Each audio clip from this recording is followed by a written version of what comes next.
Chapter 368. Due to Assistant Minister Zhou Zhong's public confession, the left Assistant Minister Li Yi of the Ministry of Personnel, who was framed for treason 14 years ago, was finally vindicated today. A rank 4 official of the Imperial Court was exterminated because of false accusations. This was a great insult to the Imperial Court and the Great Zhou. Although His Majesty had issued a decree to declare Lord Li's innocence, what had happened could never be undone. Outside the Imperial City, the commoners were filled with righteous indignation when they saw the notice posted on the city wall. The culprits from back then could have been pardoned with the death exemption medallion. Why was Lord Zhou banished? Lord Li was loyal to the Emperor and his country. In the end, the lives of his family were worth less than a few broken medallions? The reality is even more absurd than the dramas. How sad, how sad. Have you seen the new drama, Zhao's Orphan? It's clearly about Lord Li. Not yet. Hearing you say that, I'll have to go and take a look. In a mansion in the southern courtyard. The Duke of Nanyang, who had been pardoned with the death exemption medallion but lost his position as the Minister of Personnel, frowned deeply and said in a gloomy voice, Zhou Zhong is only banished. These crimes are enough for him to die twice. His Majesty is obviously siding with him. A person beside him said, forget it. It's just a matter of time. How many of the criminals who have been banished have been able to live for more than half a year? The Duke of Nanyang said indignantly, I can't take this lying down. It took me more than 10 years to climb to this position. Because of Zhou Zhong, I have nothing now. I can't wait to kill him. That person was silent for a moment before saying, even if you want to kill him, you can't do it now. Once he leaves the capital, no one will care if he's dead or alive. Right now, there's another important matter. The Duke of Nanyang asked, what is it? The person said, have you forgotten that Li Yi's daughter is still imprisoned in the Imperial Clan Temple? After being reminded by him, Commander Prince Nanyang recalled that this matter had started because Li Yi's daughter had assassinated 5 Imperial Court officials to avenge her father. This had triggered the old case. However, in recent days, his attention had been focused on the old case and he had completely forgotten about this matter. That person continued, during this period of time, that Li Mu went in and out of the Zongjing Temple many times. He would visit this woman almost every day. It seems that they knew each other before. The reason he wanted to reverse the verdict for Li Yi was probably because of this woman. Royal Prince Nanyang narrowed his eyes and said, these are 2 completely different cases. I would like to see how Li Mu will save her, unless he can convince His Majesty to grant him a death exemption medallion. The person next to him had a playful smile on his face as he said, a large part of the reason for Li Yi's death was because he opposed the death exemption golden medallion. If he used the death exemption golden medallion to save that woman, then it would be the biggest joke. If he didn't use the death exemption golden medallion, then the woman would be dead. Hee, what choice would he make? Royal Prince Nanyang asked, what if he really begs His Majesty to grant him the death exemption golden medallion? Bewitching the Son of Heaven, treacherous officials who will harm the country. Murderous intent appeared in that person's eyes as he said, clean up the Emperor's subordinates and punish treacherous officials. Northern County. Countless people gathered under the city walls and looked at the notice posted on the city walls. They were pointing and discussing. Most of the commoners were illiterate and only came to join in the fun. They did not know what was going on. Someone scratched his head and asked, is there anyone who is illiterate? Help me take a look. What is written on this notice? Let me take a look. A middle-aged scholar squeezed into the crowd. After looking at the notice, he said, it says that more than 10 years ago, there was a high-ranking official who served the country and the people in the divine capital. Because he offended the nobles, he was framed for treason and his entire family was executed. A few days ago, the Imperial Court cleared his name. The northern county was far away from the divine capital. The commoners did not know what happened in the divine capital, nor did they know the high-ranking officials in the divine capital. However, someone was confused and said, why does this sound like the play that the Yunyan Pavilion put on a few days ago? The middle-aged scholar sighed and said, this play was actually written for him. This Lord Li used to be a good official who was loved by the commoners. In the divine capital, he was called Li Qing Tian by the commoners. Unfortunately, he always worked for the commoners and went against the nobles.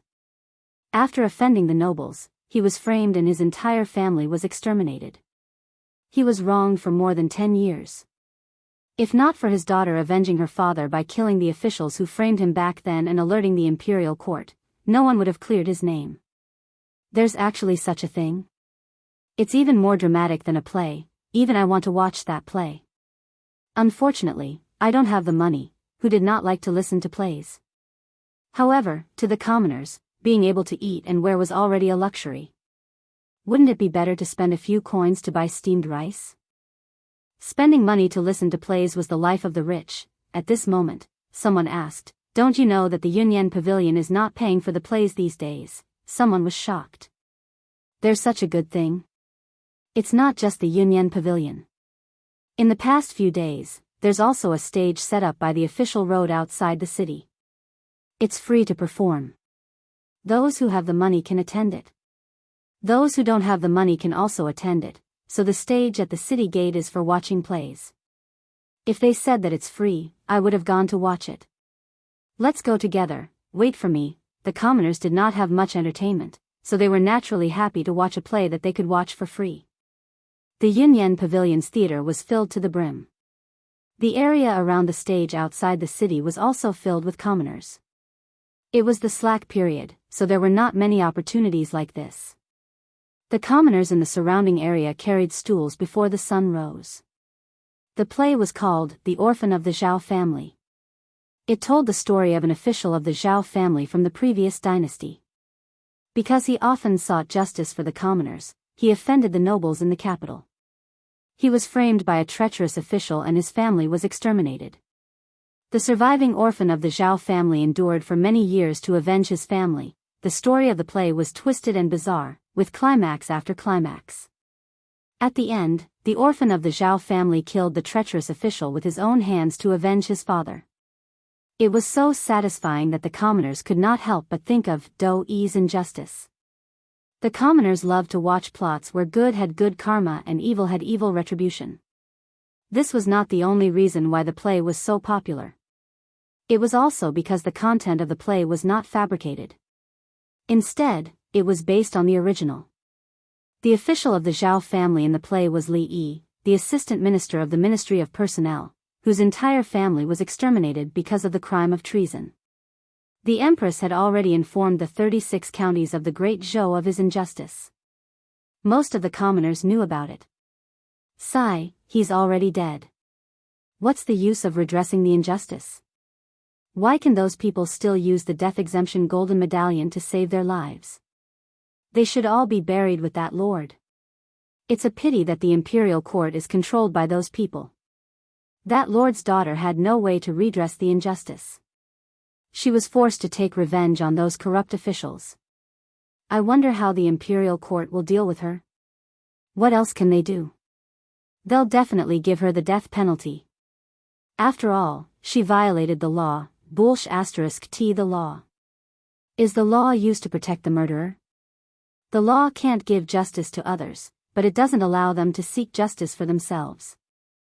Why can those people continue to enjoy glory, splendor, and wealth after framing others and destroying their families? Why can't even leave behind the last bloodline of those who were wrongfully killed? What kind of *T justice is this? The imperial court announced this to the world and let the commoners of the 36 counties know about this matter. They originally wanted to give justice to Li Yi. Unexpectedly, after the commoners learned about the inside story, they became even angrier. The official who was framed for treason was redressed, but what about those who harmed him back then? They were still alive and well and continued to be people above others. However, that lord's only descendant was going to be executed. What was the point of such redressing? The so-called law was only used to restrain the commoners. Those nobles could treat the law as nothing. With a token, they could avoid the death penalty. In their eyes, the commoners were no different from livestock that could be killed at will. Under such anger, someone finally could not help but say, if that lord's bloodline is cut off, there will really be no justice. Why don't we protest the imperial court with blood and protect that lord's bloodline? As soon as this was said, it immediately received the response of many people below the stage. I agree. Count me in. My family sells cloth. I'll pay for the cloth used for the blood letter. I'll go back and ask the village chief to mobilize the entire village. In just a short day, there was a blood letter movement in the North County. The angry commoners ran around and tens of thousands of commoners pressed their fingerprints on the white cloth. Regarding this, the North County government watched from the sidelines. At the same time, in Yentai County, a few commoners walked out of the theater and discussed among themselves. So County Officer Yu is the prototype of the villain in the play. He really deserves to die. To think that I felt sad for him. He framed a good person in exchange for a promotion. Too hateful. I heard that someone outside the city wrote a blood letter to protest the imperial court. I'm going. Do you want to come? Let's go. Yushan County.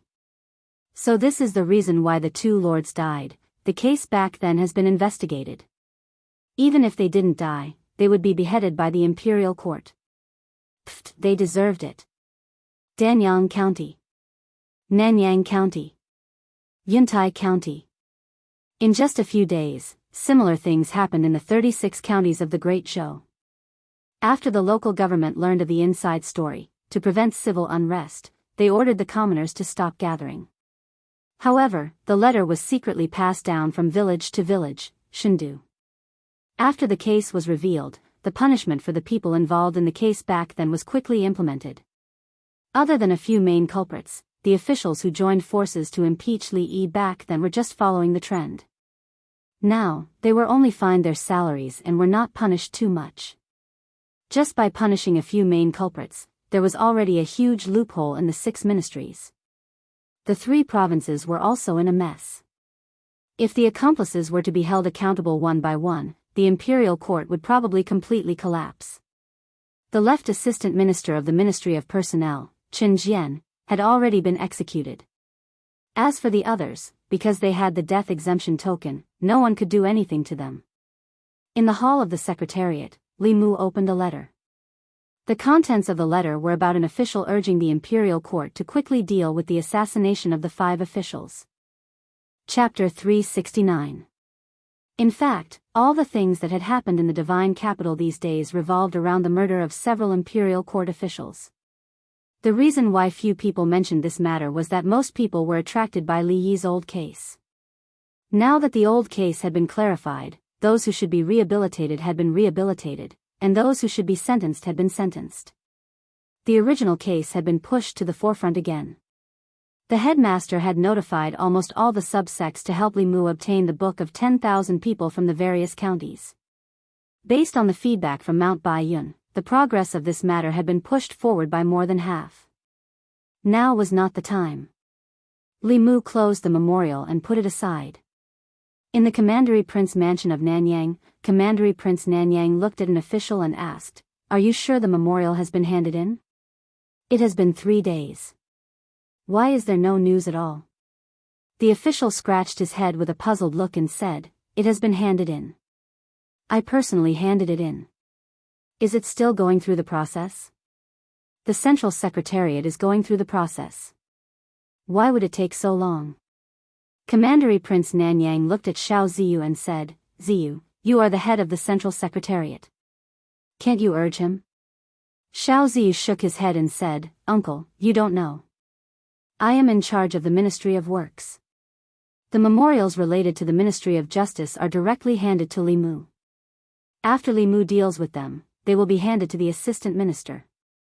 If Li Mu doesn't put them in, the memorial can't be handed in at all." "Sure enough," Commandery Prince Nanyang said with a sullen face, "He and Li Yi's daughter are unclear. He will definitely cover for her. The memorial can't be handed to the Central Secretariat. It should be handed directly to His Majesty." The official nodded and said, "I will try." Changle Palace. Li Mu opened a memorial. It was still asking the imperial court to deal with Li Qing. Whether it was the handwriting or the content, it was exactly the same as what he saw 3 days ago. This official was rather persistent. Li Mu noted down the name of this official from the Ministry of Personnel, Wang Luan, and put the memorial aside. After calculating the time, he stood up and walked to the imperial kitchen. The Empress took Xiao Bai to the imperial kitchen to admire the flowers. Before she returned, Li Mu had to prepare lunch. 3 days later. Royal Prince Mansion of Nanyang. Commandery Prince Nanyang paced around the room and asked, "Why is there still no news?" The official was also puzzled and said, "I don't know either." At this moment, a servant walked in and whispered a few words into Duke Nanyang's ear. Commandery Prince Nanyang was taken aback and asked, "Book of 10,000 people?" The servant nodded and said, "Someone from King Ping's mansion came to pass on the news.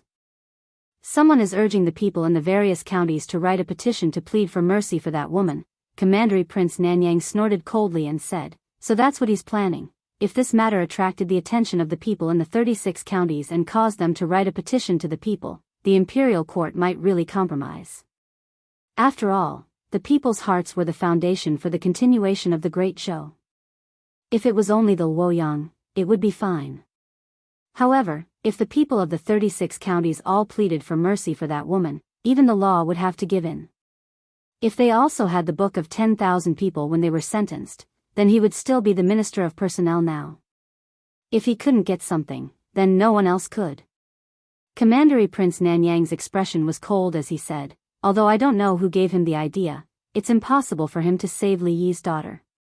How dare he hold the people's hearts hostage and make the Ministry of Personnel send the consecrated department to destroy all the Book of 10,000 people." After all these years of operation, the Ministry of Personnel had been built into an iron bucket by him. The people in the Ministry of Personnel were all officials of the old party. Although he wasn't in the Ministry of Personnel, he still had absolute control over it. When the official named Wang Luan heard this, he bowed and said, "I'll make the arrangements right away." In a certain county, in front of a temporary stage built outside the city, an actor who had just finished his performance took out a roll of silk and said, "The Book of 10,000 people is only a few hundred people away. Everyone, please sign your names on this and do your part to protect the bloodline of the loyal officials." After listening to the play, the people were already enraged. They were filled with righteous indignation as they pressed their fingerprints on the silk. The material used to leave their fingerprints was originally made of cinnabar. However, some people directly bit their fingertips in anger and left their fingerprints on the silk. Not long after, the people gradually dispersed. An actor looked at the densely packed fingerprints on the silk and heaved a sigh of relief. He said, "It should be enough."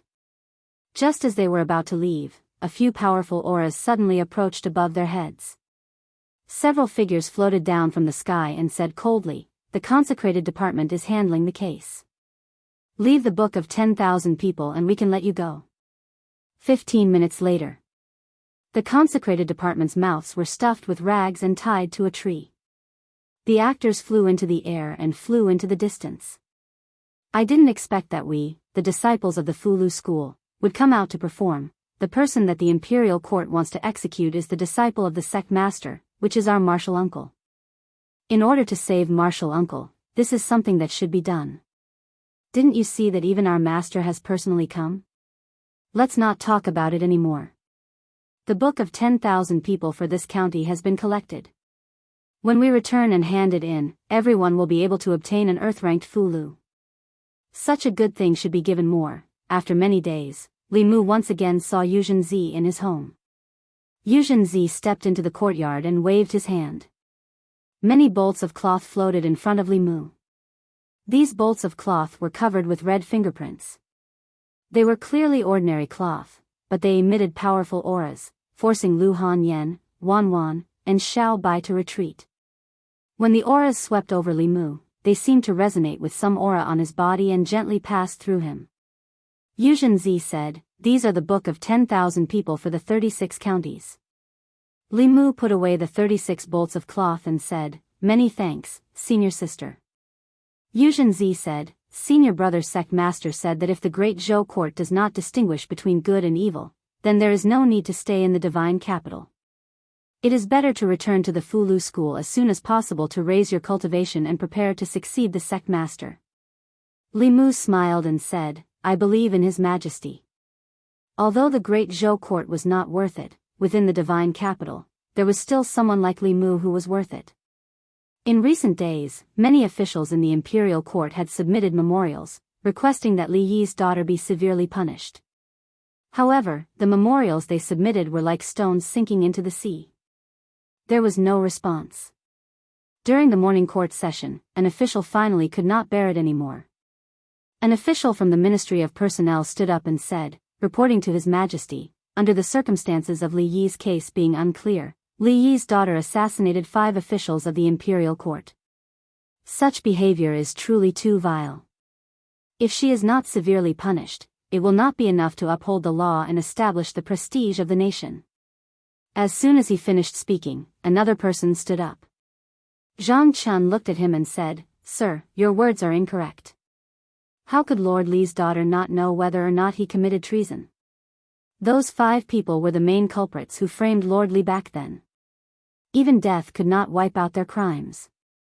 If they did not die, they should be executed today. The official from the Ministry of Personnel said, the nation has its own laws.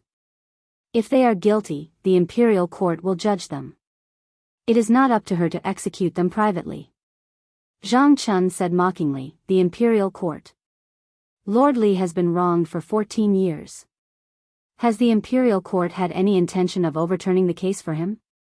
On the other hand, the officials who framed him back then were all in high positions, from 4th to 3rd rank officials. How do you expect people to trust the imperial court? The official from the Ministry of Personnel said coldly, this is also not a reason for her to kill. If we forgive her, how can we uphold the law? Zhang Chun retorted, if we uphold the law, how can we uphold the will of the people? The two of them were in a heated argument. Shang Wanli walked out from behind the curtain and said, silence. The Empress's voice was heard from behind the curtain. What do you think? As soon as she finished speaking, the hall fell into a brief silence. Usually, the highest-ranking officials would be the first to speak on this topic. However, people like the head of the Secretariat and the ministers of the 6 ministries would not quarrel with others in the imperial court. Most of the time, it was the officials below them who spoke on their behalf. After a brief silence, some officials stood up one after another. I think that Lord Wang of the Ministry of Personnel has a point. One case is another case. These 2 cases should not be mixed together. Lord Li Yi has been wrongly accused, but his daughter has indeed violated the law. Seeing these people step forward, many officials sighed in their hearts. Although that was the case, the imperial court still owed their family in Li Yi's case. If they still wanted to execute his daughter, then what was the point of overturning the case for him? However, because of Li Yi's overturning of the case, both the new and old parties were deeply involved. Even if they had different opinions, they did not dare to speak out. After another official seconded the motion, a figure finally walked out from the crowd. The officials in the imperial court all looked at him. These days, everything that happened in the imperial court was caused by Li Mu alone. This time, he was probably one of the people who wanted to protect Li Yi's daughter. Li Mu walked to the front of the hall and did not express his opinion.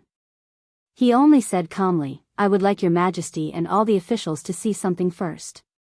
With a wave of his hand, a pile of things suddenly appeared in the crepe myrtle hall. There were a total of 36 pieces of what looked like cloth and silk. They slowly flew into the air, then connected together and slowly unfolded. A shocking scene appeared in everyone's eyes. The 36 pieces of cloth connected together formed a huge canvas that was 200 feet long. The canvas was densely covered with blood-red fingerprints. As the canvas unfolded, an extremely powerful aura suddenly spread out. Under the impact of this aura, the officials in the hall could not help but retreat. Some even fell on their buttocks. Only a small number of people were able to remain standing under the impact of this aura. Behind Li Mu, several officials who had just stood up and suggested that Li Qing be severely punished retreated more than 10 steps. One of them even directly withdrew from the crepe myrtle hall. An official looked at the huge canvas in front of him and saw the faint smell of blood on it. He murmured, a blood letter of the people, a blood letter of the people condensed from the power of faith of the people. Li Mu stood in front of the canvas and slowly said, Lord Li was loyal and patriotic, but because of a scoundrel's framing, his entire family died in vain. The imperial court owes the Li family too much. The people of 36 counties, 360,000 people, plead your majesty for mercy. Chapter 370. In the crepe myrtle palace, the 36 scrolls of the Book of the People floated in front of the officials. Although there were no words on the unfurled white cloth, the fingerprints and palm prints represented the wishes of the people. The will of the people could not be deceived, nor could it be defied. This was the foundation of the great show. Under the pressure of the Book of the People, the officials who had just stepped forward to request the execution of Li Yi's daughter found it difficult to speak again. They could no longer speak. After Li Mu took out the Book of the People, if they spoke again, the opposition would not be from Li Mu, but from the will of the people. For the imperial court, in the face of the will of the people, there was nothing that could not be compromised, including them. The noisy imperial court suddenly quieted down. After a long period of silence, a figure slowly stepped forward. Zhang Chun bowed and said loudly, "Your Majesty, please have mercy." His voice echoed in the crepe myrtle palace. Soon, another official took a deep breath and slowly stepped forward. He bowed and said, "Your Majesty, please have mercy. Your Majesty, please have mercy. Your Majesty, please have mercy. Your Majesty, please have mercy." One figure, two figures, three figures. In the hall filled with the will of the people, more and more officials stepped forward. Finally, at the front of the crowd, the head of the secretariat held up his ceremonial tablet and said, "The will of the people cannot be defied." The former assistant minister of the Ministry of Personnel, Li Yi, suffered 14 years of injustice. The people pity him. This is Li Yi's death, and also the imperial court's death. I implore your Majesty to comply with the will of the people and show mercy. The two attendants also sighed softly and stood out. Although Li Yi's daughter violated the law, but considering that her family was framed by treacherous officials and suffered great injustice, and the people she killed were all guilty officials, I implore your Majesty to show mercy. The will of the people cannot be defied. Your Majesty, please have mercy, the head of the secretariat and the attendants all pleaded. Finally, even the head of the officials, stepped forward and said slowly, "The will of the people is the most important. I implore your Majesty to comply with the will of the people and pardon Lord Li's daughter." Behind the curtain, the Empress's voice was majestic. "Since this is the will of the people of the 36 counties, and the ministers have pleaded for her, I can't be stubborn. After the court, the Secretariat will immediately draft a pardon. Imperial Ancestral Temple." Li Mu walked into the deepest part of the prison and said, "Open the door." The prison guard behind him immediately took out the key he had prepared and opened the cell door. Li Mu walked into the cell, reached out his hand to Li Qing and said, "Let's go home." Outside the imperial city, a large crowd had gathered on the wide street. Countless gazes were focused in the direction of the palace gate. Until two figures walked out of the palace. "It's young Lord Li," the woman beside him, "is Lord Li Yi's daughter. Has the court finally pardoned her? Lord Li Yi has a descendant." Seeing the two of them walk out side by side, the commoners spoke excitedly. Li Mu and Li Qing walked out of the palace and back to the Li residence. The people of Shendu followed them all the way. Standing in front of the Li mansion, Li Qing raised her head and looked at the plaque with the words, "Li Mansion," written on it. It stood there for a long time. Creak, the door of the Li mansion slowly opened from the inside. Lu Hanyan walked out and looked at Li Qing. She smiled and said, "Welcome home." In the crepe myrtle palace, when Li Mu took out the book of 10,000 people from the 36 counties, some people had already lost.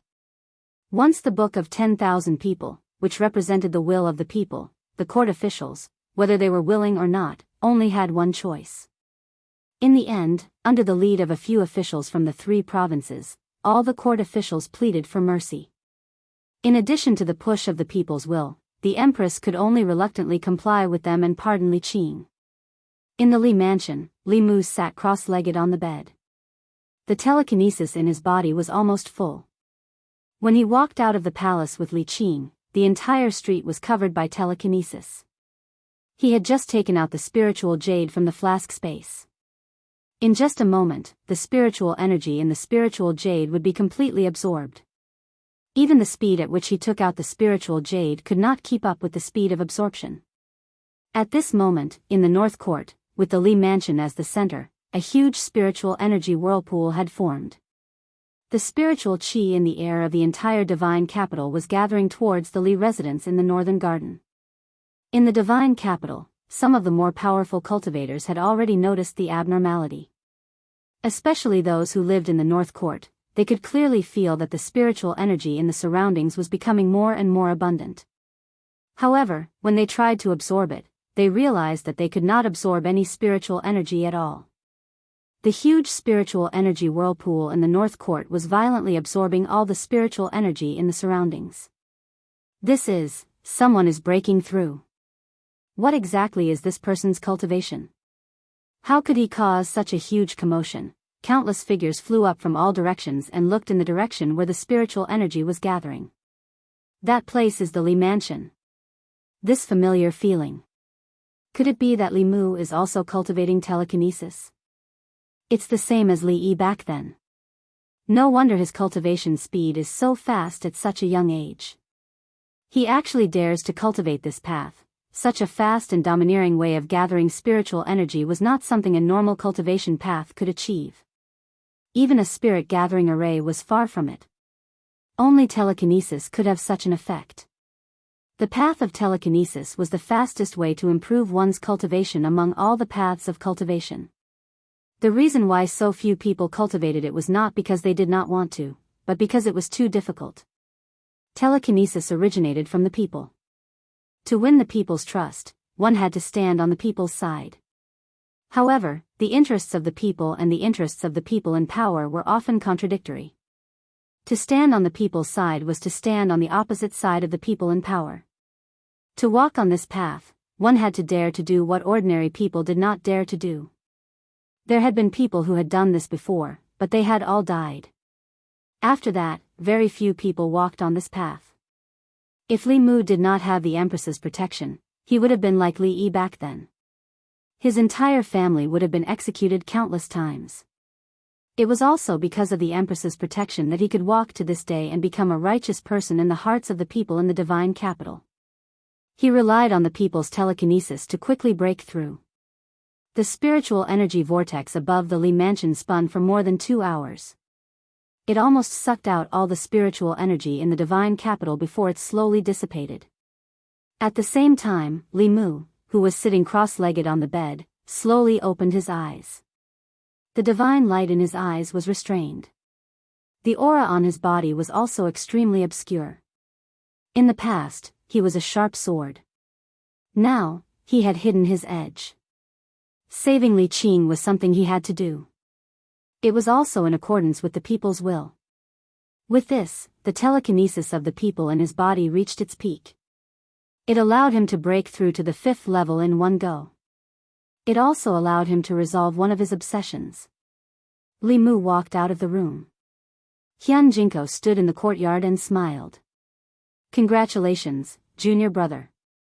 Li Mu clasped his hands and bowed to the two of them. Thank you for your help these days, senior brother and senior sister. Hyun Jinko said, there's no need for thanks between fellow disciples. Yuzenzi said calmly, the disciples of the Fulu school are not to be bullied. Hyun Jinko continued, junior brother, you just broke through. Your magic power is not stable yet. First stabilize your cultivation. As for other things, it won't be too late to talk about them later. Li Mu said, I'll stabilize it later. I still have something to do. I have to go out for a while. Outside the palace, Li Mu and Li Qing stood side by side as they watched Zhou Zhong walk out of the palace. His hands were shackled by iron chains and his dermic powers were also sealed. This chain would only be removed when he arrived at the place of exile. 2 Fifth Realm worshippers stood behind him. They would escort him all the way to the place of exile. Zhou Zhong looked at Li Qing with a gentle gaze. Finally, he looked at Li Mu and said, when you have time, go to the Ministry of Justice and find Wei Peng. He has something that I left for you. Wei Peng is a promising talent. With a little promotion, he can take on great responsibilities. Li Mu nodded and said, I understand. Zhou Zhong looked at Li Qing again and said, listen to Li Mu in the future. Don't be so rash. He knows how to protect you better than I do. Li Qing lowered her head and said softly, okay. Zhou Zhong finally looked at Li Mu and said, take good care of Qing. One of the worshippers said, it's time to go. Zhou Zhong's gaze swept across his face and said, let's go. After sending Zhou Zhong out of the city with Li Qing and back to her residence, Li Mu went to the Ministry of Justice. Soon, the director of the Ministry of Justice walked out of the office and sighed, Lord Li, Lord Zhou, I really didn't expect, Li Mu said, this might be the result that he wanted. Where's Wei Peng? I have something to talk to him about. The director of the Ministry of Justice sighed again and said, I'll go get him. After a while, Wei Peng walked out of a guard room. He seemed to know Li Mu's purpose and handed a wooden box to Li Mu. This wooden box was not locked. It seemed to be just a simple buckle. Li Mu tried to open it but found that he could not open it at all. He channeled his magic power and used the art of great strength but still could not open it. Li Mu looked at the wooden box carefully and found that there were complicated runes carved on the box like a seal. From the complexity of these runes, it would be very difficult for him to open it with his current magic power. Therefore, he took the wooden box and returned to the Li residence to let Yuzhen Zi and Hyun Jinko take a look. Hyun Jinko looked carefully and said, this is a seal rune. It can only be opened with brute force. If other methods are used, or if the runes are destroyed, I'm afraid the item in the box will also be destroyed. He tried to open the wooden box but still failed. Yuzhen Zi tried again, but it still ended in failure.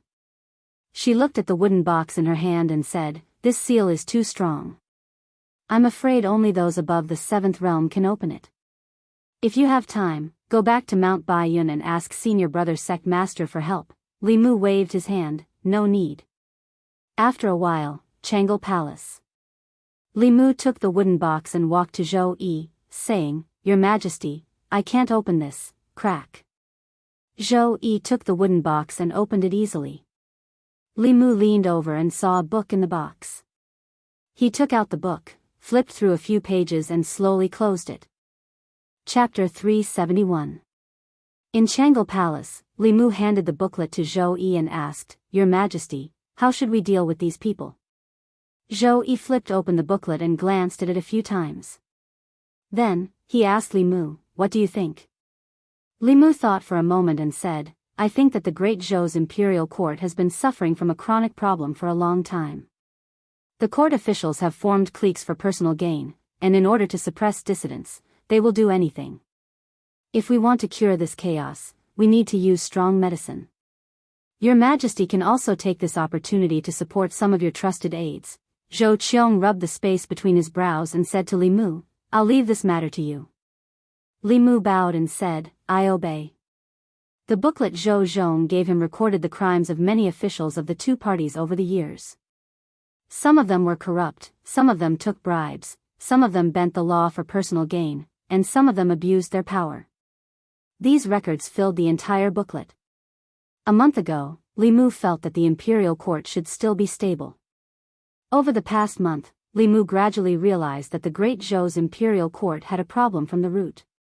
Rather than maintaining the stability on the surface and letting them slowly nibble away at the decaying Great Zhou, it was better to cut the Gordian knot and use strong medicine to weaken the old and new factions. At the same time, power would gradually return to the hands of the Empress. When the Empress completely controlled the imperial court, whoever passed the throne of the Great Zhou to would have nothing to do with the old and new parties. Even if the Empress didn't pass the throne to the Zhou clan or the Shao clan, it would be her own business to pass the throne to her own son. Or, if the Empress's cultivation reached the 8th level, then no matter how strong the old and new parties were, they wouldn't even have the right to protest under absolute power. In that case, who would dare to bully him in the entire Zhou province, let alone the imperial court? Unfortunately, this could only exist in Li Mu's imagination. The Empress' 7th level came more from her inheritance than from her own cultivation. Unless she encountered a greater opportunity, the 7th level was the peak that she could reach in this lifetime. At present, all the 7th realm powerhouses that Li Mu knew, including Xian Jizi, were promoted to the upper realm through inheritance. Zhou Yi leaned against the dragon throne and propped up his head. He said, I'm a bit tired. Here are a few memorials. Help me take a look. Li Mu moved a chair and sat in front of the table. He said, Your Majesty should rest first. When you wake up, the soup in the imperial kitchen will be almost ready. Although it was unlikely that a 7th realm cultivator would tire herself out, Li Mu didn't forget that the Empress' inner demon had yet to be removed. Suppressing the inner demon was an extremely taxing task. The exhaustion of mental energy was no less than fighting a battle with an expert of the same level. With Li Mu here, she didn't have to worry about court matters. Zhou Yi leaned against the dragon throne and closed her eyes to recover her mind. Suddenly, a cloud of fog appeared in front of her. When the fog dissipated, she was no longer in Changle Palace, but in the Imperial Garden. Zhou Yi quickly realized that this was a dream.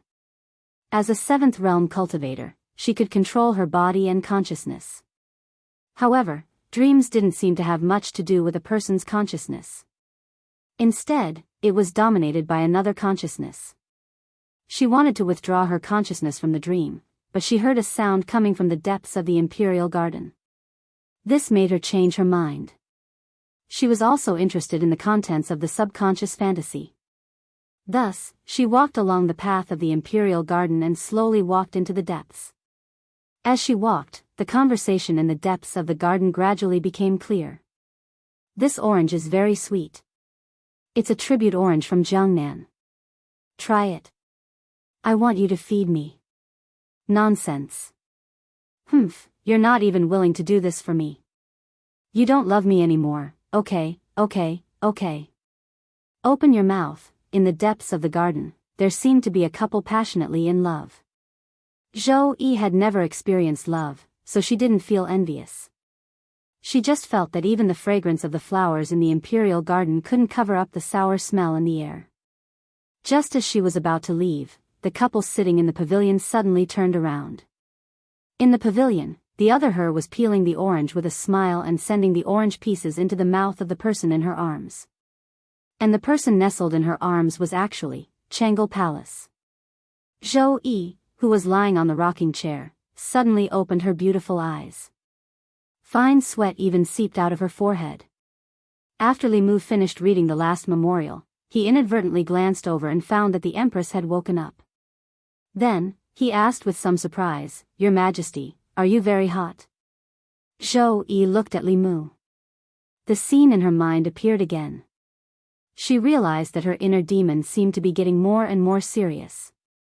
Li Mu noticed the Empress's absent-mindedness. He waved his hand in front of her eyes and whispered, Your Majesty, Your Majesty. Zhou Yi came back to her senses and said, I'm fine. You can go back first. Li Mu said, The soup in the Imperial kitchen is ready. I'll go get a bowl for you. Zhou Yi waved her hand and said, No need.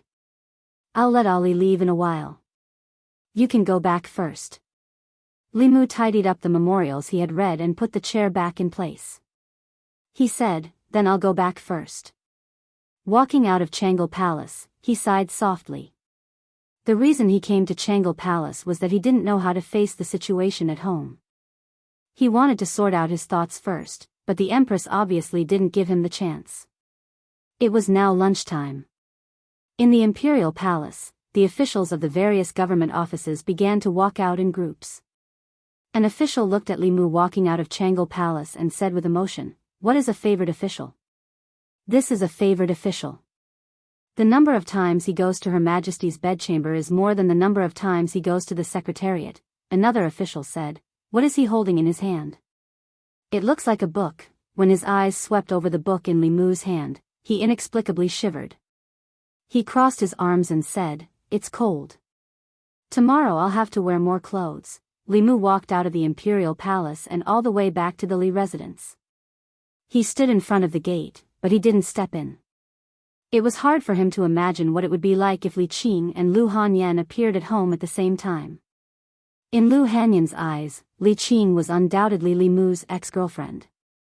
Although they had never confirmed their relationship, Li Mu couldn't deny that Li Qing was indeed his first love. If it wasn't for fate, the person sleeping next to him every night might be someone else. When a wife meets an ex-girlfriend, and the current master of the Li residence meets an ex-master, it would be good if the two didn't fight. It couldn't be a happy and harmonious sisterly relationship, right? The gate of the residence suddenly opened. Xiao Bai ran out of the courtyard and asked in confusion, "Benefactor, what are you doing at the gate?" Li Mu rubbed her head, took a deep breath, and stepped into the house. There wasn't the awkward atmosphere he imagined.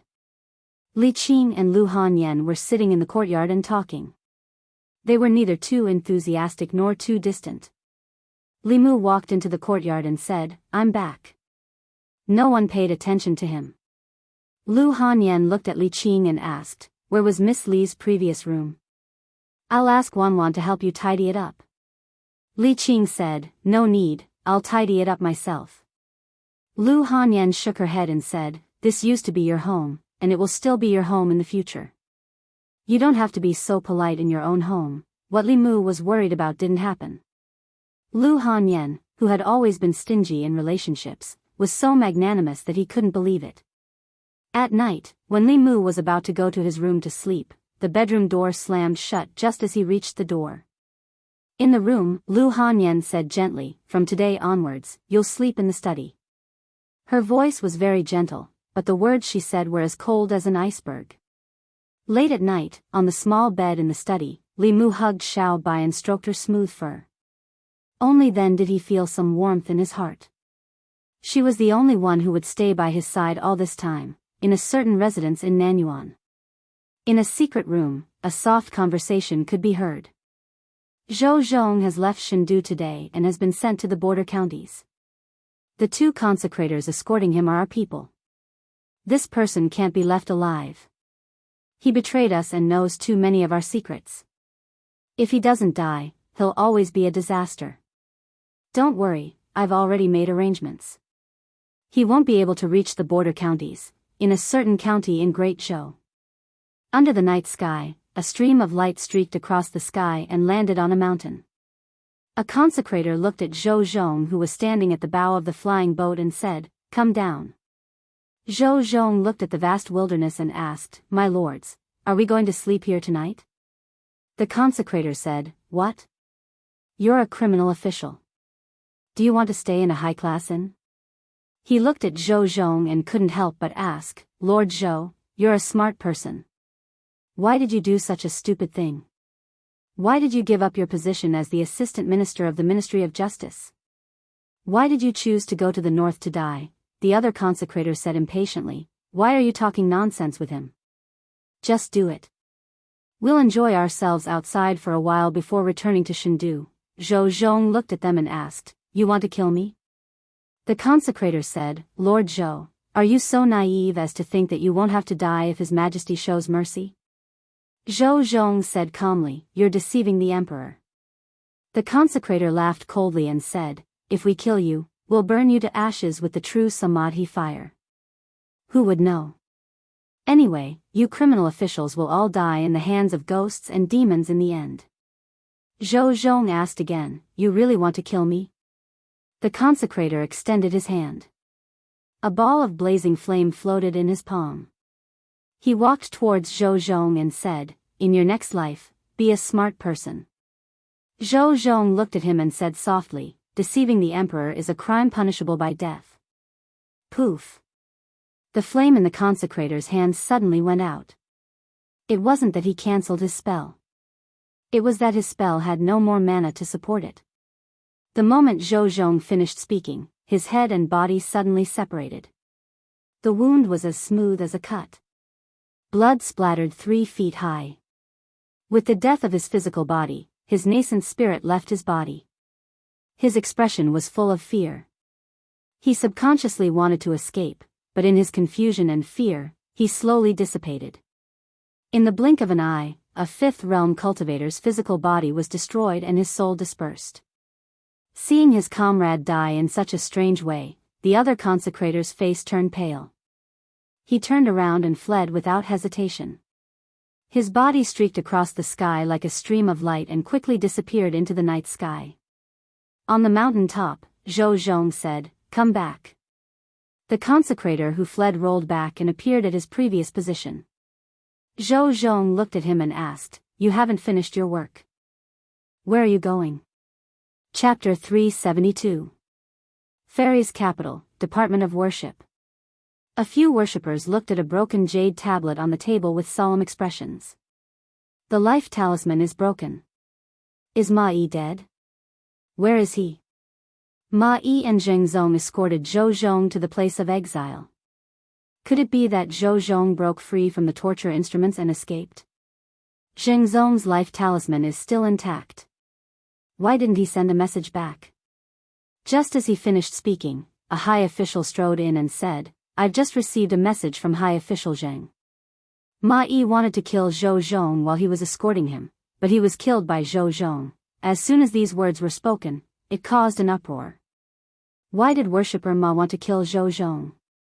Zhou Zhong's mana was restricted. How did he kill worshipper Ma? The Department of Worship was controlled by the royal family in the previous dynasty. Even now, the Shao royal family still had absolute control over the Department of Worship. Many worshippers in the Department of Worship were loyal to the old party. They would listen to the old party's orders and kill Zhou Zhong to vent their anger in the middle of his exile. This was reasonable. However, Ma Yi wanted to kill Zhou Zhong but was killed instead. This was somewhat unbelievable. Zhou Zhong's strength was slightly inferior to Ma Yi's. Under the circumstances where his mana was not restricted, he was not Ma Yi's match. With his mana restricted, his strength was less than 10%. A transcendent realm cultivator could probably kill him. How could he kill another transcendent realm cultivator in the presence of a 5th-level worshipper? A worshipper looked troubled and asked, "How should we deal with this?" Another worshipper said, "Zhou Zhong is a sinner and has committed such a grave crime. If he is not killed, justice will not be served." Everyone looked at him and did not agree. Ma Yi tried to kill Zhou Zhong while escorting him to exile. To put it simply, this was an abuse of power. To put it bluntly, this was deceiving the emperor. Regardless of the reason, as long as he wanted to kill Zhou Zhong and acted, it was reasonable and legal for Zhou Zhong to kill him. The old party wanted to get rid of Zhou Zhong through the Department of Worship. This was causing trouble for the Department of Worship. The worshipper thought for a while and said, "The Department of Worship does not have the authority to decide on this matter. Let's report it to the imperial court first." Today, when Li Mu was helping the empress deal with the reports, he learned that the worshipper escorting Zhou Zhong wanted to kill Zhou Zhong during his exile and was killed by Zhou Zhong instead. Although he knew that Zhou Zhong was stronger than him, he was still able to kill a 5th-level expert with his mana restricted. This was something only a transcendent realm cultivator. However, no matter how powerful Zhou Zhong was, he would not be at the 6th realm. Li Mu was certain of this. In Li Mu's mind, Zhou Zhong's of cultivation was a mystery. Of Zhou's also of Lord. If he had not secretly helped Mrs. Chu that time, Li Mu might have thought that he was just an ordinary cultivator in the Fate realm. According to the news sent back by the surviving consecrator, Zhou Zhong only said one sentence: "Deceiving the monarch, according to the law, should be executed." That consecrator Ma's body and head were separated from his body, and then his soul dispersed. This made Li Mu think of an unpopular cultivation school. Before the rise of Buddhism, there were all sorts of cultivation schools. There was the school of medicine, the school of military, the school of music, the school of legalism, and so on. These schools all had their own specialties. Later, when Buddhism prospered and gradually became the mainstream of cultivation, these smaller schools slowly became extinct. Of these schools, Li Mu had the deepest impression of the school of legalism. The cultivators of legalism did not cultivate abilities or Taoist techniques. Once they reached the peak of their cultivation, their words became law. Taoist techniques and abilities were useless before them. Even though this ability was not limitless, it still made Li Mu very envious. However, this was now the world of Buddhism. The cultivation methods of the school of legalism had long been extinct. Occasionally, a successor of the school of legalism would appear, but they were like a flash in the pan, quickly disappearing. From Zhou Zhong's actions and his identity, it was extremely likely that he cultivated the school of legalism. Throughout history, the successors of legalism would actively enter the court and push for legal reform. Perhaps their cultivation had something to do with this. The school of legalism did not cultivate dermic powers. Their attacks were more like Daoist techniques. If Zhou Zhong cultivated both Daoist techniques and Daoist techniques, then his true strength might be extremely close to the sixth realm. If a fifth realm transcendent wanted to touch him, he would undoubtedly have kicked an iron plate. Through this incident, another problem was exposed. The Department of Worship was no longer the Department of Worship of Great Zhou, but the Department of Worship of the Old Party. The prefectures of Great Zhou had a high degree of autonomy. The Department of Worship's function was equivalent to the Great Zhou FBI. It specialized in dealing with matters that could not be dealt with locally. If it was controlled by someone, there would be very serious consequences. Xiao Yu's incident was one of them. Zhou Zhong's incident also explained the problem. Since they had decided to do something big, they might as well start with the Department of Worship. However, before that, there was an even more important matter that the Secretariat had to deal with immediately.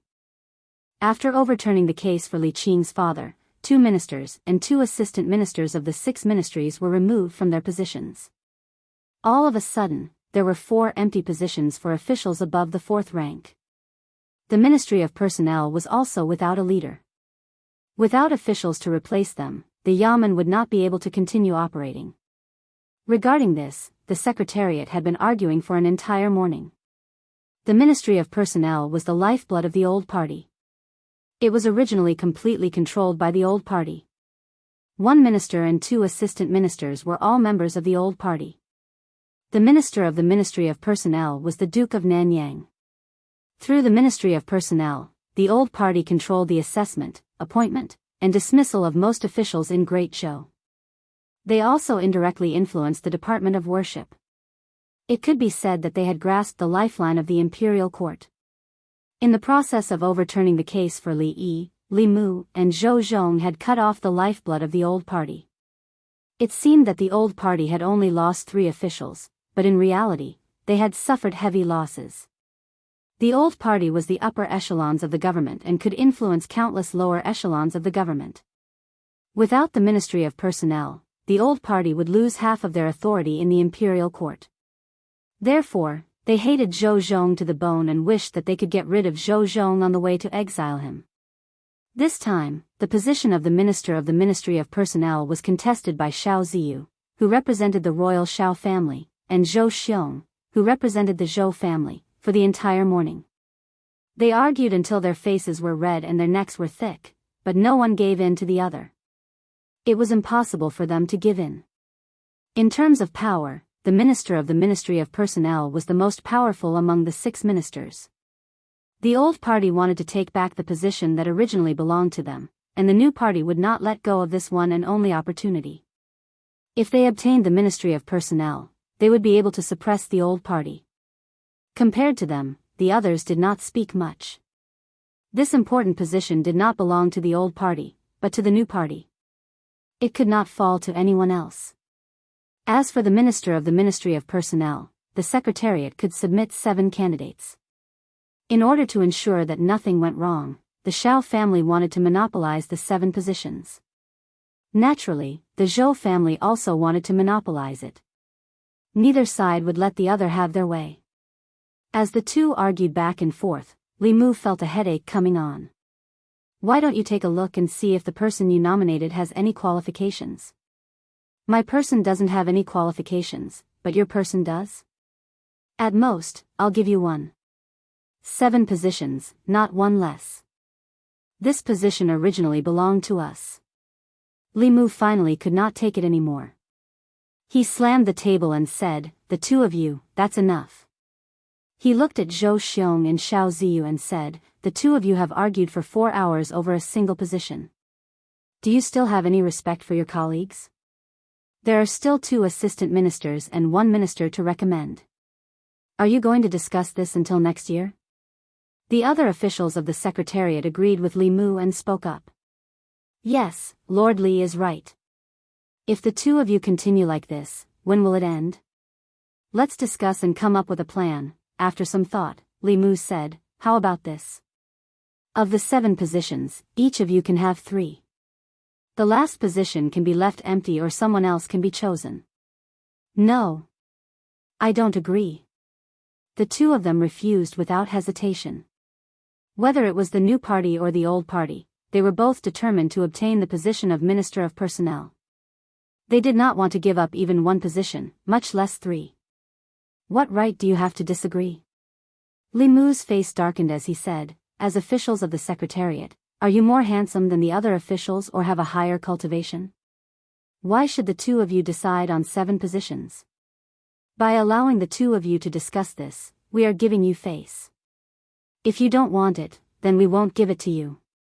For these 7 positions, the 6 officials of the Secretariat will each recommend 1 person, and the last one will be decided by Assistant Minister Lu. Are the two of you satisfied? Zhou Xiong and Xiao Ziyu were speechless. The other 3 officials of the Secretariat felt extremely satisfied. Li Mu's words had spoken out what they had been thinking for many years. There were 6 Imperial Secretariat officials in the Central Secretariat. Everyone had the same rank and status. Due to the influence of the old and new factions, they usually gave these 2 people more power to speak. If they continued to push their luck, then they would be asking for more face. Which of the officials of the Secretariat did not come from an illustrious clan? They were not inferior to the Shao clan or the Zhou clan. For thousands of years, the dynasties of this land had, at some point in time, shared the same surname as them. Who did not have some pride in their hearts? Not long after Li Mu's voice fell, Wang Shi of the Secretariat said, I agree with what Sir Li said. Zhang Huili continuing to argue like this is not a solution. If the two of you do not agree with Lord Li's initial proposal, then we will each nominate 1 person. Wouldn't this be fairer? Song Liangyu looked at the two and asked, Lord Shao, Lord Zhou, what do you think? Xiao Ziyu and Zhou Xiong thought quickly. The second situation was naturally the one they did not want to see the most. If each of them could only nominate 1 person, then there was not even a 20% chance. If each of them nominated 3 people, then the chance was close to 50%. They were clear about this. The two of them looked at each other and said at the same time, then let's follow Lord Li's initial proposal. The two of them each wrote 3 names on the paper. Xiao Ziyu asked, the nomination of the last person, that is none of your business. Li Mu waved his hand and said, out of the 7 spots, the 2 of you have taken up 6. The 5 of us do not even have a chance to nominate 1 person? Zhou Xiong and Xiao Ziyu did not speak. The last person to nominate was just to make up the numbers. As long as it was not someone from the opposing faction, they had no objections. Zhou Xiong was still worried and added, the position of Minister of Personnel is very important. Zhang Chun does not have enough experience. If Lord Li wants to nominate him, I'm afraid it is against the rules. Do you think that I am like the two of you who only know how to suppress dissidents and appoint people based on favoritism? Li Mu looked at him with disdain and said, besides, even if it is a nomination, the final decision is made by His Majesty. Do you think that I can make the decision for the Minister of Personnel? Chapter 373. The position of Minister of Official Personnel Affairs was extremely important. Even if Li Mu was a favored official, the Empress would not let him make the decision. However, Xiao Ziyu was still worried. He asked, if I may ask, who would you like to nominate? Li Mu actually wanted to nominate Zhang Chun. After all, he owed old Zhang a lot of favors. If he became Minister of Official Personnel Affairs, he would have the right to apply for a 5-sectioned house from the imperial court. He would have servants and maids. However, the Minister of Official Personnel Affairs was a 3rd-rank official. He was now a 5th-rank official. No matter how he skipped a rank, he could not let the Shindu medallion directly promote him to Minister of Official Personnel Affairs. If it was not Zhang Chun, it did not matter who else was. Li Mu thought for a while and said, Lu Qing, the Assistant Minister of Rights. It was sad to say that after being in the imperial court for so long, others had formed cliques and cliques, but he did not even have anyone to do so. In fact, when it came to nominating for the position of Minister of Official Personnel Affairs, he could only think of Lu Qing, the Assistant Minister of Rights. Xiao Ziyu looked at Li Mu in surprise and said, "The Assistant Minister of Rights has just been promoted. Isn't it too frequent to promote him to Minister of Official Personnel Affairs in such a short period of time?" Li Mu looked at him and said, "Why don't we give this opportunity to Lord Xiao?" Before Xiao Ziyu could answer, Zhou Xiong immediately said, "Lu Qing is Lu Qing then. He's currently at rank 4. It's fine as long as he has the qualifications to be nominated for rank 3. You're meddling too much, aren't you?" Lu Qing had just been promoted to Assistant Minister of the Ministry of Rights not long ago.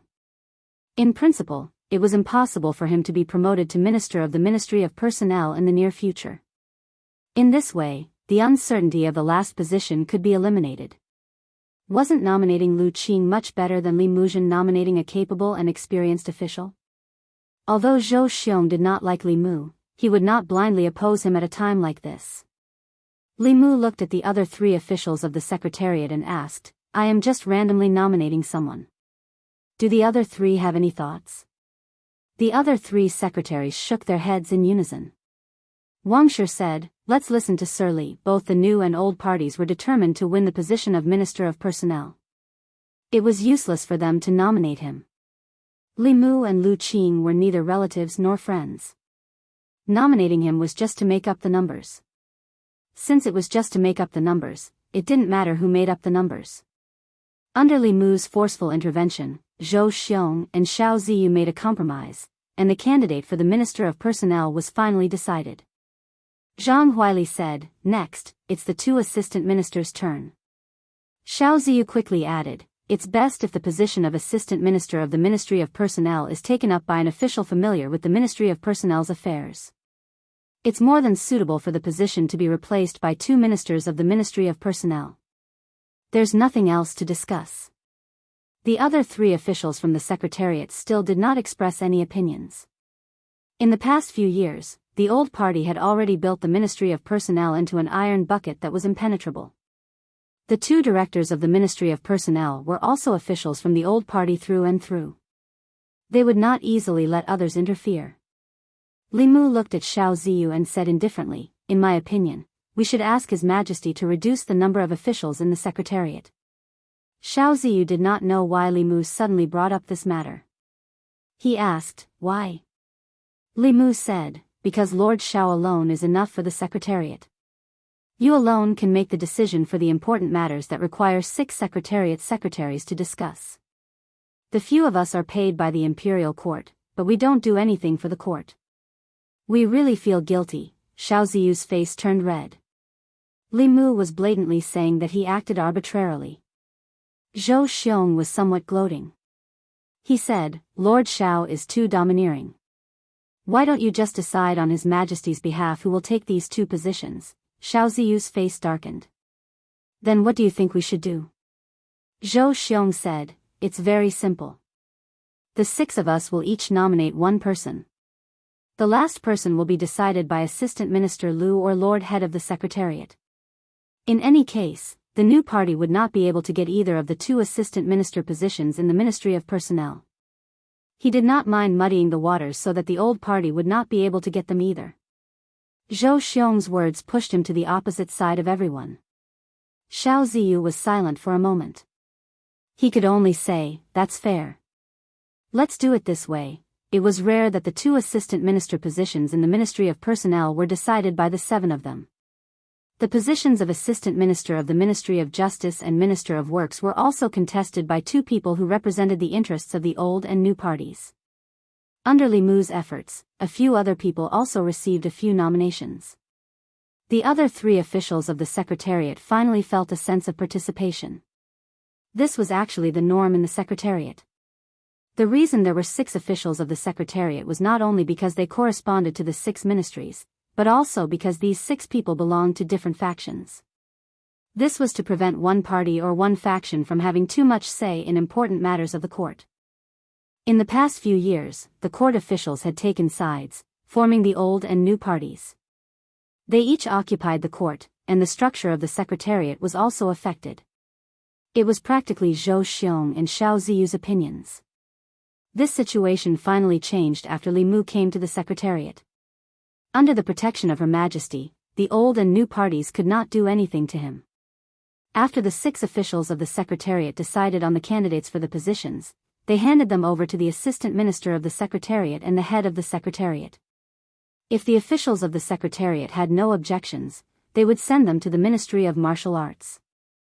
After the Ministry of Martial Arts verified the candidates, they would hand them over to the Empress to decide on the final candidates. Among them, there were restrictions on the monarch's authority and also restrictions on the monarch's authority. For officials of this level, even the Empress could only choose from the people appointed by the Secretariat. The Secretariat only had the right to recommend but not the right to decide. Of course, the past emperors all had their own trusted aides in the Secretariat. This way, many things were still decided by the monarch. Li Mu tidied up the memorials and sent them to Changle Palace.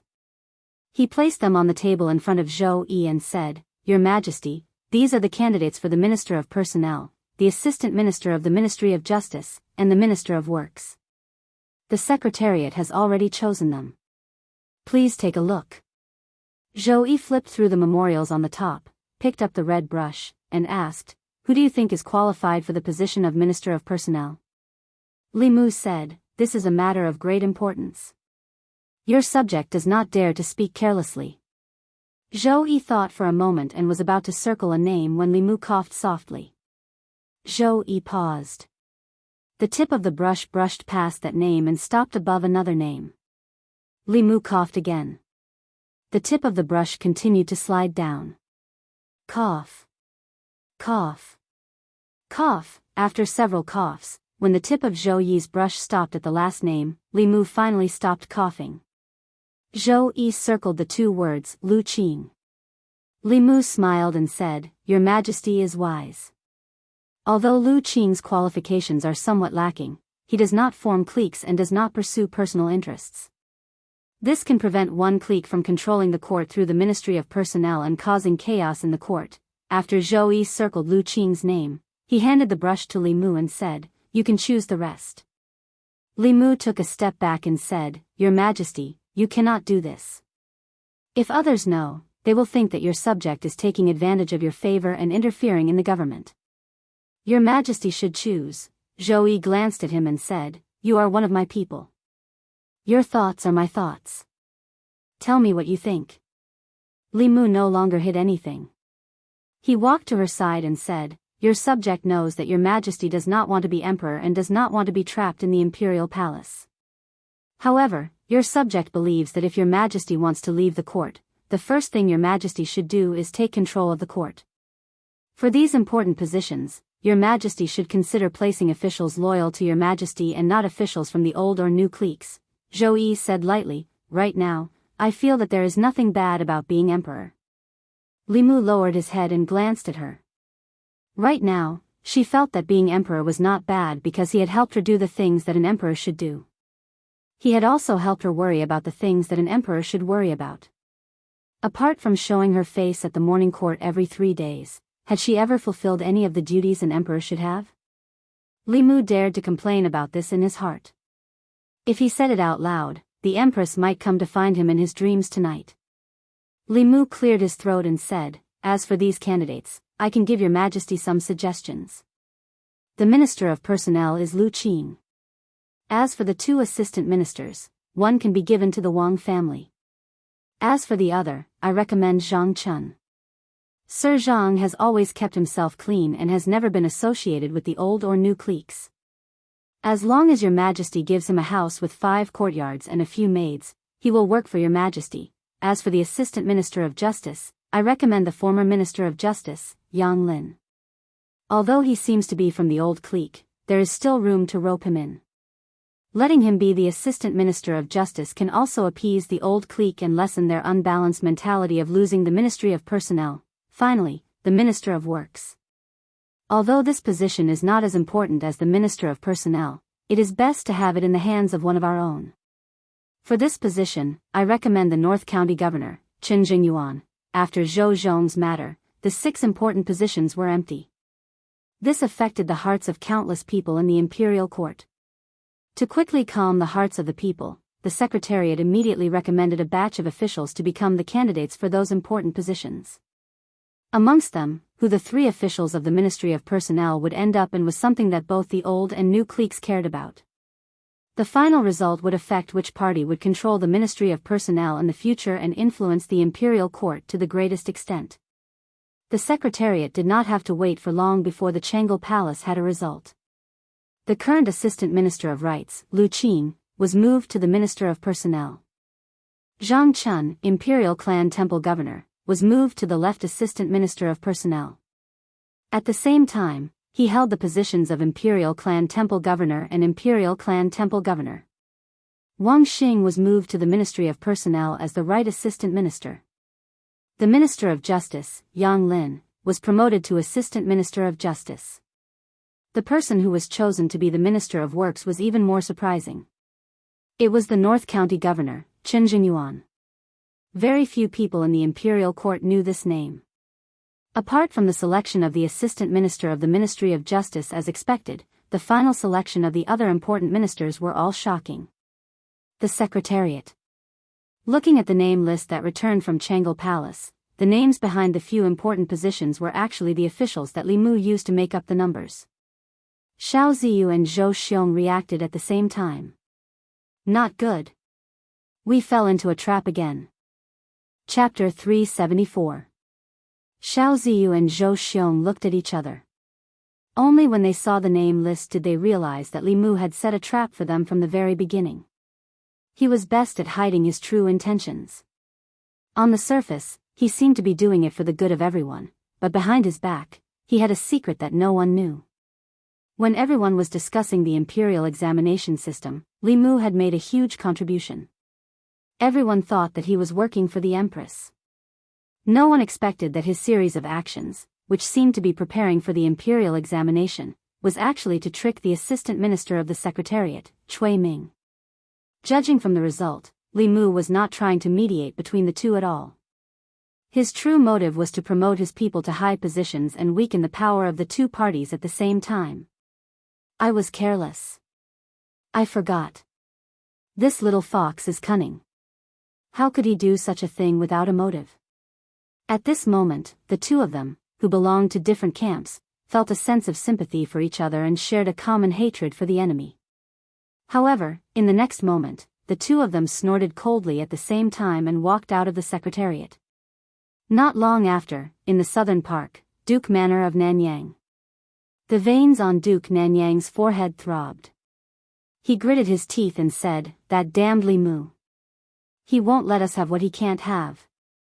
Xiao Ziyu thought for a while and said, "The most important thing is that the position of Minister of Personnel was not taken advantage of by the Zhou clan. Perhaps we can try to rope in Lu Qing. As far as I know, he hasn't been roped in by the Zhou clan. That's because the Zhou clan can't rope him in." Duke Nanyang said in a deep voice, "Do you think we haven't tried to rope in Lu Qing? When he was promoted to Assistant Minister of Rights, we tried to rope him in, but he ignored us.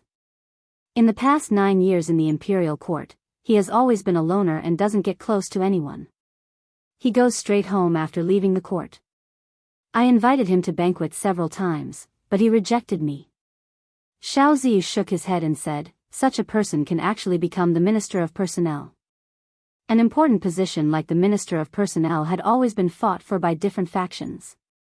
For an official who had no faction and no backing, it was already a stroke of luck for him to become an assistant minister. It was almost impossible to be promoted to a minister based on luck alone. The position of Minister of Personnel could no longer be forced. He could only helplessly say, "Fortunately, nothing has happened to the Ministry of Justice. The Department of Worship is also under our control." At the same time, in the study of the Zhou family's minister Zhou Zhong, the 4 Zhou brothers fell into silence. The Zhou family didn't suffer too many losses this time. Among the 6 ministries, the Ministry of Works had the least power. Thus, whether it was Zhou Ting's resignation as assistant minister or Zhou Chuan's dismissal, it didn't affect the Zhou family too much. The Shao clan, on the other hand, had lost the Ministry of Personnel. Their lifeline had been cut off.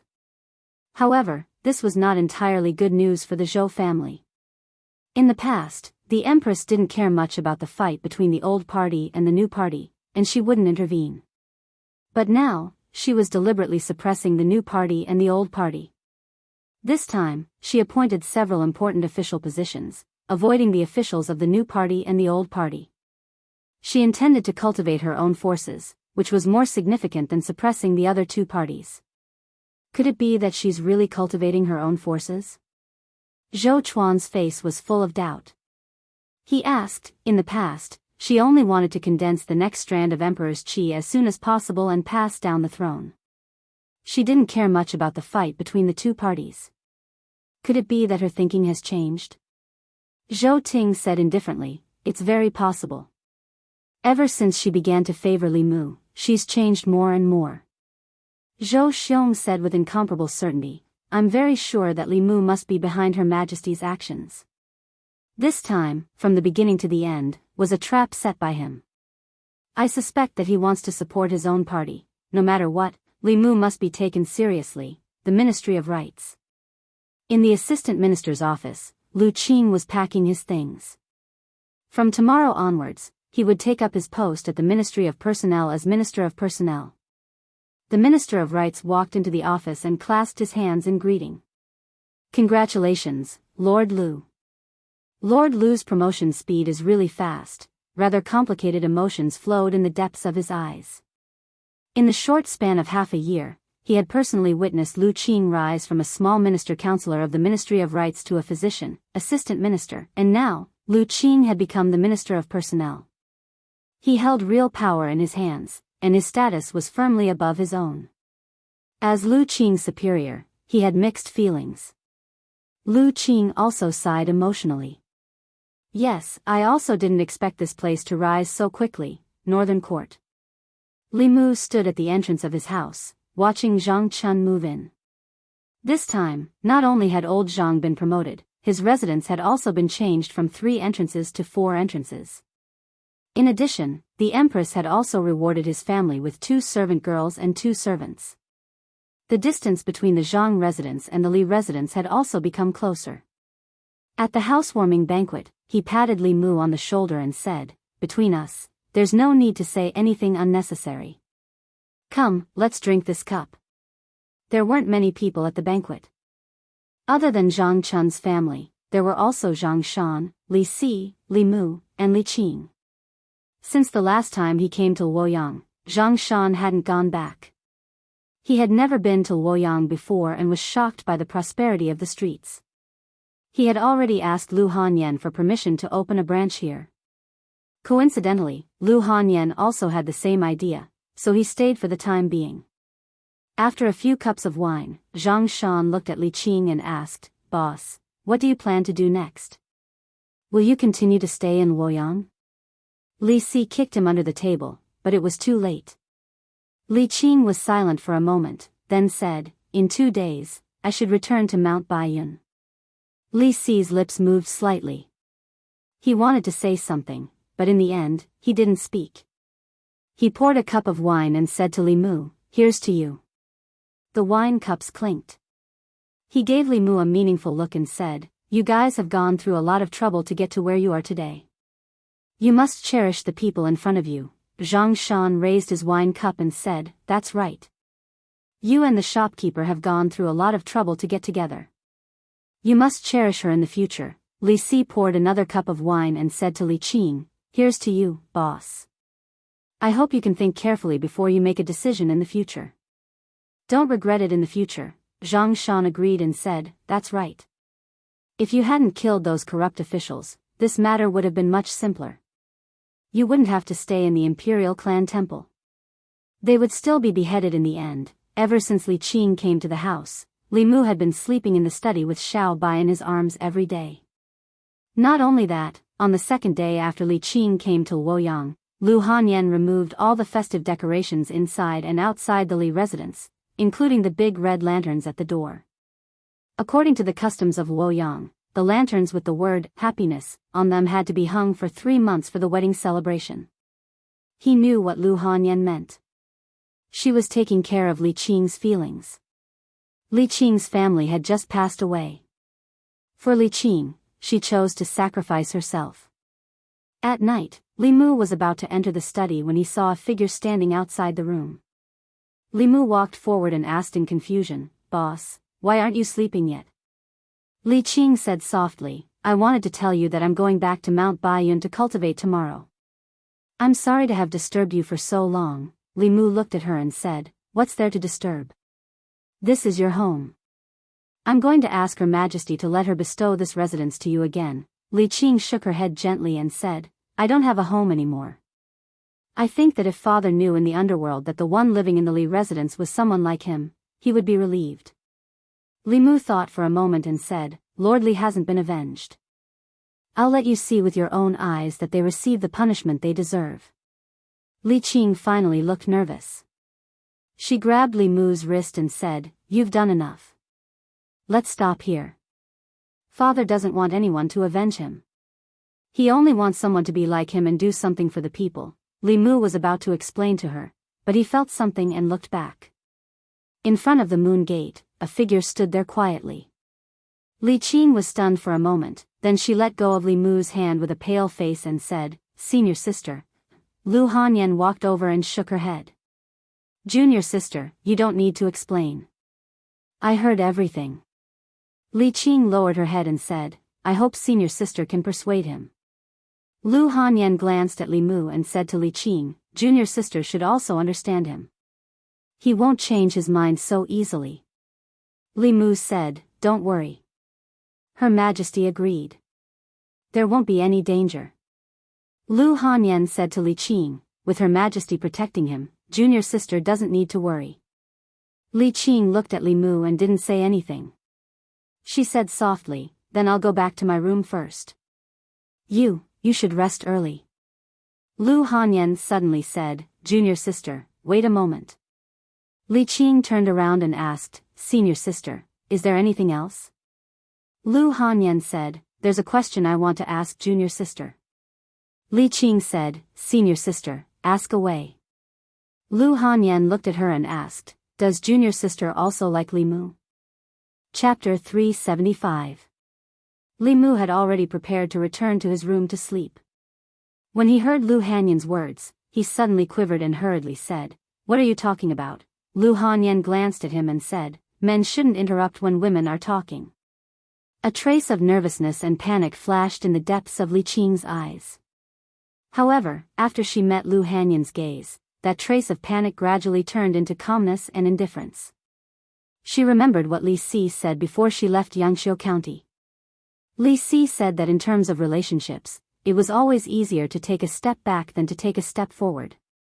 If she took a step back now and regretted it in the future, she would have to take more than one step forward. By the time she regretted it, someone would have already walked in front of her. In fact, she regretted it, but it was already too late because someone had already walked in front of her. Li Qing looked at Lu Hanyan and said calmly, "Yes, I have liked him since a long time ago. However, senior sister, don't worry. I won't fight with you for anything. I will leave tomorrow morning." She wanted to deny it against her will, but if she denied it this time, she would never have the chance to say it again. Li Mu looked at Li Qing with an indescribable feeling in his heart. Lu Hanyan sighed softly and said, "Actually, the one who should leave is me. This is your home. The person he liked in the beginning was also you. I just took advantage of the situation." Li Qing shook her head and said, "This is my own choice. I should also bear the consequences. The person who has always been by his side is you. This is no longer my home. Its owner is you. I hope that the two of you can be united and grow old together." Lu Hanyan asked, "What about you?" Li Qing thought for a moment and said, "I will stay in Baiyun Mountain and repay the sect's kindness." Lu Hanyan was silent for a moment and said, "The one you should repay the most is not the sect, but a certain someone." Li Mu looked at Lu Hanyan. For a moment, he couldn't figure out her routine. Li Qing nodded and said, "If you need me to do anything, I won't refuse." Lu Hanyan looked at her and said, then give yourself to me. Li Qing looked at her with a stunned expression. Li Mu looked at her, dumbfounded.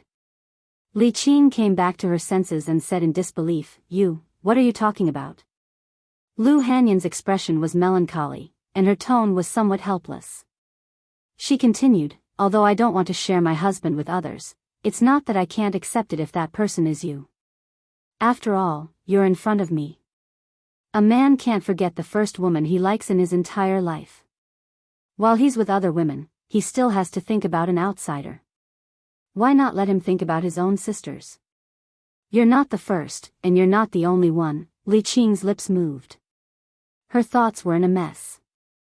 Lu Hanyan looked at Li Qing and said, of course, you can also refuse. That way, I won't feel guilty towards you at all. It's not that I stole your husband. It's you who didn't want him, and you didn't want him twice. In the future, don't go around telling people that I, Lu Hanyan, am not moral. After Li Qing came back to her senses, her pale face had turned red. She whispered, give me some time. After saying that, she quickly turned around and hurried into her room. Li Mu looked at Lu Hanyan in front of him and opened his mouth. Lu Hanyan glanced at him and said, I'll give you an hour at most. Then come to my room. Seeing her turn around and leave, Li Mu was stunned for a long time. In the end, he pinched his thigh to make sure that what had just happened was not a dream. If this was not a dream, then happiness came too suddenly. After coming back to his senses, he slowly walked to the door of Li Qing's room. Her door was not closed. Li Mu walked in and saw her sitting on the edge of the bed with her head bowed. Li Mu did not say anything. He just silently walked to her side and sat down. The two of them sat in silence. After a while, Li Qing slowly leaned her head on Li Mu's shoulder. This was the closest she had been to Li Mu since they met. Li Qing softly said, actually, when we were in the Imperial Clan Temple, I wanted to lean on you like this. Li Mu put his arm around her shoulder and said, you can lean on me for a lifetime. Li Qing did not say anything else. She quietly leaned on him for a while and then said, go to senior sister's place. Right now, she needs you more than I do. Li Mu nodded slightly and said, I'll watch you rest. Li Qing lay on the bed and covered herself with the quilt. She looked at Li Mu and said, go. Li Mu walked out of her room and helped her close the door. Li Qing, who was lying on the bed, slowly opened her beautiful eyes and softly said, Father, Mother, did you see that? Qing also has someone to rely on. Li Mu walked into Lu Hanyan's room. Lu Hanyan was sitting on the bed. She did not raise her head and asked, she agreed? Li Mu did not answer. He walked to her side and asked, why did you? Lu Hanyan unhappily said, if I don't ask her, should I wait for you to ask her? At that time, the one who will be angry will be me. So why don't I ask her myself? Li Mu said, what I mean is, why did you suddenly do this? Lu Hanyan looked at him and said, it's not sudden. From the day she appeared in Shindu, I thought about it. Your feelings for her are not something I can compare to. If you run away with her one day, what should I do? Li Mu said indignantly, what are you talking about? You are my legal wife. How can I run away with someone else? Lu Hanyan asked, so, if you had to choose between her and me, who would you choose? Li Mu thought for a while and asked tentatively, can I have them both? Hey, don't bite me. After a long time, Lu Hanyan leaned into Li Mu's arms and said, anyway, I already have Wan Wan and Xiao Bai. It doesn't matter if she has one more. If it was someone else, she could forget about marrying into the Li family. But she is Li Qing. She buried her head in Li Mu's chest and said, let me tell you, I have already married Li Qing for you. You can't abandon me for any reason in the future, As she spoke, her voice became softer. The calmness and confidence she had when facing Li Qing just now had disappeared. Li Mu's clothes were wet from her tears. At this moment, Li Mu finally understood what she had been worried about these days. The experience of being abandoned by her parents when she was young had caused her trauma. Even now, it had not healed. Li Mu hugged her tightly and said seriously, I will never abandon you, never, Changle Palace. Zhou Yi read several memorials. Suddenly, she raised her head and asked, where is Li Mu? Didn't he go to the minister's department today? I didn't see him in the morning court. Mr. May said, I really didn't see him today. Zhou Yi thought for a while and put down her brush. She said, he didn't go to court for no reason. I want to see what he is doing. She flicked her finger and a picture appeared in front of her. In the picture, it seemed to be a street in Chengdu. The street was full of people. There was a beautiful woman on each side of Li Mu. He was holding the woman on the left and the woman on the right. Mr. May looked at the picture in front of him and said in surprise, isn't that woman Li Yi's daughter? He and Li Mu, Zhou Yi snorted and said, I knew it. Their relationship is not that simple. He goes to Zongjing Temple every day more frequently than he comes to Changle Palace. He didn't want the palace maids I gave him before. I thought he didn't like women. Now it seems that all men in the world are the same, Mr. May said awkwardly, he is so outstanding. Naturally, there are more people who like him. It's understandable that both parties are willing. Zhou Yi waved her hand to disperse the picture. She was a little annoyed. Li Mu had another wife. This meant that he would come to Changle Palace less often. It was only the first day, and he didn't even go to court. On the streets of Chengdu the people looked at the three figures in front of them and whispered. Isn't that Li Yi? Who is he with? The one on Li Yi's left is Madame Li. The one on the right seems to be Li Yi's daughter. Why is Li Yi holding her hand? Is there a need to ask? Li Yi overturned the case for Li Yi and saved Miss Li from prison. She was touched and wanted to marry him. It's normal, this is also a good story. It can be written into a play. They are a perfect match, no wonder Li Yi said he wouldn't let Li Yi have no descendants. So this is what he meant. Now, Li Yi really has a descendant. Chapter 376. In the past 3 days, Li Mu had developed a feeling that life was more beautiful than this. He even thought of resigning from his position and living in seclusion. Returning to Baiyun Mountain, he could focus on cultivation and enjoy the happiness of having 2 wives. Wouldn't that be perfect? The reason why he gave up on this idea was because he thought of the Empress. Even if he were to leave, it would be after helping the Empress clear all obstacles and repaying her for recognizing his worth. Of course, he also wanted to take revenge on his father-in-law. Although the case had caused a stir and the whole country knew about it, the outcome was not satisfactory. The main culprits were all pardoned by the death exemption medallion. Only one of them received the punishment he deserved. As for the other accomplices, the 3 provinces only fined them a few months of their salary to maintain the stability of the court. It seemed that the price of framing a 4th-rank official was only a few months of salary. As far as they were concerned, this matter was already over. But for Li Mu, it was just the beginning. He stretched out his hand. The ring on his finger flashed and a booklet appeared in his hand. It was the evidence of the crimes of some of the officials of the old party that Zhou Zhong had collected over the years. Most of these people were the ones who joined forces to frame Li Yi. As the assistant minister of the Ministry of Justice and deeply trusted by the old party, it was easy for him to use his position to collect the evidence. The crimes of these people varied. Li Mu took out a piece of paper and wrote down a series of names. After thinking for a while, he circled one of them. Wang Luan, who was the minister of the Ministry of Personnel at that time, was the one who submitted many memorials asking for Li Qing to be severely punished. Li Mu was not holding a grudge, but there were so many people that he had to start with. He left the secretariat, walked out of the palace gate, and walked toward the Ministry of Justice. In the assistant minister's office of the Ministry of Justice, Yang Lin leaned comfortably on a chair and sighed in his heart. He had thought that he would have to endure for many more years to reach the position of assistant minister before he retired. But who would have thought that the Ministry of Justice would undergo such a great change? Countless people were eyeing the position, but in the end, he took advantage of it. Yang Lin's gaze inadvertently looked out of the window. A figure flashed by outside the window. Yang Lin immediately stood up from his chair and walked to the door. Lord Li, do you have any instructions for the Ministry of Justice? Although his rank was already higher than Li Mu's, in the imperial court, rank did not represent everything. In front of Li Mu, he still maintained his respect and humility. Li Mu handed him a document and said, "There is a case here. The Ministry of Justice should deal with it as soon as possible." The Central Secretariat had to do with national policies or important decisions.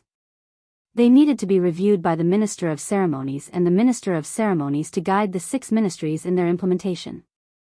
For such small matters, the Central Secretariat officials had the power to directly order the Ministry of Justice. Yang Lin took the document. After reading it, he said in shock, "This is the Ministry of Personnel's physician, Lord Wang Luan." Li Mu looked at him and asked, "Why? Does the Ministry of Justice's handling of cases vary from person to person?" Yang Lin quickly replied, "Of course not." Li Mu said, "I believe that Lord Yang will be a good official. Otherwise, I wouldn't have urged His Majesty to let you be the Assistant Minister of the Ministry of Justice." Yang Lin was stunned. He had thought that his appointment as the Assistant Minister of the Ministry of Justice was due to the efforts of the old faction. He was still puzzled as to why the old faction did not get a single official position in the Ministry of Personnel, but he succeeded in the Ministry of Justice. Only now did he know that his promotion was not because of the old faction, but because of Li Mu. He immediately clasped his hands and said, "Thank you, Lord Li." Li Mu waved his hand and said, "No need to thank me." His Majesty felt that Lord Yang was not too far off the path and wanted to give you a chance. Yang Lin stood where he was. His gaze gradually became hesitant. He knew that at this moment, he was faced with an important choice in his life. Should he continue to work for the old faction, or should he completely side with Li Mu? The old faction was controlled by the Shao clan, and the Shao clan was the legitimate royal family of Great Zhou. Even though the Zhou clan was extremely powerful, they were not the legitimate royal family. Many officials in the court and the people of Great Zhou were inclined towards the empress returning the throne to the Zhou clan. Therefore, even though the old faction had been suppressed by the new faction in recent years, they were still powerful and did not lack supporters. He worked for the old faction because he believed that the Shao clan would regain power sooner or later. However, what reason did he have to work for Li Mu?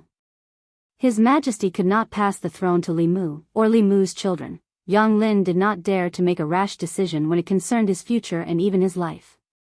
He looked at Li Mu and probed, "Lord Li, may I ask if His Majesty intends to pass the throne to the Zhou clan in the future?" Li Mu glanced at him and asked, "Is this something that you and I, as subjects, can discuss?"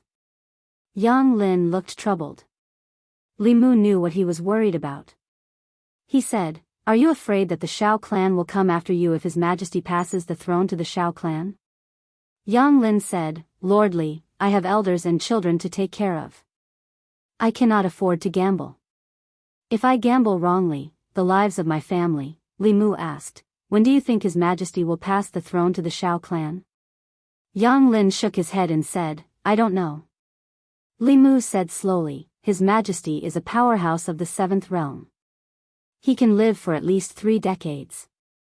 She is in her prime now. Even if the throne is to be passed, it will be decades or even centuries later. Do you think you can live until then?" Yang Lin thought for a moment and felt that Li Mu's words seemed to make sense. By that time, he would have retired and returned to his hometown to enjoy the rest of his life. It would have nothing to do with him who would inherit the throne. However, he still did not dare to gamble. He asked Li Mu nervously, "His Majesty won't pass the throne early, right?" Li Mu glanced at him and said, "Do you think His Majesty will suddenly pass the throne?" Yang Lin looked at Li Mu in a daze, seeming to understand something. If it was said that His Majesty had such thoughts in the past, he would not find it strange. In the past, His Majesty did not care about the court at all. He did not care about the struggles between the old and new parties. He let nature take its course. However, the appointments of the officials from the Ministry of Personnel and the Ministry of Justice showed that His Majesty was already deliberately suppressing the old and new parties and taking back power. Could it be that His Majesty had other thoughts? Li Mu looked at him and said, "I know that it is very difficult for Lord Yang to make a decision. I will give you 3 days to think about it. After 3 days, whether we are friends or enemies will depend on your choice." Yang Lin's expression was bitter. Did he have any other choice? Although Li Mu did not have many friends in the court, he was really good to his friends. In just half a year, Zhang Chun had been promoted from the Divine Capital Commandant to the left Assistant Minister of the Ministry of Personnel. He was a real minister with real power. The residence he lived in also went from 2, 3, and now 4. He was about to live in a large residence with 5 entrances. For Yang Lin, who lived in a small house with 2 entrances for 3 generations, a residence with 5 entrances was an unattainable dream.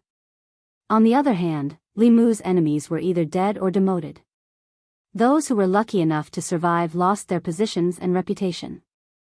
Yang Lin did not doubt that if he became Li Mu's enemy, he would not even be able to live in a small house with 2 entrances in less than a month.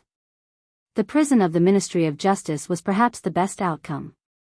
If it was a little worse, he might only have a few coffin planks to block the dirt. After careful consideration, Yang Lin let out a long sigh. Then, his expression gradually turned solemn. He looked at Li Mu and said seriously, "From now on, this humble official will follow Lord Li's lead." Li Mu did not misjudge him.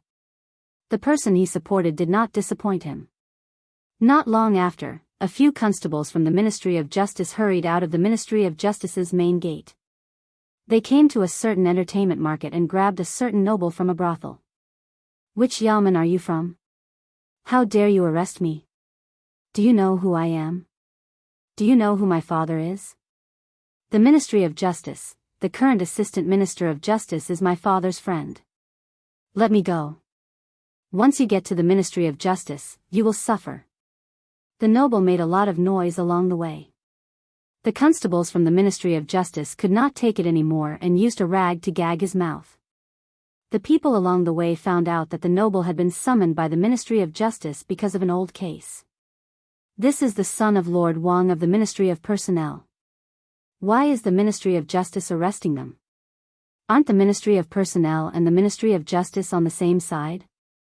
That was in the past.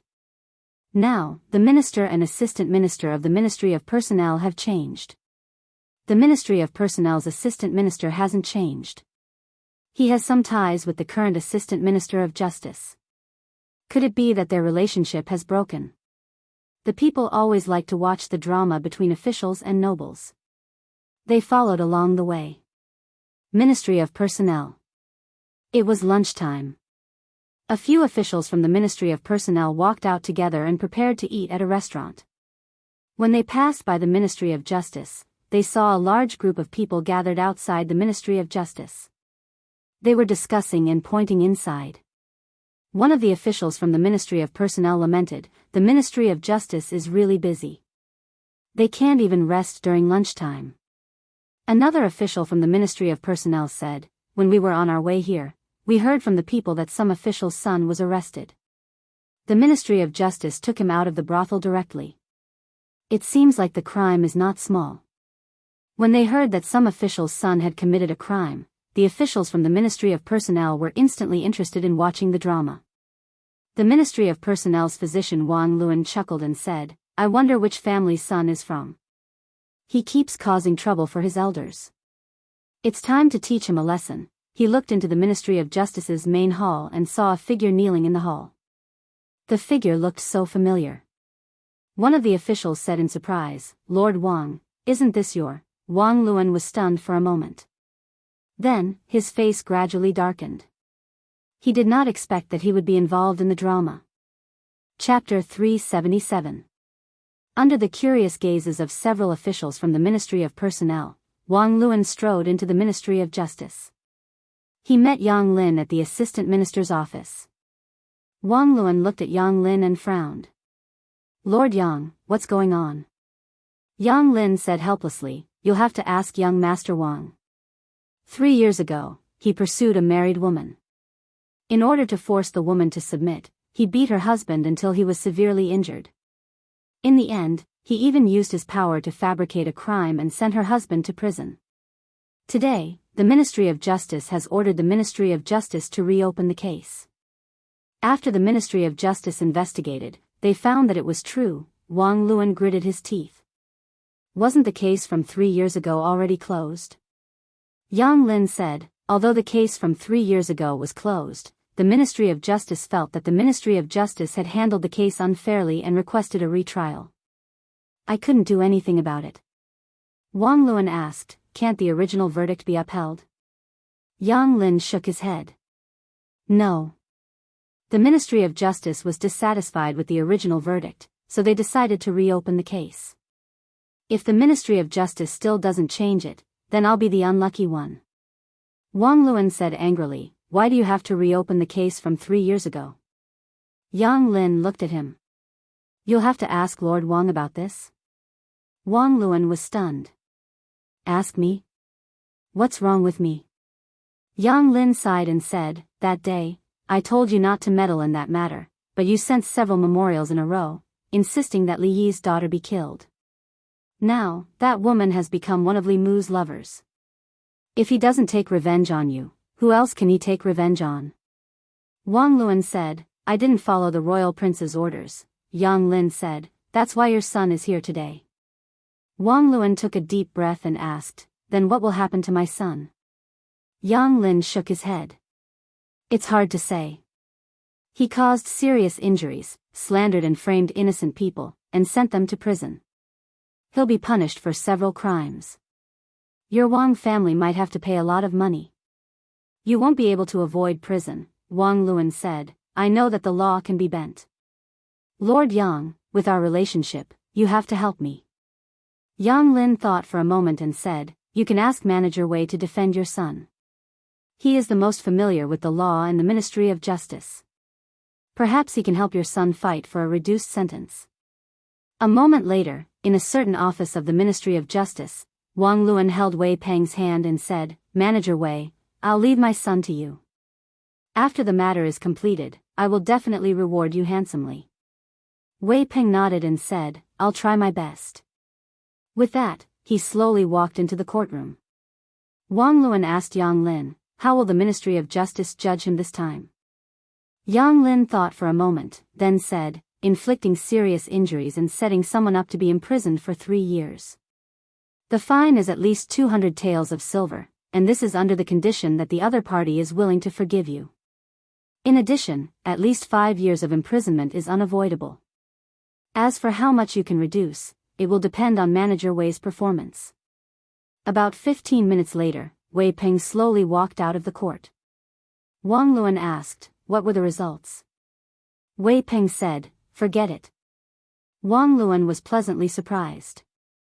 His sentence has been waived. Wei Peng said, the fine is waived. He was only sentenced to 20 years of imprisonment. Wang Luan was stunned for a moment. When he came to his senses, he grabbed Wei Peng's collar and said through clenched teeth, what did you say? Just how did you argue? Yang Lin hurriedly said, Lord Wang, watch your actions. Your actions. He had just finished speaking when several figures walked into the Ministry of Justice. They looked at Wang Luan and asked, are you the director of the Ministry of Personnel, Wang Luan? Wang Luan was furious. He said unhappily, I am. Who are you people? Crack. 2 of them pressed down on Wang Luan's arms. Another person put shackles on his wrists and said, the Imperial Clan Temple has investigated. In the past few years, you have abused your power for personal gain many times. When evaluating officials, you were severely unfair. In addition, in order to get your son off the hook, you used your position as the director of the Ministry of Personnel to put pressure on the Ministry of Justice. This is also a serious violation of the law. Come with us to the Imperial Clan Temple. Wang Luan said in horror, what are you saying? I am an official of the Imperial Court. You have no right to do this.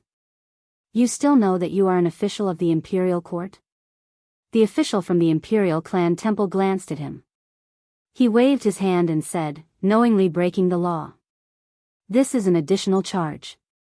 Take him away. Seeing Wang Luan being taken away, Yang Lin sighed and said, I told you long ago not to stand up for others when you shouldn't. You just wouldn't listen. Outside the Ministry of Justice, the officials from the Ministry of Personnel were dumbfounded. Everything was fine in the morning. They had just come out for lunch and the director was taken away. The onlooking commoners were also discussing. This family, both the father and son, were arrested. What a sin. The father committed a sin, and the son committed an even greater sin. They could have been released after a few years as compensation. Now, they have been locked up for 20 years. When will they be released? Manager Wei's defense is really amazing. This is nothing. Just last month, there was a murderer who was sentenced to be banished to the army. His family spent a lot of money to hire Manager Wei to defend him. Guess what happened? What happened? He was just executed yesterday. In a room on duty in the Ministry of Justice, Wei Peng was writing a file. Yang Lin stood in front of the table and asked, "You have a grudge with Wang Luan's son, right?" Wei Peng nodded and said, "We had a conflict before." Yang Lin said, "Be careful in the future. It's best not to bring personal grudges into official matters." Wei Peng said, "This official understands." Yang Lin shook his head and left. Because of the delay just now, the brush in Wei Peng's hand had been suspended in the air for too long. A drop of ink fell onto the half-finished file and quickly dyed it red, leaving behind a blob of ink.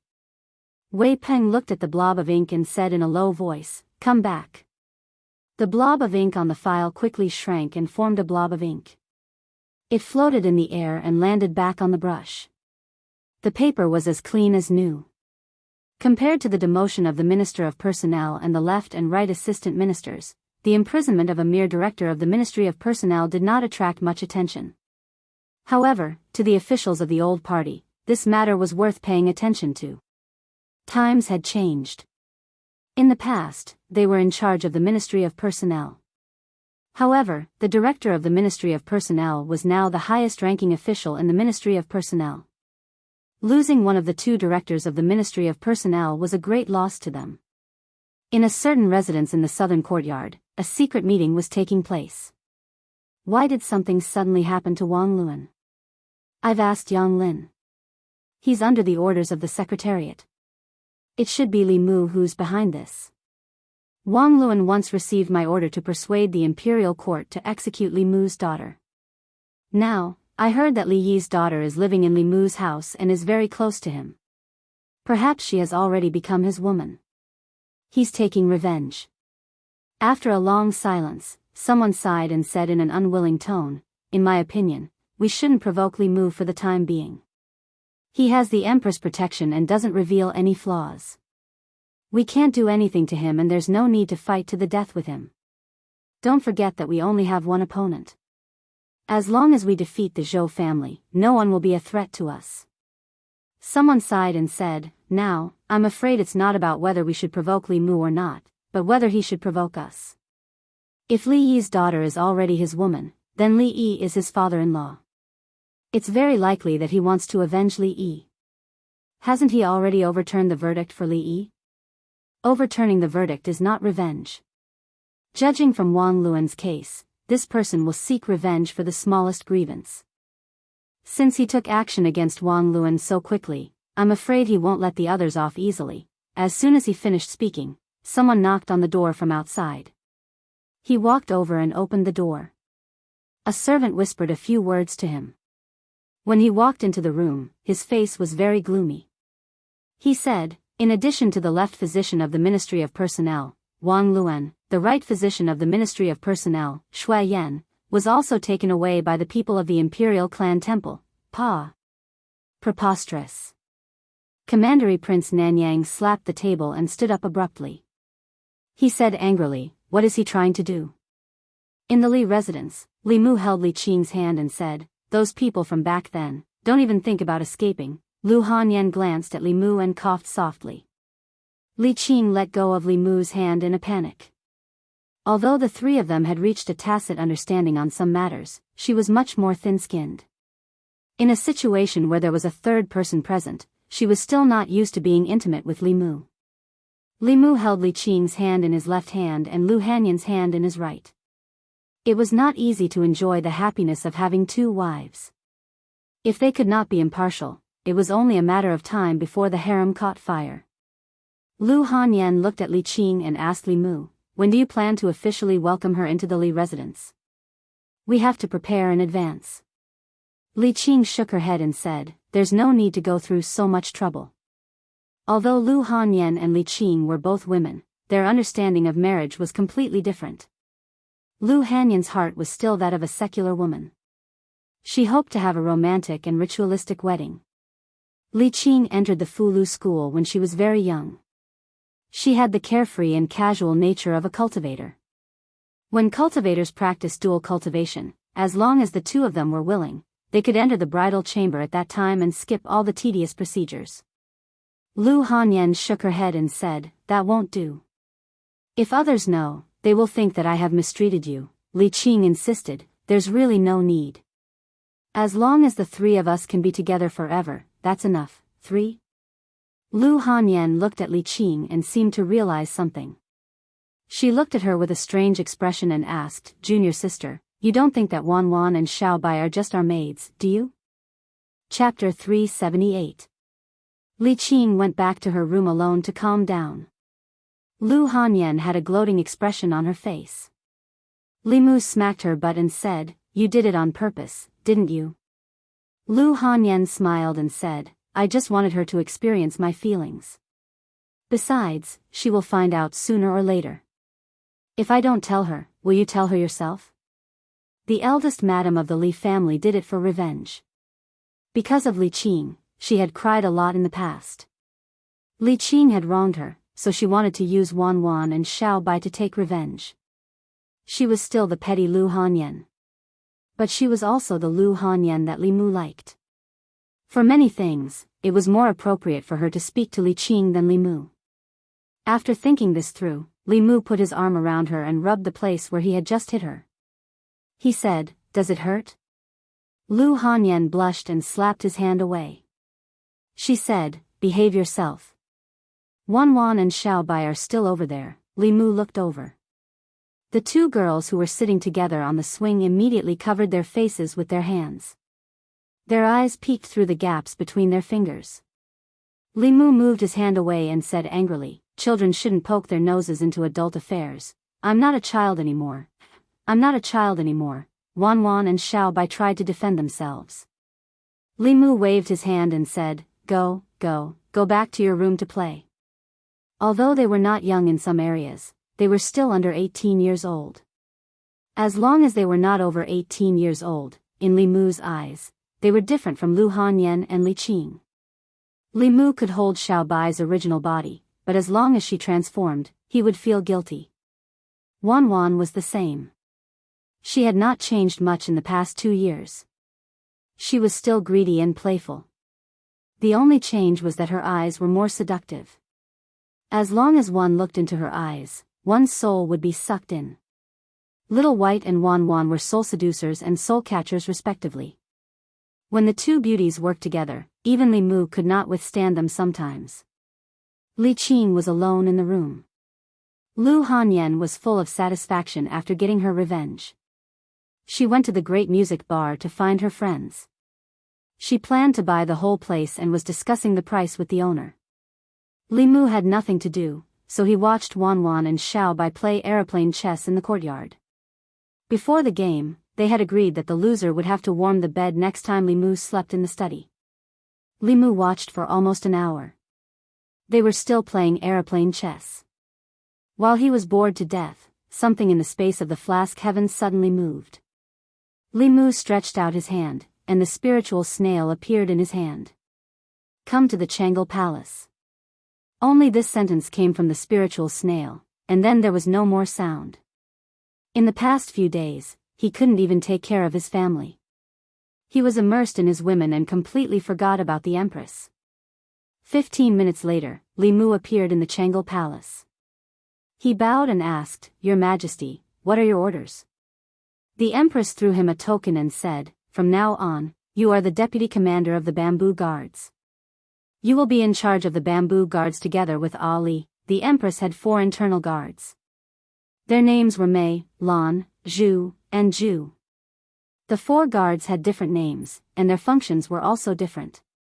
The Mei guards were in Shendu. They were in charge of monitoring the officials. The commander was Mr. Mei. The Lan guards were scattered in various counties. Their job was to monitor the local officials. Li Mu had never seen their commander before. The Bamboo Guards were a special operation organization. They were in charge of carrying out special tasks, such as investigating rebels under the Empress orders. The commander was Shengguan Li.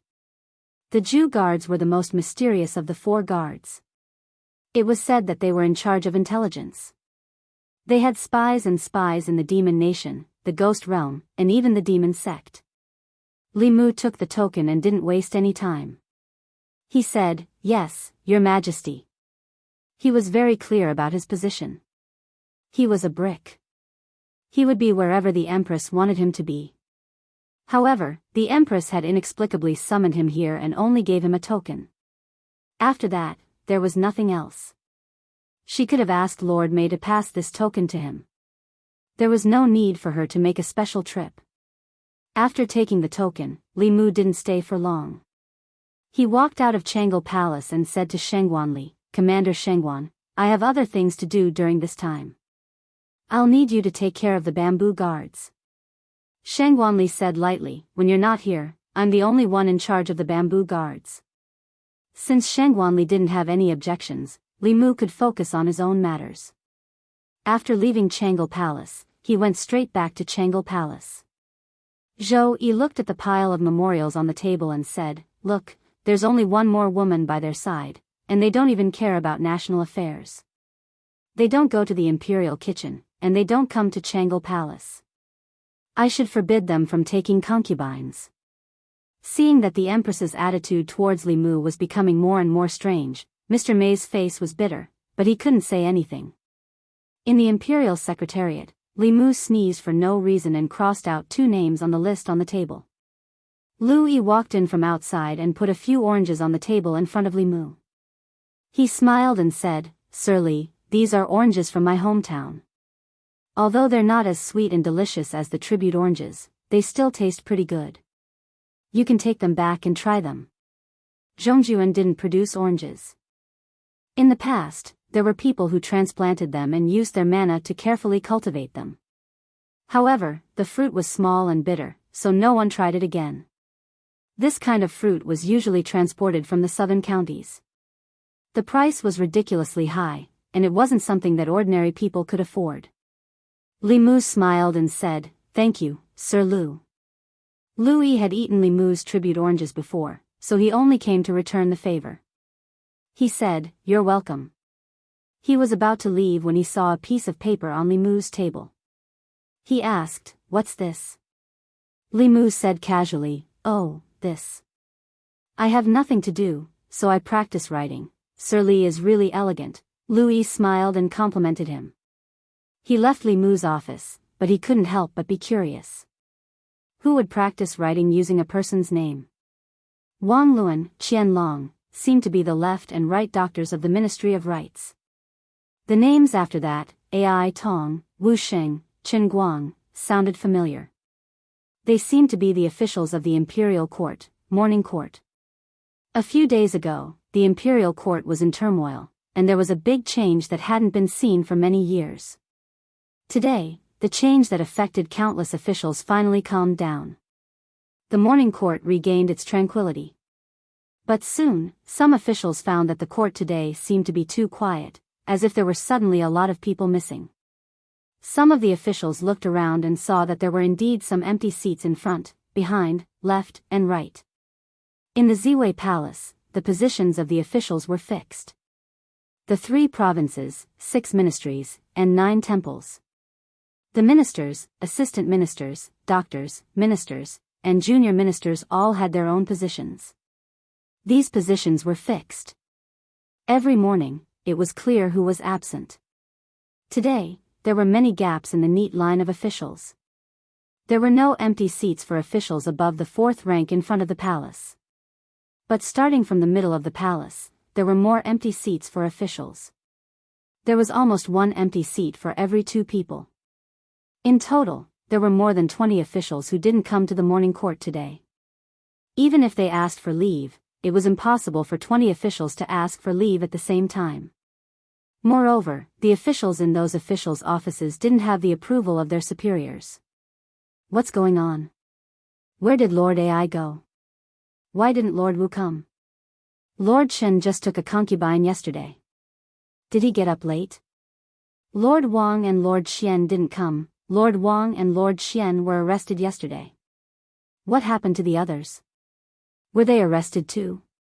Ai Tong, Wu Sheng, Chen Guang, Lu Yi stood in front and listened to the officials' discussion behind him. He was a little confused. The names of these absent officials sounded familiar, as if he had seen them somewhere. Soon, he remembered where this inexplicable sense of familiarity came from. Weren't these people the officials Li Mu used to practice calligraphy? But even if Li Mu used their names to practice calligraphy, it shouldn't be to the extent that they disappeared.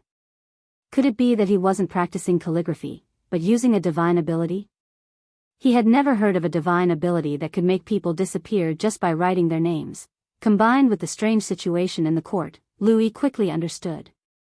That piece of paper wasn't used by Li Mu to practice calligraphy.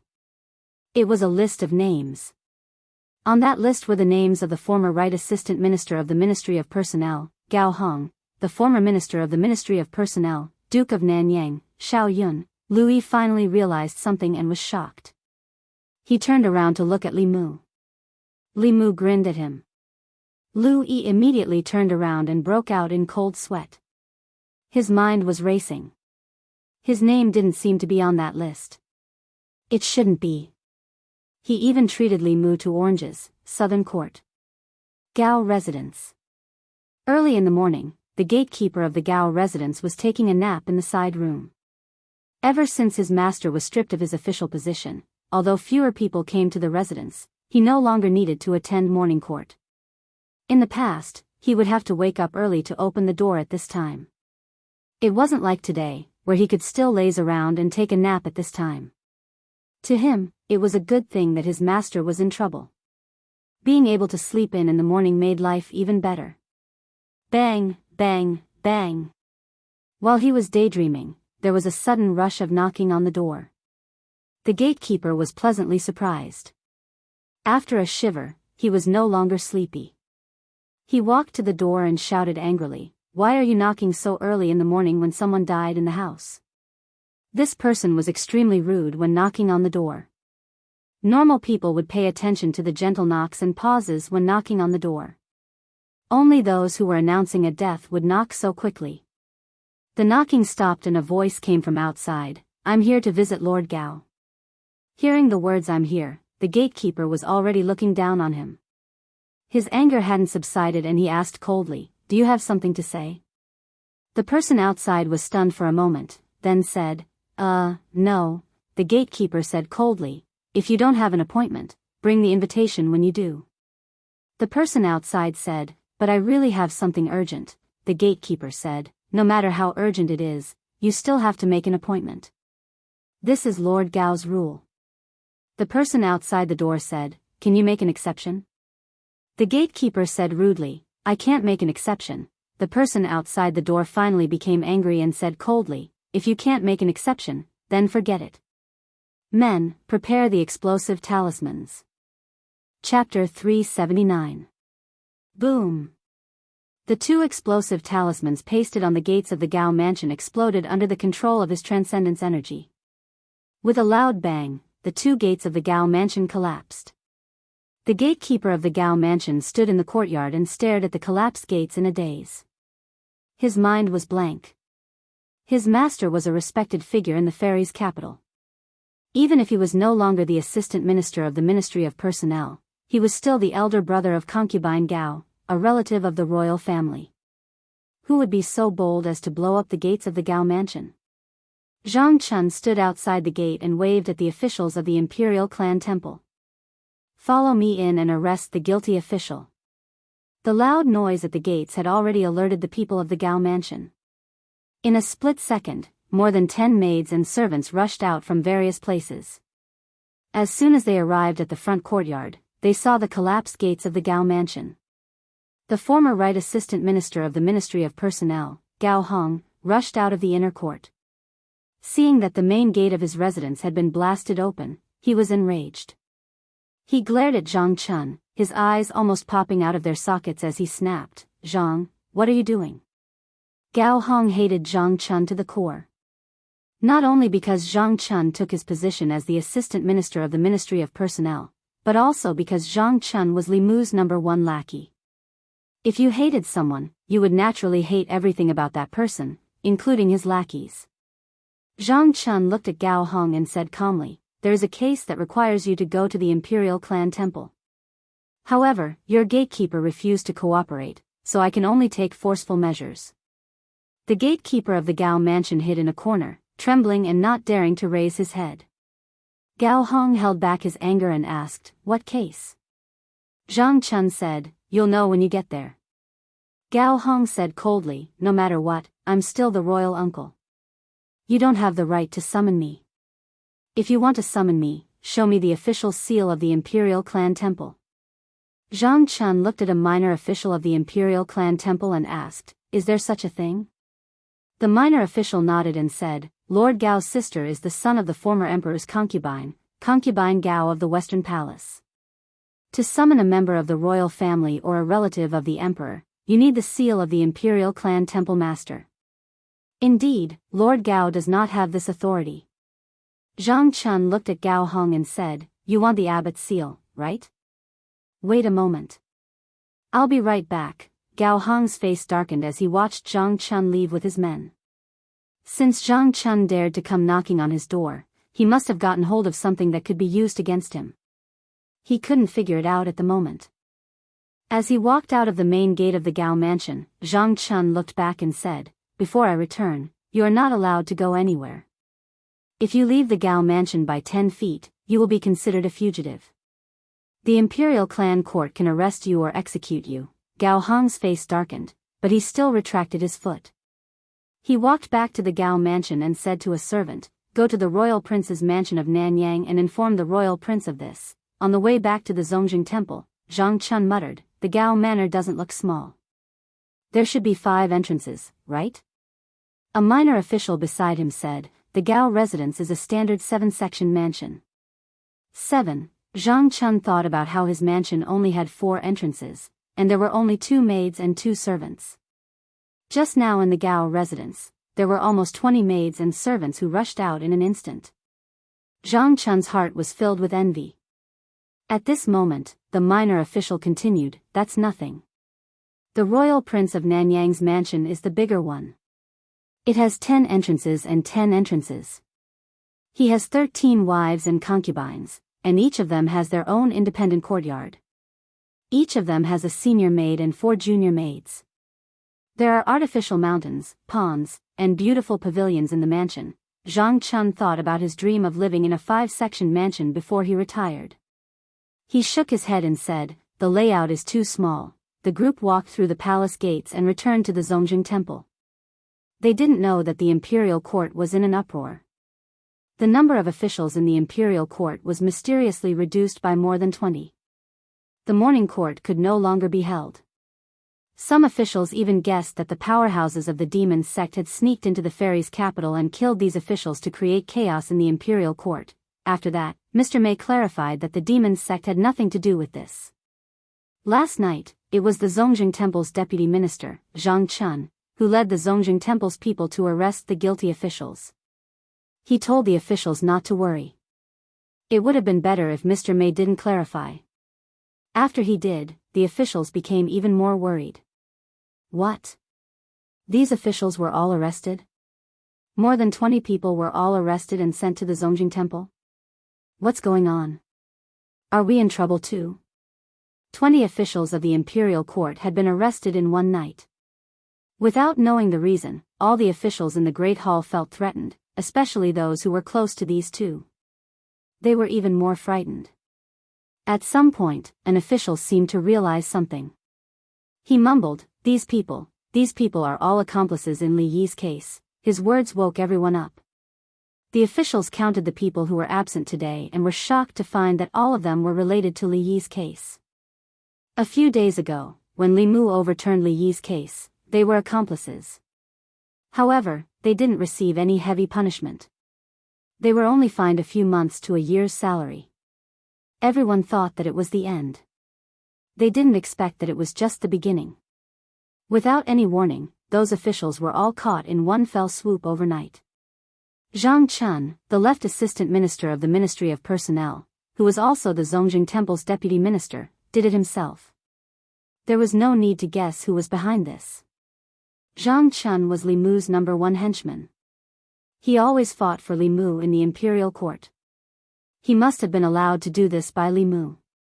Obviously, Li Mu didn't just want to overturn Li Yi's case. He also wanted to avenge Li Yi. As for the reason, everyone knew very well. Everyone in Fairy's capital knew that Li Yi's daughter was one of Li Mu's lovers. Not only did she live in his house, but they often walked hand in hand when they went out. They were very close. Li Mu overturned Li Yi's case because Li Yi was wronged and died. He wanted to avenge Li Yi because Li Yi was his father-in-law. Everyone's gaze shifted to where Li Mu was, only to find that there was no one there. Li Mu didn't even come to the imperial court today. Nonsense, this is simply nonsense. The left servant walked out and said in a deep voice, "What is the imperial court trying to do by arresting more than 20 officials for no reason?" Many people looked at Prince Shou in front. Prince Shou shook his head and said, "Don't look at me. I don't know anything." Some people in the imperial court shook their heads and sighed. Prince Shou was a prince and the head of the imperial court. He couldn't even control a minister. He was useless, Mr. May said. Yesterday, before Zhang Chun brought people to arrest them, he said that the imperial court has enough evidence. The left servant said with a dark face, "What evidence does he have to arrest more than 20 officials?" Mr. May said faintly, "The inner guards don't interfere with the imperial court. If you want to know, you just have to summon Zhang Chun to the imperial court." He turned to look at Sheng Guanli. Sheng Guanli walked to the curtain and came out after a while. She said, "Summon Zhang Chun."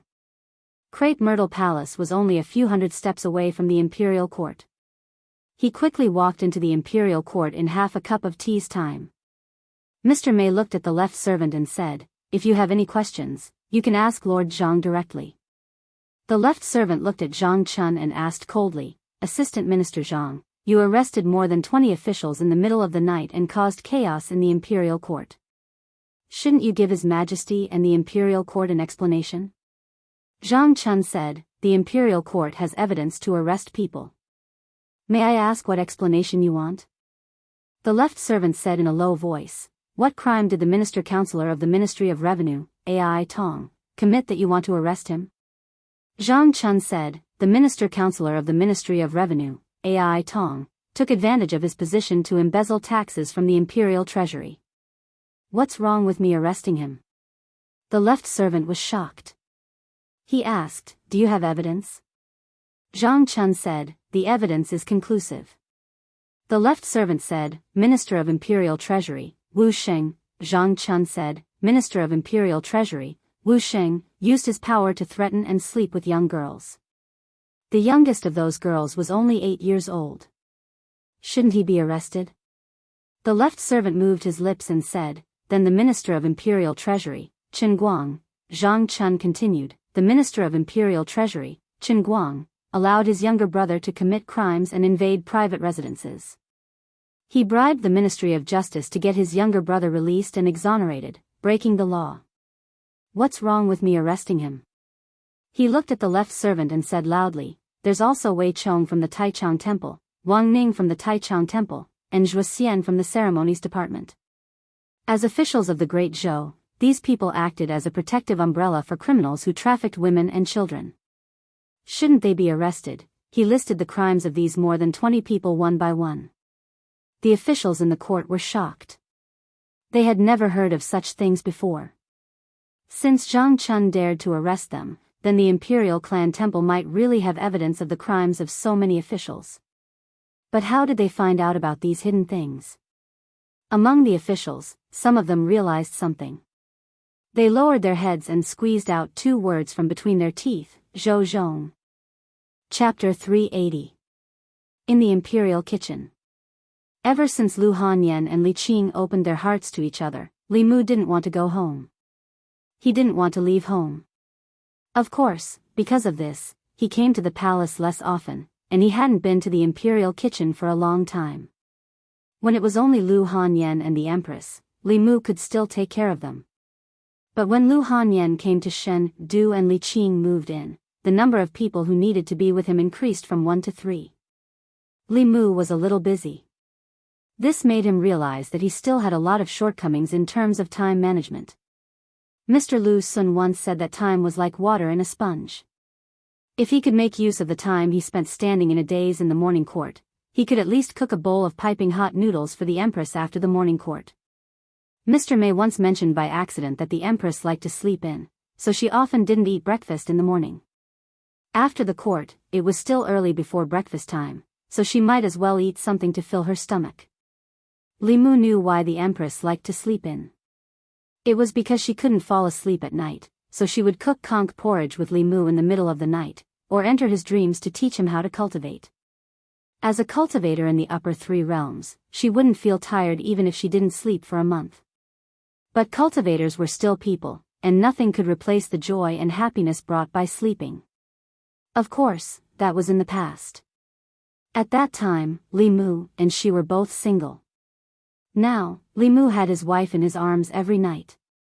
Unlike the Empress, who had nothing to do during the long nights, he couldn't sleep beside Lu Hanyan and talk to another woman all night, even if that woman was Lu Hanyan's idol.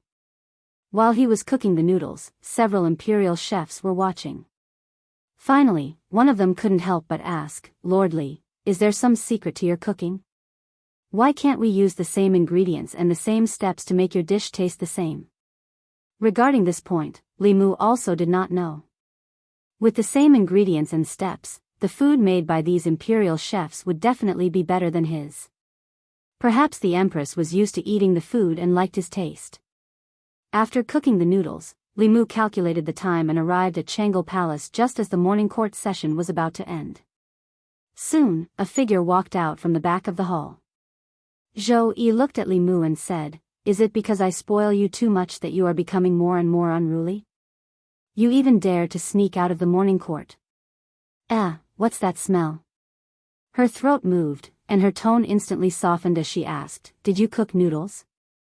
Li Mu said, "I guess that your Majesty probably didn't eat breakfast today, so I went to the imperial kitchen to cook a bowl of noodles." Zhou Yi slowly sat down, thought for a moment, and said, "You are the deputy commander of the bamboo guards and also responsible for internal affairs. If there is an emergency in the morning court session, you can leave first. I won't blame you. Okay, give me the chopsticks." Watching the Empress eat the noodles in small bites, Li Mu asked, "Your Majesty, how is the situation in the court?" Zhou Yi slowly finished a mouthful of noodles, and then said, "You don't know what the result of the trouble you caused will be. The court officials are all in danger, and the court is in chaos. The trouble was caused by you, so you are responsible for pacifying it." Li Mu said, "These more than 20 guilty officials deserve to be punished. Although it will cause chaos for a short period of time, as long as it's properly arranged, it won't affect the court too much. Your Majesty, you can quickly promote some experienced officials without any background to replace their original positions in the departments of those guilty officials. This way, the impact can be minimized and the normal operation of the Yamen can be maintained. At the same time, Your Majesty can also publicize the crimes of these officials, and use this to win over the people. After Lord Li Yi overturned the case, the people of the 36 counties will greatly increase. After punishing these corrupt officials, Your Majesty's reputation will reach the peak, and you will not be inferior to the previous wise emperors of Great Zhou. It will only be a matter of time before you surpass Emperor Wen." Zhou Qiong didn't seem to be interested in Li Mu's pancake at all. Her mind was completely focused on the bowl of noodles in front of her. She was puzzled. The same noodles and the same side dishes. Why was it that the imperial chef's dish didn't taste as good as Li Mu's? She waved her hand and said, "Just do as you said. Go and arrange it." Walking out of Changle Palace, Li Mu's heart was slightly heavy. He was a little worried. If the Empress favored him so much and let him make all the decisions, the court officials might be jealous and label him as a favored official who caused chaos. They might band together and get rid of him. No, he had to go back and fix the law bell as soon as possible. If the worst happened, the safety of his family would be guaranteed. When the time came, as long as the law bell covered the Li residence, there would be time to slowly shake people off.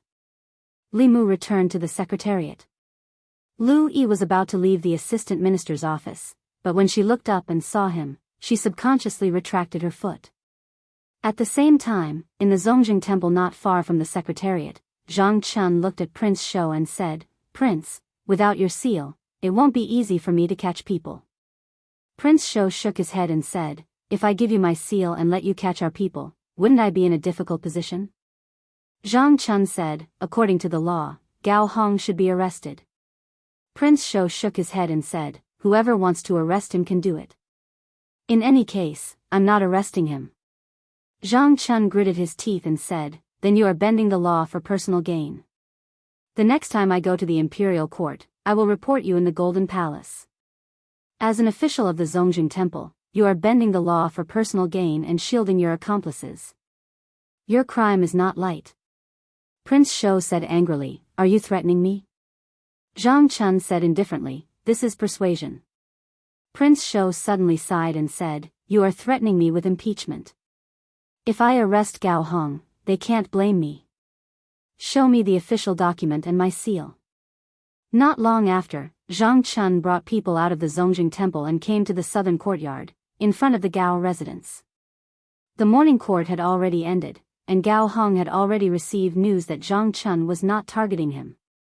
Last night, more than 20 officials in the imperial court were arrested by the Zongjing Temple. Without exception, these 20 people were all officials of the old party. Gao Hong found it hard to believe that the Zongjing Temple had something on all of them. Even the Empress's internal guards did not have this ability. There was no doubt that there was a traitor among them. As for who the traitor was, it couldn't be any more obvious. Gao Hong gritted his teeth and said, "Zhou Zhong, you should be hacked into pieces." As the assistant minister of the Ministry of Justice, Zhou Zhong had gained their trust over the years. The Ministry of Justice had also become a shelter for the old party officials. No matter what crimes they committed, they could be cleared of any crimes through the Ministry of Justice. Zhou Zhong had helped the old party officials time and time again, and his status in the old party had also risen. At the same time, Zhou Zhong also had many things on them. Facts had proven that the more they valued someone, the deeper they were hurt. In just a month, Zhou Zhong had betrayed them twice. Previously, when he turned himself in and overturned Li Yi's case, he had already caused the old party to lose an arm. This time, although the officials he targeted were not high-ranking, the scope was huge. The old party would probably suffer another blow. However, this was not necessarily a bad thing. After this, the higher-ups would probably not tolerate Li Mu anymore. Even if it went against the emperor's will, they would resolutely get rid of him. Before that, he just needed to wait for news. Gao Hong did not receive any news, but Zhang Chun did. Looking at the official seal of the Imperial Clan Temple, Gao Hong said in disbelief, "You stole His Highness's seal." "Bullshit." Zhang Chun glared at him and said, "Do I need to steal it? I just need to tell him that you, Gao Hong, are guilty." If he didn't seal it, he would be bending the law for favoritism and covering up for his accomplice. "I will have the Imperial Court impeach him, and he will confess everything." Gao Hong's lungs were about to explode. He gritted his teeth and said, "Coward." Zhang Chun waved his hand and said, "If you want to scold him, go to the Imperial Clan Temple and scold him in front of him." "Lord Gao, do you want to leave by yourself, or do we have to escort you?" Gao Hong snorted and said, "I'll leave by myself." He looked coldly at Zhang Chun and said, "Just you wait. Li Mu won't be able to jump around for long. When the time comes, the first one to die will be you." Zhang Chun glanced at him and said, "You might not be able to wait until that day." After having two people send Gao Hong to the Imperial Clan Temple, Zhang Chun waved his hand and said to the others, "Go to the next house." A moment later, at the Commandery Prince Mansion of Nanyang. The people of the Imperial Clan Temple knocked on the door for a long time, but no one answered. A low-ranking official helplessly retreated and said, "Lord, there's no one." Zhang Chun said indifferently, "Put on the explosive talisman." The two low-ranking officials stuck a few pieces of Fulu on the door of the Commandery Prince Mansion of Nanyang. Zhang Chun used his magic power to control the Fulu from a distance, and a powerful wave of spiritual energy erupted from the pieces of paper. However, as soon as the wave of spiritual energy was produced, a wave of water appeared on the door of the Commandery Prince Mansion of Nanyang. Wherever the wave of water passed, the waves of spiritual energy produced by the Fulu were easily wiped out. A low-ranking official said, "The protective formation." He walked to Zhang Chun and said, "Lord, the protective formation here is too strong. We can't break it." Zhang Chun asked, "How did the Imperial clan temples solve this kind of problem in the past?" The low-ranking official said, "We would send an official document to the Ministry of Personnel and ask them to send a high priest from the High Priest Department." Zhang Chun thought for a while and said, "Let's go back to the Imperial clan temple first. I'll write an official document for you to send to the Ministry of Personnel." The low-ranking official looked at him and reminded, "Lord, you're the Assistant Minister of the Ministry of Personnel." Zhang Chun slapped his head and said, "How could I forget about this? Come, follow me to the Ministry of Personnel." Soon, there was no movement outside the Commandery Prince Mansion of Nanyang. Outside the door, the Commandery Prince of Nanyang waved his sleeves and snorted, "You're courting death." Without this incident, perhaps the higher-ups would continue to tolerate Li Mu. After this incident, getting rid of Li Mu was a top priority. At the same time, in a deep house in the southern court, there was a sound of gnashing teeth. Li Mu can't be kept alive anymore. This person's threat is even greater than Li Yi's back then. We must get rid of Li Mu, but His Majesty. With His Majesty's protection, it's impossible to get rid of him through the Imperial Court. If we want to get rid of Li Mu, we must restrain His Majesty and use special means. I'll go to the 100 Rivers Academy and meet the Dean. I'll go to the Myriad Scrolls Academy. Chapter 381. The four major academies had always held a special position in the Great Show. Although they did not directly participate in the politics of the Imperial Court, the Academy presidents could restrict the Emperor in the name of righteousness. Back when the former Emperor was still on the throne, it was because of his arbitrary actions that the Great Zhou was plagued with internal and external troubles. The atmosphere was foul, and the faith of the people fell to the lowest point in the past century. At that time, the four major academies worked together. For Seventh Realm powerhouses suppressed the Imperial Court in an unparalleled manner and completely took away the former Emperor's authority. Now, the Empress's special favor for Li Mu had repeatedly caused unrest in the Imperial Court. The four major academies had enough reasons to restrict the Empress and stabilize the Imperial Court. If Li Mu had obediently been her favored official, it would have been fine. The old party would not take the risk of offending the Empress and attack him just because she doted on him. However, his existence had already greatly damaged their vitality and strength.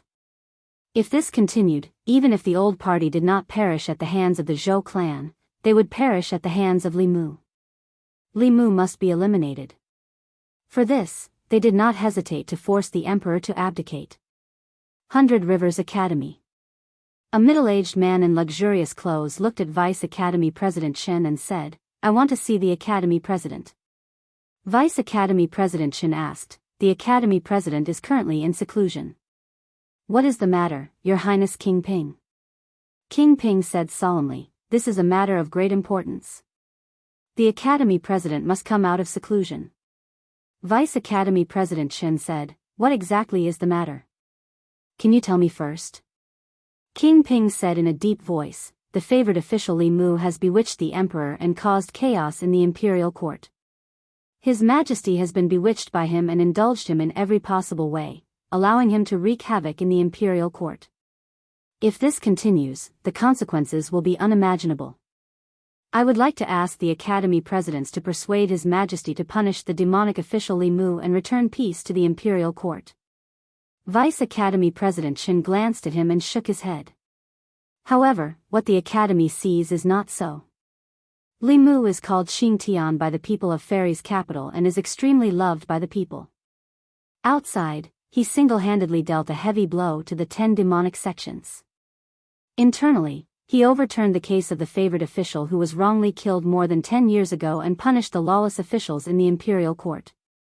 Because of what he has done, the people's faith in the great Zhou has reached its peak in 50 years, far surpassing the time of the emperor. It is inevitable that His Majesty's favor. Although he is a favored official, Your Highness. King Ping opened his mouth and said, there is one thing that I hope Your Highness can understand. Vice Academy President Shen looked at King Ping and said slowly, the Academy is the Academy of the Great Zhou, not the Academy of the Shao clan. If the Emperor is muddle-headed, the Academy should work together to support him. This is our duty. If the Emperor is wise, the Academy should do its best to assist him. This is also our duty. Whether His Majesty is wise or muddle-headed, it is not up to you to decide. It is up to the people to decide, King Ping said, but the Imperial Court, Vice Academy President Shen said, without destruction, there can be no construction. A piece of good wood will not go bad just because a few worms have crawled on it. However, if they are allowed to gnaw on it, the good wood will eventually turn rotten one day. This is all I have to say. Take care of yourselves. With that, he put his hands behind his back and slowly left. King Ping stood where he was and his expression changed for a while. Finally, he revealed a helpless expression. After a while, he left the 100 Rivers Academy and returned to King Ping's residence. Several people who were waiting in the residence immediately came up to him and spoke. How was it? What did the dean say? Brother Wang, say something. King Ping looked at everyone and sighed. Let's drop this matter. Don't mention it again. Why? Could it be that the Academy doesn't agree? While everyone was asking, another figure walked in from outside. The Duke of Jiangyin had just walked into the courtyard when he shook his head and said, I didn't see the dean. I don't think we can count on the Thousand Scrolls Academy. Among the 4 great academies, the White Deer Academy belonged to the Ministry of War and could never be counted on. As for the other 3 great academies, the 100 Rivers Academy and the Thousand Scrolls Academy supported the Shao clan. The Azure Cloud Academy stood on the side of the Zhou clan. If even the 100 Rivers Academy and the Thousand Scrolls Academy could not be won over, then there was no need to mention the Azure Cloud Academy. At least 3 deans were needed to persuade the Empress. Even if they managed to win over the Azure Cloud Academy, it would be useless. One of them looked at the Duke of Jiangyin and asked, what did the Thousand Scrolls Academy say? The Duke of Jiangyin shook his head and said, they said that the Academy is not a tool for us to fight for power. They only want to ensure the continuation of the Shao clan's royal family. If the Empress wants to pass the throne to a disciple of the Zhou clan, they will do their best to stop it. Apart from that, the Academy will not participate in any court battles. After saying that, he looked at King Ping and asked, what did the 100 Rivers Academy say? King Ping said, they told us to take care of ourselves. No one spoke again. The courtyard fell into a long silence. The meaning of take care of ourselves was that the 100 Rivers Academy would not help them this time. All along, they had thought that the Zhou clan only had one advantage over the Shao clan, and that was that the Empress's surname was Zhou. Regardless of whether it was the control of the imperial court, the local area, or the number of academies behind them, they were stronger than the Zhou clan's new faction. In fact, if it was not for the former emperor's incompetence that caused the wrath of the people and made the Azure Cloud Academy's dean extremely disappointed in the Shao clan, there might be 3 or even 4 academies behind the Shao clan. It was only now that they realized that although the 2 academies behind them were inclined to let the Shao clan return to the orthodox lineage in the future, that was a matter for the future. At present, they still acknowledged the Empress. In fact, it was not just the academies. Even everyone present was convinced by the current Empress. She had shown great talent in cultivation since she was young. Otherwise, she would not have been valued by the former emperor and become the crown princess and empress. The fact that she could be acknowledged by the emperor's qi and successfully advance to the 7th realm proved this point. At that time, no one in the Shao clan could withstand the emperor's qi and forcefully break through. The royal clan would not have an additional 7th realm powerhouse, but a useless person whose foundation was destroyed. One had to know that she was only 25 years old back then. Since ancient times, no one in the Shao clan had been able to inherit the emperor's qi and advance to the 7th realm at the age of 25. Obviously, the academies would not stand against the empress for this matter. The Duke of Jiangyin asked, "What do we do now?" After a long silence, King Ping shook his head and said tiredly, "Let's leave it at that." Although he did not say much, everyone could hear the intention to retreat from his words. The Shao royal clan did not retreat when facing the new faction that was at the peak of their power. Now that they were facing a lone official, they had the intention to retreat. After failing to defeat Li Mu after using countless methods openly and secretly, they chose to avoid him. The Li residence. Li Mu had just learned from Zhang Chun that the Duke of Nanyang's residence was covered by a powerful formation and the officials of the ancestral temple could not enter. As the assistant minister of the Ministry of Personnel, he mobilized the consecrated department to help, but was rejected by the consecrated department. The consecrated department was a special department in the imperial court. It was not an official office. The consecrators in it were powerhouses recruited from all over the country at great cost by the imperial court. Their relationship with the imperial court was a cooperative relationship, not a subordinate one. The consecrated department existed in the previous dynasty and had always been under the control of the old faction. Ever since someone tried to assassinate Zhou Zhong in the consecrated department, Li Mu decided to find an opportunity to reorganize the department. However, he had been busy with other things these days and delayed this matter. Now, he was almost done with the matters at hand and could start to clean up the consecrated department. Before that, he had to help Zhang Chun solve the current problem. There were not many powerhouses in the ancestral temple. They could not be compared to the consecrated department and could not break the formation of the Duke of Nanyang's residence. Li Mu walked out of the residence and said, "Let's go. I'll go with you to take a look." The Duke of Nanyang's residence. The Duke of Nanyang observed the situation outside the door through a mirror. Several officials of the ancestral temple stood there, but Zhang Chun had disappeared. This time, Li Mu suddenly went crazy and let Zhang Chun capture so many officials of the old faction. This really surprised the Duke of Nanyang. After the surprise, he was delighted. The reason why the higher-ups tolerated Li Mu was that although Li Mu had damaged the interests of the old faction, it was not to the extent that they would completely fall out with the Empress and get rid of Li Mu at all costs. Now it was time. Because Li Mu's actions had shaken the foundation of the old faction in the imperial court. The entire old faction did not hesitate to ask the Academy for help and restrain the Empress in order to get rid of Li Mu, a thorn in their flesh. In the end, Li Mu was killed by his arrogance. What the Duke of Nanyang had to do was wait. He was waiting for the higher-ups to make a move. When Li Mu died, Zhang Chun and the others would be like chickens and pottery dogs, unable to withstand a single blow.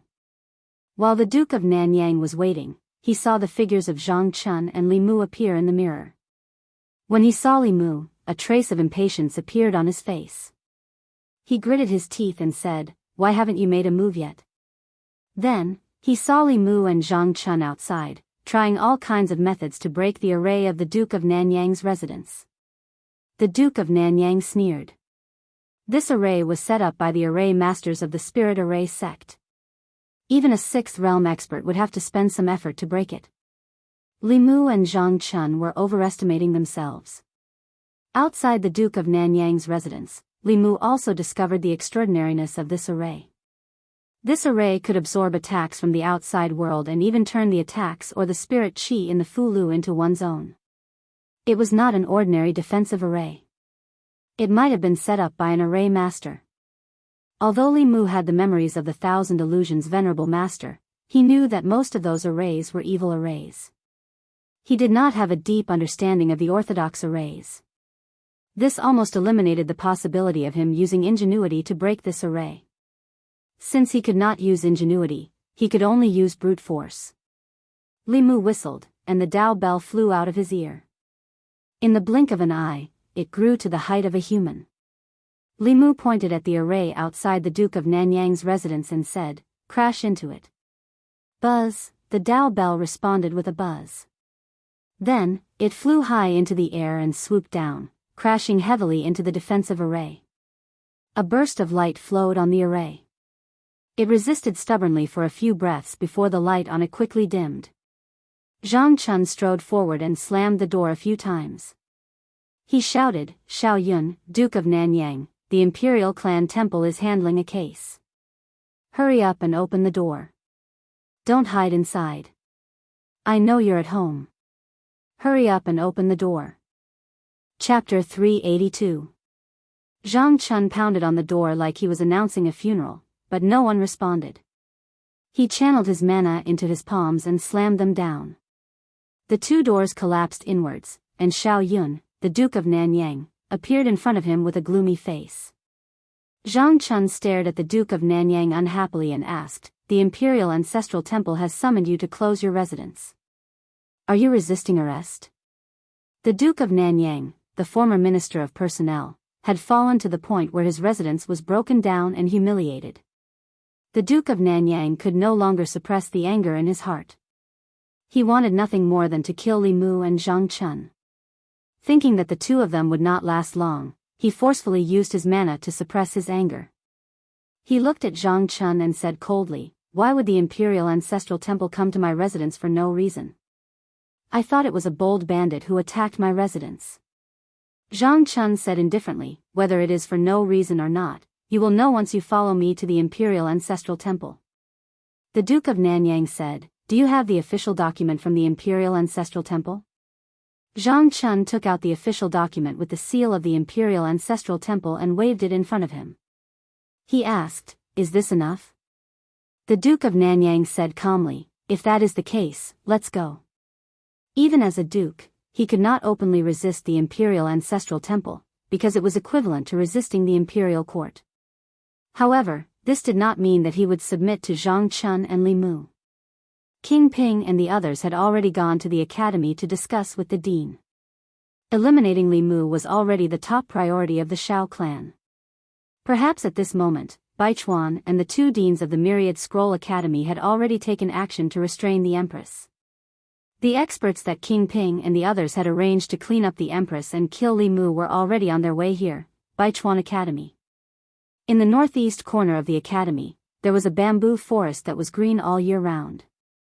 The students of Baichuan Academy would not easily approach this place. Everyone knew that this was the place where the dean cultivated. The dean of the academy was one of the few experts in the Great Zhou.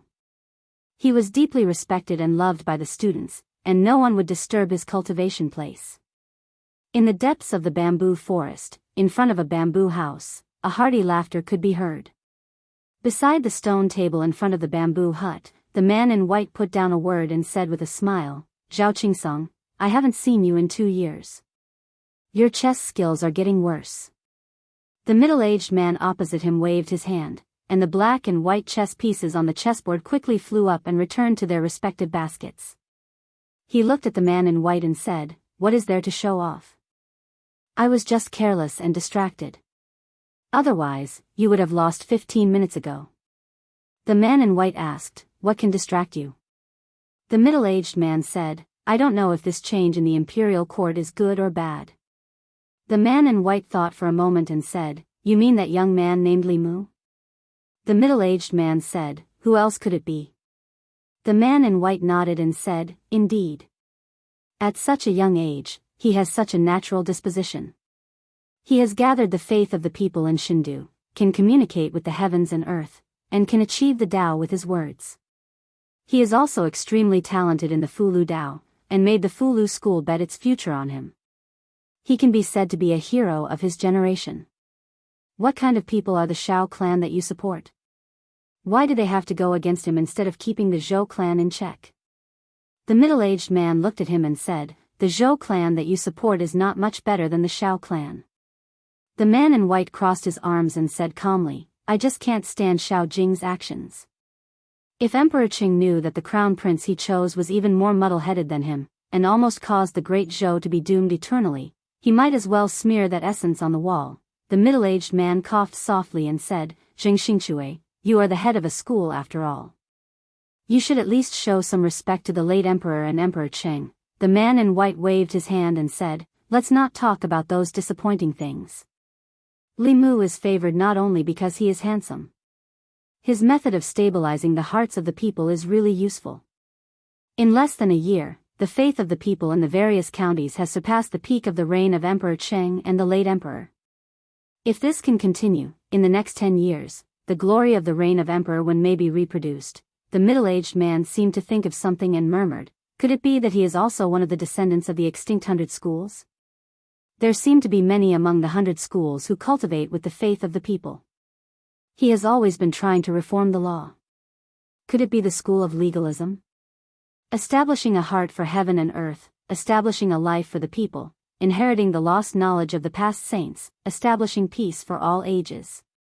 The man in white whispered a few words and said, "It sounds more like the Confucian school. He has the ambition of ruling the world and is full of righteousness.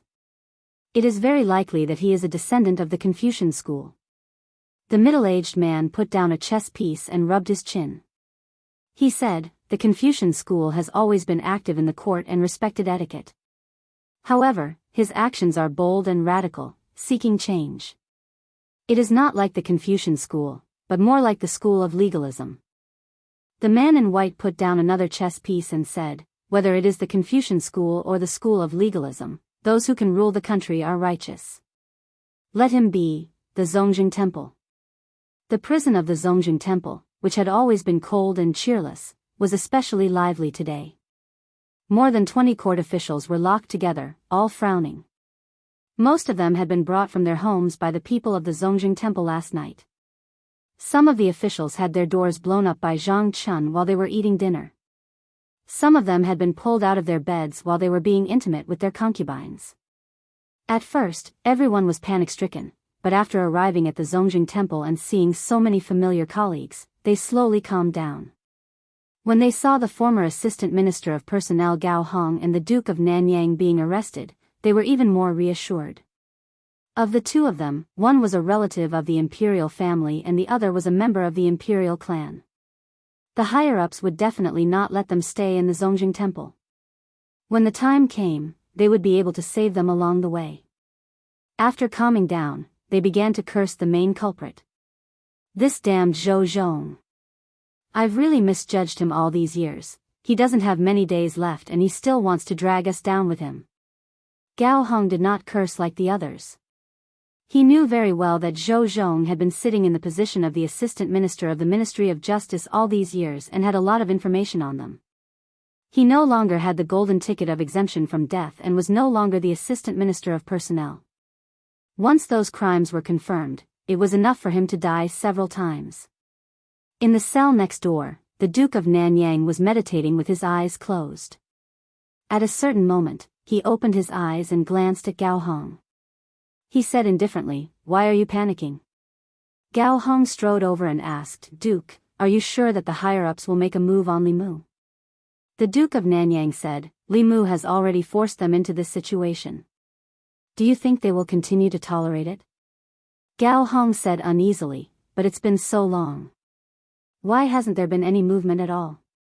The Duke of Nanyang said indifferently, "What's the hurry? Perhaps they are already on their way." Gao Hong was still worried. He walked out of the cell and said to a jailer, "Go and invite His Highness Prince Shou here." Hearing this, the jailer quickly walked out of the prison. Although the prisoners in the cell were all criminals, they still had a higher status than the jailers. As a lowly jailer, he did not dare to disobey these people. After a while, Prince Shou walked in from the outside. He looked at the two of them and said, "What's wrong with you?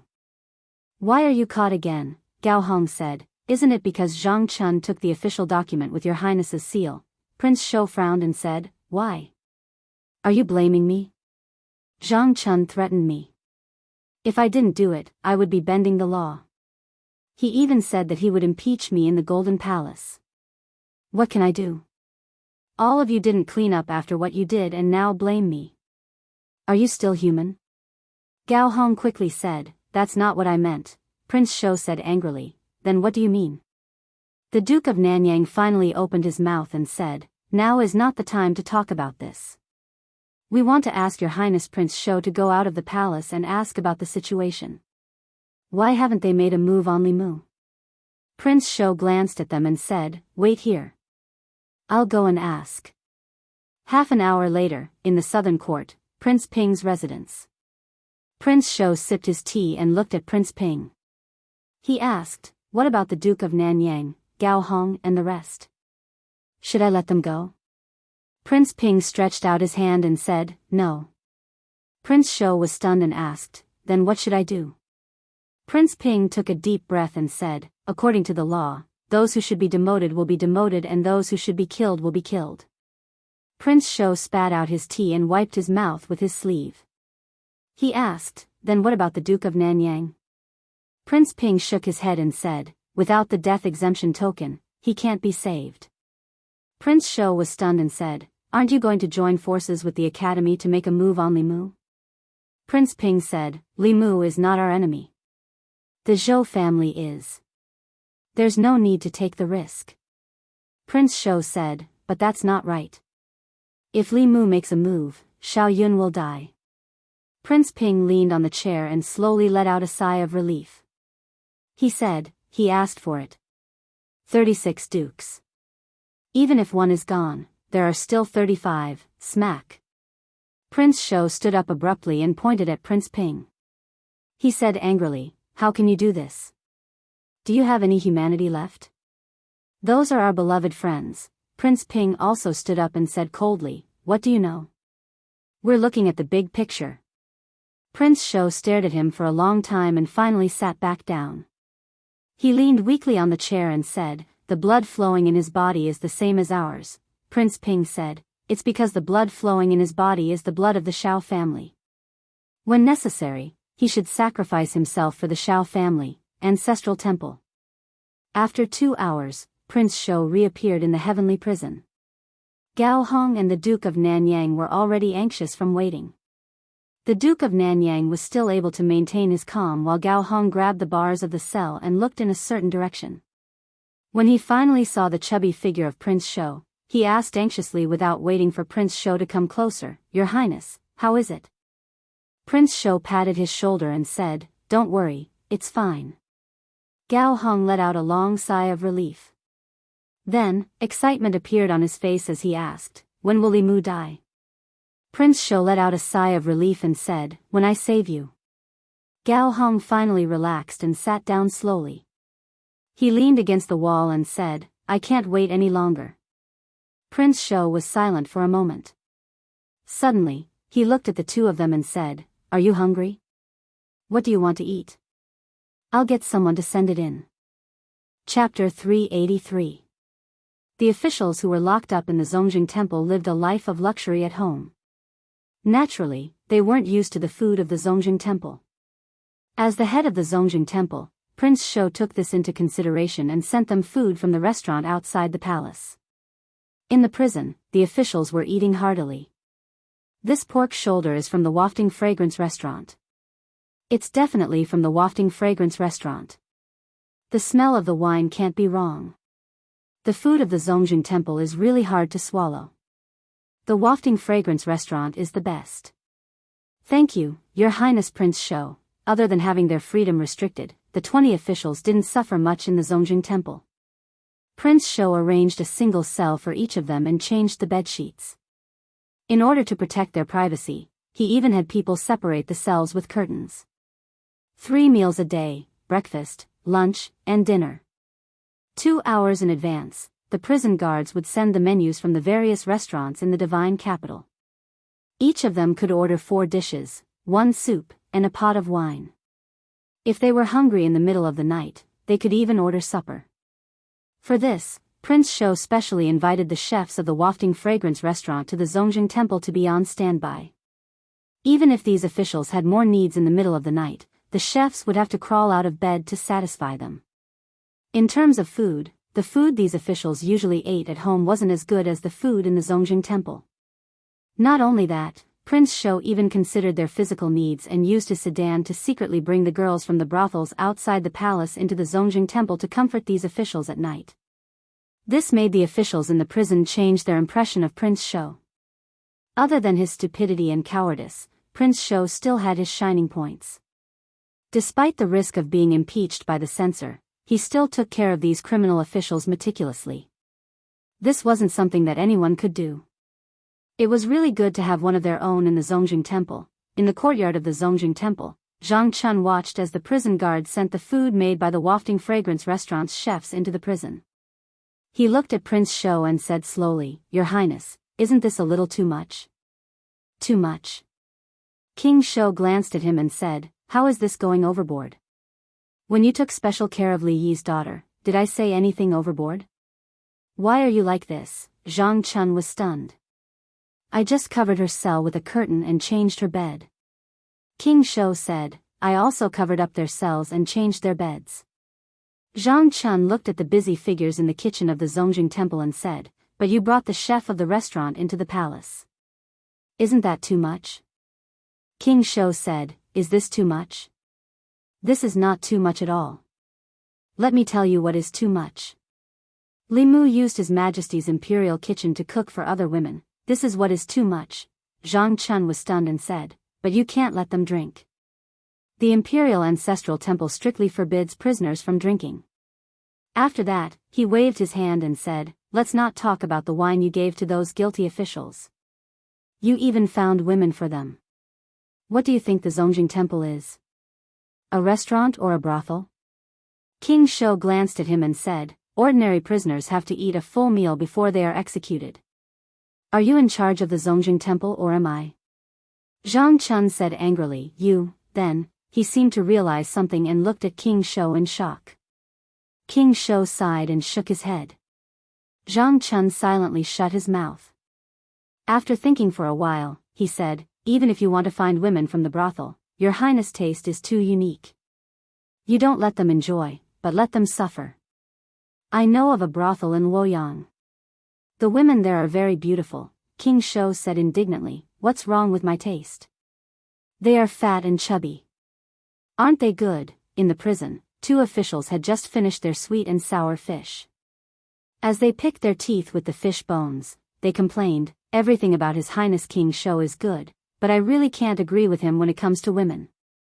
I can't even bear to touch the women he finds." King Shou walked in and said, "If you're not satisfied, I'll give you a beautiful one tonight." The official smiled and said, "Thank you, Your Highness." King Shou walked to the innermost cell and asked Commandery Prince Nanyang, "Are you used to it?" Commandery Prince Nanyang said, "Not really, but thank you for taking care of me." At first, Commandery Prince Nanyang looked down on King Shou.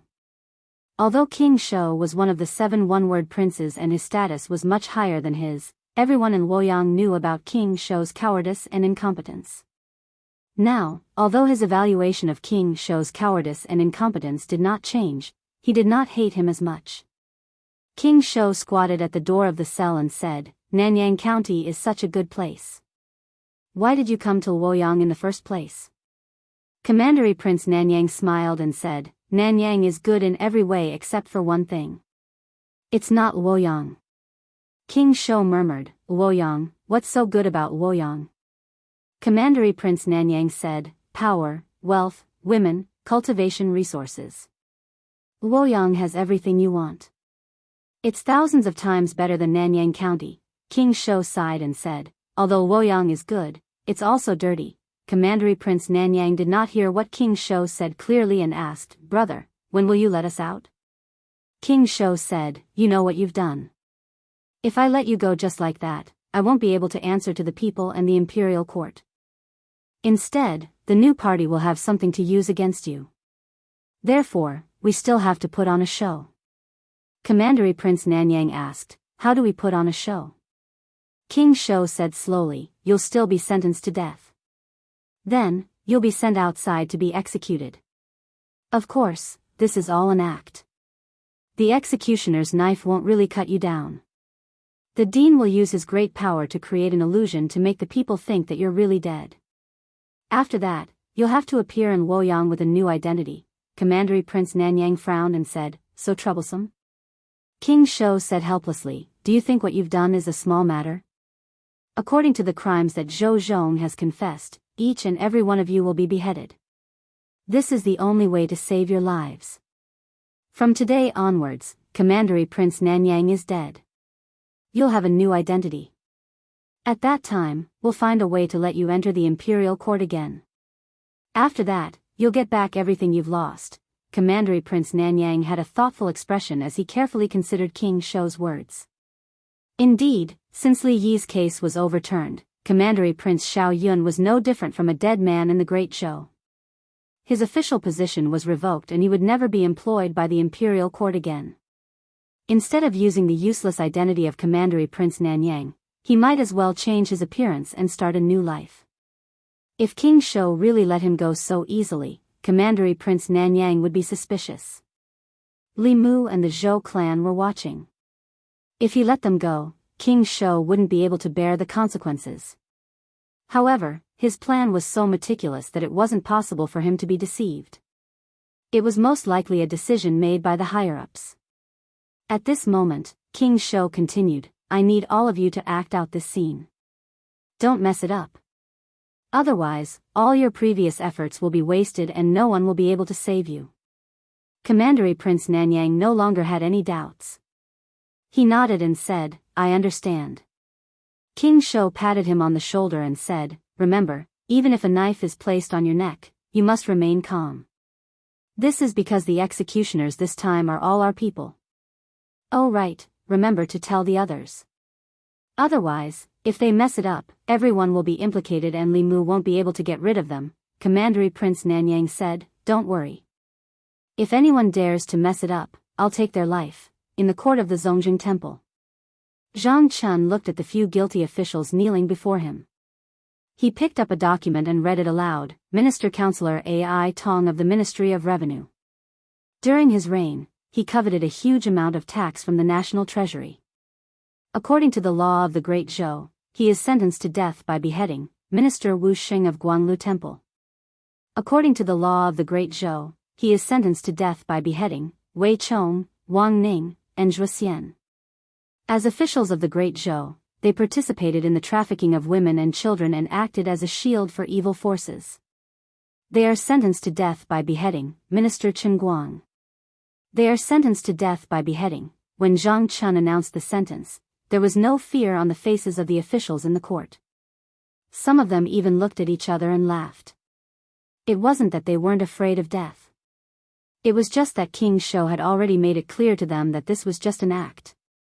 When the time came, not only would they not die, but they would also usher in a more glorious life with a new identity. The death penalty documents of these officials had already been reviewed multiple times. After Zhang Chun announced the sentence in the court, more than 20 people were escorted to the execution ground. King Shou stood outside the Zongjing Temple and nodded at all the guilty officials who walked out of the temple. After receiving that hint from King Shou, everyone felt more at ease. They rushed to the execution ground without any fear, looking quite resolute. On the execution ground. Screens surrounded the execution ground. The people below the execution ground couldn't see the specific situation on the execution ground. This time, those who were to be executed were all officials of the imperial court. There were even relatives of the emperor. The scene of their execution couldn't be seen by the people. Li Mu held Li Qing's hand and stood in the crowd. The main culprits and accomplices who framed her father back then were almost all here. Li Mu promised her that all the culprits of the case back then would receive the punishment they deserved. Behind the screens, more than 20 people knelt there. There was still no fear on their faces. Some of them even looked back at the executioner with a smile. Even though the executioner was used to big scenes, he still felt goosebumps from the strange gazes of these people who were about to die. Zhang Chun sat at the executioner's seat. He looked up at the sky, grabbed a bunch of sticks, and threw them out. He said, "The time is up. Start the execution." The executioner's knife was raised high and quickly brought down. Looking at the heads rolling next to him, one of the officials sighed in his heart. A 7th realm cultivator was indeed a 7th realm cultivator. This kind of realistic illusion almost fooled him, let alone the people. There were also a few people whose expressions changed when they noticed the blood of the people next to them splattering on them. However, the executioner behind them didn't give them time to think. With a slash of the knife, the heads were separated from the bodies and their souls scattered. Before and after the execution ground was completely silent. In the past, before the execution, the prisoners would cry and howl. This was probably the quietest execution that the people of the fairies' capital had ever seen. King Shou stood outside the execution ground and sighed deeply. He muttered, "In your next life, be a good person." Chapter 384. The execution was very strange. Even the people outside the execution ground could tell that something was wrong. They had seen executions in the past. It was normal for the prisoners to cry and scream before they died. There were also many who yelled and cursed. However, this time, there were no cries and no cursing. The execution platform surrounded by screens was silent. More than 20 people were calmly going to their deaths. It was so quiet that it was eerie. Soon, the cheers of the people drowned out the silence. Good execution. They are all criminals who wronged Lord Li back then. These people deserve to die. Lord Li can rest in peace now. At the front of the crowd, Li Qing held Li Mu's hand tightly and said, "Let's go." The two of them turned around. The people took the initiative to open a path for them. They walked slowly. The people behind them watched them leave.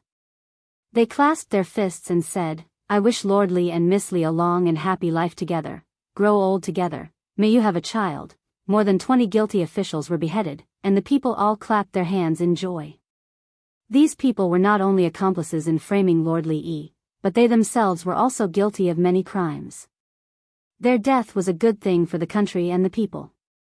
After the execution, some of the commoners even spat on the execution platform as they left, their faces filled with joy. King Shou sighed and said to a servant beside him, "Don't remove the screens yet. Inform their families to come and collect the bodies." The servant nodded and said, "Yes." King Shou put his hands behind his back and shook his head as he walked away. He said softly, "It's good that they're dead. There's no more trouble after they die." Zhang Chun walked behind him and said, "These people have committed countless crimes. It's too easy for them to die like this." Although these criminals were dead, they still thought that it was a trap. After today, they would reappear in the divine capital with a new identity. Although they died in the end, at least they didn't feel fear or pain before they died. King Shou said casually, "In life, there are some things that shouldn't be taken too seriously.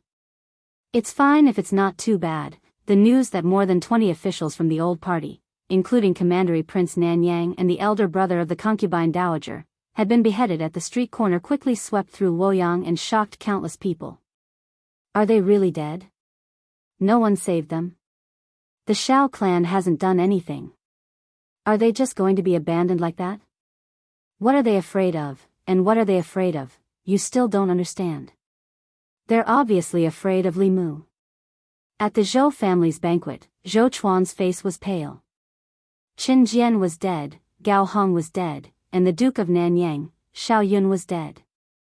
Of the 7 main culprits back then, only he, the Duke of Zhongyong, and the Duke of Peace and Peace were left. Li Mu didn't even spare the accomplices, so how could he spare the main culprits?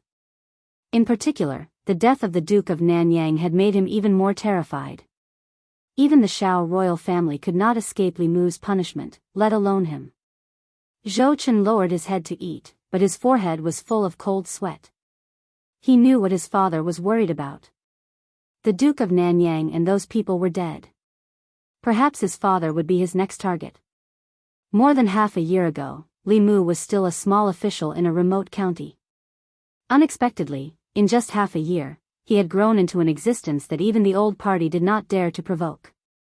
The Shao royal family was not as fearful of the Zhou family as they were of Li Mu. Just before he came to Luoyang, Zhou Chen had tried to send an assassin to finish him off, but it had ended in failure. If Li Mu knew that he was the one who sent that assassin, wouldn't he be reduced to the same fate as those people this morning? In the Zhou family, while Zhou Chuan and his son were in shock, Li Mu was also hesitating in the Li residence.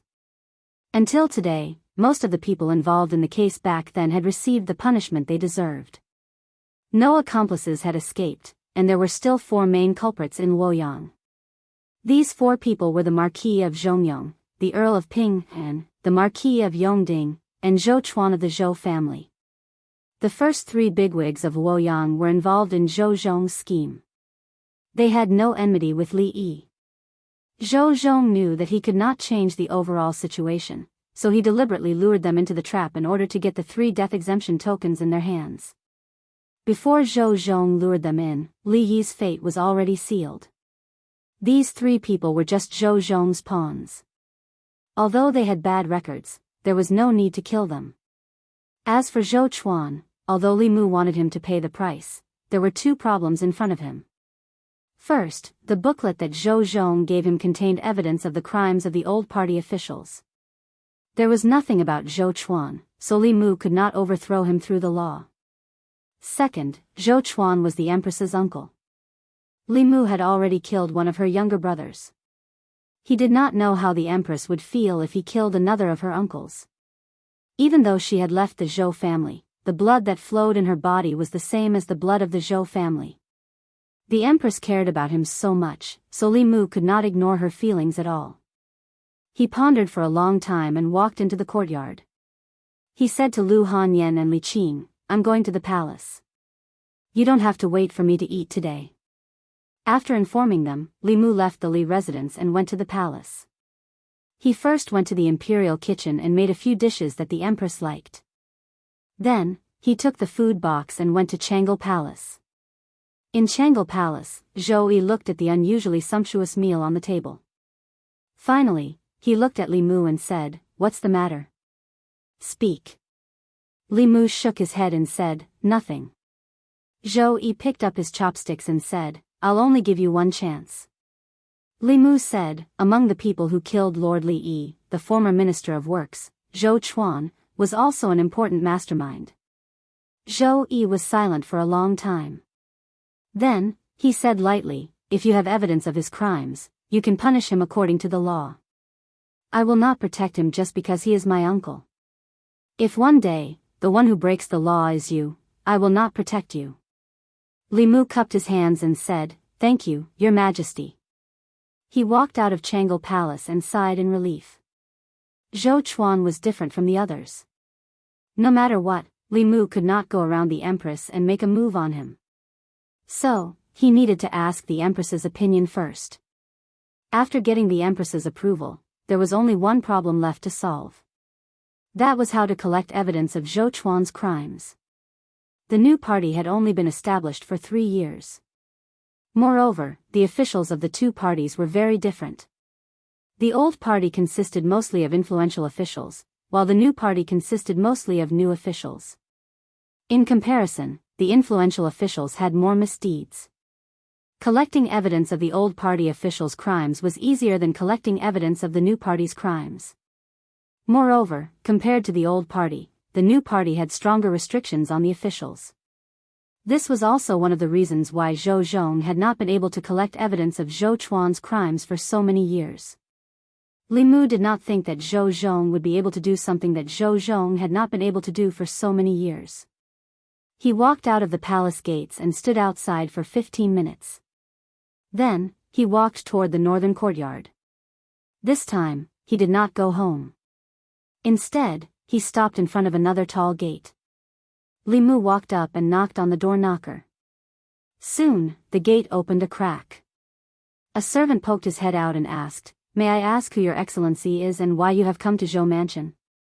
Li Mu looked at Zhou Mansion's gatekeeper and said indifferently, "Please go in and inform them that Censor Li Mu of the Secretariat has come to visit."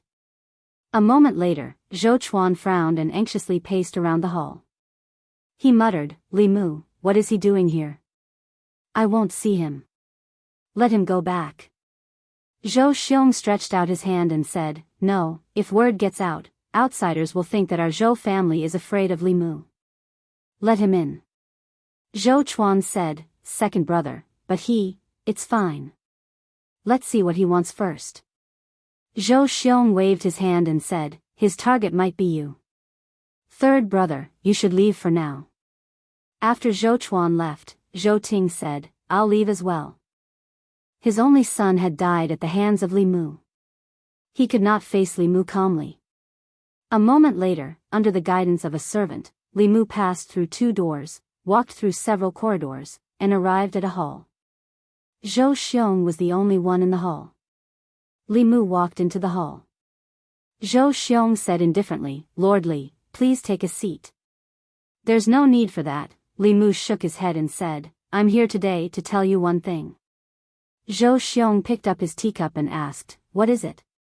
Li Mu said, Zhou Chuan of the Zhou family was one of the main culprits who framed my father-in-law. Zhou Xiong said in a deep voice, that case is over. Li Mu said, that's what Duke Nanyang and Gao Hong thought too. Duke Nanyang and Gao Hong had just been executed. This was a blatant threat. Zhou Xiong slammed his teacup on the table and said loudly, Li Mu, what are you trying to say? Li Mu said indifferently, let Zhou Chuan ask to be exiled and this matter will end here. Zhou Xiong was stunned for a moment before he became furious. He stood up and gritted his teeth, you're dreaming. Li Mu shook his head and said, if it weren't for His Majesty, I would do it myself. At that time, it won't be as simple as being exiled. Don't force me. Zhou Xiong wanted to throw his teacup at Li Mu's face. He came to the Zhou family and asked the Zhou family to ask to be exiled. Who was the one forcing who? Zhou Xiong said angrily, what right do you have to say that? Li Mu looked at him and said, when I was in the northern county, I was assassinated. Don't think that I don't know that the mastermind behind the assassination was Zhou Chuan's son, Zhou Chen. Crash. Zhou Chen, who was eavesdropping in the back hall, was shocked when he heard Li Mu's words. He couldn't help but take a few steps back and knocked over a chair. He picked up the chair with a pale face and his body trembled slightly. In the front hall, Zhou Xiong said flatly, you're slandering me. Li Mu smiled and said, whether it's slander or not, you'll know when you get to the Imperial Clan Temple. I still have a lot of evidence of your Zhou family's crimes. At that time, it won't just be Zhou Chen's case. Zhou Chuan, Zhou Ting, and the other officials of your new party won't be able to escape. The fate of those officials on the execution ground today will be your fate. Zhou Xiong's face turned red. He pointed at him and said angrily, you. Li Mu looked at Zhou Xiong and said calmly, Chen Jian's grave is already covered in grass. Gao Hong and Prince Nanyang's bodies have just turned cold. I only asked Zhou Chuan to be exiled because of His Majesty. I have no interest in the fight between the old and new parties. However, if I don't punish Zhou Chuan and avenge my father-in-law, I won't be able to answer to my wife. Zhou Chuan's request to be exiled is my limit. I'll give you 3 days to think about it. Chapter 385. After saying those words, Li Mu turned and left the Zhou family. After he left, a few figures walked out from the back hall. Zhou Xiong looked coldly at Zhou Chen and asked, is what Li Mu said true? Zhou Chen nodded and said fearfully, but back then, when I hired the assassin, I did not reveal any of my identity. Zhou Xiong sat in his chair and said weakly, how much leverage does he have on the Zhou family? Most of the conflicts in the imperial court could not be seen in the open. These conflicts in the dark were filled with blood and filth, and could not be shown in front of others. With the Shao clan's existence, the Zhou family could not avoid such filthy matters. Once they were exposed and seriously investigated, there was no doubt that the fate of the old party officials would be the fate of some of the new party members. Zhou Chuan said, I'm guessing that Li Mu is lying to us. Even the old party does not have any evidence. How would Li Mu know? Zhou Xiong looked at him and asked, what if? He looked at Zhou Chuan and said, even if he does not have more leverage, just the crime of assassination is enough to send your son to his death. Zhou Chen trembled and hugged Zhou Chuan's thigh. He said fearfully, Father, I don't want to die. I'm your son. You have to save me, Pa. Zhou Chuan slapped him away with a gloomy face and did not say a word. Li Mu's request for Zhou Chen and the other members of the new party to be spared was that Zhou Chuan himself had to request to be banished to the army. The place of banishment was either the demon nation or the ghost realm. Any sinner who went to such a place would have a slim chance of surviving. Some would even die 10 times out of 10. This unfilial son wanted him dead. At that moment, Zhou Chuan regretted giving birth to this son for the first time. At that moment, a figure slowly walked in from outside. Zhou Xiong stood up and said, Big brother. Zhou Jing said, I know. Zhou Xiong thought for a moment and asked, Big brother, can you divine if Li Mu is bluffing? Does he really have leverage on us? Zhou Jing shook his head and said, he has a magic treasure that can shield him from the heavenly secrets. I can't calculate anything related to him. Even if I didn't have that item, I might not be able to calculate these things.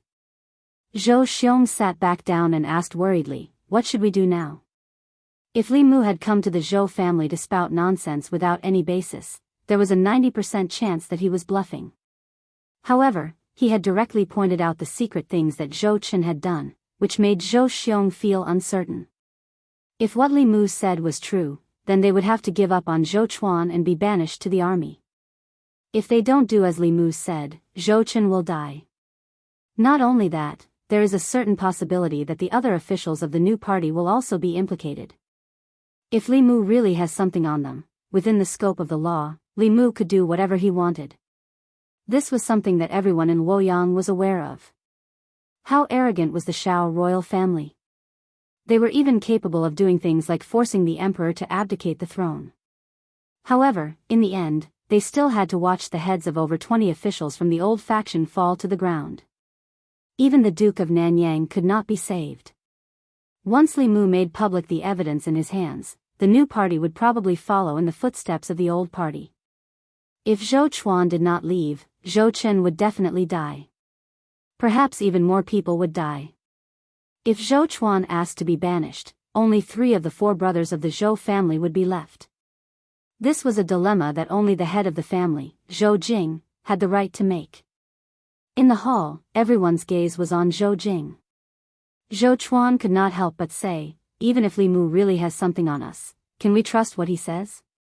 What if he goes back on his words? Zhou Jing looked at him and said, no matter what decision you make, the Zhou family will agree. Zhou Chuan's voice gradually became softer as a bitter smile appeared on his face. If his eldest brother was not threatened by Li Mu, he would have clearly told him that the Zhou family would not be threatened and would not agree to Li Mu's request. Other than that, any decision he made would actually lead to another choice. Sacrificing him in exchange for the stability of the Zhou family and the new party. It turned out that he had been abandoned like the commandery prince of Nanyang. Zhou Chuan took a deep breath and said, let's do as Li Mu says. For the Zhou family, for the new party, and for our great cause. Zhou Jing was silent for a moment before he said, the family will prepare some things for you so that you can protect yourself. When the time is right, you can return to Luoyang. Zhou Chuan cupped his fists and said in a deep voice, thank you, eldest brother. The third of the 4 brothers of the Zhou family, the former Minister of Works, Zhou Chuan, felt guilty for framing Li Yi. Although he had been pardoned by the death exemption medallion, he still asked to be sent to prison and left Luoyang. This became another eye-catching event after the execution of the commandery prince of Nanyang and the others. Back when they framed Li Yi, they were all sentenced to death. Later, they were all pardoned by the death exemption medallion. The common people thought that this would be the end. They did not expect that it was only the beginning. After the commandery prince of Nanyang, Xiao Yun, and old concubine Gao's elder brother, Gao Hong, were pardoned by the death exemption medallion, they were sent to the execution ground for other crimes. In the end, they could not escape death. Although Zhou Chuan did not die, the crime of being sent to prison was not much different from delaying the execution of the death penalty. It was just that he would die a little later. At this point, all the main culprits and accomplices in Li Yi's case had paid the price with their lives. The other 3 fish that escaped the net, the Marquis of Zhongyong, the Earl of Pinghan, and the Marquis of Yongding, disappeared from Luoyang overnight after hearing and witnessing these things. Someone saw them leave Luoyang with their family the night before the execution of the commandery prince of Nanyang. Li residence. After Li Mu heard these things, he heaved a long sigh of relief. He pulled Li Qing into his arms and whispered in her ear, it's all over. Li Qing was silent. Not long after, a wet mark appeared on Li Mu's chest. After 14 years, the injustice of the Li residence was finally redressed. Those people who had inflicted suffering on them back then had finally received their overdue judgment 14 years later. Li Qing could only completely let go of certain things that she had been carrying in her heart at this moment. Li Mu hugged her. After a while, when he lowered his head, he realized that Li Qing had fallen asleep in his arms. He carefully carried her back to her room and placed her on the bed. He kissed her forehead gently and left the room. Zhou Chuan had volunteered to be banished. Li Mu had no intention of continuing to fight the Zhou family to the death. Firstly, he did not have anything on the Zhou family. He could trick them once, but he might not be able to trick them a second time. Secondly, 2 of the 4 brothers of the Zhou family had already died at the hands of Li Mu. Zhou Chu had even died at his hands. If he continued to be aggressive, he might be driven into a corner. Most importantly, he had to consider the Empress. After all, that was the family that had raised her. Even if this family had betrayed her and made her watch helplessly as the Zhou family was destroyed at the hands of Li Mu, it was still a form of torture for her. He had used less than a year to go from a nameless minor official to a person that both the new and old parties feared. In less than a year, too many changes had happened in Luoyang. As Li Mu walked on the streets, he no longer saw numb faces. The people's backs were straight, their eyes were bright, and they smiled from the bottom of their hearts. All of this showed that the Luoyang of today was no longer the Luoyang of the past. An old woman with a walking stick was walking on the street. She accidentally fell. A young man and a young woman passed by, quickly helped her up and helped her to the side of the road to rest. The old woman rested for a while, then leaned on her walking stick and slowly walked on the street. When she reached the corner of the street, she saw a beggar in ragged clothes. She thought for a moment, then took out a few copper coins from her sleeve and threw them into the beggar's bowl. The beggar kowtowed in gratitude. He took 2 copper coins and bought a bun from a bun shop by the street. He saw the shop assistant from the shop next door struggling to carry a box onto the carriage. He held the bun in his mouth and went forward to help carry the box onto the carriage. The shop assistant took a deep breath. Just as he was about to thank the beggar, he realized that there was no one behind the box. At this moment, a man in green walked over and asked, "Brother, may I ask where Restaurant Rui is?" The shop assistant smiled and said, "I happen to have something to do near Restaurant Rui. Follow me." The man thanked him and followed the shop assistant to Restaurant Rui. He happened to see a young man and a young woman's kite hanging on a tree. The 2 of them stood under the tree and waited. The man leaped up and easily plucked the kite. He smiled and handed it to the young man and the young woman.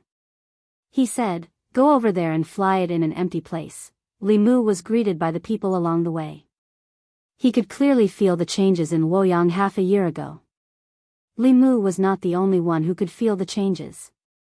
The people of Luoyang could feel it too. In the past, there was no good or evil in Luoyang. There was no right or wrong. It was chaotic and dark. Until half a year ago, a ray of light shone through the darkness. From then on, good and evil were separated in Luoyang. The officials and nobles who broke the law were punished the same as the common people. Be it the hedonistic sons of rich parents, the students of the academy, the important officials in the court, the nobles of Luoyang, or even the descendants of the royal family, they could no longer trample on the law and oppress the common people. This ray of light allowed the common people to walk out from the darkness and into the sunlight. Looking at the figure walking slowly on the street, countless people had reverence in their eyes. That was the light in all of their hearts.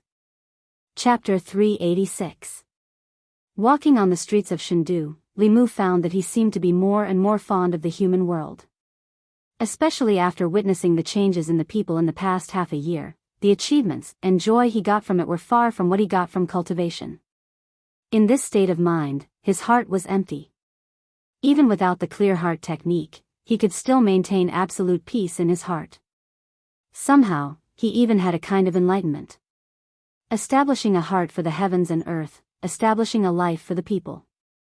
As long as he could practice these 2 words with himself, one day, he could rely on the hundreds of millions of people in the Great Zhou to advance to the upper realm. Now, he didn't have to do anything deliberately and could continue to absorb psychic power from the people. He was like a walking temple. He walked slowly on the street. What he saw and what he heard was the ecology of Chengdu, only a duck-like voice was mixed in it, which seemed a little out of place. Fortune-telling, fortune-telling, infertility treatment, ensuring the birth of a fat baby. You're not allowed to be free, you're not allowed to be free. This voice was a little familiar. Li Mu looked in the direction of the voice and saw a sloppy Taoist priest squatting at a corner of the street. In front of him was a Bagua diagram, and beside him was a flag with the words, Divine Strategy, written on it. The Taoist priest's spiritual sense was very sharp. The moment Li Mu looked over, the Taoist priest raised his head and looked at him. When he saw Li Mu, the Taoist priest was stunned for a moment.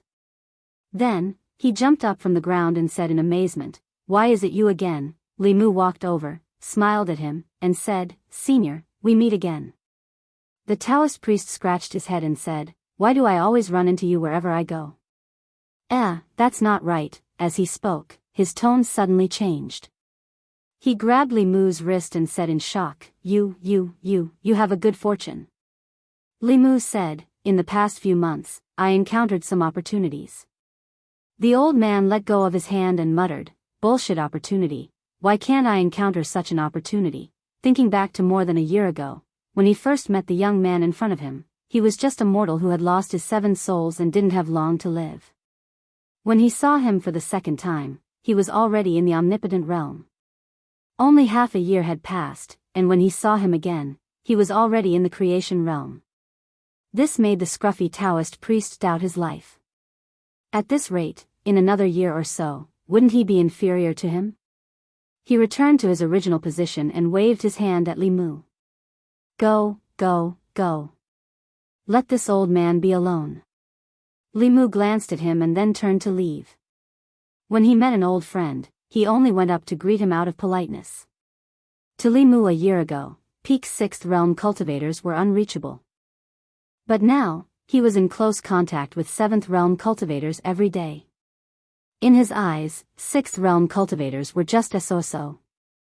It wasn't until Li Mu's figure disappeared that the scruffy Taoist priest raised his head and looked in the direction he left. His heart was bitter and indescribable. He muttered, "Thief. God, this is not fair, not fair." Li Mu quickly forgot about the scruffy Taoist priest. Although he had avenged Li Qing, there were still some leftover problems. As the Great Zhou FBI, some of the priests in the Department of Worship enjoyed the cultivation resources provided by the Imperial Court, but they didn't do anything for the Imperial Court and didn't listen to the orders of the Ministry of Personnel. They even became the private soldiers of the old party, disobeying imperial orders and doing whatever they wanted. Li Mu had thought of cleaning up the Department of Worship a long time ago. The Department of Worship was nominally under the command of the Ministry of Personnel, but it wasn't an office under the Ministry of Personnel. Before the Empress ascended the throne, the Department of Worship was directly responsible to the Empress. After the Empress ascended the throne, because she couldn't subdue the Department of Worship controlled by the old party, she established the internal guards. The bamboo guards of the plum, orchid, bamboo, and chrysanthemum guards were used to replace the Department of Worship. Of course, whether it was strength or resources, the internal guards were far inferior to the Department of Worship. The Department of Worship was supported by the Great Zhou's national treasury.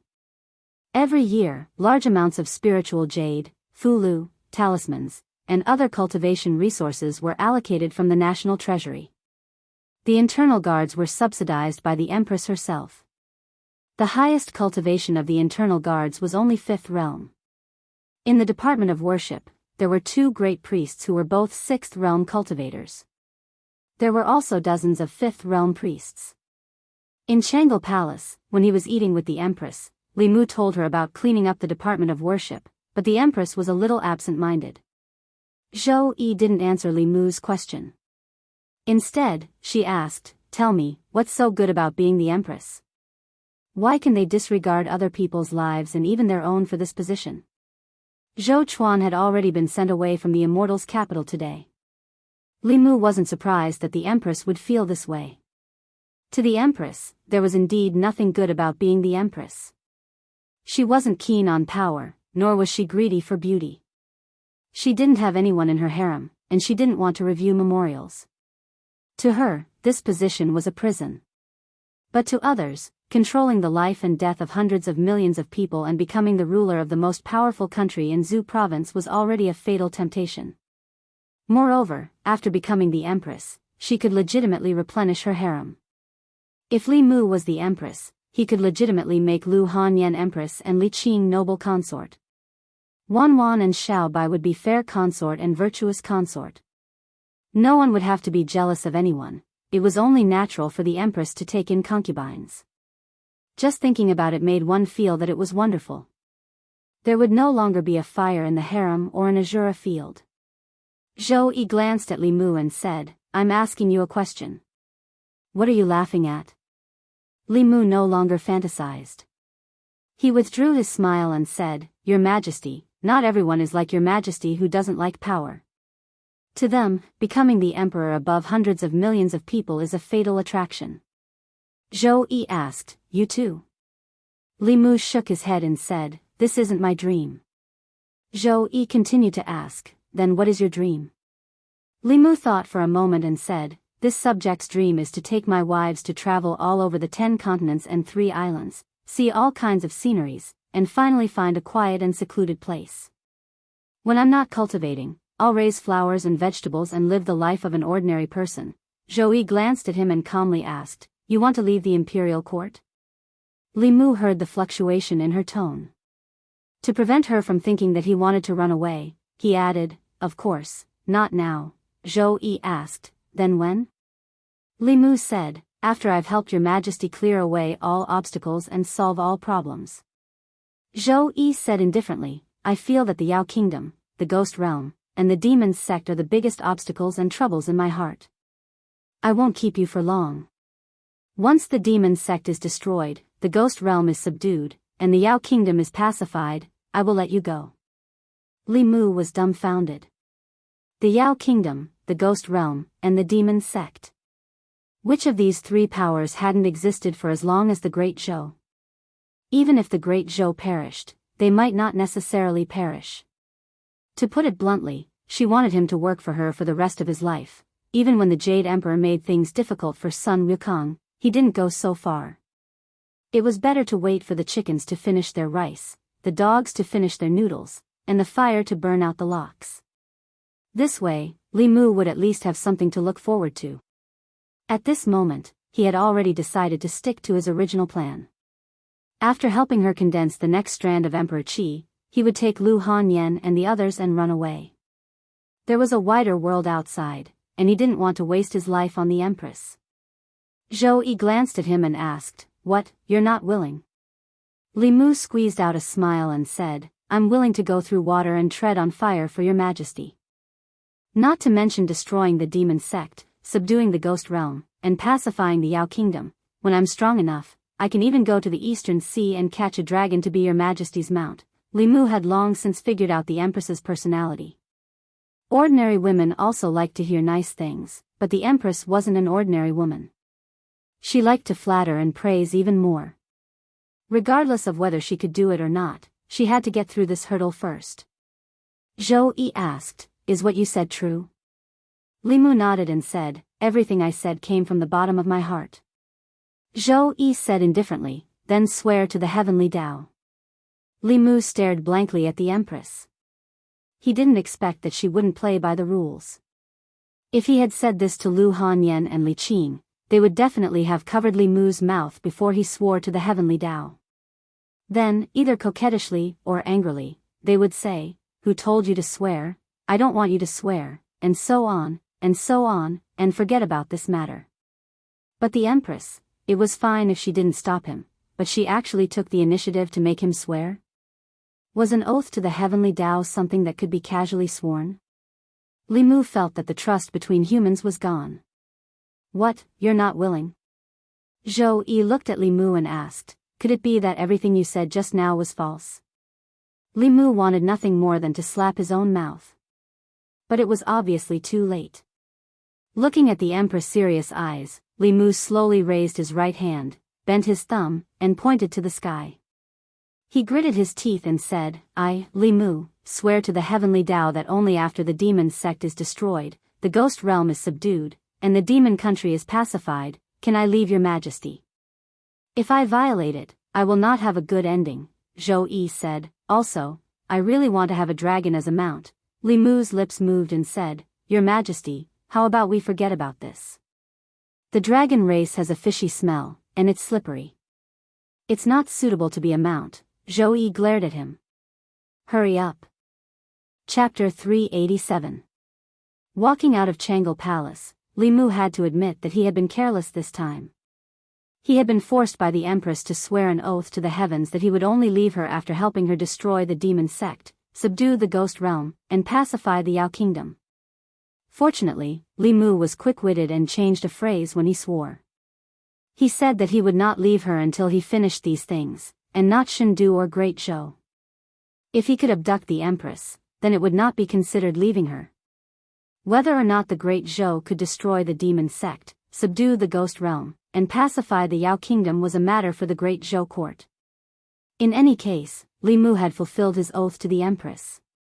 Didn't she like to plant flowers? When the time came, he would open a garden for her next door to where he, Lu Hanyan, and Li Qing lived in seclusion.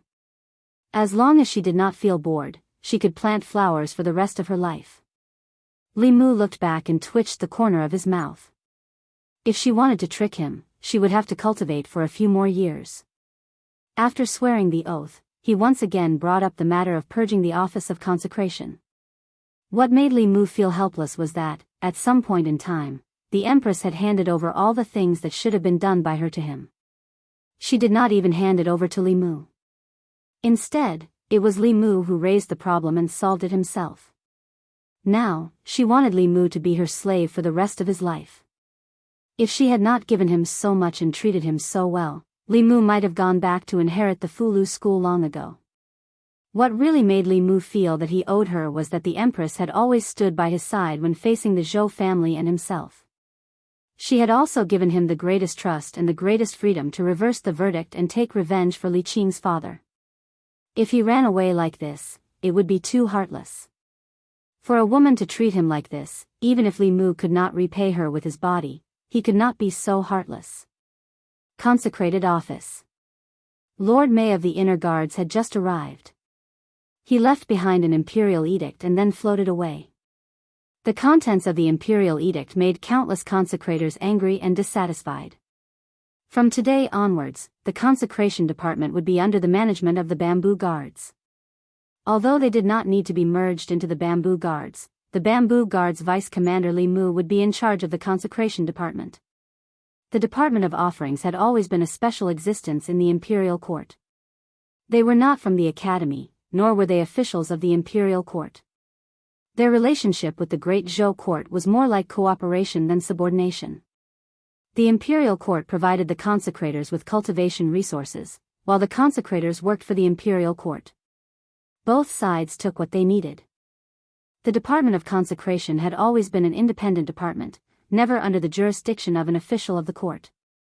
Even the Ministry of Official Personnel Affairs could only request for a consecrator and not order them to do so.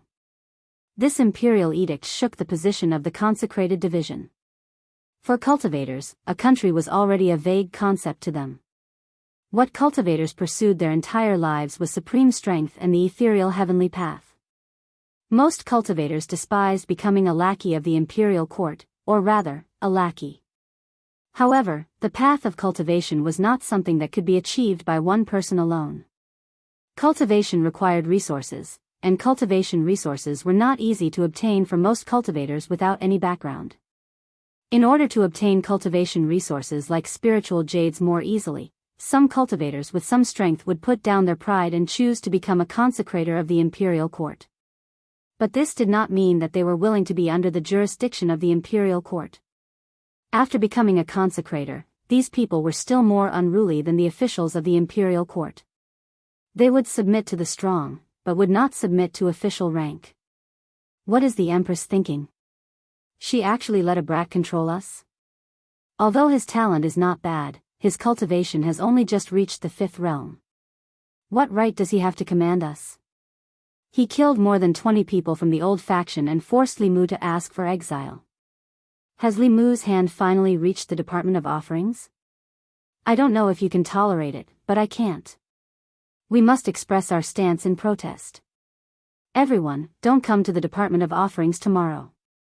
Doesn't he want to be the master of the Department of Offerings? Just let him be the master of the Department of Offerings. Most of the consecrators in the Department of Offerings were opposed to this matter. If the Empress let a 6th realm cultivator take charge of the Department of Offerings, it would be fine. But Li Mu was only at the 5th realm, and had just reached the 5th realm. Any random consecrator here was stronger than him. To make them listen to the orders of a weakling was something that was very difficult to accept. Of course, among them, there was also a large portion who had long been bribed by the benefits of the old faction and harbored enmity towards Li Mu.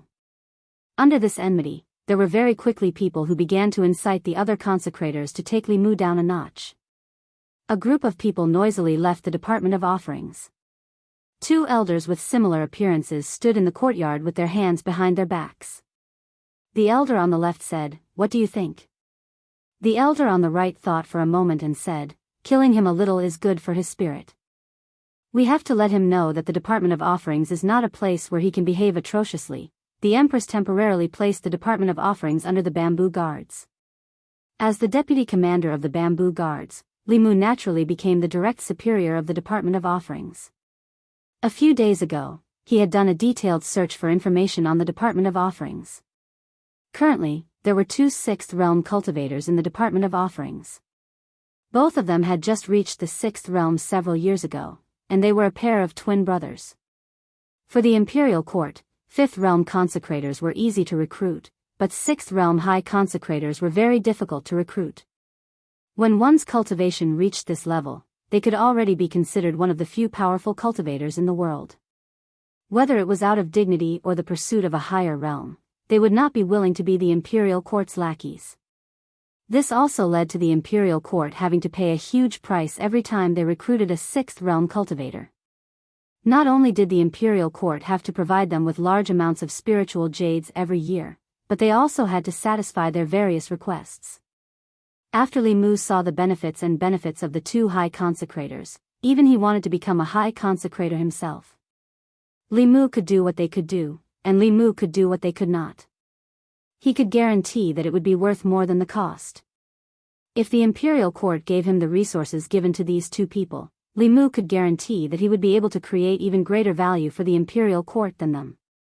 Most importantly, these 2 people did not make much of a contribution every year. Li Mu even killed several dozen elders of the demon sect. The contributions of these 2 high consecrators to the Imperial Court were greater than the contributions of the entire Department of Offerings. However, other than the Empress's love, he did not receive anything else. This made Li Mu feel very unbalanced. He walked into the Department of Offerings and found it abnormally quiet. There were about 100 or so consecrators in the Imperial Court. Not everyone was at the Department of Offerings every day, but no matter the time, there should be at least 10 people on duty here. However, Li Mu went through all the duty rooms and did not see a single person. He found an old man cleaning in the backyard. After asking, he found out that there were usually at least 20 consecrators in the Department of Offerings, but today, there was not a single one. It was obvious that they were targeting him. The entire Department of Offerings was more united than Li Mu had imagined. There was no one in the Department of Offerings, so there was no point for Li Mu to stay here. He said to the old man cleaning, "Tell them that in 3 days, all the consecrators in the divine capital must report to the Department of Offerings. Those who do not make it in 3 days will be expelled from the Department of Offerings." Before leaving the Department of Offerings, Li Mu took a list of consecrators with him. On the list, it was clearly written which consecrators were out on missions and which ones did not have missions to stay in the divine capital. It was also very simple to inform them. The consecrators were treated very well. There was an entire square in the divine capital dedicated to consecrators. Among them, only Realm 4 consecrators could be allocated a courtyard with 2 entrances. Realm 5 consecrators lived in residences with at least 3 entrances and 3 entrances. The 2 great consecrators' residences both had 5 entrances and were fully staffed with servant girls and servants. When he learned of this news, Li Mu even cried out on behalf of old Zhang for a while. In truth, when he had first arrived in the divine capital, he would not have had to work so hard if he wanted to live in a larger residence. He only needed to resign his official position and join the Department of Offerings, and he would immediately be given a courtyard with 2 entrances or even 3 entrances. The Imperial Court treated these outsiders much better than the officials. Li Mu's request that all the consecrators in the Department of Offerings must report to the Department of Offerings within 3 days was quickly made known to all the consecrators. What does this mean? If we're expelled from the Department of Offerings within 3 days, can he expel everyone if none of us go? I'd like to see what he'll do when he's the only one left in the Department of Offerings. That's not good. Li Mu is not to be trifled with. Look at all the things he's done in the past. Which one of them wasn't serious? What if he really expels all of us? Heh, would a Department of Offerings with only him still be called a Department of Offerings? When the time comes, the one to be expelled will only be Li Mu. He'll have to invite us back in the same way he expelled us. Since that's the case, let's not go. After leaving the Yamen, Li Mu passed by the Department of Offerings on his way home and swept his gaze over it. Tomorrow was the 3-day deadline. He wasn't sure what the outcome would be tomorrow. But he was clear that a new official would make 3 sweeping fires. The first fire had to burn brighter. If he couldn't establish his authority, he wouldn't be able to mingle in the Department of Offerings in the future. The current problem was that the Department of Offerings had as many experts as there were clouds. That place was not the Imperial Court, and the Offerings were not officials of either party. Any sort of open or secret schemes were useless. In that place, absolute strength was the only thing that mattered. Unfortunately, Li Mu's own strength was not great, and he was also a commander without any reliable helpers. Just by himself, how could he contend against a group of experts of the same level? Fortune-telling, treating infertility, guaranteeing the birth of a fat child. As he walked down the street, a familiar voice once more sounded by his ear. Li Mu looked in a certain direction and suddenly thought of a plan. At the corner of the street, the slovenly Taoist priest was currently soliciting customers. In front of his divination stall, a shadow suddenly appeared. He raised his head and glanced at Li Mu, then waved his hand as if he was swatting away a fly. Quickly leave. This old man doesn't want to see you. This time, Li Mu did not leave. Looking at the Taoist priest, he said, Senior's cultivation is so high. To be a fortune teller is a waste of talent. I don't know if Senior wants to become a Offerings in the Imperial Court. Offerings? The Taoist priest jumped up from the ground, glaring angrily at Li Mu. Gritting his teeth, he said, What kind of person is this old man? This old man doesn't even care about the 6 great sects. What is the Great Zhou Court? You actually want this old man to be a dog of the Imperial Court. If this wasn't the divine capital, this old man would definitely turn you into a dog first. Li Mu continued, with Senior's cultivation, if you join the Department of Offerings, you can become a great offering and live in a 5-sectioned residence. The Imperial Court will also provide you with maids and servants. The Taoist priest looked at Li Mu and said, Before this old man changes his mind, you'd best leave quickly. Li Mu shook his head, saying, Senior probably doesn't want the heavenly fortune talisman either. Just as he turned around, someone grabbed his wrist. The Taoist priest grabbed Li Mu's hand and said seriously, Whether it's the heavenly fortune talisman or not isn't important. The main thing is that this old man wants that big residence. You're still young, so you don't understand. After drifting for a lifetime, when you get older, what you seek is a stable place, a place that can shelter you from the wind and rain. Oh right, you mentioned the heavenly fortune talisman just now. What? Is it a heavenly fortune talisman if you join the Department of Offerings? P.S. Recommending the Book of the Old Days by the Bear Wolf Dog. The world is about to be in chaos. Demons are emerging in an endless stream. Chu Qiguang is guarding his territory. Looking at the demons working peacefully and the old employees who have just turned into zombies, he shouted, How dare you call the sun and moon to change the sky? Chapter 388. From the sloppy Taoist priest's reaction, Li Mu knew that he had made the right bet. All 6th-level cultivators would eventually face a problem, their lifespan. Without reaching the upper 3 realms, their lifespan would not be able to break through the limits of mortals. 260 years, or 120 years, was their life and death moment. If they were mortals, then it would be fine. Although 260 years was a long enough lifespan, mortals could not escape from old age, sickness, and death. Most people could not even live past 160 years, so naturally they would not encounter a situation where their lifespan ran out. But cultivators were different. As long as a 6th level cultivator did not seek death like the Thousand Illusions Venerable Master or the Nether Saint, they would not die so easily. The only thing that could kill them was time. A heavenly secret talisman could buy them 10 years of lifespan. In these 10 years, as long as they broke through to the 7th level, they would immediately gain another 60 years of lifespan. Thus, there was no need to be envious of these 6th level cultivators, especially those at the peak of the 6th level. Although they were incomparably prominent in front of others, they might not have many years left in their lifespan. Although their cultivation was not as high as theirs, from now on, they could live longer than them. Li Mu looked at the sloppy Taoist priest and said, "The imperial court has always been generous to the offerings. As long as Senior joins the offerings department, I guarantee that you will receive a heavenly secret talisman within a year."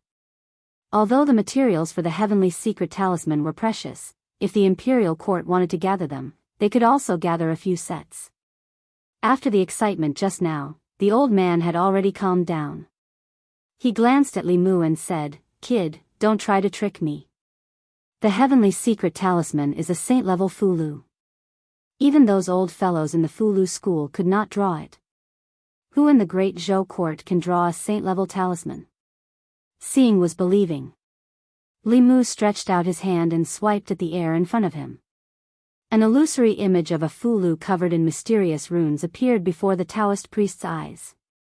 He could easily reproduce the Fulu that he had once drawn. Taoist priest looked at Fulu on the screen, and his eyes lit up. "Saint level, it's really a saint level." Then, his face was filled with smiles again as he said, "To be honest, although this old man has spent most of his life traveling outside, this old man was born in the Great Zhou dynasty and can be considered a citizen of the Great Zhou dynasty. It is only right for me to do something for the Great Zhou dynasty. This old man will enter the Department of Consecration." Li Mu cupped his hands and said, "Senior is truly righteous. Tomorrow morning, you can directly report to the Veneration Department." After bidding farewell to the Taoist priest, Li Mu finally felt at ease. In the end, the consecrated office was a place where strength spoke. Without a super powerhouse holding down the fort, Li Mu did not have the confidence to speak. Speaking of which, exchanging a divine secret talisman for a powerhouse at the peak of the 6th realm was a very good deal. Unfortunately, the materials needed for the saint-level Fulu were very precious, and this talisman could not be mass-produced. Otherwise, as long as the Empress announced to the world that she would give a divine secret talisman to any 6th realm powerhouse who joined the consecrated office, the Department of Consecrated Office of the Great Zhou would be the most powerful force in the 10 continents and 3 islands. What 6 schools and 4 sects? Even the demonic path would not be able to compete with them. The divine secret talisman was not only useful for 6th realm powerhouses, but also for 7th realm powerhouses. Although the divine secret talisman did not increase the lifespan of powerhouses above the transcendent realm by that much, every year of lifespan increased the chances of advancing. Every time one advanced a level in the upper 3 realms, their lifespan would increase by 60 years. If they made the right bet, their lifespan would be extended by 60 years. Who would not be tempted?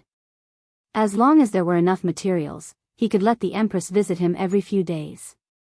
With the help of her talisman, Li Mu was confident that he could turn the consecrated office into a retirement home for the super powerhouses of the continent. Of course, even the cleverest housewife could not cook without rice. This plan, at present, could only be imagined by Li Mu. Early the next morning, Li Mu arrived at the consecrated office a quarter of an hour later than the usual time.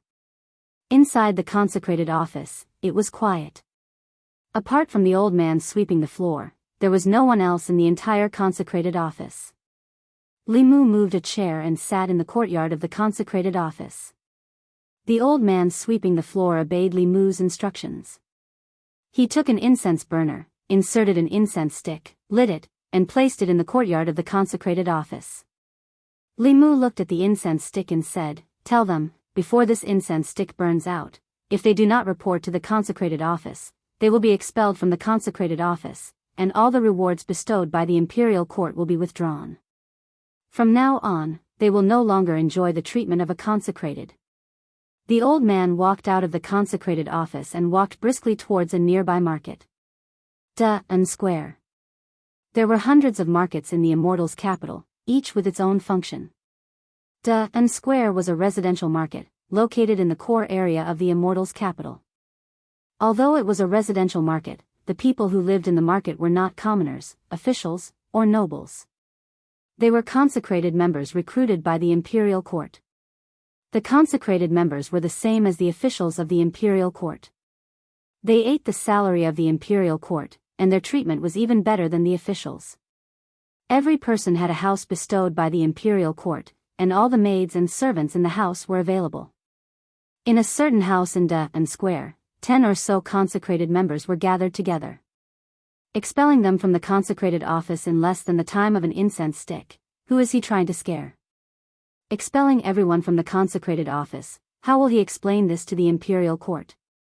This morning, not a single person went. I want to see how he will deal with this. After discussing for a while, they decided to continue staying here. In some other houses in the square, there was also hesitation in the eyes of some people. Should we go or not? Li Mu is not someone to be trifled with.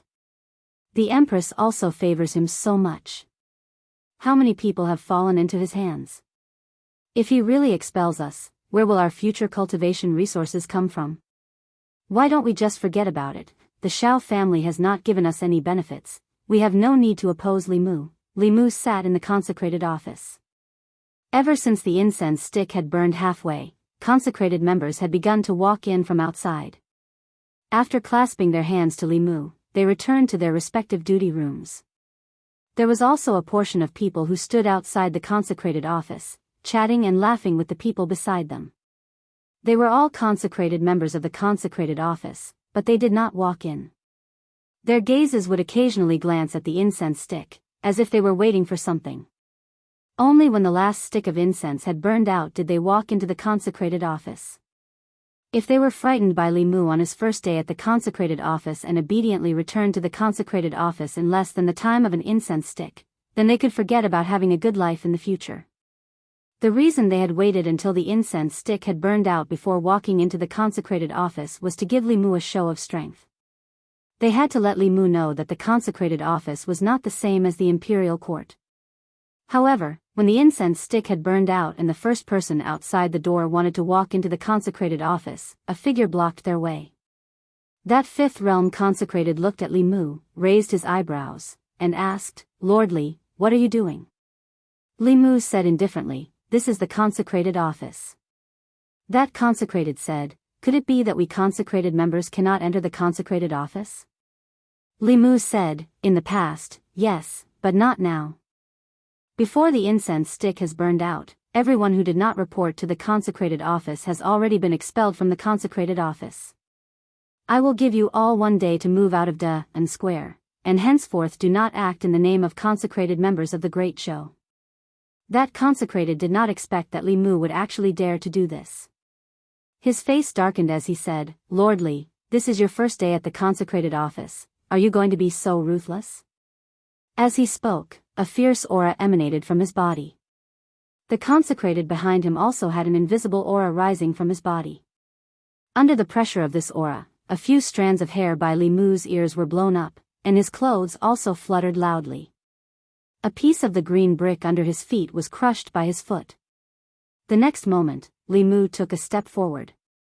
Boom! An even more powerful aura erupted from his body. The dozen or so consecrated at the entrance of the consecrated office retreated several steps under this aura. The fifth realm consecrated could still barely hold on, but several fourth realm cultivators directly fainted under the impact of that aura. Li Mu looked at them and said indifferently, "From now on, you are no longer consecrated members of the imperial court. The consecrated office is an important place of the imperial court. Those who trespass into the consecrated office without permission will be expelled, and those who trespass repeatedly will be killed without mercy." Several fifth realm consecrated members struggled to resist Li Mu's aura pressure, their hearts extremely shocked. They did not expect Li Mu to be able to release such an aura when he had just advanced. In that instant, they even felt as if they were facing a sixth realm cultivator. Li Mu's strength was far stronger than they had imagined. They originally wanted to show him their strength, but now they were the ones who could not step down. Just as these people did not know how to deal with it, a gentle force swept over them. The aura emanating from Li Mu collided with this gentle force and cancelled each other out. Two elders with similar appearances slowly walked to the entrance of the consecrated office. The head consecrated is here. Greetings, head consecrated. Seeing the two old men, the crowd seemed to have found their backbone and bowed to greet them. The elder on the left glanced at them and said, "What are you all standing here for? Hurry up and go in." The head consecrated spoke, and these people heaved a sigh of relief. The leader was about to enter, but just as he took a step into the consecrated office, he was suddenly hit in the chest by a golden light, and his entire body was sent flying. After sending one person flying, the Tao bell shrunk to the size of a palm and floated on Li Mu's shoulder. Seeing this, the few consecrated who were about to enter immediately stopped in their tracks. They never would have thought that Li Mu would not even give face to the head consecrated. The elder who had spoken just now had a dark expression and asked, "Lord Li, what is the meaning of this?" "Nothing." Li Mu looked at him and said calmly, "I have said before that those who do not last 5 minutes will be expelled from the consecrated office. These people are standing outside the consecrated office and dragging their feet until the incense burns out. Clearly, they do not want to be consecrated anymore. The consecrated office is an important place of the imperial court. Not just any random person can casually enter." The elder looked at him and asked slowly, "The two of us are also late. Does Lord Li want to expel the two of us from the consecrated office as well?" Sixth realm cultivators were not easy to recruit. Li Mu did not have this authority. Although Li Mu really wanted to expel them to save resources for the imperial court, if he really did expel them, the imperial court would probably also put pressure on the empress. Li Mu looked at him and said, "Seeing that you are the head consecrated, I can make an exception this time. There will not be a next time. There is no need to wait for a next time." The elder who had not spoken all this time snorted and said coldly, "If you want to expel them today, then the two of us will voluntarily resign. You can expel us as well while you are at it." Li Mu looked at this elder in shock. There was actually such a good thing? He was just worrying about how to expel them. With the sloppy Taoist priest, who was at the peak of the sixth realm, there was no need for the two of them. Wasn't this just a waste of the imperial court's resources? Li Mu looked at the two of them in surprise and said, "Words are no guarantee. Why don't the two of you make an oath to the heavenly Tao?" Chapter 2648, Tier 4 Concentration. When the strange ripple appeared from Shifeng's body, Aqua rose and the others present promptly noticed it. At the same time, they felt a mental pressure from Shifeng that they had never felt before. Although this mental pressure was far weaker than what the Divine Will statues radiated, it was inherently the same. "Guild leader, did you break through?" Aqua Rose could not help asking as she looked at Shifeng. Although she understood that Shifeng had achieved a breakthrough, she still wanted confirmation. The difficulty of raising concentration was far greater than she had expected. Even now, she could sense that she was still far from a breakthrough. Even Violet Cloud, whose mental condensation standard was second only to Shifeng's, had a long way to go, 30% or so, to reach the Tier 4 standard and its concomitant qualitative transformation. I've reached the Tier 4 standard already," Shifeng said, nodding happily as he focused his mind on experiencing the changes brought about by having his concentration reach the Tier 4 standard. Tier 4. This was a realm that he was never able to reach in the past no matter what he did. Even though only his concentration had reached the Tier 4 standard, for now, it was already more than enough to excite him. In God's domain, Tier 4 was a major turning point for players, a far more important one than when players went from Tier 2 to Tier 3. One could say that more than 99% of Tier 3 players would never be able to reach Tier 4. In order to reach Tier 4, aside from sufficiently high combat standards and equipment standards, one also needed a lot of luck and fortuitous opportunities. If a player lacked any of these factors, the difficulty of reaching Tier 4 would increase exponentially. Now, with Shifeng's concentration at the Tier 4 standard, His chances of attaining Tier 4 in the future had just increased significantly. Guild leader, what does it feel like to have Tier 4 concentration? Is the difference large? Yang Tianqing asked, curious. Upon hearing Yang Tianqing's question, everyone turned to Shifeng with inquisitive eyes. It's large. It's very large, Shifeng answered after giving the matter some thought. You can say that I've already reached a completely different level. The improvement of the concentration attribute would provide a significant increase in a player's control over their physical body and mana. The concentration attribute reaching the Tier 4 standard would even bring about a qualitative transformation. Take the Holy Annihilation mana technique for example. If executing Light Shadow cost him 10 points of concentration previously, then now, it required only 3 points. As for the concentration cost of executing bronze combat techniques, it had dropped even further. Now, he could basically use bronze combat techniques as if they were advanced combat techniques. In addition, even executing Tier 3 skills and spells at a 100% completion rate would probably no longer be difficult. Even breaking through the 100% threshold was entirely doable. Is the difference really that great? Aqua Rose could not help her incredulity. Although I do not wish to say this, the difference is, indeed, like heaven and earth. Right now, in a situation where I have the same basic attributes, I'm certain my current self can defeat my previous self in less than 10 moves, Shifeng replied, chuckling when he saw the skeptical look Aqua Rose was giving him. Only after his concentration reached the Tier 4 standard did he truly understand how big the gap between Tier 3 and Tier 4 was. It was no wonder the Tier 4 experts in the past could trounce a group of Tier 3 peak experts, with some Tier 4 experts even able to capture a guild town single-handedly. The reason for this wasn't the powerful basic attributes Tier 4 players had but their control over their physical body and mana, which had reached a whole new realm. Even with the same physical body, Shifeng had now doubled his combat power, at the very least. Moreover, the cost of exertion had been drastically reduced. Now, even Zerg tactics were useless against him. In his current state, he could truly destroy an army of players all by himself. The improvement is that much. Yi Luofei was astonished by Shifeng's example. Before, their guild leader could already be considered invincible among Tier 3 existences. After all, he had overwhelmed the ancient Secret Lands Tier 4 region chiefs. Now, however, he was claiming that his Tier 4 concentration would let him defeat his previous self in less than 10 moves.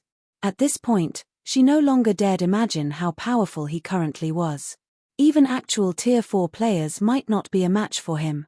Alright, we don't have much time left. Hurry up and continue absorbing the divine will. It'll be quite some time before you can enter here again, Shifeng said, chuckling as he looked at everyone's yearning expressions. The alchemy array they used lasted only 7 days and had a 10-day cooldown. Even if everyone gained the right to stay in Lightforged City for as long as they wanted, they would still have to leave the city for at least 3 days before they could enter again. In addition, whenever they entered the ancient Secret Land, they had to spend a lot of time traveling to Lightforged City. Overall, they didn't really have much time to train here. At Shifeng's reminder, everyone promptly resumed absorbing the Tier 4 divine will the statue before them radiated. Although raising their concentration to the Tier 4 standard was incredibly difficult, just absorbing the divine will would still bring about a quantitative improvement to their concentration. Hence, they naturally couldn't waste the remaining time they had left in Lightforged City. Right, Violet, how close are you to achieving a breakthrough? Shifeng asked as he turned to Violet Cloud, who was preparing to resume her training. Just a while ago, Violet Cloud had advanced to the 40-yard mark and was very close to reaching his training spot already. Hence, her absorption rate of divine will was just slightly slower than his. I feel that I need to raise my concentration by another 20% or so before I hit the Tier 3 limit, Violet Cloud replied after sensing the current state of her concentration. Only 20%. That quick? Her answer stunned Shifeng. She was clearly still around 30% away from reaching the Tier 3 limit just now. He never thought that she could progress so rapidly. Taking out the 2 master concentration recovery potions he had left, he said, I still have 2 unused potions, take them. You're giving them to me. But what about everyone else? Violet Cloud automatically hesitated when she saw the 2 potions in Chifeng's hand. The Master Concentration Recovery Potion was incredibly valuable. If she had to do quests and slowly accumulate the required contribution points to exchange for them, it would take ages before she would have enough points for 1 potion. If Chifeng gave both of his remaining potions to her now, it would be unfair to everyone else. Read latest chapters at Wuxia World. EU take them. You're the closest to achieving a breakthrough now. If your concentration can reach the Tier 4 standard, it'll be a great help to the guild. Aqua and the others will be happy to see that as well, Chifeng assured her. Giving the potions to someone else might be fine if Violet Cloud's concentration was still a long way from reaching the Tier 4 standard. However, since she was only 20% short of reaching the Tier 3 limit and her Divine Will absorption rate was only slightly inferior to his own, the 2 additional Master Concentration Recovery Potions might help her cross the threshold. Knowing this, he would naturally give both bottles to her. After all, so long as Violet Cloud's concentration reached the Tier 4 standard, Zero Wing would gain another true powerhouse. Guild leader, I definitely won't disappoint you and everyone else. I'll make sure my concentration reaches the Tier 4 standard by the time we leave Lightforged City, Violet Cloud said with determination as she accepted the 2 potions. She then returned to her training spot and focused fully on resisting the approaching mental assaults. As for Chifeng, he made his way to a quiet corner and shifted his attention to his bag space. Now that my concentration has reached the Tier 4 standard, it should be enough to accept this legacy. Chifeng's eyes shone with anticipation as he looked at the gigantic memory crystal sitting in his bag space. Chapter 2649, Astonishing Ancient Legacy. Lightforged City, Crimson Silver Hotel. As a hotel that catered to Lightforged City's nobles, the Crimson Silver Hotel was off-limits to ordinary players and NPCs. The cost of resting in this prestigious hotel was similarly far beyond that of ordinary hotels. Any normal room within the hotel cost 300 magic crystals or 10 contribution points to rent per day. Even Crimson Star and the others, who had become nobles of Lightforged City due to the Noble Authority token, were unwilling to rest here. At this moment, however, Chifeng entered the hotel without hesitation, stunning the members of Violet Sword and Azure that saw him. Be it 300 magic crystals or 10 contribution points, neither was cheap. Paying such a high price just for some rest was an unnecessary extravagance. Renting a room in an ordinary hotel for the price of 30 magic crystals or 1 contribution point was more than enough. My lord, how may I be of service? A level 180 female attendant asked respectfully as she approached Chifeng. I wish to rent a normal room here, Chifeng said as he handed 300 magic crystals to the attendant. Very well, the female attendant said after verifying the payment. She then took out a crystalline key and gave it to Chifeng, saying, My lord, here is your room key. You may choose any of the empty rooms upstairs. After accepting the key, Chifeng promptly made his way to the 2nd floor and entered one of the unoccupied rooms there.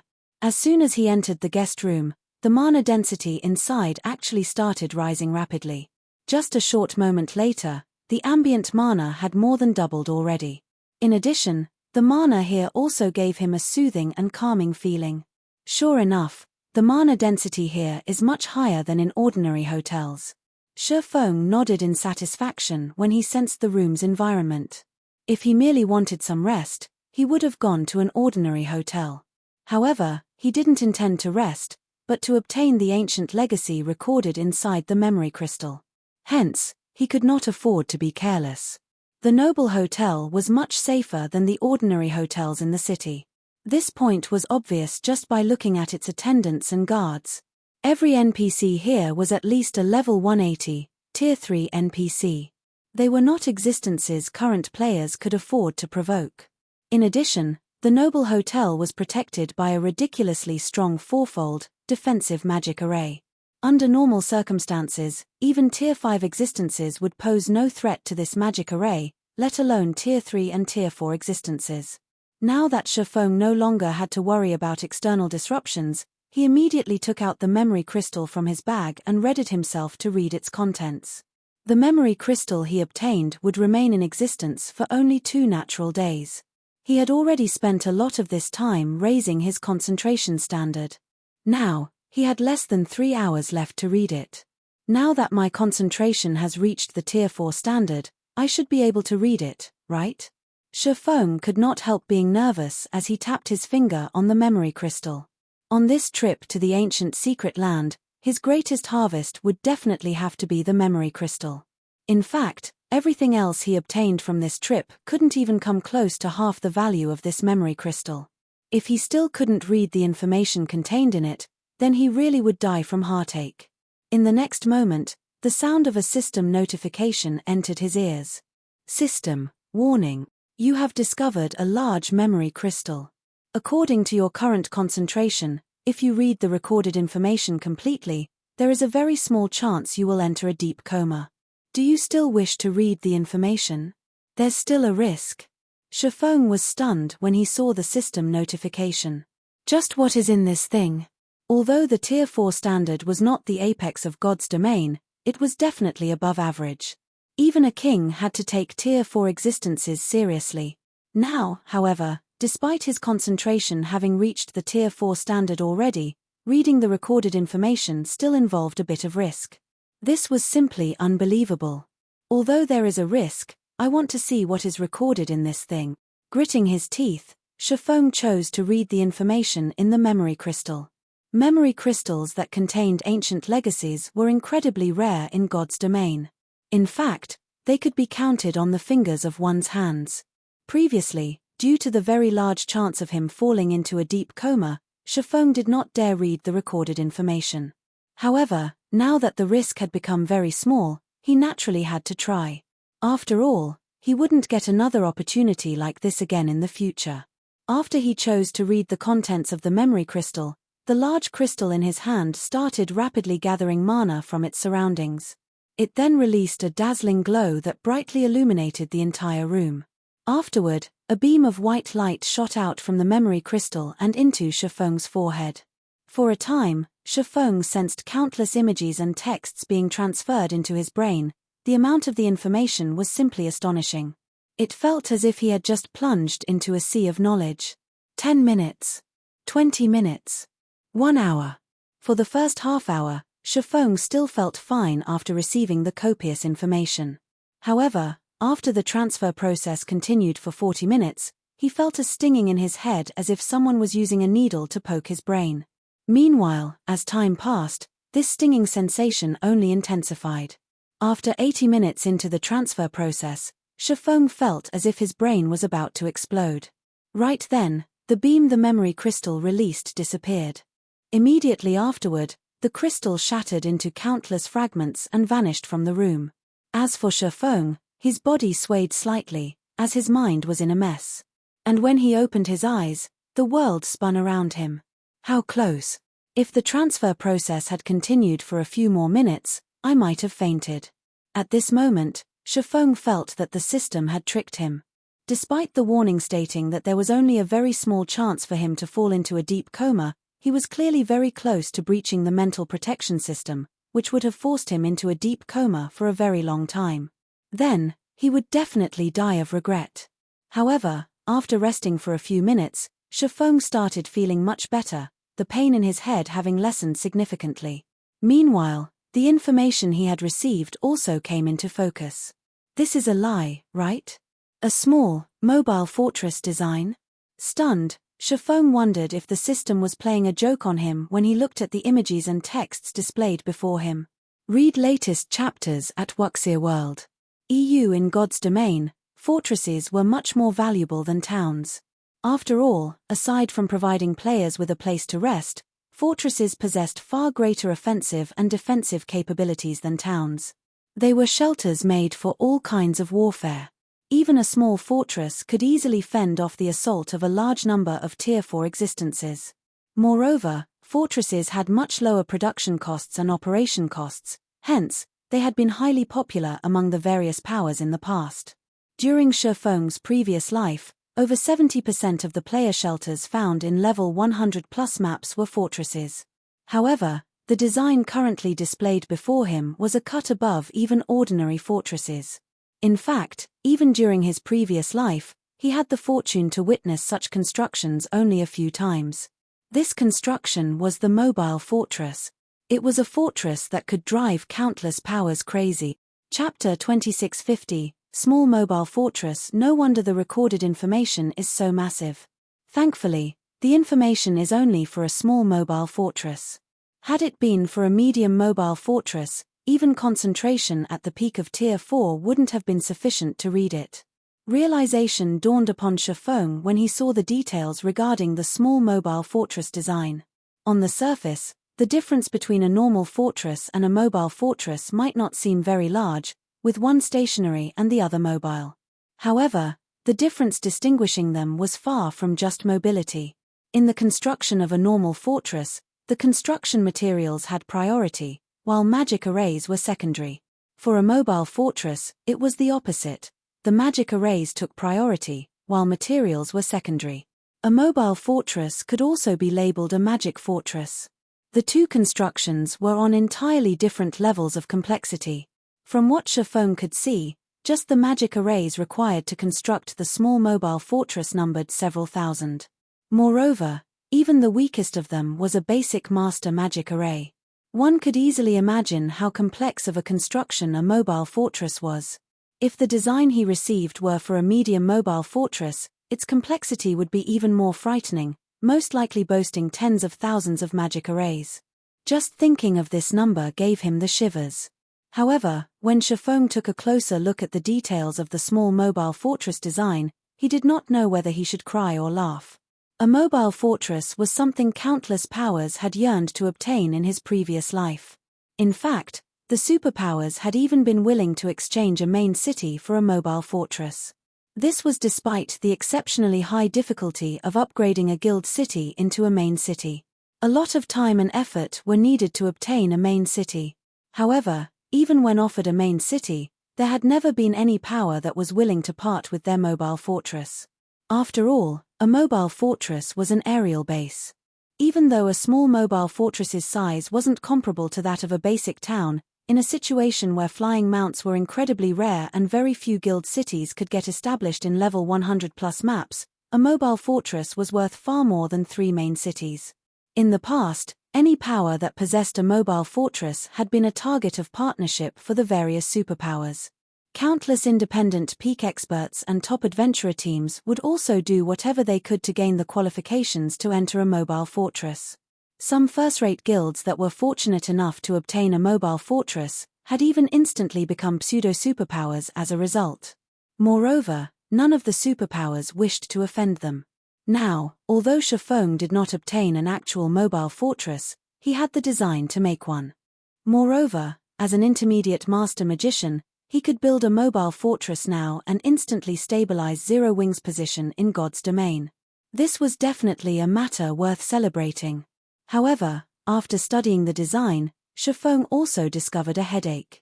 While he indeed possessed the mobile fortress design as well as the necessary skills to construct it, the mobile fortress's material cost was stratospheric.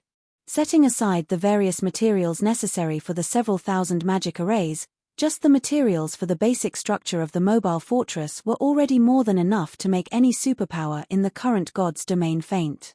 8 million magic crystals. 30,000 mana stones. 2 million pieces of mana ore.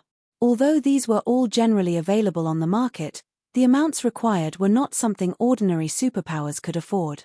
Not to mention, the construction of the small mobile fortress also needed various other valuable materials such as magic metal. By Faux's rough estimates, completing the small mobile fortress would cost a minimum of 50 million gold. Let alone ordinary superpowers, even veteran superguilds would need a long time to collect such an enormous sum of money. Ordinary superpowers would be fortunate to have a liquid fund of 3 or 4 million gold. Even 10 ordinary superpowers combined wouldn't be able to fork out 50 million gold unless they sold off their assets. However, doing so would be akin to putting the cart before the horse. Before they could even finish constructing the mobile fortress, they would have caused the collapse of their guilds already. Most importantly, coins weren't the main problem. After all, coins were the most basic form of currency in God's domain. However, it was a different story for magic crystals, mana stones, and mana ore. Aside from being hard currency, they were also essential items for players to get by. Whether it was now or in the future, this fact would remain true. Hence, the difficulty of obtaining all these materials was much greater than the difficulty of accumulating 50 million gold. Since the minimum material cost alone is already 50 million gold, it's no wonder no powers were willing to sell their mobile fortresses and would even refuse to accept main city-ranked guild cities. If it were up to me, I definitely wouldn't make such an exchange, either. Faux could not help a bitter smile when he saw the list of required materials.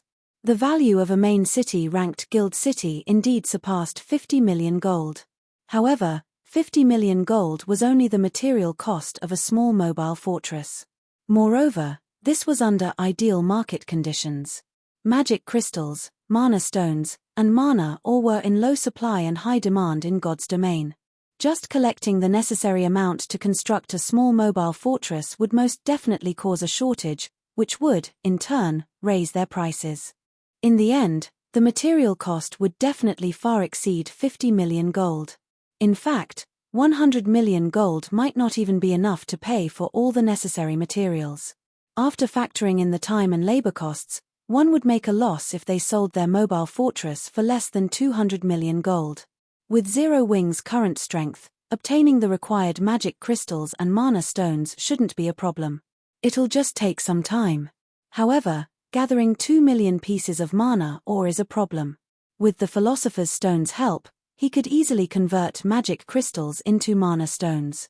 Overall, he needed just 9.5 million magic crystals, which shouldn't be a big problem for the current Zero Wing, as the guild was earning a large amount of magic crystals through the Starlight Fortress, Stone Forest City, and the Dark World's teleportation gate.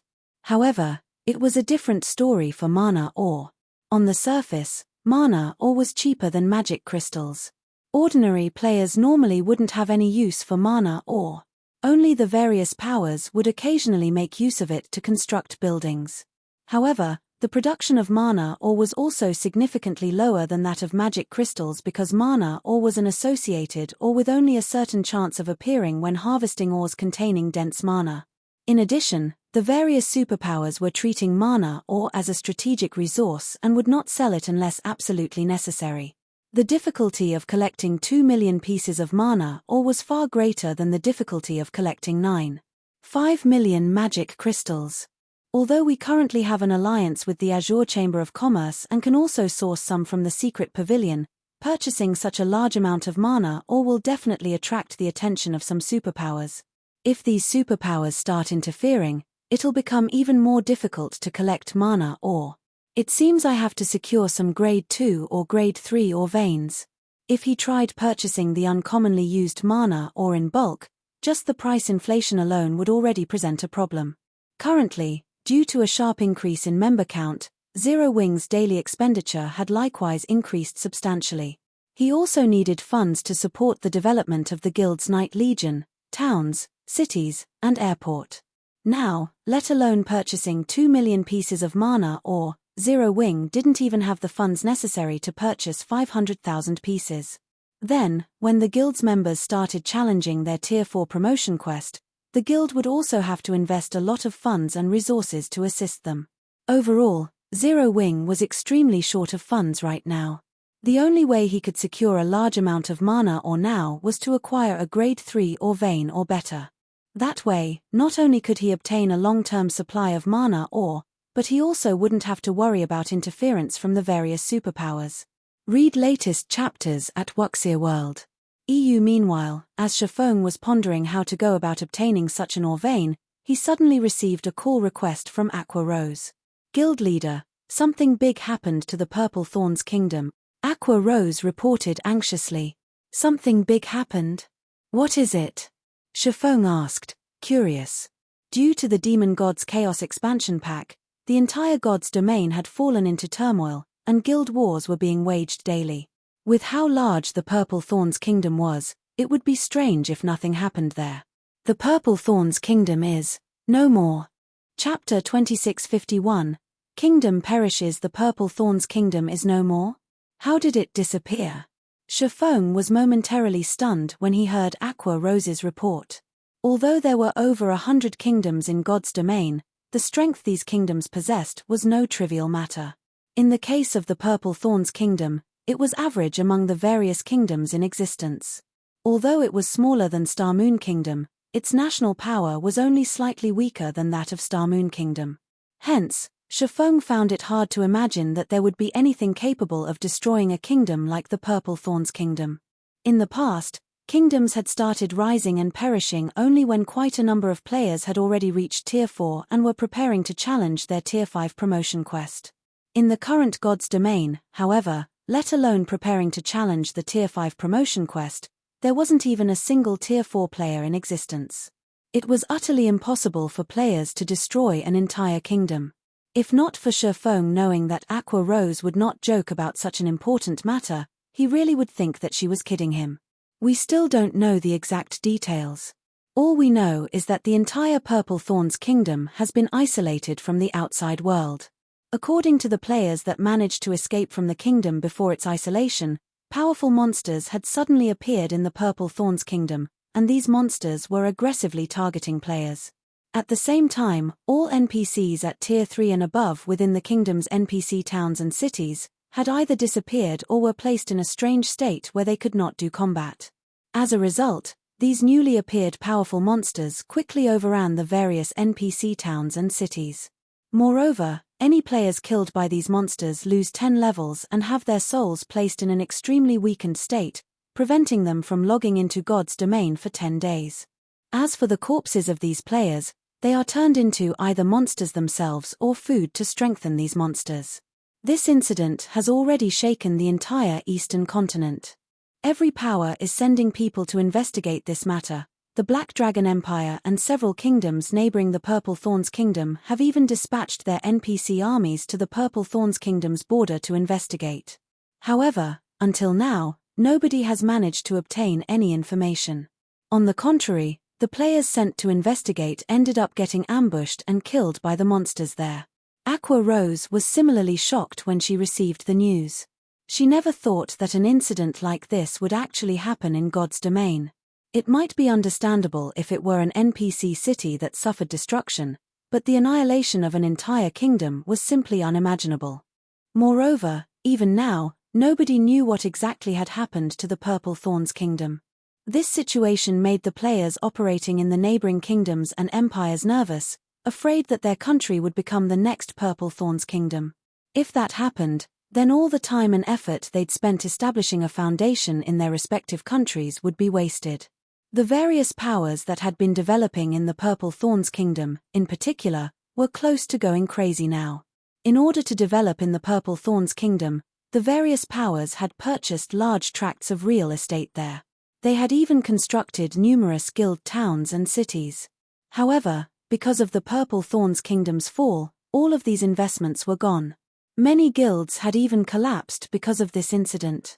Just thinking of this matter made Aqua Rose shudder. Killed players are turned into either monsters or food that goes to improving the monsters. When Shifeng heard Aqua Rose's statement, the name of one person came to mind. However, he soon shook his head in denial. Although Beast Emperor possesses the evil god's legacy, he shouldn't be capable of rendering so many powerful NPCs incapable of combat and even destroying the Purple Thorns Kingdom. In the past, the evil god's temple had indeed caused many problems for the Eastern continent. However, by the time the evil god's temple had become a real threat, quite a number of players had already reached Tier 4. Moreover, the evil beasts of the evil god's temple required a lot of time to build up their strength. In fact, let alone the current evil god's temple, even when the evil god's temple had been at its peak in the past, it couldn't destroy an entire kingdom so quickly. Guild leader, because of this matter, the entire guild is in chaos. Many hidden powers are trying to take advantage of this situation. The players and powers that escaped from the Purple Thorns Kingdom, in particular, are now waging war over the various resource spots in Star Moon Kingdom. The entire Star Moon Kingdom is in a mess, Aqua Rose said in frustration. Moreover, many of Star Moon Kingdom's players have started migrating to other kingdoms and empires, which has led to a drop in the player populations of the kingdom's cities.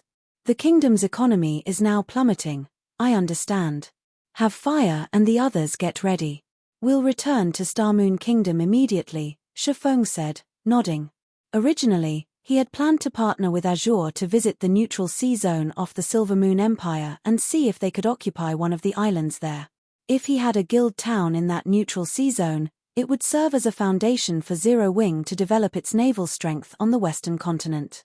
At this point, the accessible resource spots on the main continent were mostly occupied already. There were barely any resource spots left for Zero Wing to claim. To develop on the western continent, Zero Wing would have to occupy a level 100+ neutral map or develop out at sea. However, establishing a foothold in a level 100+ neutral map was easier said than done. Not even the local superpowers could pull it off. Hence, Shifeng had decided to let Zero Wing develop in the western continent's neutral sea zones. Given the current situation, however, it would seem that his plan was no longer viable. What about Violet? Her concentration should be close to reaching the Tier 4 standard already. If we leave now, Aqua Rose had to ask. Let her stay here and continue training. The rest of us will head back first, Shifeng decided. Moreover, we also need a powerful expert to safeguard our territories here on the western continent. I understand. I'll contact Fire and the others now and have them get ready, Aqua Rose said before disconnecting the call and gathering the other members of Zero Wing. As for Shifeng, he did not idle around but contacted Duan Hanshan right away. Guild leader Black Flame, seeing as you're contacting me so suddenly at this time, you've probably received news about the Purple Thorns Kingdom as well and wish to have Azure help you return to the eastern continent, right? Duan Hanshan said, smiling as he caressed his beard. Elder Hanshan really is amazing. That's right.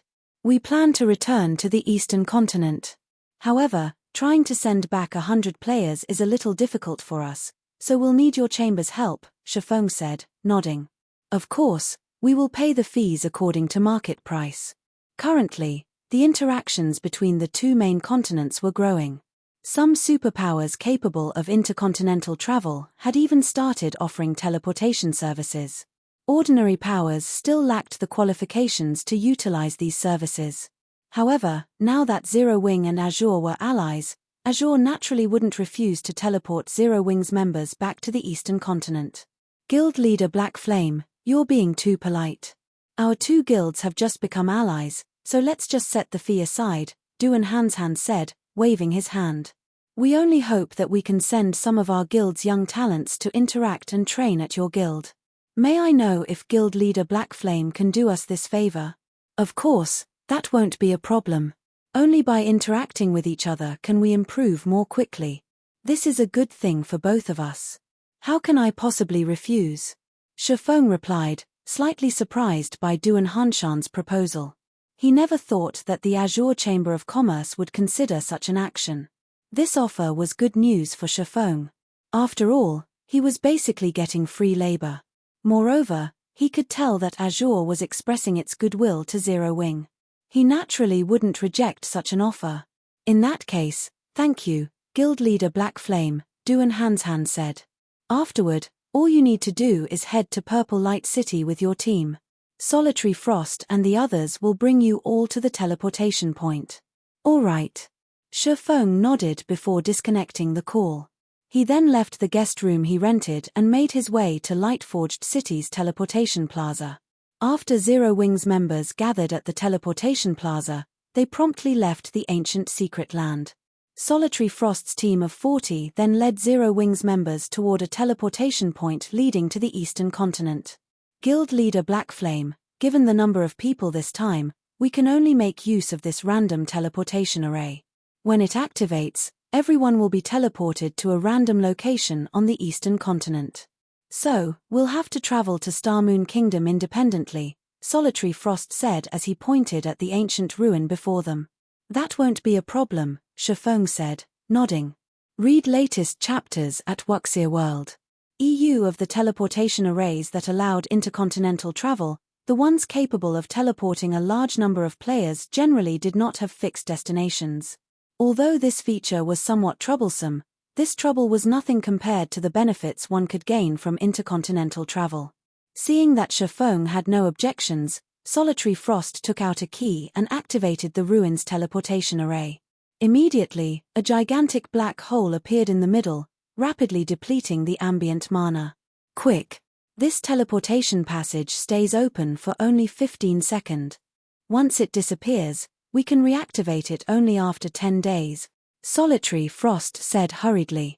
After Solitary Frost's warning, Faux and the others promptly jumped into the black hole and disappeared from the ancient ruin. Chapter 2652, Eastern Continent. God's Domain, Eastern Continent. In a vast desert, a black hole with a 6-meter radius suddenly appeared. All mana within a 50-yard radius promptly surged toward it as if summoned. In the blink of an eye, the area around the black hole became a manaless area that players could not survive in. At the same time as this manaless area formed, a figure emerged from the black hole and landed on the sandy ground. Although the vicinity was devoid of mana, the body of this figure was actually wrapped in a dense layer of mana and remained utterly unaffected by the harsh environment. I'm finally out. Faux stared in disgust at the gradually dissipating black hole.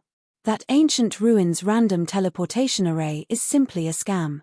Other random teleportation arrays teleport players directly to their destination, yet this one actually makes players go through a spatial maze first. If I couldn't fly, I would have most likely been stuck inside that spatial maze for about 5 or 6 hours. He had used random teleportation arrays in God's Domain before, but this was definitely the first time he had come across such a bizarre random teleportation array. Entering the black hole on the western continent transported him into a gigantic spatial maze, and he had to search for the exit himself. However, that still wasn't the worst part. What was worse were the many void creatures inside the maze. Fortunately, these void creatures were only around level 120, and the majority of them were at the Great Lord standard only. Moreover, he possessed Gale Domain, which granted him the ability to fly, so he was able to easily shake off the monsters chasing after him and search for the exit quickly. After inwardly grumbling a little, Faux took out a return scroll for White River City. He wanted to take a look at White River City's condition immediately. However, when Faux unfurled the return scroll and started activating it, the sound of a system notification immediately entered his ears. System: a strange energy is sealing this area. All forms of teleportation cannot be used here. I can't teleport here? Faux frowned upon seeing this notification. Was I unlucky and got teleported to a forbidden land? In God's Domain, aside from some special locations, forbidden lands were the only places that prohibited the use of return scrolls. Meanwhile, the chances of a random teleportation array sending players into special locations were 0 because such locations had to be entered using specific methods. As for forbidden lands, they only prevented players from teleporting out of them and not into them. It seems I have no choice but to fly out of this place. Having no better option, Faux stored his return scroll and took out the Thunder Eagle summoning flute. However, a second after he tried to summon the Thunder Eagle, he was dumbfounded once more. System: a strange energy is sealing this area. Flying mounts cannot be used. What is this place? It actually prohibits the use of flying mounts. Faux was truly stunned when he saw this system notification. As far as he remembered, forbidden lands generally did not prohibit the use of flying mounts. Those that did were usually level 150 plus forbidden land. Even with his current self, he would not dare set foot into such high-level forbidden lands. The main reason for this wasn't him lacking levels but the possibility of Tier 5 world bosses spawning in level 150 plus forbidden lands. Against a Tier 5 world boss, even a player of his caliber would be no different from an ant. While Faux was grappling with this headache, a weak ripple of mana came from far away. He turned reflexively to look at its source, but the only thing he could make out was a bunch of ant-like figures fighting in the distance. By his estimates, those figures should be more than 1,500 yards away. What's going on? Faux was stupefied by this situation. For Tier 3 players, 1,500 yards was already the very limit of their visual range.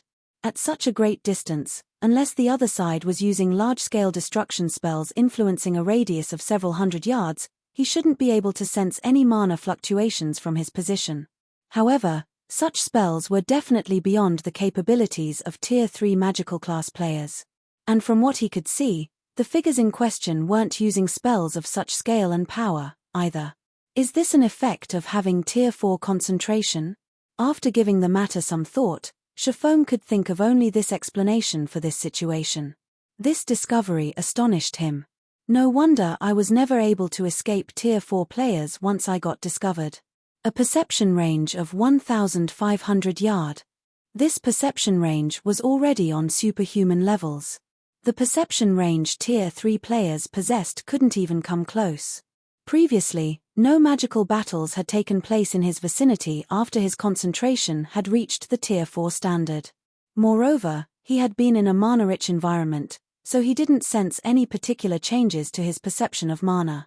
However, now that he had arrived in a place with very thin mana, he became extraordinarily sensitive to the changes in mana. Nonetheless, Chiffon did not dwell on the matter. With quick steps, he made his way toward the origin of the mana fluctuations since he could sense that the cause of these mana fluctuations were players.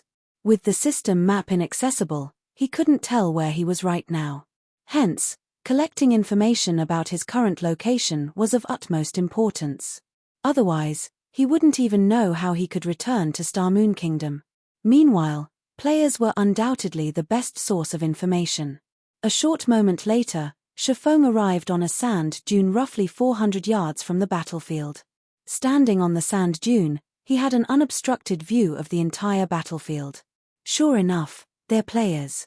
Currently, a 200-man team of players was fighting several dozen strange monsters while protecting a dozen or so carriages and a group of NPCs. Faux Saint Saboteur, Elemental Creature, Great Lord, Level 112 HP 120 120 Faux Saint Destroyer, Elemental Creature, Grand Lord, Level 114 HP 450 450 The bodies of these strange monsters were pure white, looking like white statues. Every one of these monsters brandished weapons and wore armor. Although they weren't very high-leveled, every one of them was using spells in combat. Moreover, they also possessed very high combat standards, with even the weakest among them at the 5th floor trial tower standard. As for the players fighting these monsters, they were all at level 110 or above. Although these players were coping against these monsters, it was obvious that they were at a disadvantage. If not for the team's 8 Tier 3 experts holding off the 2 Faux Saint Destroyers, the team would have long since suffered annihilation. Vice Commander Wind, we can't continue like this. 2 destroyers are already far beyond our capability, the male Tier 3 shield warrior tanking one of the Faux Saint Destroyers said as he turned to look at the female Tier 3 swordsman tackling the other Faux Saint Destroyer. The female swordsman in question was clad in crimson armor and wielded 2 swords. By relying on her profound footwork, she managed to evade the Faux Saint Destroyer's spells one after another. Occasionally, she also landed an attack on the Grand Lord and dealt some damage. From her performance, it was clear that she was at the Flowing Water Realm standard. After putting some distance between herself and the Faux Saint Destroyer before her, the female swordsman replied, "I know. I've already contacted the commander for reinforcements, but the commander's team is still some distance away. They'll need around 2 hours to reach us." 2 hours? We won't last that long, the Tier 3 shield warrior exclaimed, exasperated. Read latest chapters at Wuxia World. EU currently, although they were pinning down the 2 Faux Saint Destroyers, the rest of the team had their hands full with the Faux Saint Saboteurs. Overall, their entire team was barely doing any damage to these monsters. Meanwhile, at the rate they were expending stamina, they wouldn't last more than an hour against these monsters. In regard to this situation, the female swordsman also could not help feeling frustrated. If it were possible, she would have given the command to escape. However, these Faux Saint monsters possessed an incredibly wide perception range. So long as players came across them, it was basically impossible to escape them. And even if they disregarded this fact and tried to flee, they would simply be making things worse. After all, this entire desert that they were in teemed with Faux Saint monsters. It was very easy for them to attract the attention of more Faux Saint monsters and put themselves in a worse situation. Just as everyone in the team was despairing, a voice suddenly entered their ears. "I'll lure these 2 Grand Lords away. The rest of you focus on getting rid of the Great Lords. Chapter 2653, Repelling Faux Saints. Upon hearing this voice, the merchant fleet's 200 players promptly turned to look toward its origin. What entered their sight was a cloaked swordsman carrying 2 long swords, who was rapidly closing in on their position, his speed surpassing even that of Tier 3 assassins. So fast. Solid Wind, the female swordsman, was surprised when she saw this swift figure. She never thought that they would actually come across other expert players in this desert. However, before anyone could react to this situation, this swordsman had already arrived before one of the 2 Faux Saint destroyers. Upon noticing Faux appearing before it, the destroyer promptly raised its greatsword and smashed down at him. The descending greatsword split into 3 sword lights that struck at Faux from different directions, each of the sword lights leaving a spatial tear in its wake. Be careful. You mustn't receive this move, no matter what. Solid Wind warned hurriedly when she saw the descending sword lights. The Faux Saint destroyer was ostensibly a Grand Lord, but the skills and spells it used could exhibit power at the Tier 4 standard. Moreover, its assault was generally relentless. Once it started attacking, it would continue chaining attacks one after another. So long as players revealed a hole in their defense, the Faux Saint destroyer would use its strongest move to target said weakness. Meanwhile, the Faux Saint destroyer's strongest attack was something even Tier 3 peak experts had difficulty dodging. A hit from this move would instantly kill even a Tier 3 metric tons. However, when Faux went up against the Faux Saint destroyer's attack, he actually showed no intention of dodging. Instead, he unsheathed the pitch-black long sword hanging at his waist and took the initiative to meet the attack. Did he not hear Vice Commander Solid Wind's warning? The Tier 3 shield warrior who was tanking the other Faux Saint destroyer was startled when he saw Faux's actions. In regard to this situation, the other Tier 3 experts on the team also could not help shaking their heads and sighing. Even their commander, who was their adventurer team's strongest expert, would not dare receive this move directly, choosing to dodge it instead, before launching a counterattack. After all, so long as one clashed with this move, holes would inevitably appear in one's defense. If that happened, even 2 or 3 healers would not be enough to keep one alive. Although everyone present wished to help Faux, the Faux Saint destroyer's attack was simply too fast. Nobody would make it in time. Damn it. Solid Wind gnashed her teeth when she saw this scene. They had just gained the help of a Tier 3 expert. While having an extra Tier 3 expert might not change the overall situation, it would increase the team's combat power and let them survive longer. With the swordsman's help, they might even be able to hold out until their commander's team arrived. Now, however, boom! The loud clash of metal against metal thundered. At the same time, a frightening shockwave swept into the surroundings, creating a miniature sandstorm around its epicenter. However, contrary to everyone's expectations, they did not see the swordsman's figure flying out of the sandstorm. Instead, the situation inside the sandstorm became strangely calm after the initial collision. When the sand settled, what entered everyone's eyes was the scene of Faux standing there quietly, his pitch-black longsword pushing against the Faux Saint destroyer's silvery white greatsword. At this moment, not only was Faux unharmed, but he was still in his original position. He blocked it. How is that possible? Everyone's eyes nearly fell out of their sockets when they saw Faux unscathed and in place. The move the Faux Saint destroyer just used carried power at the Tier 4 standard. Even a Tier 3 metric tons would stumble several steps backward when receiving this attack with their shield. However, far from making Faux stumble, the Faux Saint destroyer's greatsword actually failed to budge his longsword by even an inch. It was as if the destroyer's greatsword had just smashed into an impenetrable wall. The most frightening thing about all of this was that Faux had used only one hand to stop the Faux Saint destroyer's attack. How high is his strength? After seeing this astonishing scene, Solid Wind paid closer attention to Faux. Even her commander, who was fully geared in top-tier dark gold equipment and wielded an epic weapon, would not dare receive a Faux Saint destroyer's attack directly, yet Faux blocked the attack so casually. This was simply unbelievable.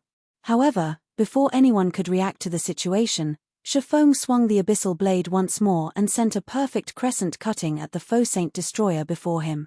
Failing to defend itself in time, The destroyer took the hit and stumbled 5 steps back. At the same time, a damage exceeding -300,000 appeared above its head. The damage from Shifeng's attack was more than 5 times higher than what Solid Wind and the others managed to cause. Immediately afterward, Shifeng sent a crescent arc flying at the other Faux Saint destroyer. This time, though, the targeted destroyer reacted in time, interposing its great sword. Peng! The instant the crescent arc came into contact with the great sword, the impact lifted the targeted Faux Saint destroyer slightly off the ground and sent it flying 5 yards back. By the time the Faux Saint destroyer managed to stabilize its body, silence filled the entire battlefield as the 200 players guarding the merchant fleet gaped in shock at the scene that had just taken place. Strong. Shifeng was simply too strong. The 2 Faux Saint destroyers alone were more than capable of annihilating their 200-man team, yet Shifeng had suppressed both of them with just 2 casual moves. He was absolutely inhuman. Leave these 2 Faux Saint destroyers to me. The rest of you quickly take care of those saboteurs, Shifeng shouted when he saw that everyone was staring at him in a daze. Got it. Upon hearing Shifeng's reminder, everyone promptly snapped out of their daze and resumed fighting the Faux Saint saboteurs without hesitation. In less than an hour, because of Shifeng pinning down the 2 Faux Saint destroyers, the team was able to finish off 70% of the Faux Saint saboteurs present. After seeing that the tide of the battle was turning against them, the 2 Faux Saint destroyers actually quit the field without hesitation. As for the surviving Faux Saint saboteurs, they similarly scattered and fled as well. They're escaping. What are these monsters? Shifeng was surprised to see the Faux Saint monsters fleeing.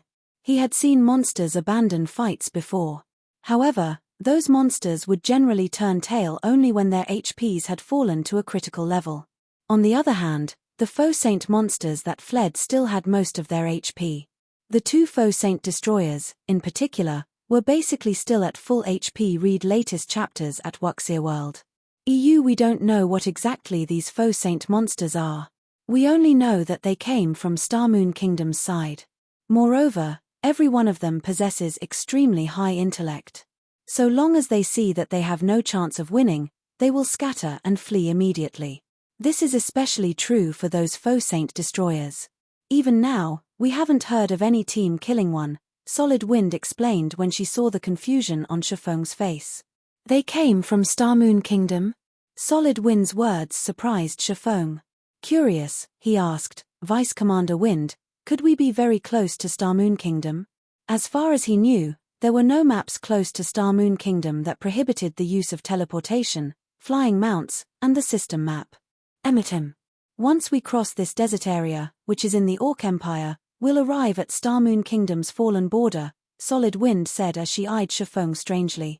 After all, this information was common knowledge already. The Orc Empire? Star Moon Kingdom's fallen border? Shifeng grew even more confused at Solid Wind's words. Wasn't it the Purple Thorns Kingdom that has fallen? Chapter 2654, Obsolete Zero Wing? Upon hearing Shifeng's question, Solid Wind and the others gave him strange looks. Am I mistaken about something? Shifeng asked, puzzled by their reactions. The information Aqua Rose reported couldn't be false. Moreover, Duan Hanshan had also mentioned the matter of the Purple Thorns Kingdom falling. Even if Aqua Rose received the wrong information, there was no way a super guild like the Azure Chamber of Commerce would as well. You're not wrong, Solid Wind said, shaking her head. It's just that the fall of the Purple Thorns Kingdom happened 9 days ago. 9 days ago? Shifeng was stunned by Solid Wind's words. For a moment, he wondered if she was trying to trick him. According to the information Zero Wing received, the Purple Thorns Kingdom had fallen only a day ago. Even if there was an error in the information, the time gap shouldn't be this large. The Purple Thorns Kingdom indeed fell 9 days ago. The incident shook the entire God's domain back then. The players and powers based in the kingdom were truly miserable, the Tier 3 shield warrior standing beside Solid Wind said, nodding. After that incident, many of the Purple Thorns Kingdom's players and powers banded together to plunder the resources of the neighboring kingdoms. The situation was so severe that 2 wars involving millions of players were waged. Many guilds collapsed as a result, 2 of them even second-rate guilds. The various major powers based in the neighboring kingdoms panicked. That's right. And 3 days ago, a horde of monsters emerged from the Purple Thorns Kingdom and invaded Starmoon Kingdom. Fortunately, Starmoon Kingdom did not face the predicament the Purple Thorns Kingdom had. All its Tier 3 NPCs and above remained in a combat-able state. Even so, in just half a day, nearly half of Starmoon Kingdom's territory was lost and became the nests of these faux saint monsters, Solid Wind explained when she saw the skepticism on Chifeng's face. Even after hearing Solid Wind's sincere explanation, Chifeng remained unconvinced. However, there was simply no reason for Solid Wind to lie to a stranger like him. Moreover, everyone's expression appeared natural. It did not seem as if they were faking anything. If these people were acting, then he really would have to tip his hat off to their strength. After all, unless one was at the Void Realm standard, avoiding the perception of a domain realm expert like himself would be very difficult. Only after reaching the Void Realm standard would people be able to control the minute actions their bodies made when lying. If Solid Wind and the others were truly lying, this meant that the entire 200-man team consisted of peak experts. Not even the 5 great super guilds had so many peak experts under their command. What is going on here? Chifeng could not make heads or tails of this matter. I spent, at most, 7 or 8 hours inside the spatial maze. How did I unknowingly waste 9 days? As soon as he received word of the Purple Thorns Kingdom's fall, he had hurried back to the eastern continent without hesitation. He didn't even log off midway. He also couldn't have fallen asleep during the journey and slept 9 whole days away. After all, he had remained fully conscious during his entire journey. 7 or 8 hours becoming 9 days.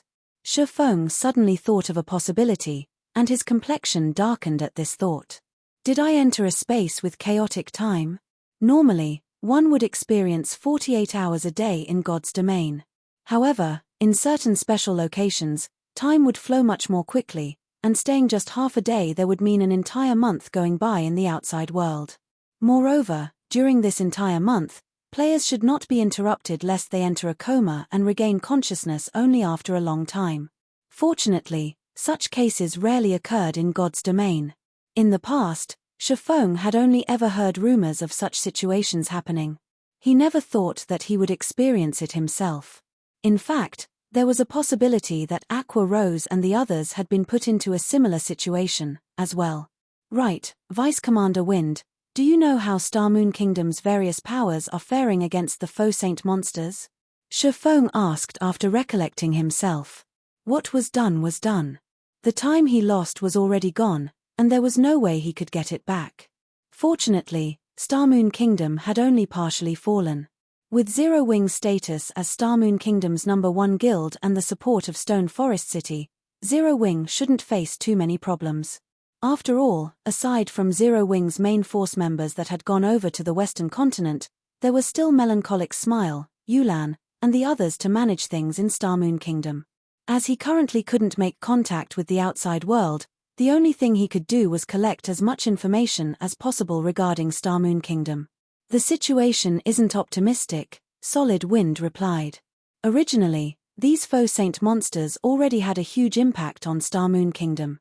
However, for some reason, the main force members of Starmoon Kingdom's #1 guild, Zero Wing, actually refused to show themselves despite such a major incident occurring. Fortunately, some of Zero Wing's partners operating in Stone Forest City came to help fight these faux saint monsters, allowing Zero Wing to stabilize the situation in Starmoon Kingdom, albeit just barely. However, due to Zero Wing's passivity, a power called Saint's Hand took the opportunity to rise up in Starmoon Kingdom. Not only did Saint's Hand rapidly establish itself in the many resource spots overrun by the faux saint monsters, but they also established plenty of guild towns. It even managed to occupy a fortress in the Orc Empire. To put it simply, Saint's Hand has created a large safe zone where players can safely develop. At the same time, Saint's Hand is also rapidly devouring the territories of Starmoon Kingdom's second- and third-rate guilds, provoking wars all over the kingdom. Moreover, the various superpowers and even the Blackwater Guild seem to be terrified of Saint's Hand. Recently, Saint's Hand even captured one of the Star Alliance's guild cities. Saint's Hand's influence in Starmoon Kingdom now exceeds Zero Wing's. I'm afraid it won't be long before Saint's Hand takes action against Zero Wing. At that time, the entire Star Moon Kingdom will be engulfed in the fires of war. After Solid Wind fell silent, everyone present could not help sighing dejectedly. They were all players of Star Moon Kingdom. They had been developing there ever since they entered God's domain. Despite the Faux Saint monsters threatening Star Moon Kingdom's continued existence, not only did the kingdom's various powers not band together to face this threat, but they had even started fighting each other with even greater ferocity. As things stood, how was Star Moon Kingdom supposed to fend off the Faux Saint monsters, which were growing increasingly stronger with each passing day? The current Faux Saint monsters were far stronger than those that first appeared in Star Moon Kingdom. Initially, the Faux Saint monsters were merely level 100 lords. Let alone Tier 3 players, even a party of Tier 2 experts could easily slay them. Now, however, the Faux Saint monsters had grown to the point where even the weakest among them was a great lord. Everyone estimated that it wouldn't be long before Mythic ranked Faux Saint monsters started appearing. At that point, Star Moon Kingdom would surely be doomed. Saint's Hand? This is interesting. Read latest chapters at Wuxia World. EU. Despite going through his memories of his past life, Shifeng could not recall any power named Saint's Hand. However, seeing as Saint's Hand had managed to rise up in Star Moon Kingdom so quickly after the Purple Thorns Kingdom's fall, create a safe zone, and even capture a fortress in the Orc Empire, it was obvious that the guild possessed an extraordinary foundation. Friend, we are escorting this merchant fleet to Silverwing Town. How about coming with us? Currently, Silverwing Town has a Tier 4 personal guard and many powerful combat puppets. It can be considered one of the few safe areas in the Orc Empire, as well as the Orc Empire's trade hub. Our commander is quite influential in Silverwing Town. If you wish to learn some more information about the situation, you should have an easier time doing so there, the Tier 3 Shield Warrior suggested as he looked at Shifeng. In that case, I'll have to trouble you, then, Shifeng said and thanked the Shield Warrior for the invitation. Currently, he didn't even know where exactly he was. He also didn't know the way back to Star Moon Kingdom. It would naturally be great if he could return to Silverwing Town. When the Shield Warrior heard Shifeng agree to his suggestion, he breathed out a sigh of relief. He then asked curiously, "Right, how should we address you, friend?" Chapter 2655, Birth of a Mythic. Upon hearing the Tier 3 Shield Warrior's words, Solid Wind turned to Shifeng with an embarrassed expression. Previously, she had been focused on fighting, so she had forgotten to ask for Shifeng's name. In fact, she had even forgotten to thank Shifeng for his help. Fortunately, the Shield Warrior, Crazed Bull, had taken the initiative to ask. Otherwise, their adventurer team would appear very ungrateful. "Black Flame," Shifeng replied calmly. "Black Flame?" Crazed Bull laughed involuntarily when he heard Shifeng's name. "Friend, your name is too amazing. Most likely, nobody in Star Moon Kingdom would dare show disrespect to this name." The rest of the team nodded in agreement with Crazed Bull's words. At this point in time, there was nobody unaware of the name of Zero Wing's guild leader. Let alone the Star Alliance, a first-rate guild operating in Star Moon Kingdom, even the various superpowers had to show respect to Zero Wing now. All the players in Star Moon Kingdom knew of Black Flame's existence. However, no matter how they looked at Shifeng's cloaked figure, he didn't match the legendary Black Flame they knew of. They also didn't think that the guild leader of Zero Wing would come to this godforsaken place that was infested with Faux Saint monsters. Alright, it's just a form of address. Since he doesn't want to reveal his name, there's no need for us to pry into the matter, Solid Wind whispered through the team chat when she saw her teammates poking fun at Shifeng. At Solid Wind's admonishment, everyone promptly nodded and dropped the topic. After all, it was all thanks to Shifeng that they survived. Since Shifeng wished to conceal his identity, they naturally wouldn't try to delve into the matter. "We still haven't thanked you for your help just now, Brother Black Flame.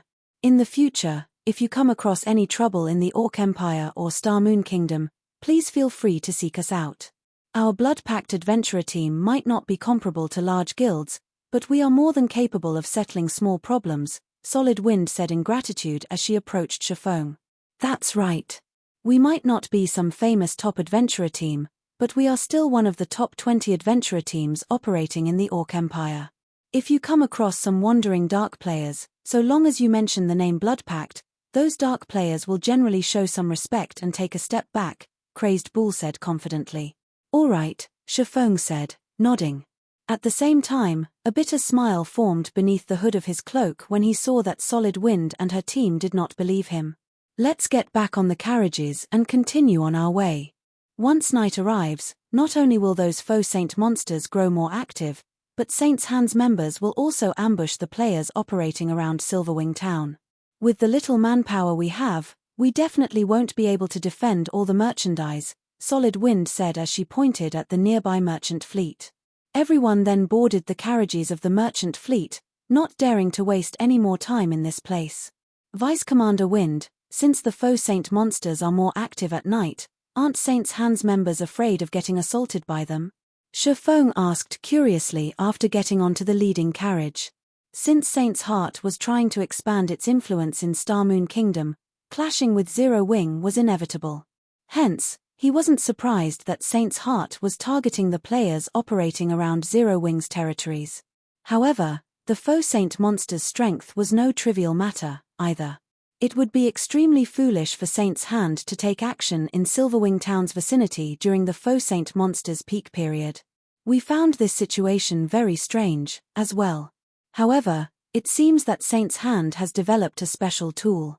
And when players wear this special tool, so long as they do not attack those Faux Saint monsters, then those Faux Saint monsters won't attack them, either. With this tool, Saint's Heart's members can coordinate their movements with the Faux Saint monsters in targeting Silverwing Town. Recently, their assaults have become stronger. By the looks of it, Saint's Hand wants to capture Silverwing Town as soon as possible, Solid Wind said. However, for independent players like ourselves, we really don't wish to see Silverwing Town fall. Thus far, the guild towns captured by Saint's Hand are open only to Saint's Hand's members. Meanwhile, Silverwing Town is the Orc Empire's current economic center. If Saint's Hand manages to capture Silverwing Town, then we won't have anywhere to go. Hence, many adventurer teams and even some of Star Moon Kingdom's guilds are currently working together to assist Zero Wing in defending against Saint's Heart's assault and protecting the merchant fleets heading toward Silverwing Town. Only, due to the Faux Saint monsters growing increasingly stronger, our side has recently started to fall into a disadvantage. I don't know how much longer we can hold out like this. Aside from Solid Wind, the other players present also hated Saint's Hand with a vengeance. Currently, the various kingdoms and powers were already struggling to deal with the Faux Saint monsters, yet Saint's Hand was actually exploiting the situation, making it increasingly difficult for independent players like themselves to survive. However, despite their hatred for Saint's Hand, they were utterly powerless to do anything against the guild. In fact, even the various superpowers did not dare to oppose Saint's Hand and could only watch from the sidelines. From the conversations with Solid Wind and the others, Shifeng gradually understood Star Moon Kingdom's current situation. Although Star Moon Kingdom had already lost close to half of its territory, not a single main city-ranked NPC city had fallen. Even so, the situation did not look too good for the kingdom. This was because the Faux Saint monsters were growing increasingly stronger, which, in turn, prompted a large number of players to emigrate from the kingdom. At this point, White River City, which originally had a player population exceeding 10 million, now had a population of less than 4 million. The other NPC cities in the kingdom were in an even worse state. Meanwhile, the drastic decrease in player population had also caused Star Moon Kingdom's economy to contract, forcing many powers to leave the kingdom in search of greener pastures. To make matters worse, the departure of Star Moon Kingdom's major powers opened up opportunities for the various dark powers to rise up. The kingdom's dark powers had already developed to a point where normal players might lose their lives as soon as they left the protection of an NPC town or city. Overall, the situation in Star Moon Kingdom could be summed up with a single word: chaos. Most importantly, with the Faux Saint monsters growing increasingly stronger, everyone could already foresee the day when Star Moon Kingdom's main city-ranked NPC cities fell. At that time, the entire kingdom would collapse, and only those that joined Saint's Hand could avoid getting devoured by the Faux Saint monsters in the kingdom. As the merchant fleet continuously advanced, before anyone realized it, they had already arrived in a desert woodland close to Silverwing Town. Currently, at least 20 merchant fleets could be seen advancing toward Silverwing town under the escort of players. From this, one could easily see how prosperous the current Silverwing town was. Moreover, aside from the escorting adventurer teams, there was also an army of 10,000 players, belonging to the various large guilds, patrolling the vicinity of Silverwing town. "We're finally safe." Solid Wind breathed out a sigh of relief when she saw this guild army. The sky was already darkening. The faux saint monsters they had to face at this time were no laughing matter, not to mention the threat of Saint's Hands experts. Their merchant fleet would definitely face annihilation if they came across an ambush. Today's patrol really is amazing. The Star Alliance's Vice Guild leader Purple Eye is actually leading it. With this, even if Saint's Hands members attack together with the faux saint monsters, we have nothing to fear, Crazed Bull said, his eyes glowing with excitement as he gazed at the beautiful, crimson-robed woman leading the patrol army. The other Blood Pact members nodded their heads in agreement with Crazed Bull when they saw Purple Eye. Nowadays, despite Starmoon Kingdom giving birth to plenty of new experts, those capable of making it to the God's Domain experts list still numbered very few. After all, players all over God's Domain were also continuously growing stronger. The difficulty of ranking within the God's Domain experts list was many times greater than before. Meanwhile, among Starmoon Kingdom's experts on the experts list, Purple Eye ranked within the top 300. According to rumors, she had obtained a powerful bloodline, and her combat power now rivaled that of monster-level experts. To top it all off, just recently, Purple Eye had even succeeded in fully unlocking her mana body. At this point, everyone in Starmoon Kingdom was already guessing that Purple Eye had already surpassed Zero Wing's Aqua Rose in terms of strength and that she was catching up to Black Flame. With such an expert protecting them, how could they not feel assured? While Blood Pact's members were quietly discussing Purple Eye, a disturbance erupted in the distance. Shortly afterward, deafening roars came from the same direction. "Run! Run quickly! The faux saint monsters have come!" Upon hearing someone shout these words, everyone in the vicinity reflexively turned to look at the origin of the roars. What entered everyone's sight was a massive dust cloud rapidly approaching. Meanwhile, within the dust cloud, they could faintly make out the figures of 6-meter-tall faux saint monsters, easily numbering several thousand. "Everyone, quickly retreat to Silverwing town. Our patrol will hold the rear," Purple Eye shouted when she saw the army of faux saint monsters bearing down on them. The patrol army promptly shifted to a defensive formation. From how calmly the patrol army's members reacted even after seeing the approach of several thousand faux saint monsters, it was obvious that they were all experienced experts. However, when the faux saint monsters arrived within 500 yards, the expressions of the patrol army's members changed. "Not good. There's a mythic ranked faux saint monster." Among the faux saint monsters present, even the faux saint destroyers were only 7 meters tall. However, to everyone's surprise, a 12-meter-tall figure was running amidst the monster army. The intense pressure this 12-meter-tall faux saint monster exuded was so powerful that even level 112, Tier 2 experts felt stifled. The Grand Lord-ranked faux saint destroyers were already incredibly difficult to deal with for Tier 3 experts. In fact, even peak experts had died when fighting against a faux saint destroyer. Nobody dared imagine how powerful a faux saint monster would become after reaching the mythic rank. Not to mention, aside from the mythic ranked faux saint monster, the monster army also had several hundred faux saint destroyers and several thousand faux saint saboteurs. How is this possible? How can a mythic ranked faux saint monster appear so quickly? Solid Wind was stunned when she saw the gigantic faux saint monster. "We're doomed. We're really doomed this time." Crazed Bull similarly fell into despair at this situation. When facing an army of Grand Lord-ranked faux saint destroyers, players like themselves could still band together to fend off the monsters. However, now that mythic-ranked faux saint monsters had started appearing in the faux saint armies, it was only a matter of time before Silverwing town perished. After all, even now, nobody had managed to kill a faux saint destroyer. Needless to say, killing the mythic-ranked faux saint Devourer would be even more impossible. Moreover, these faux saint monsters would only grow increasingly stronger as time passed. Players like themselves were helpless to stop these monsters. Read latest chapters at Wuxia World. Before anyone could properly react to the appearance of a mythic-ranked Faux Saint monster, the Faux Saint army had already started clashing with the patrol army. Against a mythic-ranked Faux Saint Devourer, even the defense of Tier 3 MTS was no different from paper. Executing a horizontal swipe with its spear, the Faux Saint Devourer easily sent the Tier 3 MTS in its path flying, the MTS losing HP rapidly.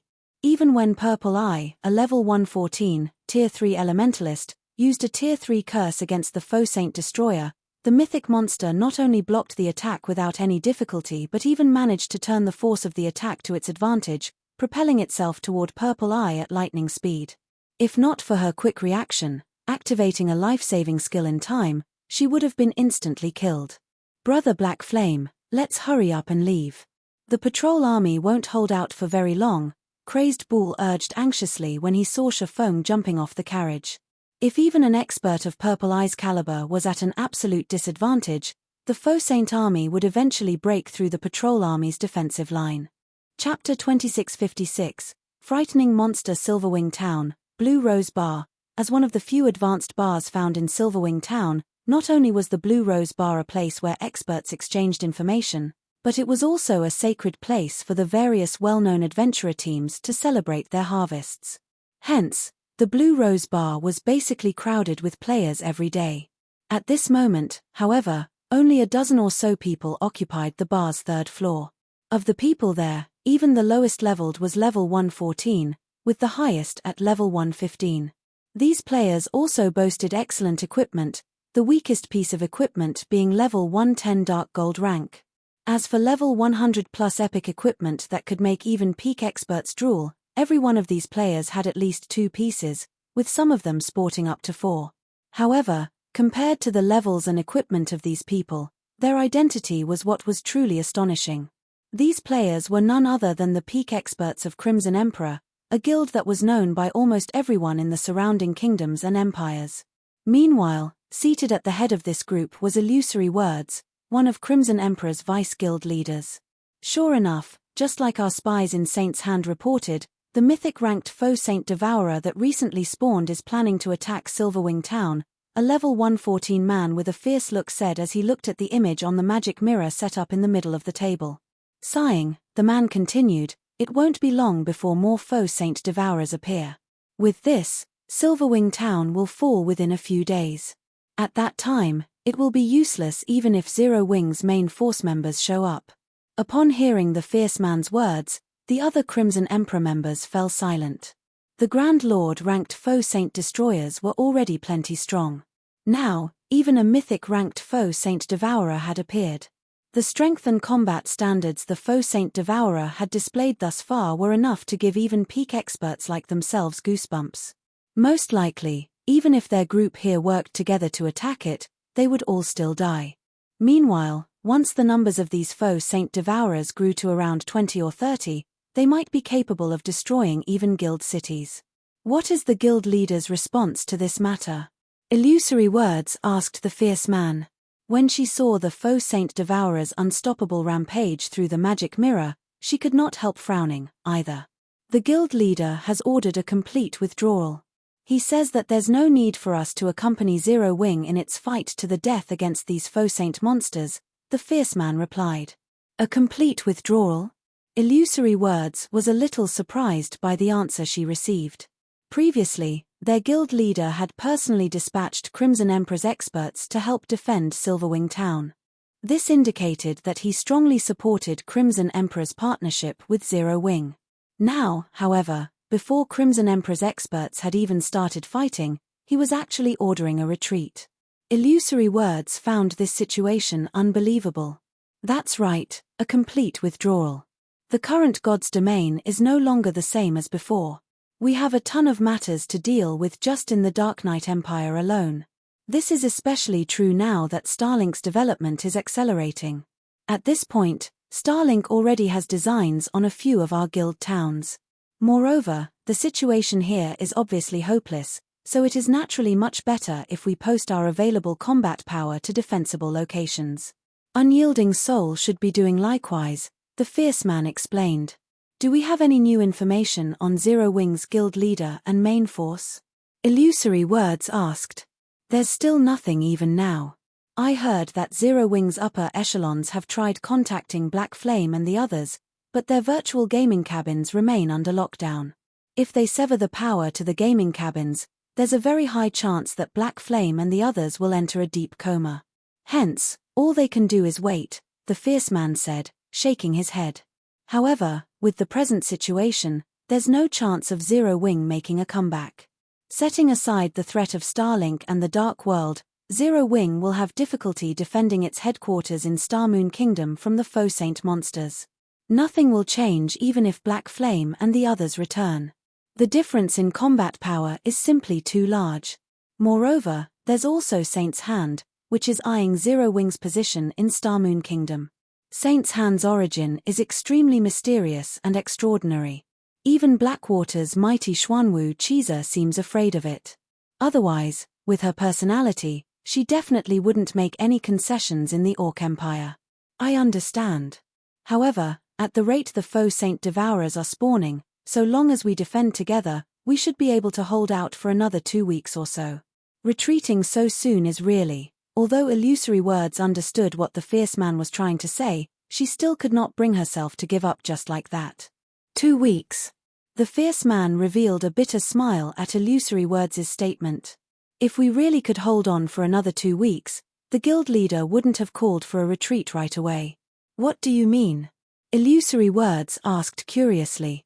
While Tier 4 combatants were indeed extremely powerful and especially useful when attacking fortified locations, with Silverwing Town's defenses and the experts like themselves present, it would take at least 20 or 30 Faux Saint Devourers to conquer Silverwing Town. According to the information we collected from Saint's Hand, when Faux Saint monsters reach the Mythic rank, not only do their basic attributes and combat power undergo a qualitative transformation, but so does their intellect as well, the fierce man said, fear darkening his eyes as he looked at the Faux Saint Devourer displayed on the magic mirror. Isn't it normal for them to gain a boost to their intellect? Illusory Words didn't get the fierce man's point. It wouldn't be a problem if it were a normal improvement in intellect. However, according to Saint's Hand's information, these Faux Saint monsters gain the ability to learn once they reach the Mythic rank. In just a few minutes, they can learn the combat techniques players use. And the more experts they fight, the more quickly they improve. They are monsters in the truest sense, the fierce man explained. How is this possible? Doesn't this mean that, aside from NPCs, nobody will be able to suppress those Faux Saint Devourers? Illusory Words could not help feeling that the fierce man was being too alarmist when she heard his words. Learning a combat technique was easier said than done. Even with the guidance of a complete legacy crystal, peak experts would need dozens of hours to learn a combat technique. Without any guidance, they wouldn't be able to learn a combat technique even given a month or 2. Hence, how could a monster that, at most, possessed intellect rivaling that of ordinary players, learn a combat technique in just a few minutes? I didn't believe this information, either, the fierce man said as he chuckled bitterly. He then sent a video recording to Illusory Words and continued, take a look at it yourself. When Illusory Words played the video recording, it showed a Tier 3 Void Realm expert fighting a Mythic-ranked Faux Saint Devourer. At the start of the fight, the Void Realm expert was merely at a disadvantage in terms of basic attributes. With his superior combat standards, he should be able to survive against the Devourer for quite some time. However, after the Void Realm expert cycled through a few combat techniques a few times, the Faux Saint Devourer seemingly got bored of the expert's antics and executed a basic footwork to instantly kill the said expert. And shortly afterward, the fallen expert's corpse transformed into a Faux Saint monster. How is this possible? Goosebumps rose all over Illusory Words' body when she saw the peak expert getting killed. Her reaction was because this peak expert was someone she recognized. He was none other than 100 Arms, the commander of the adventurer team Crimson Wolves, a top adventurer team based in the Black Dragon Empire. 100 Arms was an expert who was only half a step away from reaching the Domain Realm. However, despite 100 Arms having such high combat standards, the Faux Saint Devourer had actually instant killed him. Moreover, the monster had even used 100 Arms' prided footwork, doppelganger steps, to do so. That's right. That Faux Saint Devourer learned doppelganger steps in only a minute. Moreover, the Devourer was extremely cunning while fighting 100 Arms. It didn't use its full strength at the start of the fight. Instead, it held back and squeezed out all of 100 Arms' potential, forcing 100 Arms to use every move he had. Only after seeing that 100 Arms had nothing left to offer did the Devourer kill him. The situation is similar to Purple Eye's right now, the fierce man said, breathing out a deep sigh as he watched Purple Eye clash with the Faux Saint Devourer through the magic mirror. No wonder the guild leader wants us to retreat immediately. Who could possibly be a match for such a monster? Illusory Words muttered, still in shock over the Faux Saint Devourer's intellect. With such strength and intellect, the Faux Saint Devourer simply wasn't an existence that players could handle. Only NPCs could kill such a monster. Read latest chapters at Wuxia World. EU. Just as Illusory Words was about to command Crimson Emperor's members to withdraw from Silverwing Town, the movement pattern of the Faux Saint Devourer fighting Purple Eye suddenly changed. In the blink of an eye, it appeared behind the Elementalist and sent over 20 spear images stabbing at her. The move the Faux Saint Devourer had executed was one that Illusory Words was familiar with. It was another one of 100 Arms' trademark moves, the advanced combat technique Fallen Leaves. Upon seeing this move being executed, Illusory Words could not help a sigh. When 100 Arms executed this move, even Domain Realm experts couldn't stop it completely. Now that the Faux Saint Devourer had perfectly replicated the move, needless to say, a Flowing Water Realm expert like Purple Eye stood no chance against it. However, just as Illusory Words was about to turn her gaze away from the magic mirror, a flash appeared in the mirror. In the next moment, a pitch-black wall appeared between Purple Eye and the 20-plus spear images, the spear images vanishing without a trace when they came into contact with the pitch-black wall. Chapter 2657, Clashing with the Faux Saint Devourer. It got blocked. How is that possible? That's an advanced combat technique used by a mythic monster. Crimson Emperor's members seated in the Blue Rose Bar's third floor rubbed their eyes in shock when they saw the pitch-black wall displayed on the magic mirror. For a moment, they all thought they were hallucinating. In terms of basic attributes, the Faux Saint Devourer was above average among mythic monsters of the same level. Combined with 100 Arms' Fallen Leaves technique, the power of the Devourer's attack should be capable of sending even mythic monsters flying. Nevertheless, against the pitch-black wall that suddenly appeared, the attack was nothing. The players standing on the battlefield were similarly stunned by this scene. What's going on? Is that pitch-black wall some kind of defensive spell? Isn't it a little too amazing? Everyone was surprised and confused by the pitch-black wall that had suddenly appeared on the battlefield. Not only did this pitch-black wall block the Faux Saint Devourer's attack, but it had even split the entire battlefield in half, forcing the majority of the monster army to halt their charge. Now, the Faux Saint monsters could only stand still and quietly look at the pitch-black wall before them. This is a spatial tear. Illusory Words exclaimed when she saw the pitch-black wall fading out of existence. A spatial tear? How is that possible? Even a very powerful attack would, at most, cause a thin tear stretching over a dozen yards. This wall is over 100 yards long and over 50 yards tall. Who could possibly have such strength? The fierce man refuted, shaking his head in denial. He felt that Illusory Words' conjecture was ridiculous. Everyone in the bar's third floor was familiar with spatial tears. After all, they would always come across spatial tears when clashing with Tier 4 mythic monsters. A spatial tear was the byproduct of an attack carrying too much power for the surrounding space to handle. The surrounding space would destabilize and shatter like broken glass, which was why the shape of spatial tears was generally irregular. However, the pitch-black wall displayed on the magic mirror was incredibly stable. There were no cracks in it at all. It looked like a steel wall that had just fallen out of the sky, incredibly smooth and heavy. I guess you're right. Even that person wouldn't be capable of such a feat, Illusory Words said, laughing despite herself. After giving the matter some thought, she agreed with the fierce man. Regardless who saved Purple Eye, the fierce man wondered as he carefully tracked the pitch-black wall back to its origin. Setting aside the wall's defensive capabilities, just the fact that this person saw through the Faux Saint Devourer's movements is already plenty amazing. I doubt there are more than a handful of people in the entire Silverwing town who would be a match for this person. Did an old monster belonging to one of Zero Wing's partners take action? The fierce man's gaze landed on a cloaked man wielding a pitch-black long sword, the origin of the remarkable wall. Although he couldn't see any information about this cloaked man, his gut told him that this cloaked man possessed astonishing strength, definitely at the domain realm. Before the pitch-black wall disappeared completely, the cloaked man vanished from his original location and arrived before the Faux Saint Devourer. He then stopped another spear attack from the Devourer, allowing Purple Eye to put some distance between herself and the mythic monster. Crap! Who is that guy? He actually managed to block that Faux Saint Devourer's attack. Crazed Bull exclaimed, his eyes nearly falling out of their sockets when he saw Faux successfully rescuing Purple Eye.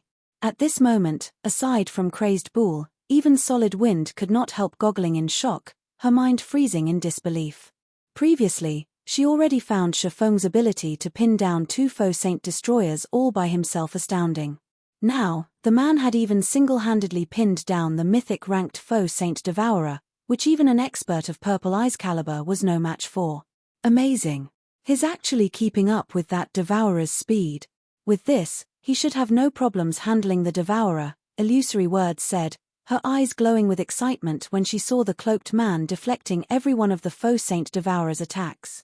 If Silverwing Town has his protection, we should be able to sustain the town for some time and foil Saint's Hand's plan to solicit help from the neighboring kingdom's powers.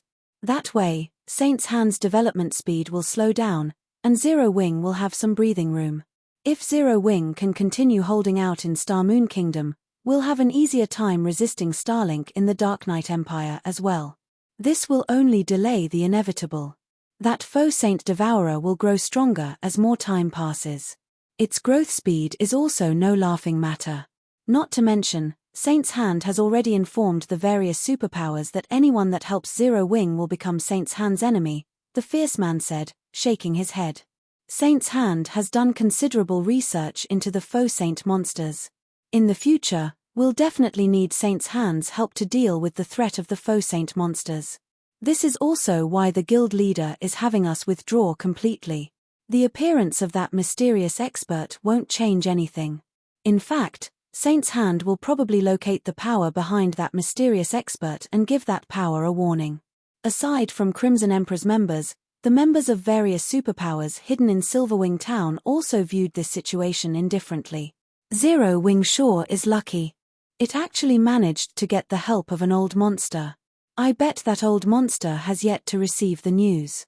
Otherwise, why would he move to help Zero Wing?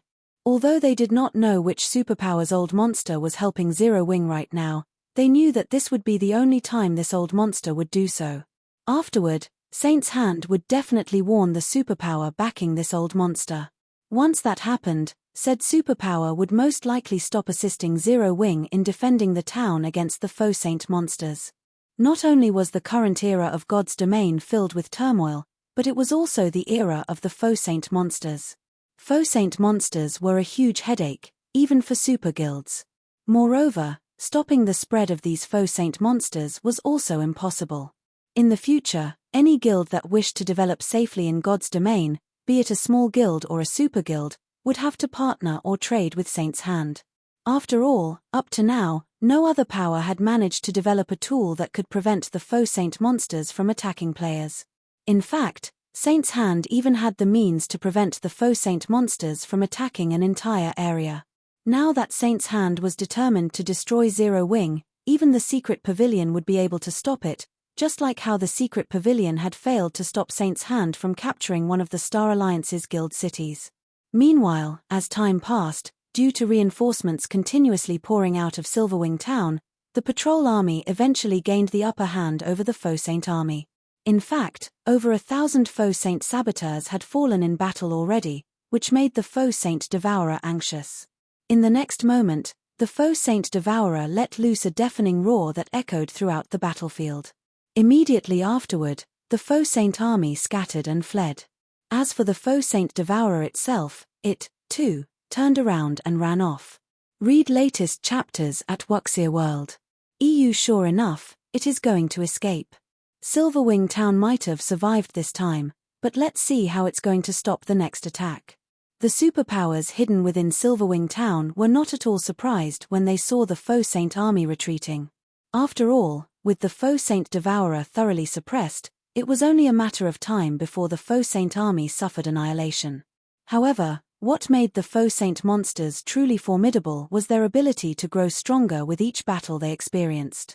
Even though Silverwing Town had successfully fended off today's attack, it wouldn't necessarily be able to repeat the feat escape.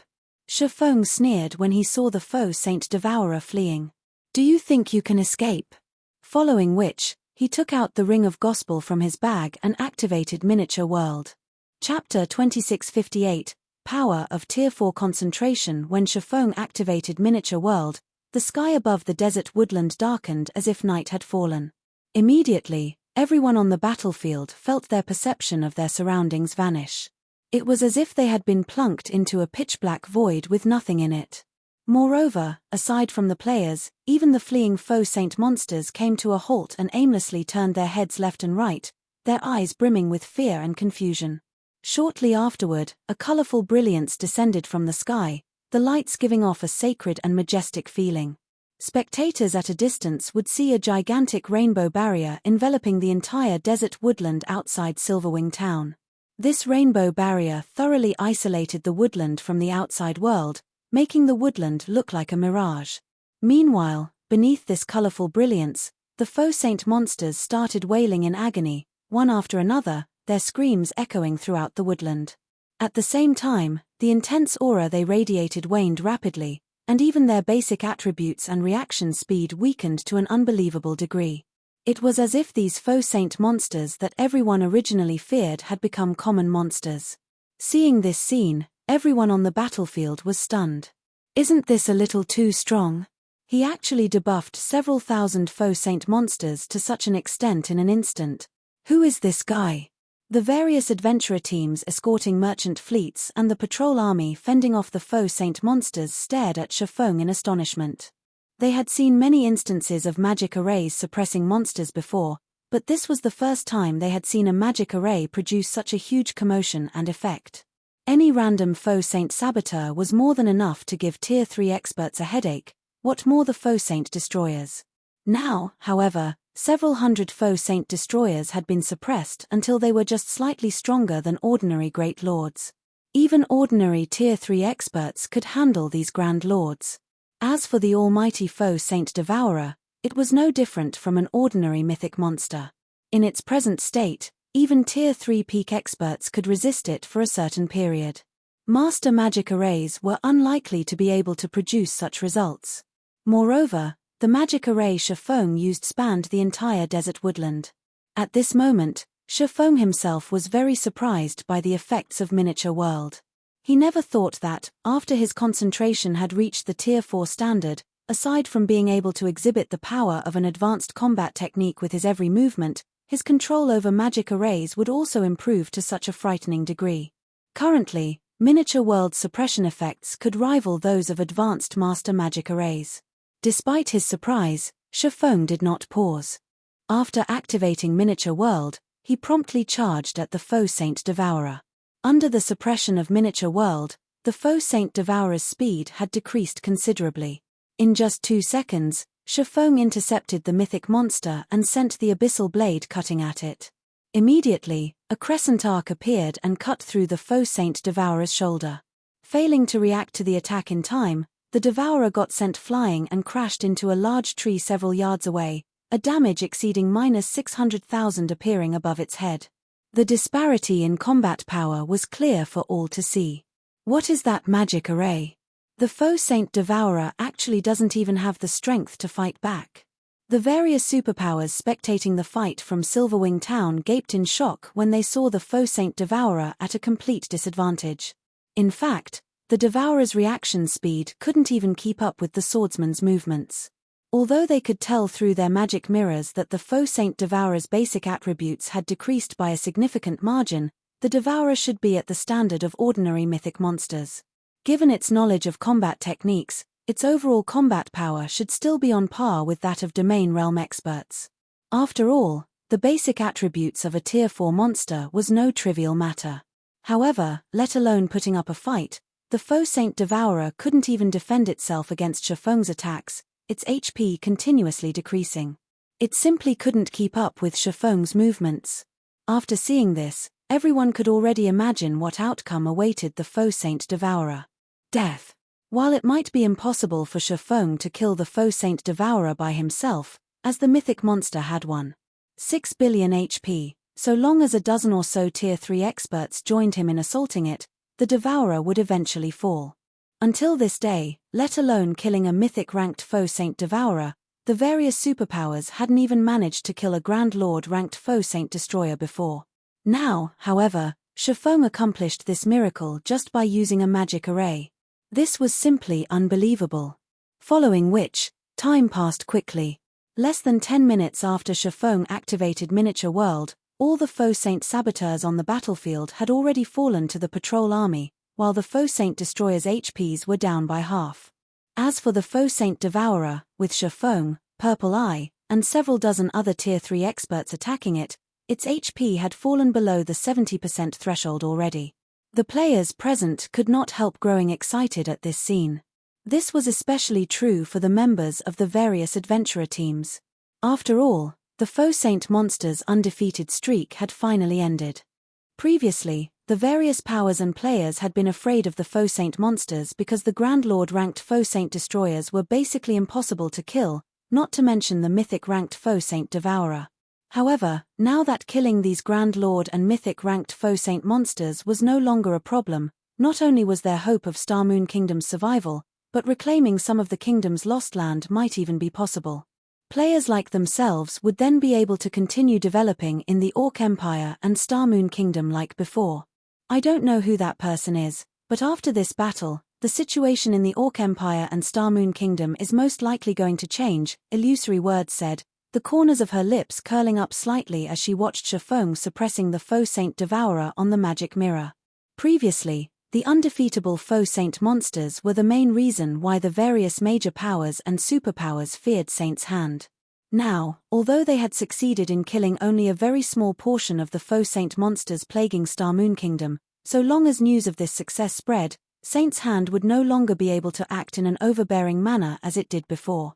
However, just when the various superpowers hidden within Silverwing Town thought that the Faux Saint army was going to suffer annihilation, several dozen lightning spears descended from the sky, shooting at Chifeng and the others, who were assaulting the Faux Saint Devourer. The speed and power of the lightning spears were so great that more than 20 Tier 3 experts were instantly vaporized. Along with the descent of the lightning spears, two magic barriers suddenly appeared around the injured Faux Saint Devourer, protecting it from further harm. The Tier 3 Curse Purple Eye used failed to break through them. Before anyone could react to this turn of events, over 100 figures emerged rapidly from the surrounding forest and interposed themselves between the Faux Saint Devourer and Chifeng's group. Surprisingly, every one of these new arrivals radiated an aura rivaling that of Grand Lords of the same level. Who are you people? What are you trying to do? After Purple Eye saw her companions killed and the Faux Saint Devourer protected by a twofold magic array, an indescribable rage welled up within her as she glared at the 100-plus black-clad Tier 3 experts that had suddenly appeared. If not for these new arrivals exuding auras rivaling that of Grand Lords, she would have attacked them already. However, reason told her she absolutely mustn't do so. After all, so long as she took action, both she and her several dozen remaining teammates would die swiftly. At this time, a tall and bald man with golden eyes walked out of the group. Looking at Purple Eye, the bald man smiled and said, "Commander Purple, long time no see. Do you still recognize me?" With the appearance of this bald man, the atmosphere became incredibly tense. And Purple Eye's expression turned grave. "Thousand Eyes, why are you here?" Purple Eye demanded, a tinge of fear darkening her eyes as she looked at this bald man. What is Saint's Hand trying to do? As for why she feared this bald man named Thousand Eyes, it was because he was the commander of one of Saint's Hand's 3 trump card legions. He was also the monster responsible for capturing the Star Alliance's guild city. Thousand Eyes' basic attributes rivaled those of ordinary mythic monsters. He had even instantly killed the domain realm expert that the secret pavilion sent to aid the Star Alliance. Do I even need to say it? It's because you people have gone too far. That's why we came to stop you, Thousand Eyes said. What do you mean? Purple Eye asked. It is only a matter of time before the Faux Saint monsters take over the entire eastern continent. After all, they are constantly growing stronger, and there is nothing players like ourselves can do to stop them. Our only option is to coexist with them, yet you are actually planning to kill the newly emerged Faux Saint Devourer, which is like a king to the Faux Saint monsters. If you kill the Devourer, you will only enrage those Faux Saint monsters even more. These monsters might even become more active during the day, Thousand Eyes said. Hence, we came to stop you from doing something stupid and aggravating the current situation. Thousand Eyes' words gave many of the adventurer team members present pause. Read latest chapters at Wuxia World.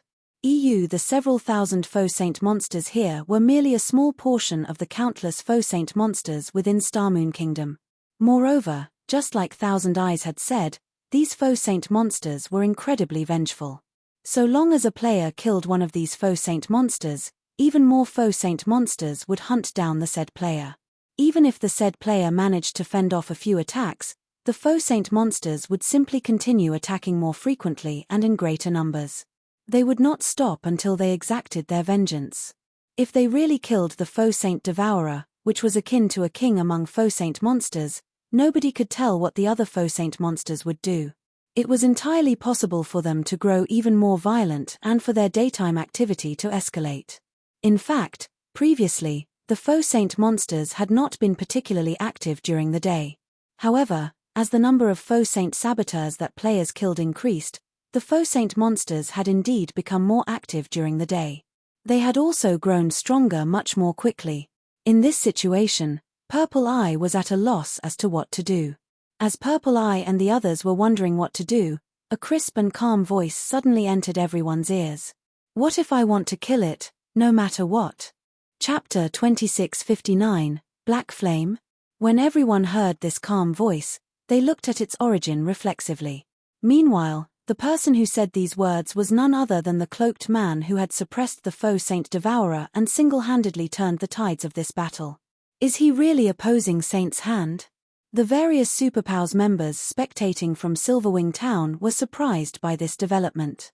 They never thought that the swordsman would actually dare provoke Saint's Heart's members. Moreover, he had even spoken those provocative words to Thousand Eyes, the commander of one of Saint Hand's 3 trump card legions. The swordsman was simply too bold. At this moment, even Illusory Words and the other Crimson Emperor members seated inside the Blue Rose Bar were astonished by this situation.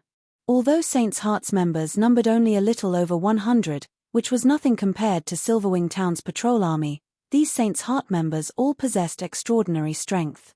In fact, Thousand Eyes had relied on these 100-plus players to attack and capture the Star Alliance's heavily defended guild residents. They had even killed more than 600 of the Secret Pavilion's Tier 3 experts that were dispatched to help the Star Alliance. At Silverwing Town, one could say that, unless Zero Wing's main force members took action, nobody could stop Thousand Eyes' group. But why does this scene feel familiar? When Illusory Words saw the standoff on the magic mirror, she had a sense of déjà vu. At the desert woodland, Purple Eye could not help growing somewhat anxious when she saw Faux challenging Thousand Eyes. Others might not know how powerful Thousand Eyes and his team were, but she did. After all, she had witnessed him in action before. It might be fine if they were within 300 or 400 yards of Silverwing Town, since Silverwing Town's Tier 4 personal guard could take action at that range. As strong as they were, even Thousand Eyes and his team would not dare mess around with a Tier 4 NPC. However, not only were they quite some distance from Silverwing Town, but the majority of the patrol army were currently scattered all over the battlefield. With only a little more than 30 Tier 3 experts on Purple Eye's side, even if Feng's combat power could suppress the Faux Saint Devourer, her people still wouldn't be a match for Thousand Eyes' team. The members of Thousand Eyes' team simply couldn't be considered human. They were more like a group of humanoid beasts. Otherwise, they wouldn't have dared attack the Star Alliance's guild residents, which had been guarded by several hundred Tier 3 personal guards and over 10,000 experts, with just 100-plus players. Their inhuman strength was also the reason why Thousand Eyes and his team dared take action so close to Silverwing Town. As Purple Eye was growing nervous over this matter, Thousand Eyes turned to Shifeng. I don't know who you are, but I advise you not to look for trouble. Your strength and abilities are indeed amazing. I'm sure many superpowers will fear you. However, all of those things are nothing to Saint's Hand, Thousand Eyes said coldly. Since you wish to destroy the current balance of God's domain, I'll teach you a small portion of the consequences of doing so. As soon as Thousand Eyes finished speaking, 5 figures appeared from behind him, simultaneously activating a Tier 3 combination skill, Purgatory Storm. Each of these 5 people immediately split into 6 copies of themselves and surrounded Shifeng. The 30 doppelgangers then launched a synchronized strike at Shifeng, every one of their attacks carrying power at the Tier 4 standard. With 30 attacks coming from all directions, let alone dodging, Shifeng wouldn't even be able to defend himself completely. This scene surprised the various superpowers spectating experts. Saint's Hand actually has a 5-man Tier 3 combination skill? Illusory Words frowned when she saw the 5 players attacking Shifeng. Tier 3 skills and spells were originally plenty rare already.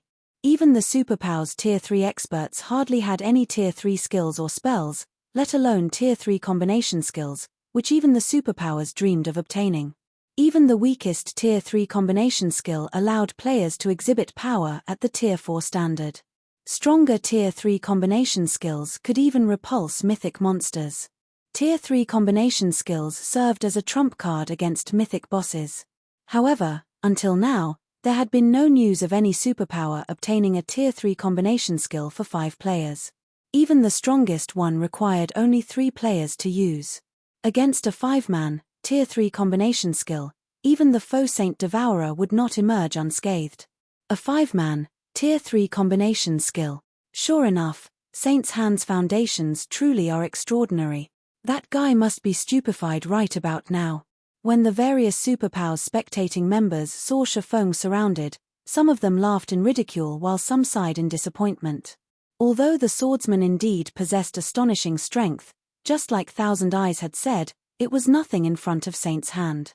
The 30 attacks, which tore space, struck at Shifeng simultaneously, their frightening power making even Purple Eye, who stood over 30 yards away, feel stifled. Just as the 30 devastating attacks were about to devour Shifeng, however, he raised the abyssal blade overhead with both hands before swinging the magic weapon at the attacks. First sword, Light Shadow. The phantom of a gigantic great sword suddenly appeared in the air. However, compared to the previous times Shifeng executed Light Shadow, the phantom great sword felt much more solid this time.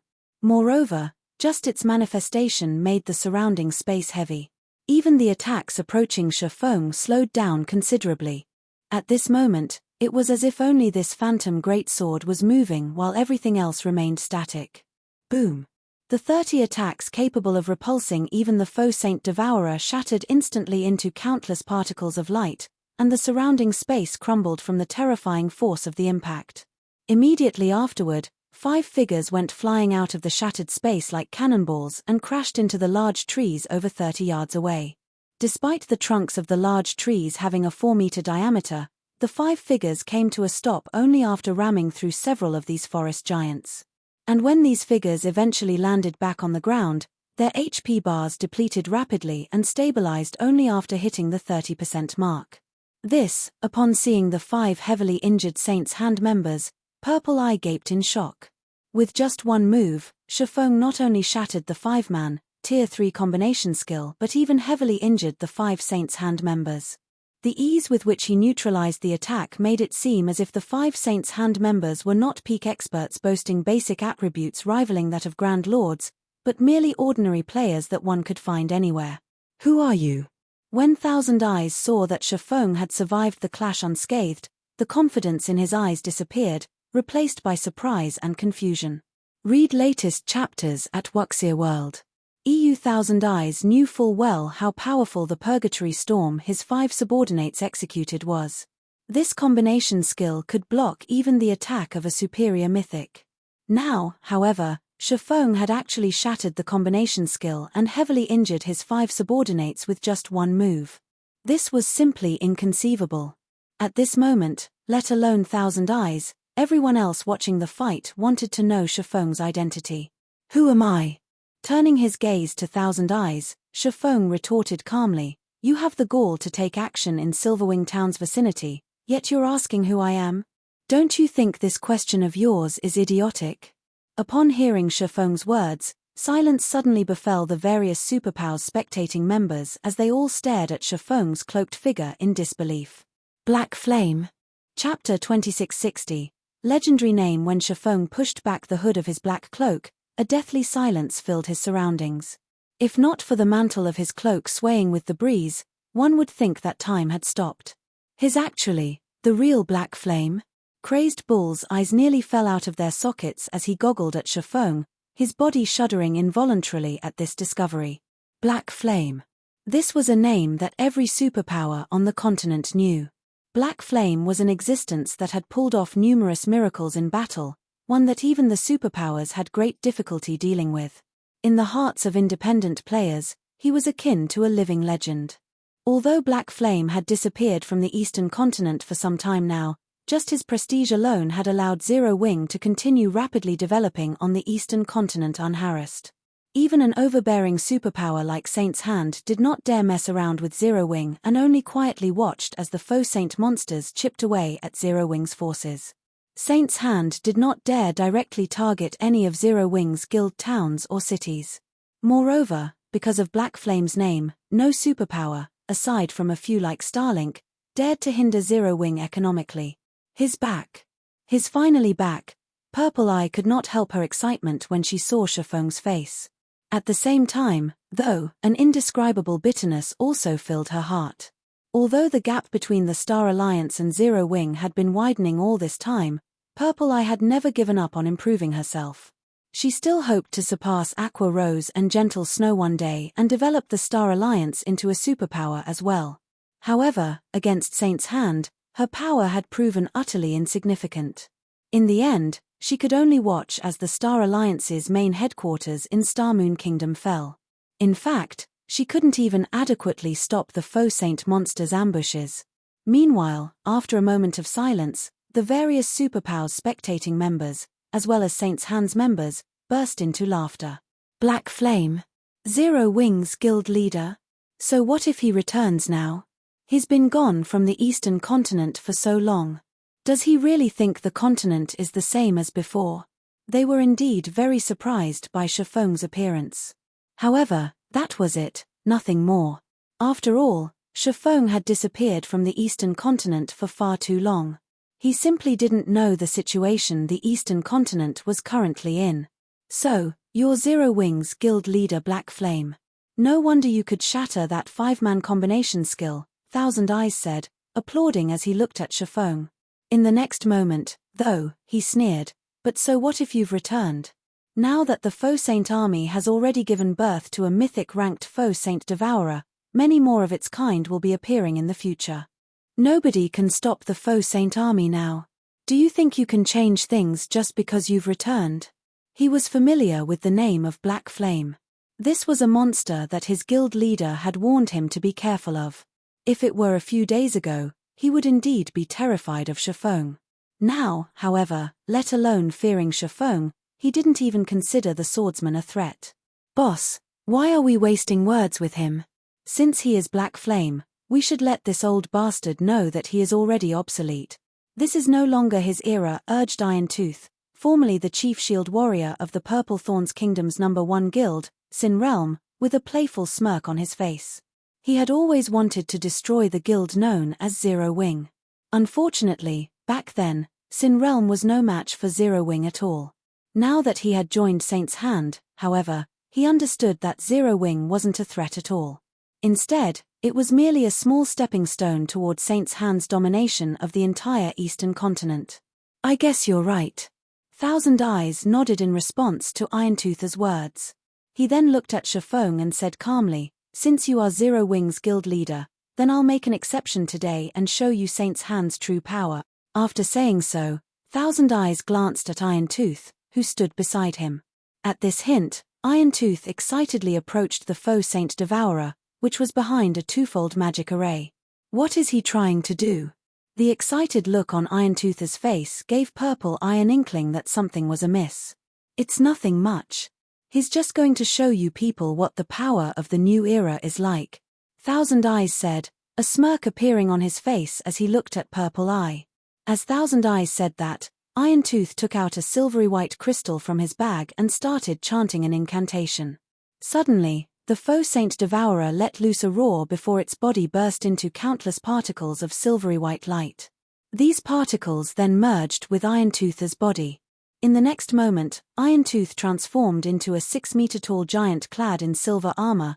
The aura he radiated much stronger than even that of the Faux Saint Devourer. How is this possible? Everyone present was stunned by this scene. They never imagined that players could obtain the strength of Faux Saint monsters. Moreover, it was obvious from the eyes of the armored giant that it was Iron Tooth. Only, Iron Tooth was currently much stronger than even the Faux Saint Devourer. Previously, although the Faux Saint Devourer possessed an incredible learning ability, its combat standard wasn't very high.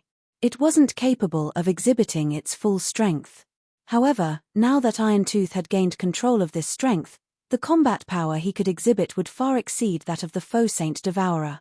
Amazing. Truly amazing. So, this is the strength of a mythic ranked Faux Saint monster?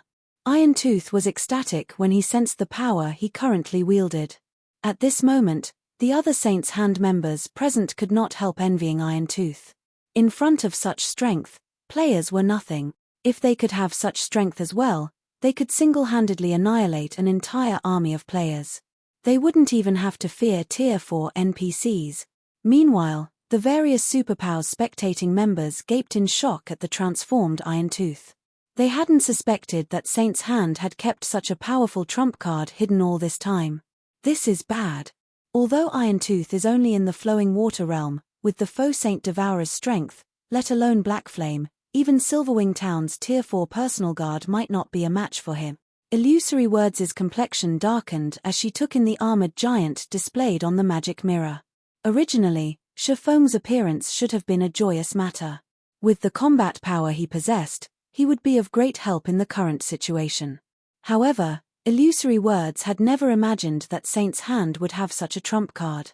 The strength Iron Tooth now wielded simply wasn't something current players could hope to go up against.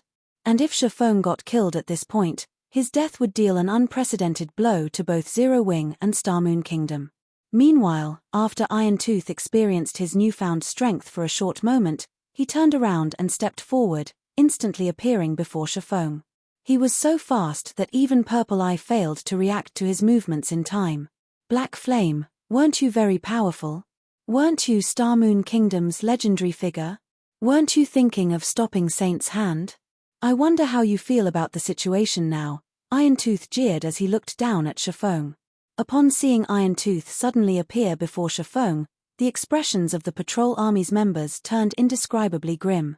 Even Purple Eye could not help panicking. Iron Tooth was simply too fast.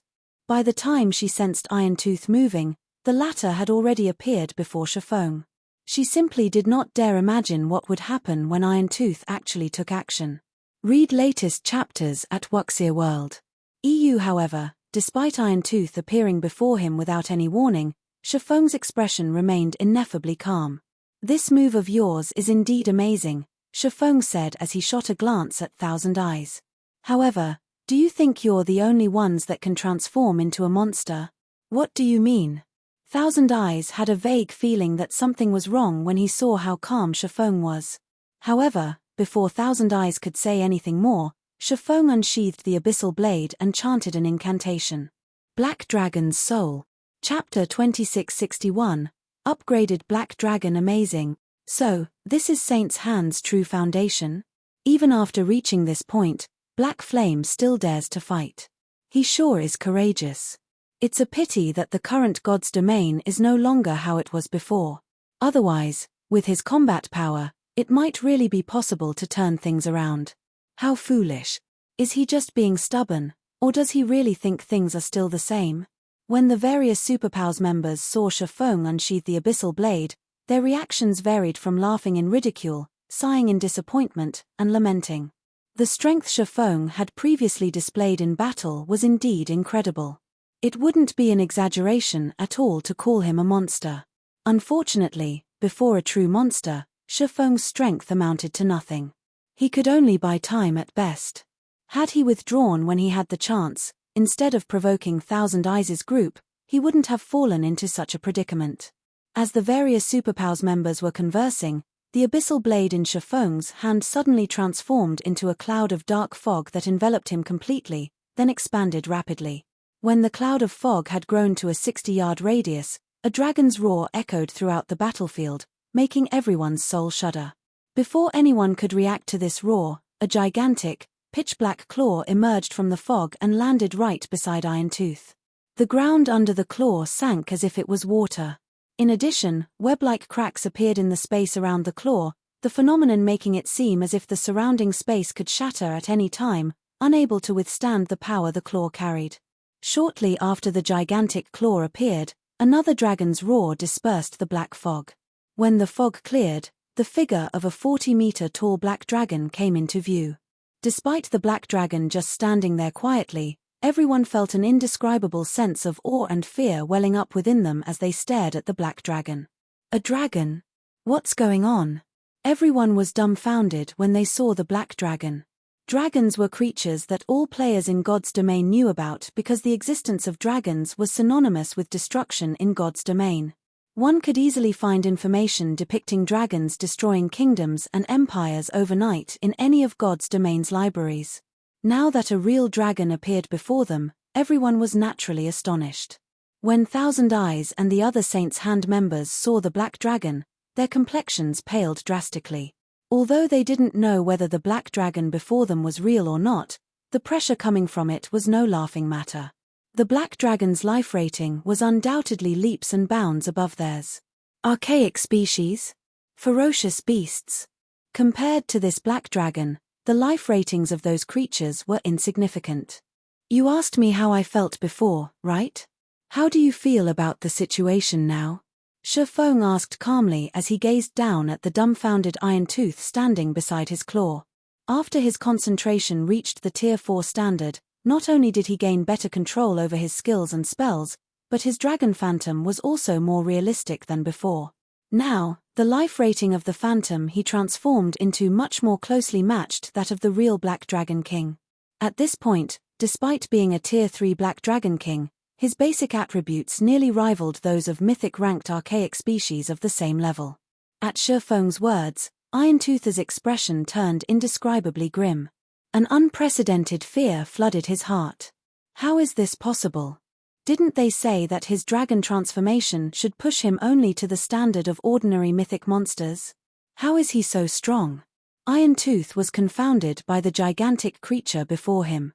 Saint's Hand had long since heard about Shifeng's ability to transform into a dragon. However, whether it was in terms of size, basic attributes, or life rating, the dragon that Shifeng had just transformed into was on a completely different level from what was stated in Saint's Hand's intelligence report. At this moment, let alone Iron Tooth and the other Saint's Hand members, even Illusory Words was stunned by this situation. Crimson Emperor had collected a lot of information on the fight between Zero Wing and Demon City. Naturally, that information included Shifeng's Black Dragon form. However, compared to the Black Dragon that had attacked Demon City, the Black Dragon that now stood on the battlefield was like a completely different creature. Even though she was only looking at the Black Dragon through the magic mirror, she could still feel the aura of death and destruction it exuded. Moreover, she could also faintly sense that the space of the entire battlefield gravitated toward the Black Dragon. She simply couldn't believe that the Black Dragon was only a Tier 3 dragon. While everyone was in shock over the Black Dragon's aura and life rating, the Black Dragon suddenly raised a claw. Peng! Immediately afterward, the place where Iron Tooth stood and the space around it transformed into a pitch-black void. The dozen or so Saints' Hand members who had been standing in this space were nowhere in sight. As for Iron Tooth, his 6-meter-tall figure currently lay inside a newly formed crater over 30 yards from his previous position. Cracks were also spreading across the silver armor protecting Iron Tooth's 2 arms, and his HP had decreased by more than 2 million. Silence. At this moment, it was as if time had stopped. What just happened? The fierce man from Crimson Emperor muttered, slack-jawed. As a domain realm expert with basic attributes and a physique rivaling those of Grand Lords of the same level, almost nothing in God's domain could escape his sight. However, he actually hadn't seen what had happened just now. Aside from a momentary black flash in the magic mirror's display and a loud boom, his senses had failed to pick up any other information. So, this is his true strength. Purple Eye, who stood a short distance away from Shifeng, was filled with an indescribable sense of shock when she saw the black void that had appeared near her. Compared to the various Superpowers members that were spectating the fight through magic mirrors, she was able to get a much clearer sense of just how much power Shifeng's attack contained. Monster-level experts. Tier 4 monsters. These things were nothing in front of such overbearing power. Meanwhile, upon seeing this scene, the complexions of Thousand Eyes and the others turned deathly pale. Was Shifeng still human? Despite Irontooth currently being stronger than the Faux Saint Devourer, Shifeng actually suppressed Berserker to an even greater degree than when he suppressed the Faux Saint Devourer. As for Irontooth, who had just stood himself back up inside the distant crater, horror colored his face as he gazed up at the black dragon Shifeng had transformed into. So close. He was so very close. If not for him having reacted sufficiently quickly and defended himself in time against the black dragon's swipe using his weapon, the consequences would have been unimaginable. It seems your reactions are pretty fast to be able to block that attack of mine, Shifeng said calmly as he looked down at Irontooth. However, how many attacks can you afford to block?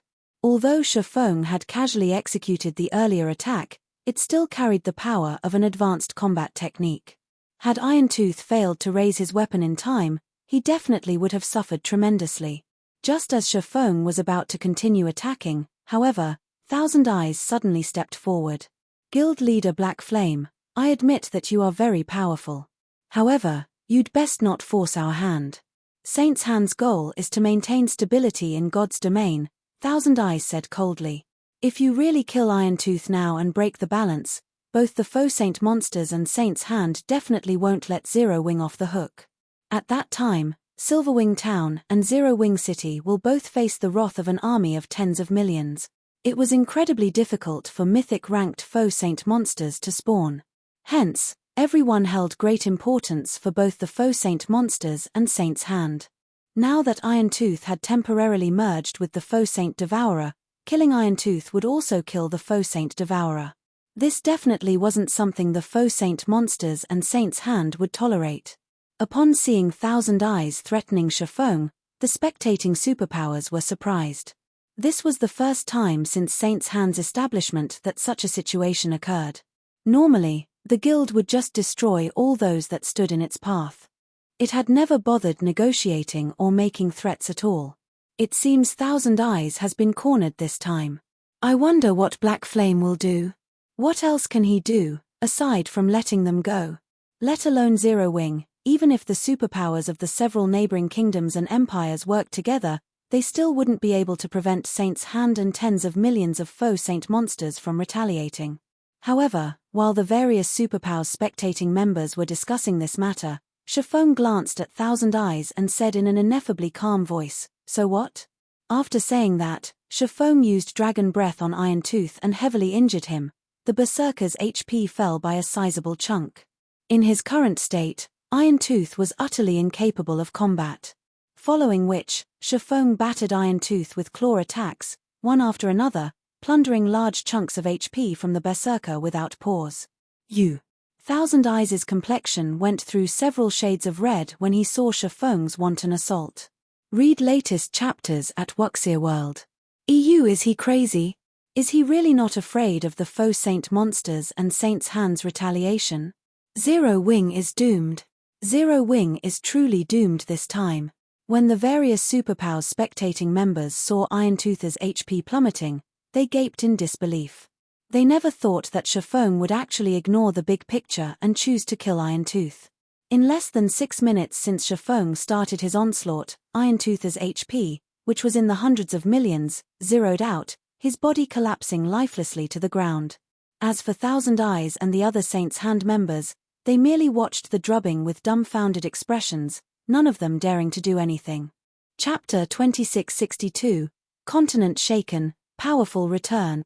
As Irontooth's 6-meter-tall body started disintegrating into particles of light, Everyone standing in the desert woodland could not help but gasp. Despite having absorbed the Faux Saint Devourer's strength, Irontooth had died, just like that. Thus far, not a single power or player had managed to kill a Grand Lord-ranked Faux Saint Destroyer, yet Chifeng had actually succeeded in killing a Faux Saint Devourer. Moreover, he had accomplished this feat while Saint's Hand was protecting the Mythic-ranked monster. Meanwhile, as Irontooth's body disappeared, soul ripples spread from his fading corpse up to thousands of yards away. Everyone that came into contact with these soul ripples shuddered involuntarily. A short moment later, several streams of white mist escaped Irontooth's corpse and flew straight into Chifeng's body. Before he could react, the mist had merged with his soul already. Black Flame, you'll regret your actions today. Now that you've killed the Faux Saint Devourer, it has left a soul mark on you. It won't be long before the other Faux Saint monsters come to find you. They will also obliterate Silverwing town from the Orc Empire. Thousand Eyes scoffed as he looked at Chifeng. The higher-ups' instruction was for them to protect the Faux Saint Devourer because the birth of a Faux Saint Devourer was incredibly rare and difficult. Not even one Faux Saint Devourer might appear from tens of thousands of Faux Saint Destroyers. Meanwhile, a Faux Saint Devourer was unimaginably useful to both the Faux Saint monsters and Saint's Hand.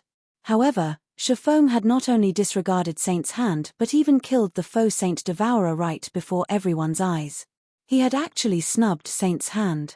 This was the first time Thousand Eyes had suffered such humiliation since entering God's domain. Due to the mission's failure, Thousand Eyes wanted to make Chifeng realize just how foolish his actions were and regret them for the rest of his life. The other Saint's Hand members present also started eyeing Chifeng with derision. Unlike ordinary monsters, the Faux Saint monsters possessed close bonds with each other. Moreover, the tightness of this bond corresponded with the strength of a Faux Saint monster. With the Faux Saint Devourer analogous to a king among Faux Saint monsters, killing one was equivalent to becoming enemies with every Faux Saint monster out there.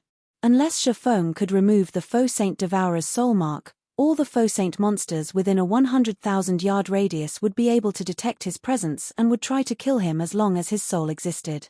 In other words, they would target him until he deleted his account and started all over again. The complexions of Purple Eye and the others darkened slightly as they looked at Thousand Eyes. They never thought that killing the Faux Saint Devourer would come at such a price. Ha ha ha. Black Flame must be dumbfounded right now. If what Thousand Eyes said really is true, then Black Flame and Silverwing Town are both doomed. The various Superpowers spectating members laughed along with Thousand Eyes. The power of Chifeng's dragon transformation was shocking and could even be called unmatched. They could tell that Zero Wing would most likely be making a strong comeback. However, Thousand Eyes' words dispelled all their worries. The current Silverwing town's defensive capability was indeed very strong. After all, it had not only a Tier 4 NPC guarding it but also the protection of a monstrous player like Chifeng. However, when besieged by an army of millions or possibly even tens of millions of Faux Saint monsters, even a main city-ranked NPC city would fall very quickly, let alone Silverwing Town. Just as everyone thought that Chifeng would reveal signs of regret or fear, however, the swordsman turned to look at Thousand Eyes in an indescribably calm gaze. "You want to see me regretting? You'll have to be able to leave this place alive first to do that." After saying so, Chifeng stalked toward Thousand Eyes' team, each step he took setting the ground a-tremble. At this moment, it felt as if the whole world was angry. Upon seeing his approach, Thousand Eyes and the other Saint's Hand members paled drastically. "Black Flame. You'd better not go too far. We are members of Saint's Hand's Trump Card Legion. If you kill us, Saint's Hand will not forgive Zero Wing." "That's right. If you wish to stay alive and keep Silverwing Town standing, your only choice is to work with Saint's Hand. Otherwise, both you and Zero Wing will be devoured by those Faux Saint monsters." Faced with the 40-meter-tall black dragon and the overbearing aura it exuded, Saint's Hand's peak experts and even Thousand Eyes, a domain realm expert, were overwhelmed with unspeakable terror. Their minds blanked out, preventing them from properly controlling their bodies. They couldn't escape even though they wanted to. This scene flabbergasted the various spectating superpowers. For a moment, they doubted that the people displayed on their magic mirrors were actually the members of one of Saint's Hand's trump card legions, who normally showed no respect even to the various superpowers. Before the various superpowers spectating members could dismiss their doubts, Faux had already arrived before Thousand Eyes and slowly raised one of his massive claws. "You don't need to concern yourselves with this." After Faux said so, he sent a claw smashing into Thousand Eyes' team. First sword, light shadow. In the next moment, the phantom of a gigantic dragon's claw descended from the sky, so immense and powerful that Thousand Eyes and the others couldn't dodge or defend themselves. In the blink of an eye, Thousand Eyes and the others were sent to the void, together with the ground beneath them. Silence. Destruction. Death. For a moment, time in the desert woodland seemed to freeze. Even the various superpowers members that were spectating from Silverwing town stared at the magic mirrors before them with dumbfounded expressions, unable to believe their eyes. They got killed, just like that. Those are experts that Saint's Hand had invested a fortune in nurturing. With this, Saint's Hand definitely won't let Zero Wing off the hook. Is he really Black Flame? Unlike normal players, the experts of Saint's Hand's trump card legions had relied on special methods to gain astonishing basic attributes. Hence, the death penalties they suffered were also far greater than that of normal players. By killing Thousand Eyes' team, Faux had basically crippled half of the trump card legion they belonged to. It would be strange if Saint's Hand did not try to take revenge on Zero Wing. Despite Zero Wing's fate already hanging on the line, now that it had to go up against the Faux Saint army, Faux had actually annihilated Thousand Eyes' team, instead of trying to mend his relationship with Saint's Hand to improve Zero Wing's chances of survival. What Faux just did basically pushed Zero Wing further down the path of no return. However, even after annihilating Thousand Eyes' team, Faux remained calm like usual as if he had just killed a bunch of mobs.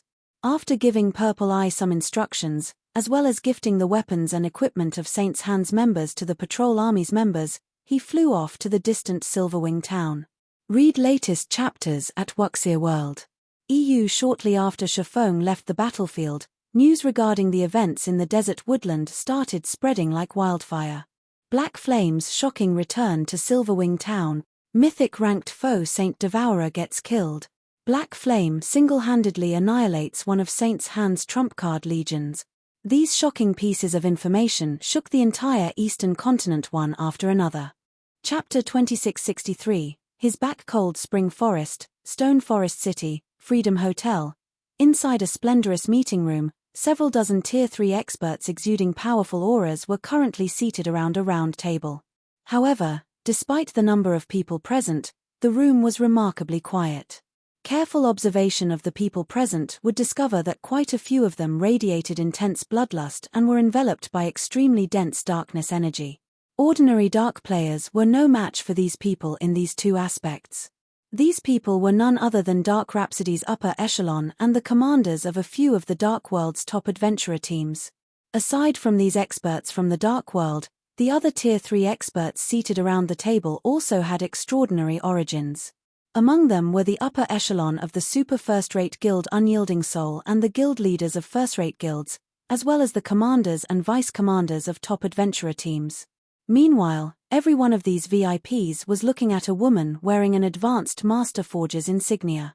Despite this woman lacking a powerful aura, everyone was treating her as the chairperson of this meeting. Currently, however, this woman appeared indescribably haggard. I hope that everyone present can increase the support you provide to counter Starlink and the various superpowers harassment. Zero Wing will make sure that everyone receives proper compensation. Aside from this topic, does anybody have anything else they wish to raise? Melancholic Smile asked as she swept her gaze across the people present. Ever since Faux and Zero Wing's main force members left for the Western continent, Starlink and the various superpowers had constantly been harassing Stone Forest City. Economic suppression, material plundering, and field ambushes occurred at almost every instant. To make matters worse, as the number of Tier 3 players the various superpowers possessed increased, the area the Night Legion could protect also shrank. Moreover, aside from Faux, both vice-guild leaders of Zero Wing were also inaccessible. As a result, Melancholic Smile had to shoulder the burden of leading Zero Wing temporarily. However, with the unstable factors surrounding Stone Forest City increasing continuously, the number of players that dared operate in Stone Forest City decreased. This took a toll on the city's economy. At this point, the city's daily income wasn't even half of what the city made during its peak. Meanwhile, in order to ensure the safety of Stone Forest City, Zero Wing City, and Silverwing Town, Zero Wing had no choice but to increase the security measures implemented, which, in turn, increased the guild's daily expenditure substantially. We are facing some problems in the Dark World as well. Recently, because of the increase in the number of Tier 3 players, many of the Dark World's powers have partnered up and launched several attacks on the teleportation gate already. Currently, we are still able to stop these attacks, but I'm afraid this situation won't last for very long, Dark Rhapsody's Blue Rainbow said helplessly to Melancholic Smile. In addition, world domination is growing restless. Judging from the information we collected, we believe world domination will mount a large-scale operation soon.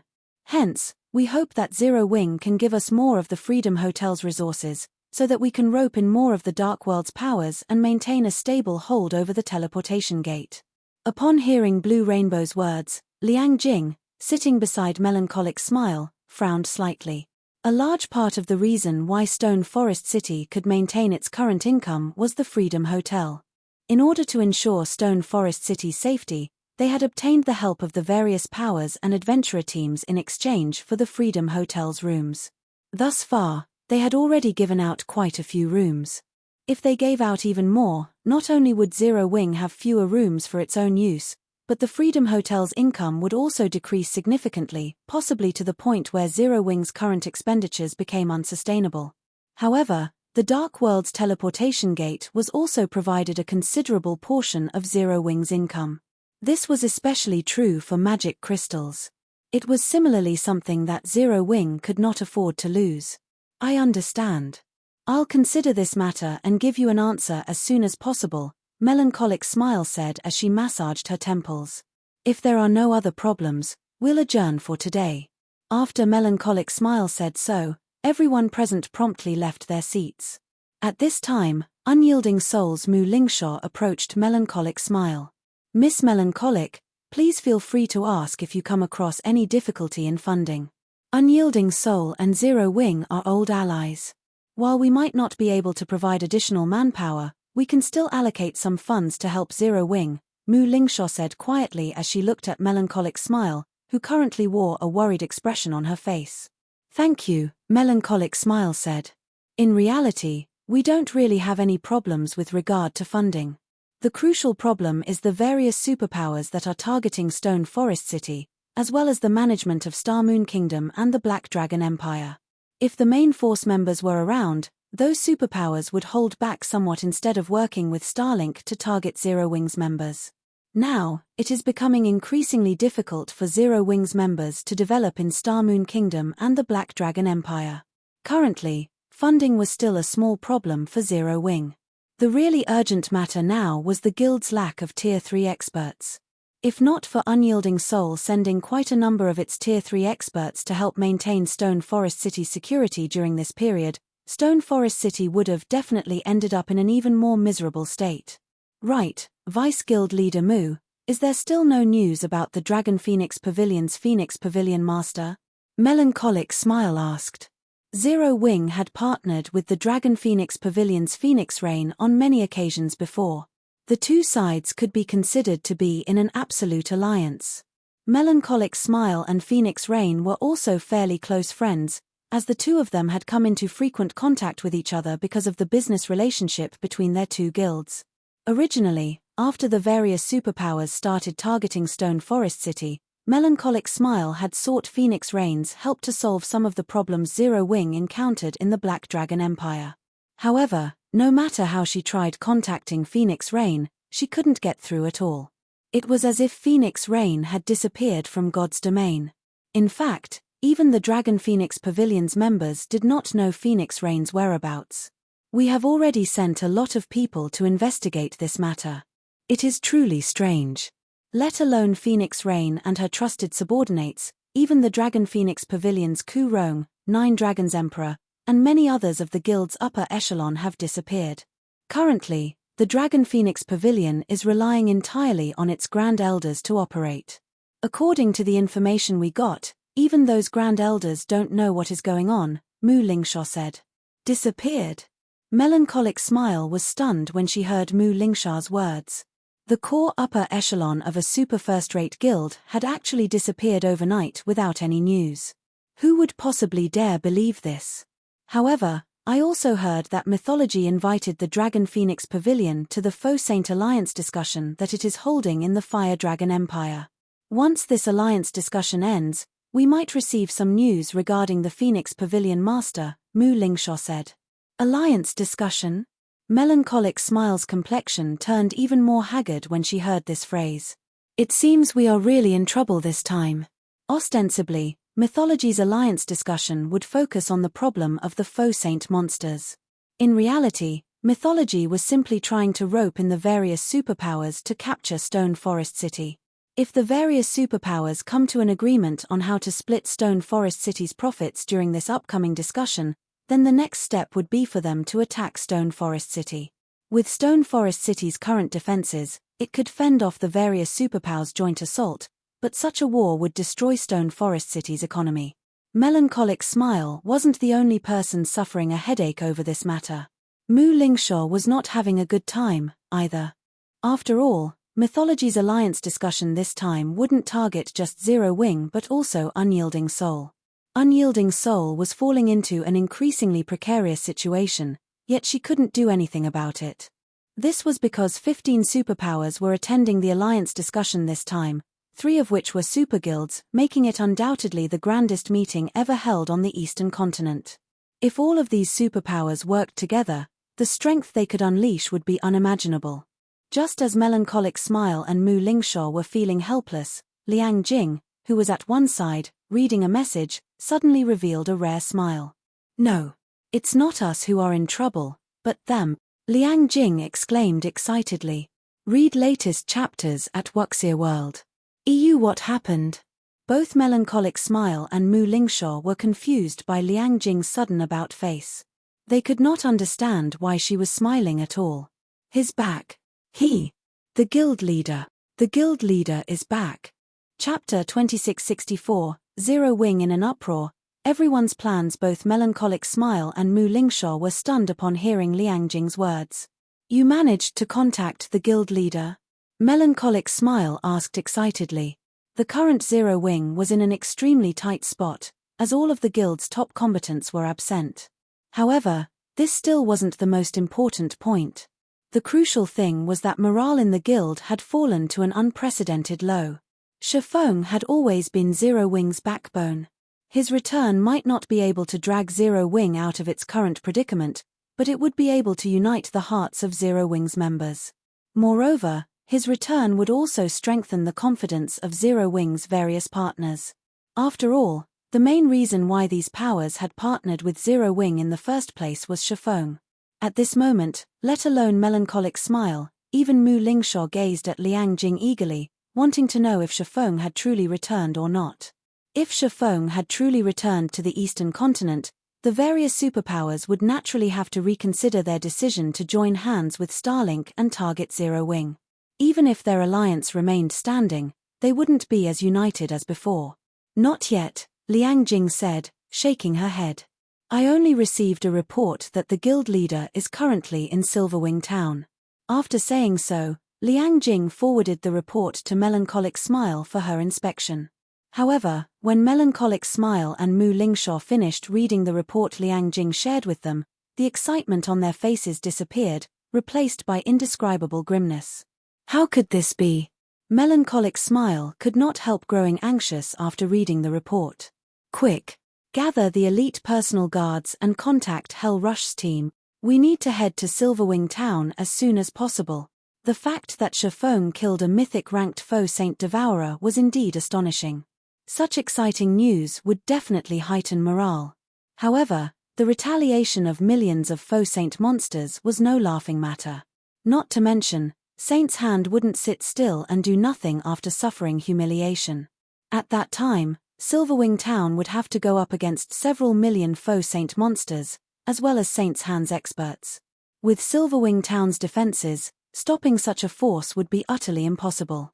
Meanwhile, if Shifeng were to end up getting devoured by those Faux Saint monsters, the consequences for Zero Wing would be unimaginable. Let's not panic first. Those Faux Saint monsters and Saint's Hand won't take action so soon.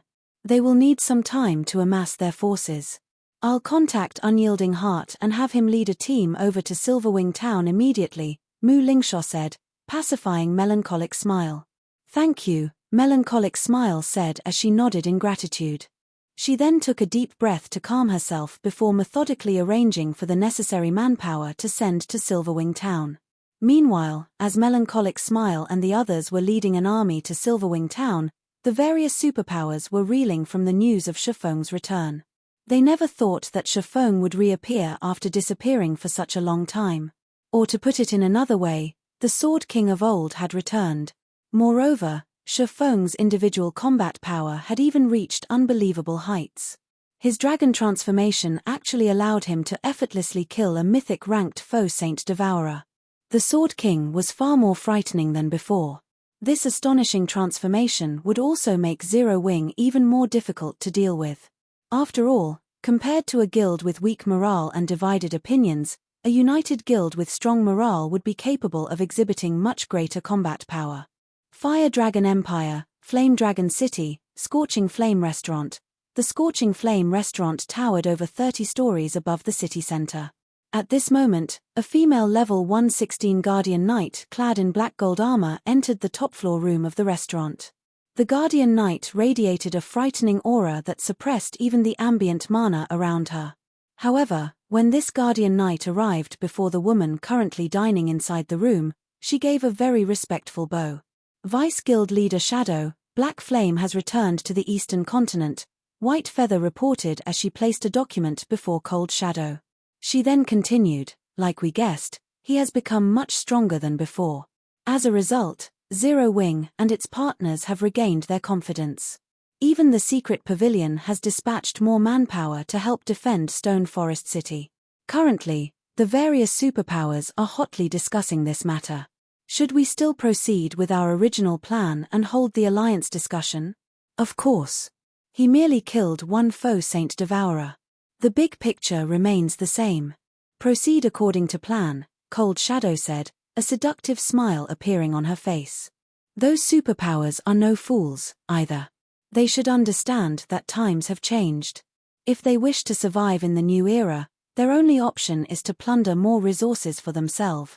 Not to mention, both Black Flame and Silverwing Town won't survive much longer. Although Shifeng's return had indeed shocked the various superpowers, that was it.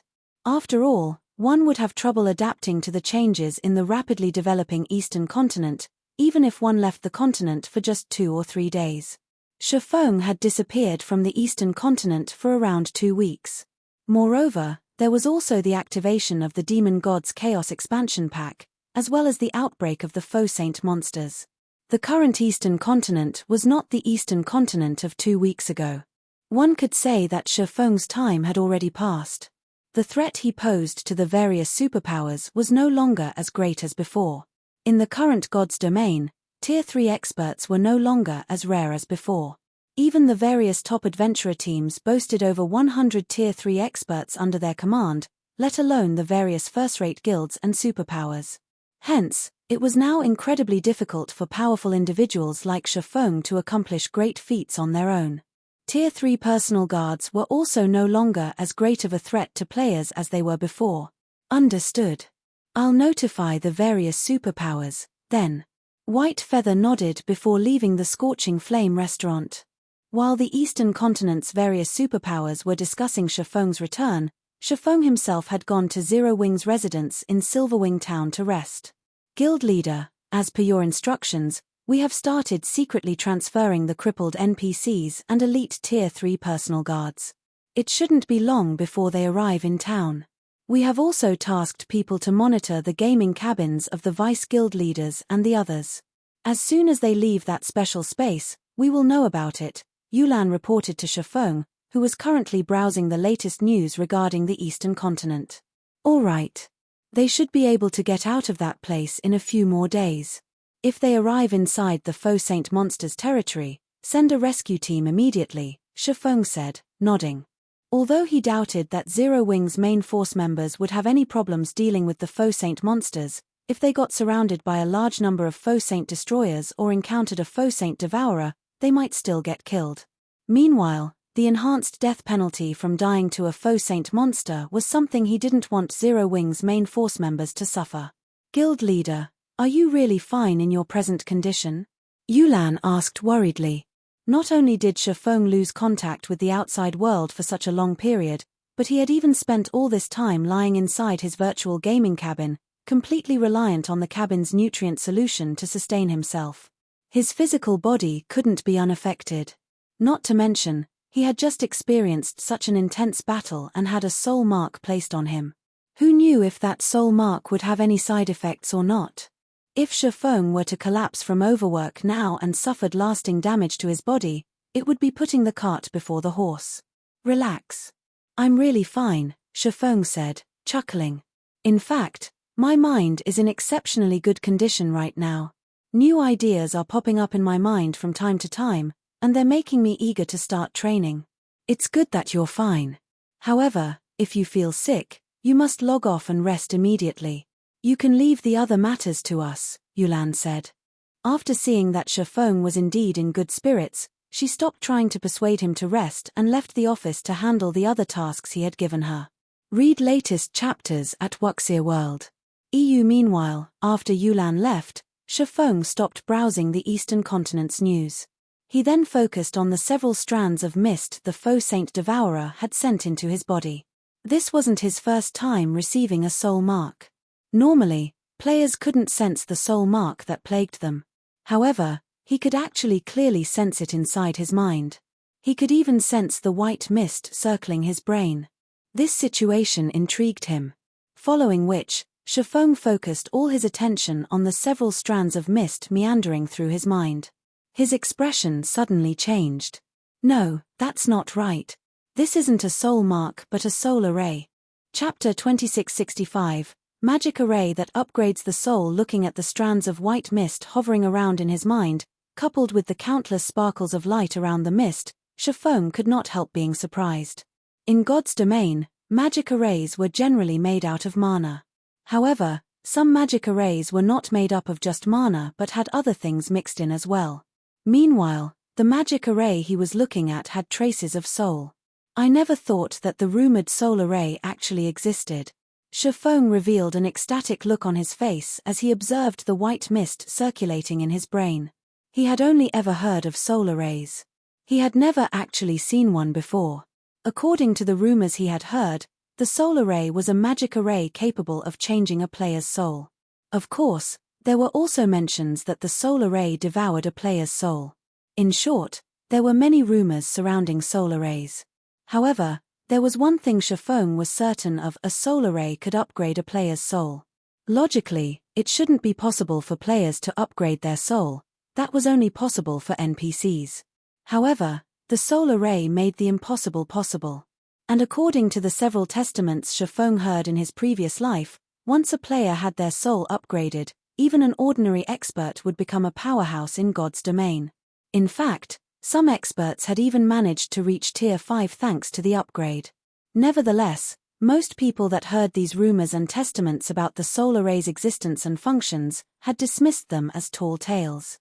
They felt that even without the soul array, the experts that had given their testaments about the soul array would still have become powerhouses in God's domain. Hence, most players in God's domain had treated the existence of soul arrays as a joke. Now, however, Shifeng was actually looking at a soul array himself. Of course, unless one was an advanced magician, one would most likely have a difficult time recognizing these strands of mist as a magic array. Most people would treat it as a soul mark. Thankfully, I checked it in time. Had I waited a few more days, I might have lost this opportunity. Shifeng sighed in relief when he saw the strands of silver mist gradually thinning out. The soul array within him was being powered by the Faux Saint Devourer's soul energy and mana. While replenishing the soul array's mana was an easy task, replenishing the soul energy was not. At least, Shifeng had no idea how he could do so. Hence, the soul array would not last for very long. Of course, so long as this soul array existed, the Faux Saint monsters would be able to perceive his presence. The soul array's existence could be considered both good fortune and misfortune. Having thought up to this point, Faux promptly started studying the soul array in his brain. The soul array had merely been imprinted onto his brain. The magic array itself wasn't active. If he wished to let the soul array exhibit its real effects, he would have to activate it first. Sure enough, this soul array really is complex.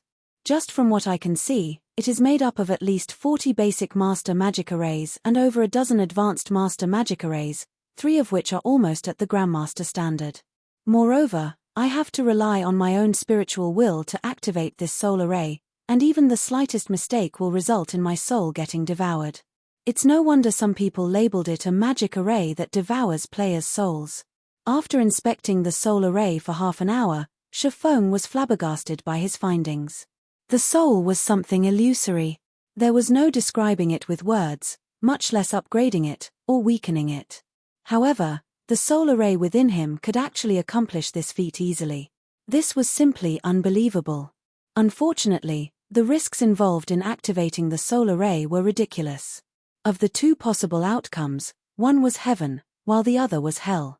There was nothing in between. If ordinary experts were presented with such a choice, they probably would not hesitate to give activating the soul array a try. After all, the potential gains far outstripped the potential losses. Even if they got their souls damaged, the worst outcome would be remaining stuck at Tier 3 forever. For ordinary experts, this would most likely be the case anyway, even if they didn't have their souls weakened. However, it was a completely different story for Faux. His potential losses outweighed his potential gains. With his current standards, he should have no problem reaching Tier 5. If he had his soul damaged now, then reaching Tier 5 would become a problem. After all, the higher the tier players reached, the lower the importance of weapons, equipment, and bloodlines. Instead, individual strength was what mattered most. Do I give up? Faux hesitated despite himself as he considered the gradually dissipating soul array in his mind. As the soul array would be used on his soul, he only had one chance at activating it. If he messed up the activation, the soul array would backfire and devour his soul instead. However, if he succeeded, then the soul array would upgrade his soul. No, it's not hopeless. After debating from some time, Faux thought of a possibility. He then took out Augustus's damaged heart from his bag. It was incredibly rare for players to come across opportunities to upgrade their souls. So long as he successfully activated the soul array, he would have a much easier time challenging not only a Tier 4 promotion quest of greater difficulty but also future promotions. In fact, the help he could gain from an upgraded soul would be much greater than what he could gain from a piece of legendary equipment.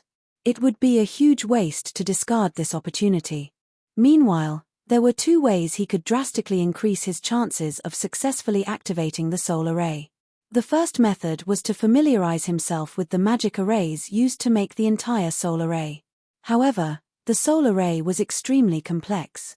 At his current standards, he might need 2 whole weeks to learn and memorize all the magic arrays. The second method was to improve his mental state so that he could guide his spiritual will through the soul array with greater precision. For others, both of these methods would be incredibly difficult. However, that was not the case for Faux. Augustus's damaged heart was capable of releasing eternal energy when activated. Eternal energy was many times superior to mana. It could elevate a player's mental state to its very peak. Be it familiarizing himself with the soul array or guiding his spiritual will through the soul array, eternal energy would be of great help. With eternal energy, his chances of successfully activating the soul array would increase considerably. The only problem was that Augustus's damaged heart had a 3-month cooldown. Of course, there was also the option of using 1 god crystal to circumvent the cooldown. While this was incredibly expensive, spending 1 god crystal to upgrade his soul would be well worth it. Following which, Faux took out the last god crystal he had and placed it inside Augustus's damaged heart. He then activated the heart's magic array. Immediately, streams of purple mist flowed out of Augustus's heart and converged around Faux. At the same time, a refreshing feeling spread across his body. His thoughts also became much clearer than before. Good. Let's begin. Taking a deep breath, Faux started carefully analyzing the solar ray's components one after another. 2 hours. 4 hours. 6 hours. Originally, it should have taken Faux at least a dozen days to learn the solar ray. However, with the help of eternal energy, he learned and familiarized himself with all of the solar ray's components in just a little over 7 hours. He had even achieved rough mastery of a pseudo-grandmaster magic array that could be used to exert a little control over souls. Now that I've familiarized myself with all of the magic arrays, next up will be to utilize my spiritual will to activate them. Looking at the solar ray in his mind, he could not help some slight nervousness. Although he had familiarized himself with all of the component arrays, activating them was an entirely different matter. After all, the activation of each magic array required him to split his spiritual will into multiple strands. The difficulty of doing so was incredibly high. After mentally preparing himself for several minutes, Faux then started guiding his spiritual will through the magic arrays in his mind. 1 magic array activated. 2 magic arrays activated. 3 magic arrays activated. With each subsequent magic array Faux activated, the difficulty increased. Initially, he needed to split his spiritual will only into 3 strands. By the 4th magic array, that number increased to 6. Fortunately, for an expert like Faux, such a task was not particularly difficult. Hence, the activation of the magic arrays proceeded in an orderly manner. Time passed quickly.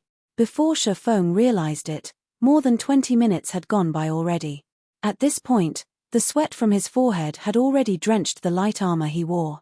The last one. The final magic array actually required Faux to split his spiritual will into 17 strands. This final magic array was also the one he was most familiar with. Peng. Read latest chapters at Wuxia World. EU. Suddenly, a crisp sound echoed in his mind. In the next moment, the solar ray's core magic array shattered, followed by the shattering of the other component arrays in a domino effect. Meanwhile, the several strands of white mist circulating in Faux's mind transformed into countless particles of light that merged into his brain. Is it done? Faux was stunned when he saw this scene inside his mind. Chapter 2666, Soul Upgraded, Natural Domain, Zero Wing's Residence, Guild Leader's Office. Sitting quietly on his chair, Faux suddenly opened his eyes, his mind roiling with confusion. Just a second ago, he clearly sensed that he had successfully activated the core magic array. In the next second, however, the solar ray had shattered so thoroughly that no traces remained whatsoever. It was as if the solar ray had never existed in his mind. What is going on here? Did I succeed or fail? After confirming the absence of the solar ray, Faux tried moving his body a little. However, he did not detect any changes or discomfort in his body. It was as if everything that had happened was an illusion. From what he understood of the solar ray, so long as players successfully activated it, their souls would receive an upgrade, and their game character's natural talent would receive a significant improvement. On the other hand, if players failed to activate the solar ray, their souls would get devoured, and their natural talent would deteriorate significantly, which would, in turn, eliminate almost all chances for further improvement.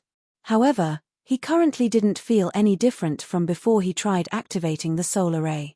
Both his physical body and mental state felt normal, neither more active nor sluggish. Could this soul array be a sham?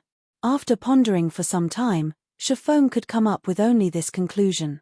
Instead of the real deal, the soul array planted in his mind was merely a somewhat special soul mark. No other explanation made sense. Of course, there was one other possibility: all the information he obtained regarding the solar ray in the past was false. The solar ray did not possess the ability to alter a player's soul at all, and everyone who supposedly experienced these effects had only been imagining things. At this point, Faux could not help but sigh. If that really was the case, then he had suffered a huge loss this time. He had spent 1 god crystal to reset the cooldown on Augustus's damaged heart. Previously, in order to help out the guild's core members, he had spent most of the god crystals he had on hand and kept only 1 for himself, just in case. Now, he had wasted his last god crystal. Just as a wave of depression washed over Faux, Yulan knocked on his door and entered the room. Guild leader, Melancholic and the others have arrived. In addition, the 300+ disabled NPCs are already in the residence's plaza. We can start the ceremony at any time, Yulan said, finding the look of depression on Shifeng's face a little strange. All right. Have the NPCs wait on the second underground floor first. Have Melancholic make the necessary preparations as well. I still need some time to myself, Shifeng said, nodding. I'll inform them, then, Yulan said before leaving the office. After she left, Shifeng took out the memory crystal the Crimson-Eyed Sword Saint had given him. Since Augustus's heart was still pumping out eternal energy, he planned to use this opportunity to learn Elvo's legacy. In God's domain, God crystals were rarer than even epic weapons and equipment.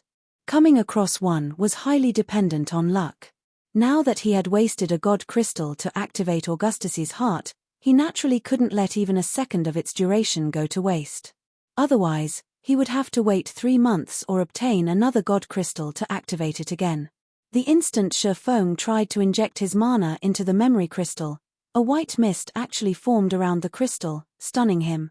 This materialized mana? How is this possible? Mana was intangible. Players could only rely on their senses and imagination to control it. Even then, they could exert only simple control over mana. Trying to concentrate the density of thin mana was beyond even Tier 4 players who had basic control over mana. Normally, players would be capable of such a feat only after reaching the Advanced Master Magician standard. Shifeng had just recently reached the Intermediate Master Magician standard, yet this materialized mana indicated that he had actually reached the Advanced Master Magician standard already. He could hardly believe it. An Advanced Master Magician. Although the Magician class was only a subclass in God's domain, the Advanced Master Magician standard was a realm all Tier 4 experts sought to reach. At the Advanced Master Magician standard, players could rely on their will to manipulate the mana around them, utilizing the ambient mana as if it were an extension of their bodies. They could have their own natural domain. An ordinary Tier 3 player who reached the Advanced Master Magician standard would be invincible among all opponents below Tier 4, the true Tier 4 standard, not monsters or players that possessed basic attributes at the Tier 4 standard. One could easily imagine how powerful the Advanced Master Magician subclass was. Could this be the soul array's effects? This was the only explanation Shifeng could come up with for this situation after giving the matter some thought. Manipulating intangible mana was an incredibly complex task. Players needed a lot of time to adapt their minds before they could do it. Now, however, he could exert a great degree of control over mana despite barely putting any thought to the task. It was as if his mind had automated this process for him. Amazing. Truly amazing. The change to my magical talent is simply heaven-defying. Shifeng was filled with an indescribable sense of shock as he controlled the mana domain that had naturally formed around him. Currently, he could freely control all the mana within a 30-yard radius as if it were one of his limbs. With just a thought, he could have the ambient mana attack someone. Moreover, this attack would carry power at the peak of Tier 3 just by him materializing the ambient mana. If he were to use a magic array, the power he could exhibit would be even greater. After a brief moment of excitement, Shifeng calmed himself and put away the Crimson-Eyed Sword Saint's memory crystal. He then took out a tattered notebook from his bag. Originally, I thought that I could learn this thing's contents only after reaching Tier 4. I never dreamed that I could actually learn them now. That Faux Saint Devourer really has helped me a bunch, Shifeng muttered, chuckling as he looked at the notebook in his hands. The notebook he held was none other than the mana forging notes he had received from the famed smith Alba Grey. Although he had only one volume of the mana forging notes, the value of this one volume could easily rival that of a legendary item. It was an item that the various empires of God's domain would go crazy over. This was because the forging techniques recorded within the mana forging notes could serve as the foundation of an empire. Of course, learning the recorded forging techniques was an incredibly difficult task. Firstly, one had to have reached the Advanced Master Magician standard. This requirement was because Alba Grey's mana forging techniques were different from conventional forging techniques, which prioritized the materials used.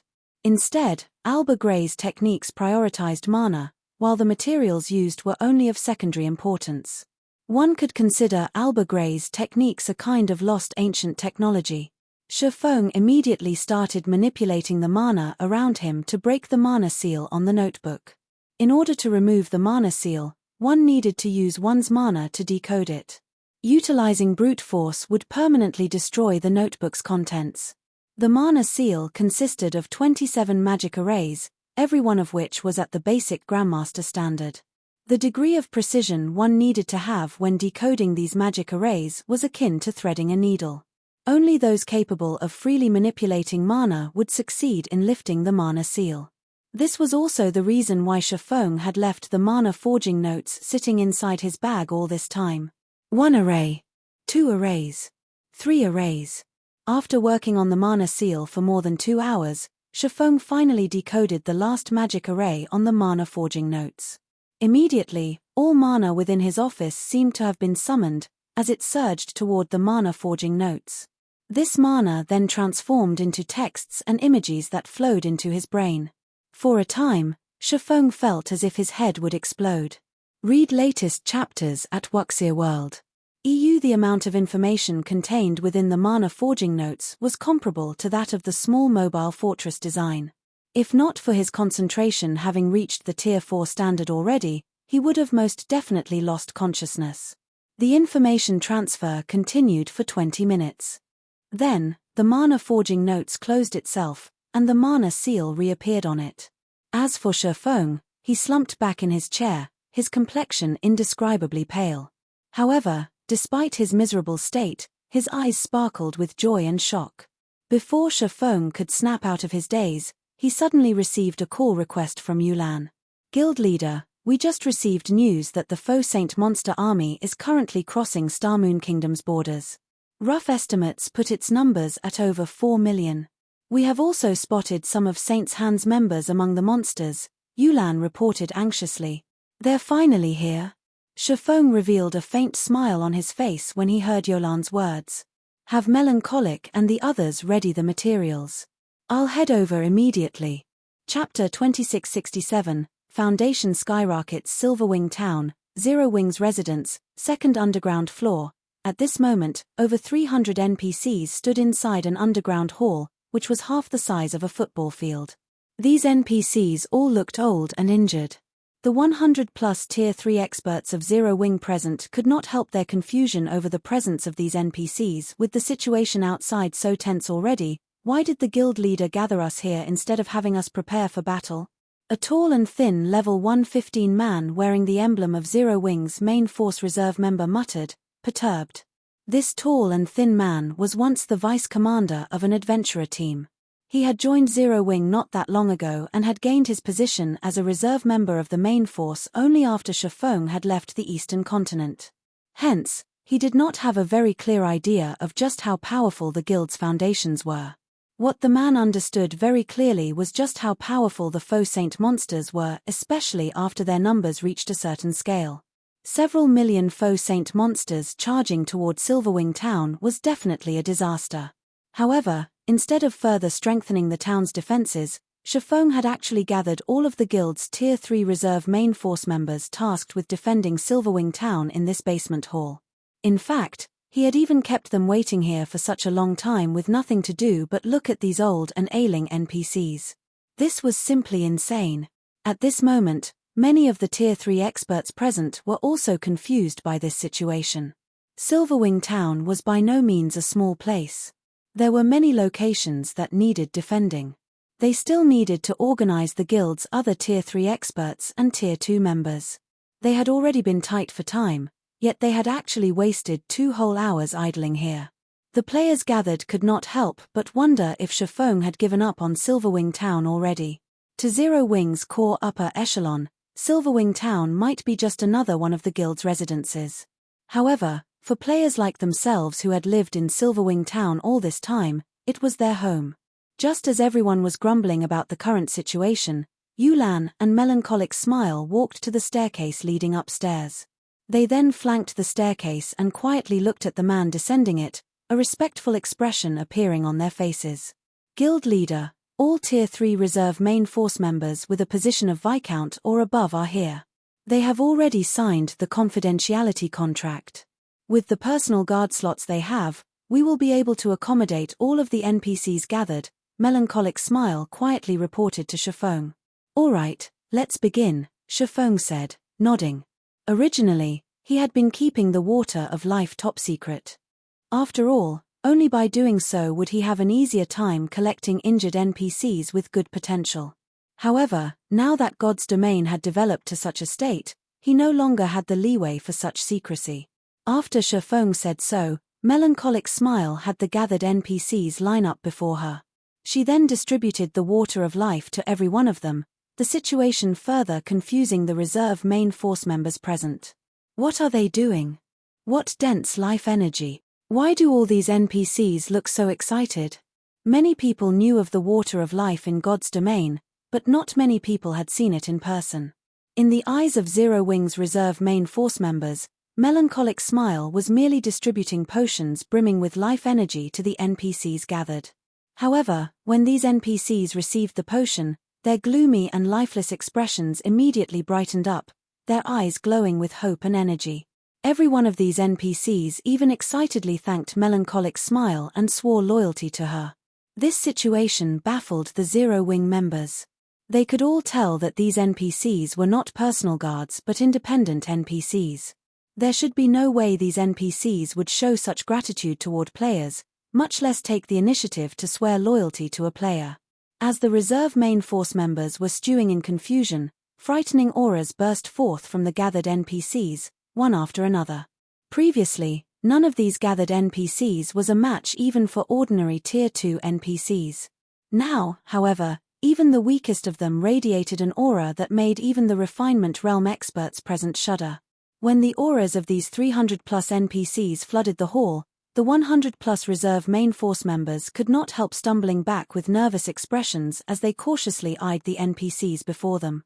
At this moment, they could tell that, so long as these NPCs willed it, none of them would leave this basement alive.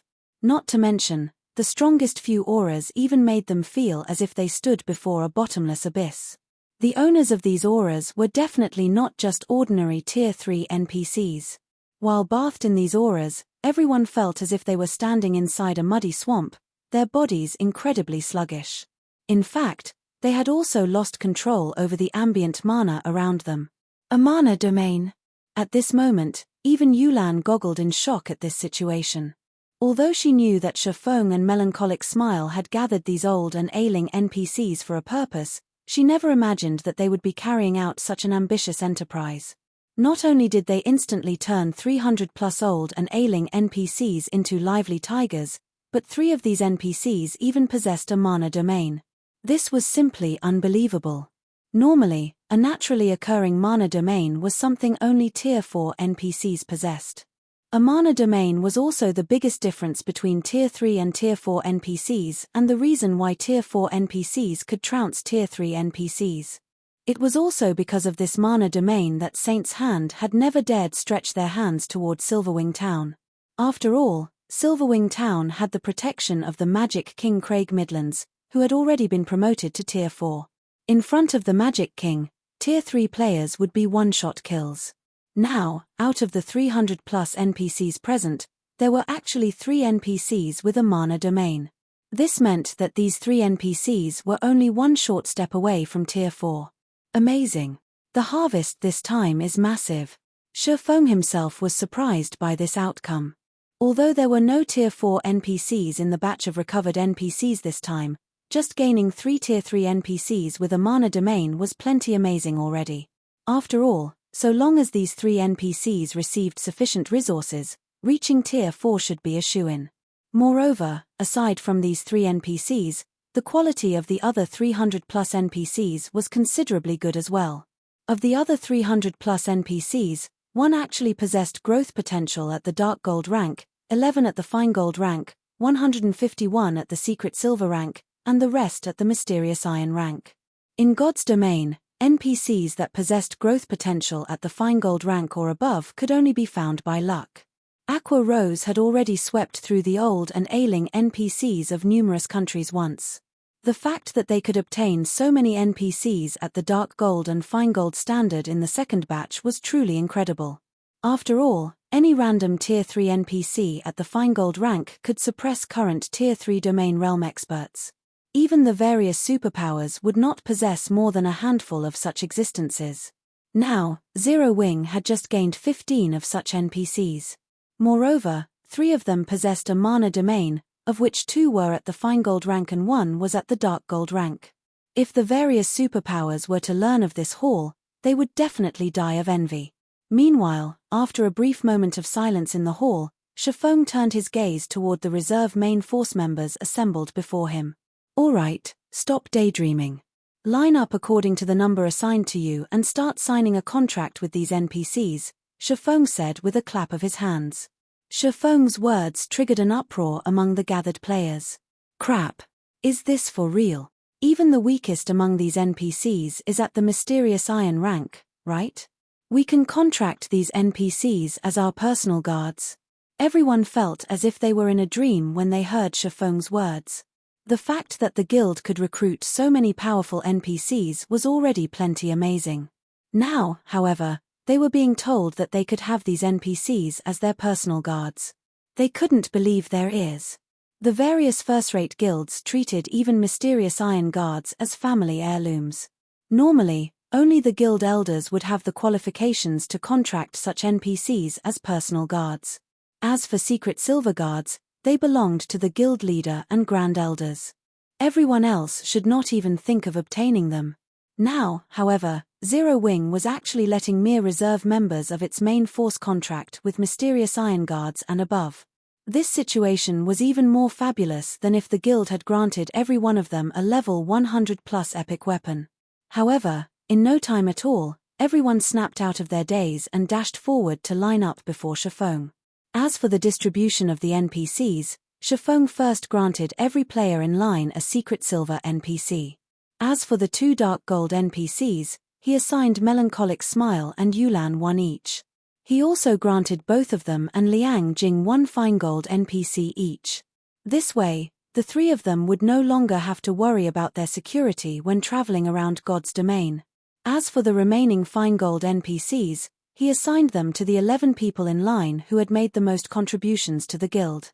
Upon seeing this, the other Zero Wing members inevitably grew envious. That was a fine gold guard they were talking about. With the strength of a fine gold guard, one would not have to worry even when coming across a 100-man, Tier 3 team.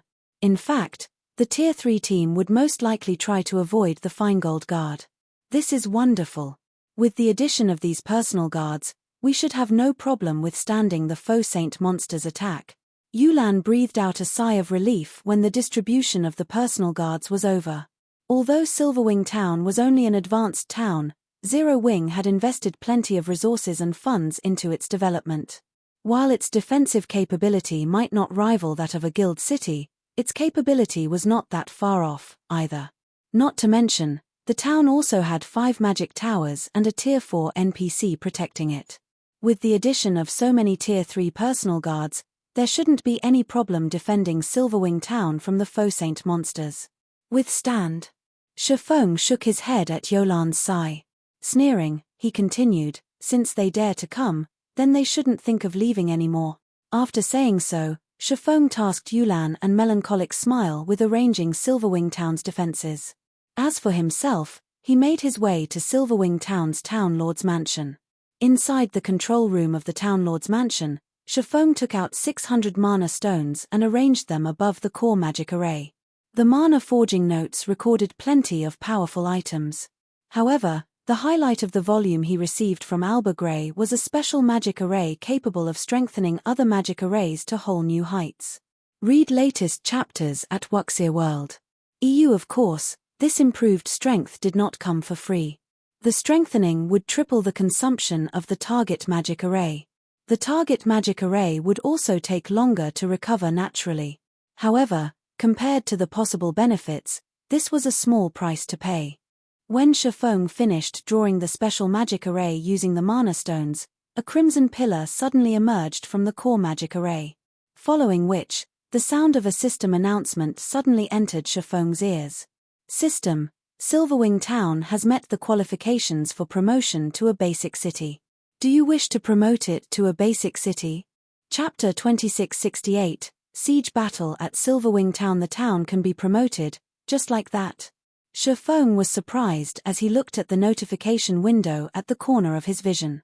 Although Silverwing Town was developing rapidly and its promotion to a basic city was only a matter of time, its attaining the promotion qualifications so soon caught him unawares. He never thought that there would be such a benefit to strengthening a town's core magic array. The defense of a basic city was significantly more substantial than that of an advanced town. The number of NPC guards one could hire would also undergo a qualitative transformation. This boost was especially advantageous for strongholds located in the Orc Empire. Recently, more and more players had started operating in the Orc Empire. Due to the very low number of player strongholds there, any stronghold that could ensure the safety of its players would become extremely popular, which would, in turn, guarantee its rapid development. However, despite receiving this unexpected boon, Faux did not choose to promote Silverwing Town yet. Instead, he focused on the crimson light pillar that had appeared at the center of the room. He then took out piles of magic crystals and started channeling the mana of the light pillar into Silverwing Town's various magic arrays. While upgrading Silverwing Town now would indeed raise its defensive capability by a significant margin, doing so would come at a great price. All the players inside the town would be teleported out of the town during the promotion process. With the Faux Saint army approaching, there was simply no time to upgrade Silverwing Town. Otherwise, Zero Wing's members might have to fight the millions of Faux Saint monsters without the help of the city's defensive structures. Moreover, now that he had strengthened Silverwing Town's core magic array, its performance would surpass even that of the core magic arrays of ordinary basic cities. There was simply no need to take such a big risk. The rampaging mana inside the hall started flowing into the core magic array, together with the mana the magic crystals released. The core magic array then directed this mana into the various magic arrays throughout Silverwing Town, reinforcing them. 3 arrays. 6 arrays. 9 arrays. As Silverwing Town's magic arrays got strengthened one after another, the town's ambient mana changed. By the time half of Silverwing Town's magic arrays were strengthened, a layer of red mist had appeared above the town, enveloping it completely. Quick, look. Why is there a red mist above the town? What's going on? Is this Zero Wing's doing? It's highly possible. The ambient mana seems to have become slightly wilder. So long as we use this mana, the power of our skills and spells should increase substantially. With this, we should have an easier time repelling the Faux Saint army. The players in Silverwing Town quickly noticed the changes to the town's mana and could not help discussing them. Many of the adventurer team members preparing for battle relaxed slightly. Silverwing Town was one of the few player strongholds in the Orc Empire that were open to independent players. Hence, many independent players had decided to support Zero Wing against the approaching Faux Saint army. In addition, Zero Wing had also set up a contribution system for the players participating in the town's defense. Through this system, players could earn contribution points and exchange these points for rewards. Hence, even more independent players had chosen to stay and fight for Silverwing Town. It seems Black Flame isn't completely unprepared for this upcoming battle. Illusory Words, who currently stood on the town's wall, sighed in relief when she saw the red mist covering the town. After seeing Faux's previous performance against the Faux Saint Devourer, Crimson Emperor had decided to go all out in helping Zero Wing defend Silverwing Town. However, Illusory Words wasn't confident of success. After all, the Faux Saint monsters were simply too many. Moreover, even the weakest Faux Saint monster was at the Great Lord rank. The most they could do was persevere against the Faux Saint monster's assault. That was right. Persevere. With their current forces, repelling the Faux Saint army would be impossible. All they could do was persevere. Fortunately, Faux had killed the Faux Saint Devourer. With this, even the strongest Faux Saint monster remaining would be only at the Grand Lord rank. Silverwing Town's defensive magic array would have no problem tanking the hits of Grand Lords. Meanwhile, so long as they ensured the continuous replenishment of the energy reserves of the town's defensive magic array before they got depleted, the Faux Saint monsters would not be able to take even a single step into Silverwing Town. With the intellect of those Faux Saint monsters, they wouldn't bother wasting too much time on a single task. After seeing that they couldn't break through the town's defensive magic array even after several days, they would naturally retreat. It seems Black Flame has quite a few tricks up his sleeves. He's actually able to make the town's mana go berserk. With this, the strength of the town's defensive magic array should have increased by quite a bit.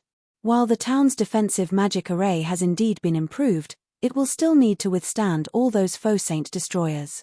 You should know that Faux Saint monsters have destroyed NPC cities before. What can a guild town possibly do against an army of them? The various Superpowers members hidden inside the town disdained the transformation to Silverwing Town's mana. They also considered Skyrockets very foolish. While the performance of the town's defensive magic array had indeed improved significantly, there was still a limit to the magic array's energy reserves. Faced with the attacks of tens of thousands of Grand Lord-ranked Faux Saint destroyers, how long could the magic array's energy reserves possibly last? Even the defensive magic arrays of NPC cities had fallen swiftly before the Faux Saint monsters. In fact, many of these NPC cities also had a large number of level 150 NPC guards and a level 180, tier 3 magistrate to defend them. In the end, the Faux Saint monsters still managed to drain the defensive magic array's energy reserves and destroyed the cities. Shortly after Silverwing Town's transformation, news of it quickly reached the Fire Dragon Empire's Flame Dragon City. Interesting. Since he's able to agitate the mana of a town to increase the performance of the town's defensive magic array, it seems he didn't offend those Faux Saint monsters and Saint's Hand without any forethought. A smirk appeared on Cold Shadow's face when she read the report she just received. What a pity. This development might have posed a problem for those Faux Saint monsters and Saint's Hand a few days ago, but it is futile now. After Cold Shadow said so, she turned her gaze to the video livestream playing before her. What this livestream showed was none other than the Faux Saint army that was marching toward Silverwing Town and was currently within 5,000 yards of Silverwing Town already. The monsters were so numerous that they covered all the land around Silverwing Town. From what she could see, there were easily more than 100,000 Faux Saint destroyers there, almost double the initial projections. Moreover, aside from the Faux Saint destroyers, there were also quite a few gigantic figures moving amidst this army, and the other Faux Saint monsters clustered around these gigantic figures. At this moment, White Feather entered the VIP room Cold Shadow occupied and said respectfully, "Vice Guild Leader, the various Superpowers representatives have arrived already. Should we head over now?" "All right, let's go." Cold Shadow nodded. She then dismissed the video playing before her and left the Scorching Flame restaurant. At the same time, the players standing guard atop Silverwing Town's walls were dumbfounded by the sight before them. How is this possible? No. This can't be real. This must be a joke. When the players standing on the walls looked at the massive army before them, despair and reluctance overwhelmed them. 8. There were 8 Mythic-ranked Faux Saint Devourers. Is this the strength that Saint's Hand has been relying on all this time? Illusory Words, who similarly stood on the town's wall, could not help a bitter smile when she saw the 8 Faux Saint Devourers. She had anticipated that Saint's Hand had kept a trump card hidden. Otherwise, it wouldn't have had the confidence to take action so close to Silverwing Town, nor would it have put its precious Mythic-ranked Faux Saint Devourer at such great risk. However, she never thought that Saint's Hand had actually managed to produce so many Faux Saint Devourers already. At this moment, even the various spectating Superpowers were stunned by this situation. Too strong. The Faux Saint army boasted not only over 100,000 Faux Saint destroyers but also 8 Faux Saint Devourers. With such a force, let alone destroying Silverwing Town, even capturing one of Starmoon Kingdom's main cities wouldn't be a problem. After all, the only real threat in main city-ranked NPC cities was the level 180, tier 4 magistrates tasked with defending them. As for the remaining level 150 NPCs that were at tier 2 or tier 3, while they did pose a problem, they weren't undefeatable. At the same time, several thousand players wearing the guild emblem of Saint's Hand were hiding in a forest several thousand yards away from Silverwing Town. Among them, 1,000 magical class players were currently drawing a gigantic and complex magic array, which constantly drew on the ambient mana and reduced its density. Black Flame. I'll show you just how foolish your previous actions are and make you regret everything you've done. Thousand Eyes, who currently radiated an extremely weak aura, sneered as he looked at the Silverwing town displayed on the magic mirror before him. No, I should say that you won't even have time to regret. Your Silverwing town will turn to dust before you know it. Read latest chapters at Wuxia World. EU. Meanwhile, inside Silverwing Town's Town Lord's mansion, while Shifeng was quietly inspecting the performance of the town's strengthened magic arrays through the core magic array, Yulan burst into the room with an ugly expression on her face. Guild leader, according to the information we received from the walls, aside from over 100,000 Faux Saint destroyers, the Faux Saint army this time also has 8 Faux Saint Devourers, Yulan said in a grim tone as she gazed at Shifeng. It might be fine if only 1 or 2 Faux Saint Devourers had appeared. At that time, they could simply have Craig Midlands take action. However, the appearance of 8 Faux Saint Devourers completely messed up their plans. With so many Faux Saint Devourers attacking, it wouldn't matter even if Shifeng transformed into a black dragon again. They're here. Seeing the grim look on Yulan's face, Shifeng said calmly, let's go take a look, then. Chapter 2669, Power of Mana. Silverwing Town, Main Gates Wall. Currently, a large number of players were trying to squeeze their way up to the top of the wall, which was over a dozen meters high, to get a better look at the Faux Saint army. However, when these players arrived on top, every one of them found the scene that greeted them shocking. The Faux Saint monsters were so numerous that their figures dotted the land all the way to the horizon. Moreover, even the weakest among them was a level 110 Great Lord. As this endless army of monsters gradually encircled Silverwing Town, it looked as if night had descended. This scene alone already evoked fear in everyone. Why are there so many mythic-ranked Faux Saint Devourers? Can we really stop them? Panic and despair swept through the independent players that had chosen to help defend Silverwing Town as they stared at the scene before them. Originally, they thought that, with over 300,000 players fighting for Silverwing Town, combined with the town's defensive magic array, they should still have a chance to emerge victorious. After all, to win, they simply had to distract 50,000 or 60,000 Faux Saint destroyers for a certain period. However, the Faux Saint army that appeared before Silverwing Town was far stronger than they anticipated, over 100,000 Faux Saint destroyers and 8 mythic-ranked Faux Saint Devourers. Everyone's confidence vanished at the sight of this army. At this moment, let alone the independent players present, even Unyielding Heart and Illusory Words were shocked. Over 100,000 Faux Saint destroyers and 8 Faux Saint Devourers. These Faux Saint monsters really think highly of us, Unyielding Heart, who had reached level 116 already, said, a bitter smile forming on his face as he took in the 8 gigantic figures standing some distance away from Silverwing Town. In order to assist Zero Wing in defending Silverwing Town, Unyielding Soul had dispatched its strongest trump card legion and even sent over 2 Tier 4 summoning scrolls and more than 100 heavy ballistas. According to his estimates, this force, combined with Crimson Emperors and Zero Wings, should have no problem defending Silverwing Town. However, it would seem that he had still underestimated the strength of these Faux Saint monsters. At this moment, let alone the 8 Faux Saint Devourers, just the 100,000 plus Faux Saint destroyers were already more than enough to instill despair in everyone. After all, the Faux Saint destroyers were Grand Lord ranked monsters. Ordinary Tier 3 experts couldn't take them on one-on-one. Only multiple people working together, with the help of the town's war weapons, could prevent these Faux Saint destroyers from attacking the town's defensive magic array and walls. As for the Tier 4 creatures they could summon, these things would be far from adequate against tens of thousands of Faux Saint destroyers. The only thing these summoned creatures could do was defend a portion of the town's walls and reduce the pressure the town's players faced. However, with the 8 Faux Saint Devourers around, these Tier 4 summoned creatures wouldn't even be able to lessen the pressure on the town's defenders. Illusory Words nodded in agreement with Unyielding Heart's words, complex emotions flickering in her eyes. We can only try our best to defend the town. A sense of powerlessness overwhelmed Illusory Words as she looked at the Faux Saint Devourers several thousand yards away commanding the other Faux Saint monsters.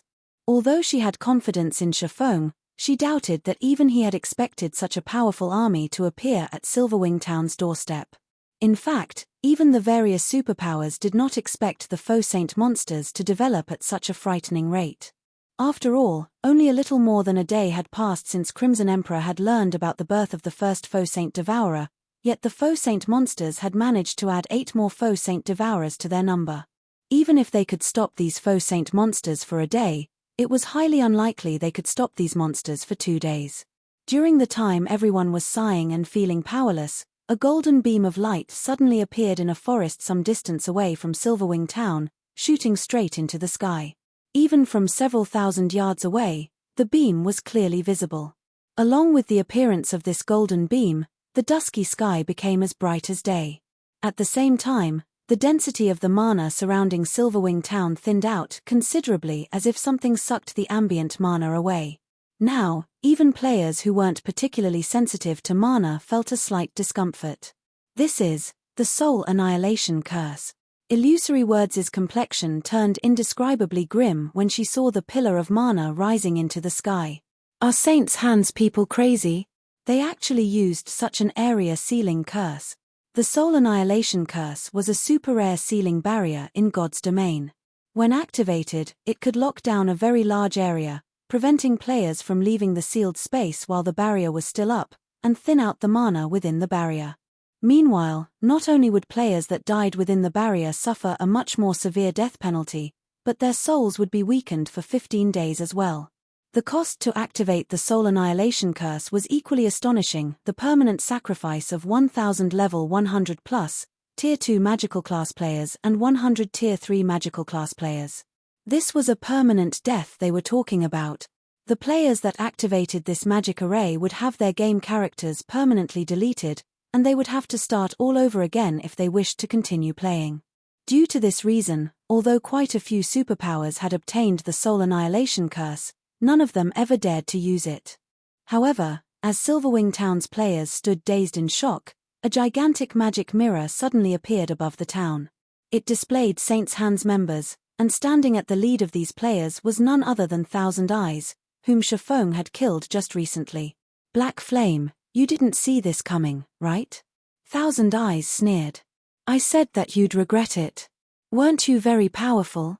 Now, I'll have you watch as everyone in Silverwing Town gets devoured by the Faux Saint army. When Thousand Eyes' chilling words echoed throughout Silverwing Town, the players in the town shuddered involuntarily.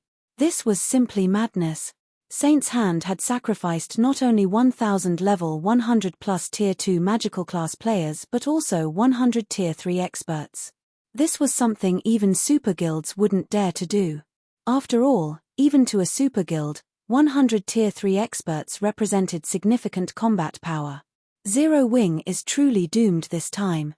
Sure enough, Saint's Hand is filled with a bunch of lunatic. They actually dare use such a card. With this, not only will Zero Wing and all of its allies have their members devoured by those Faux Saint monsters, but they'll even have their souls weakened as well. Despite being spectators, the various Superpowers members hidden inside Silverwing Town shuddered in fear when they saw the maniacal smile on Thousand Eyes' face. While everyone was falling into despair, several figures appeared above Silverwing Town's main gate. One of these figures belonged to none other than Zero Wing's guild leader, Black Flame. After arriving above the main gate, Faux glanced at the magic mirror in the sky and said nonchalantly, "How noisy. Isn't it just a Soul Annihilation Curse? Do you think this thing is good for anything?" Although Faux did not speak very loudly, with the entire Silverwing Town dead silent right now, everyone heard his words very clearly. Hence, the entire town immediately went into an uproar. No one ever thought that even after things had developed to such a point, Faux would still dare to provoke Thousand Eyes. Was he so eager to die? Is he tired of living? Pretending to be calm? We'll see how he continues pretending. I'm guessing that Black Flame must have realized the hopelessness of the situation and is merely sassing to get the load off his chest. When the various Superpowers members saw Faux's calm expression and heard his bold claim through their magic mirrors, they could not help scoffing. The Soul Annihilation Curse itself indeed did not pose any direct threat to players. However, the millions of Faux Saint monsters standing outside the town were definitely a nightmare for all players. You think it's useless?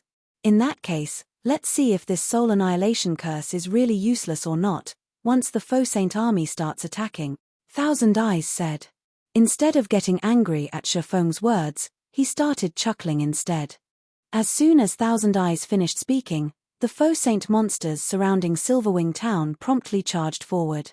When the army of millions advanced, it looked as if a tsunami was sweeping across the land.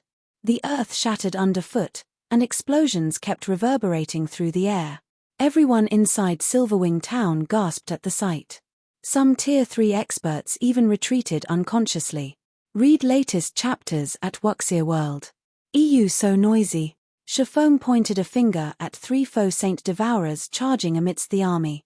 Immediately, the 5 magic towers spread across Silverwing town each released a crimson beam that converged in the middle of the town before shooting into the sky.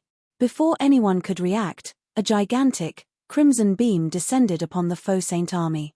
The instant the crimson beam made contact, the earth shattered. Immediately afterward, the crimson beam expanded into the surroundings until it covered a 300-yard radius. When the beam disappeared, almost everything within the AoE had vanished without a trace. Chapter 2670, Silent Silverwing Town. When the crimson pillar outside Silverwing Town faded away, everyone momentarily froze and fell silent, the players inside the town as well as the Faux Saint monsters charging toward it. For a moment, time seemed to stop for Silverwing Town and its surroundings. Just one hit. Aside from the Grand Lord and Mythic ranked Faux Saint monsters, everything within the Crimson Beam's 300-yard radius had disappeared into the void. Not one of the 10,000 or so Faux Saint saboteurs caught within the area survived. The magnitude of this attack was simply unbelievable. As for the Faux Saint destroyers and Faux Saint devourers that remained alive, they were clearly heavily injured. Moreover, the Faux Saint devourers were barely able to move, and they were currently struggling to escape the void that formed around them. The Faux Saint destroyers were incapable of moving at all, only able to watch helplessly as the void slowly enveloping them closed and trapped them for the rest of their lives. This, illusory words and unyielding heart were momentarily at a loss for words when they saw this scene, shock and excitement flaring in their eyes. This attack was simply too absurd. This one attack not only exiled close to 1,000 Faux Saint destroyers to the void but also heavily injured 3 Faux Saint devourers. This outcome reduced the pressure Silverwing Town's defenders had to face significantly. Meanwhile, when Saints Heart's members saw this scene through their magic mirrors, they were similarly stunned. They never thought that Silverwing Town's magic towers possessed the power to heavily injure the Faux Saint devourers. You just heavily injured 3 Faux Saint devourers. This battle is nowhere close to over, Thousand Eyes said nonchalantly when he saw Silverwing Town's players revealing joyous expressions. It was very normal for war weapons to wreak large-scale destruction in a siege battle. While the power of Silverwing Town's magic towers somewhat exceeded their initial estimates, this difference would not affect the overall picture. For the Faux Saint army, which consisted of over 4 million monsters, a loss of 10,000 monsters was practically negligible. Not to mention, the magic towers' attack had a very long cooldown. By the time the magic towers were ready to attack again, the Faux Saint monsters would have long since arrived before Silverwing Town. Moreover, the Faux Saint army went berserk because of the magic towers' attack. After the 5 remaining Faux Saint devourers let loose angry roars, the other Faux Saint monsters resumed charging at Silverwing Town with even greater ferocity, their speed at least 20% faster than before. Upon seeing this, the defending players standing atop Silverwing Town's walls could not help growing nervous. The magic tower's combined attack was indeed astonishing, but the Faux Saint monsters, which had managed to instantly fill the gap in their battle formation, were even more astonishing. These monsters made it seem as if the previous attack never happened at all. All ballistas and turrets, prepare to fire, aim for the densest locations as much as possible. When the Faux Saint army resumed its advance with even greater vigor, Unyielding Heart, who had commanded dozens of large-scale battles, immediately shouted out the necessary orders. At his behest, Silverwing Town's defenders promptly recovered from their fear and prepared to attack. All magical units, start chanting your incantations. Make sure those destroyers don't get close to the walls. Similarly, illusory words commanded the magical class players standing atop the walls to prepare their spells. Afterward, she started chanting a Tier 3 curse of her own. As commands were issued one after another, the nervous and frightened defenders also gradually stabilized their emotions. For a time, the defenders watched quietly as the Faux Saint army closed in. 1,300 yards. 1,200 yards. 1,000 yards. Fire! Unyielding Heart shouted. Immediately, hundreds of ballistas and dozens of arrow towers and defense turrets launched their attacks simultaneously, the firing sounds echoing throughout the town. In the next moment, several hundred blazing streaks of light descended on the Faux Saint army like a meteor shower, the attacks shaking the ground and kicking up dust and dirt. Tens of thousands of Faux Saint monsters were also sent flying into the air, and huge craters formed wherever the attacks landed. The sight was simply spectacular. However, contrary to everyone's expectations, the Faux Saint army did not falter in the slightest. In no time at all, the endless Faux Saint monsters filled in the gaps created by the war weapons attacks, the madness of the Faux Saint monsters surpassing everyone's expectations. Reload and aim for the vanguard. Unyielding Heart shouted, a frown forming on his face when he saw this scene. Although he had long since expected this to happen, he still could not help his shock when actually witnessing it. After several rounds of attacks from the town's war weapons, although they had failed to kill even one Faux Saint destroyer, they had killed quite a number of Faux Saint saboteurs, as well as heavily injuring more than 200,000 Faux Saint saboteurs. Unfortunately, compared to the Faux Saint army in its entirety, this number was still insignificant. In the next moment, the first wave of Faux Saint monsters arrived within 100 yards of Silverwing town's walls. Illusory Words and the other ranged players standing on the walls promptly released their strongest skills and spells. For a time, tens of thousands of skills and spells bombarded the Faux Saint monsters at the forefront. However, just when everyone thought that the Faux Saint monsters would get hit and have their charge interrupted, a shocking scene occurred. In the next moment, as if they were veterans of the battlefield, the Faux Saint monsters started wielding their weapons to block the incoming attacks, mitigating most of the damage from these attacks. How is this possible? Purple Eye, who was casting her spells on the town's wall, was stunned by this scene. These Faux Saint monsters had even blocked a large portion of the attacks launched by Tier 3 experts. Only Tier 3 Refinement Realm experts and above managed to land their attacks on these Faux Saint monsters. Fools! Do you think the Faux Saint monsters before you are the same as those you met a few days ago? Thousand Eyes sneered as he looked at Silverwing Town's defenders.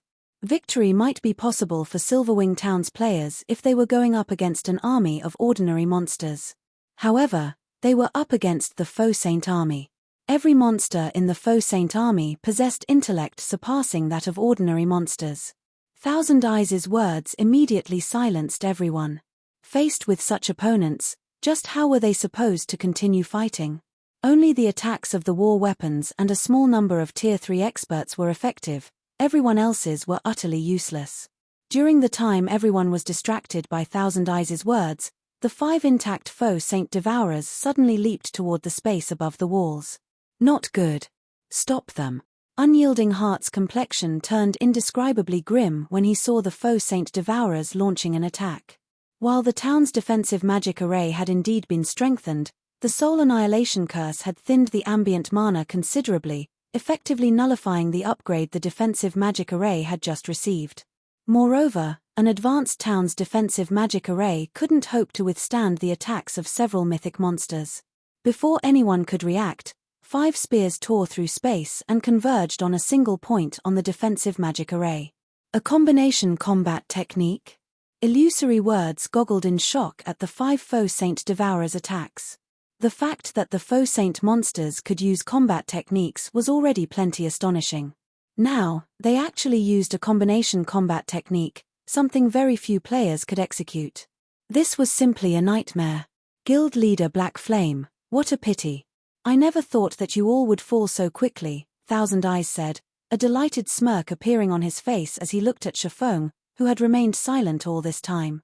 So long as Silverwing Town's defensive magic array shattered, the players inside the town would be no different from lambs to the slaughter. The Tier 4 NPC guarding the town wouldn't matter. After all, even a ferocious tiger couldn't beat a pack of wolves. Boom! A loud explosion shook the entire battlefield, the shockwave of the impact so powerful that even the Faux Saint destroyers nearby stumbled. It seems Zero Wing is really doomed now. When the various superpowers spectating members saw the shattered space above the walls, they shook their heads. The Faux Saint Devourers originally already possessed extraordinary strength. Now that they had used a combination combat technique, the power of their joint attack reached the peak of Tier 4, which definitely wasn't something an advanced town's defensive magic array could block. However, as the black void vanished and the dust settled, the various superpowers members with gleeful expressions on their faces were stunned. At this moment, the faint red barrier enveloping the town actually remained intact. In fact, it didn't even have the tiniest of cracks. Read latest chapters at Wuxia World.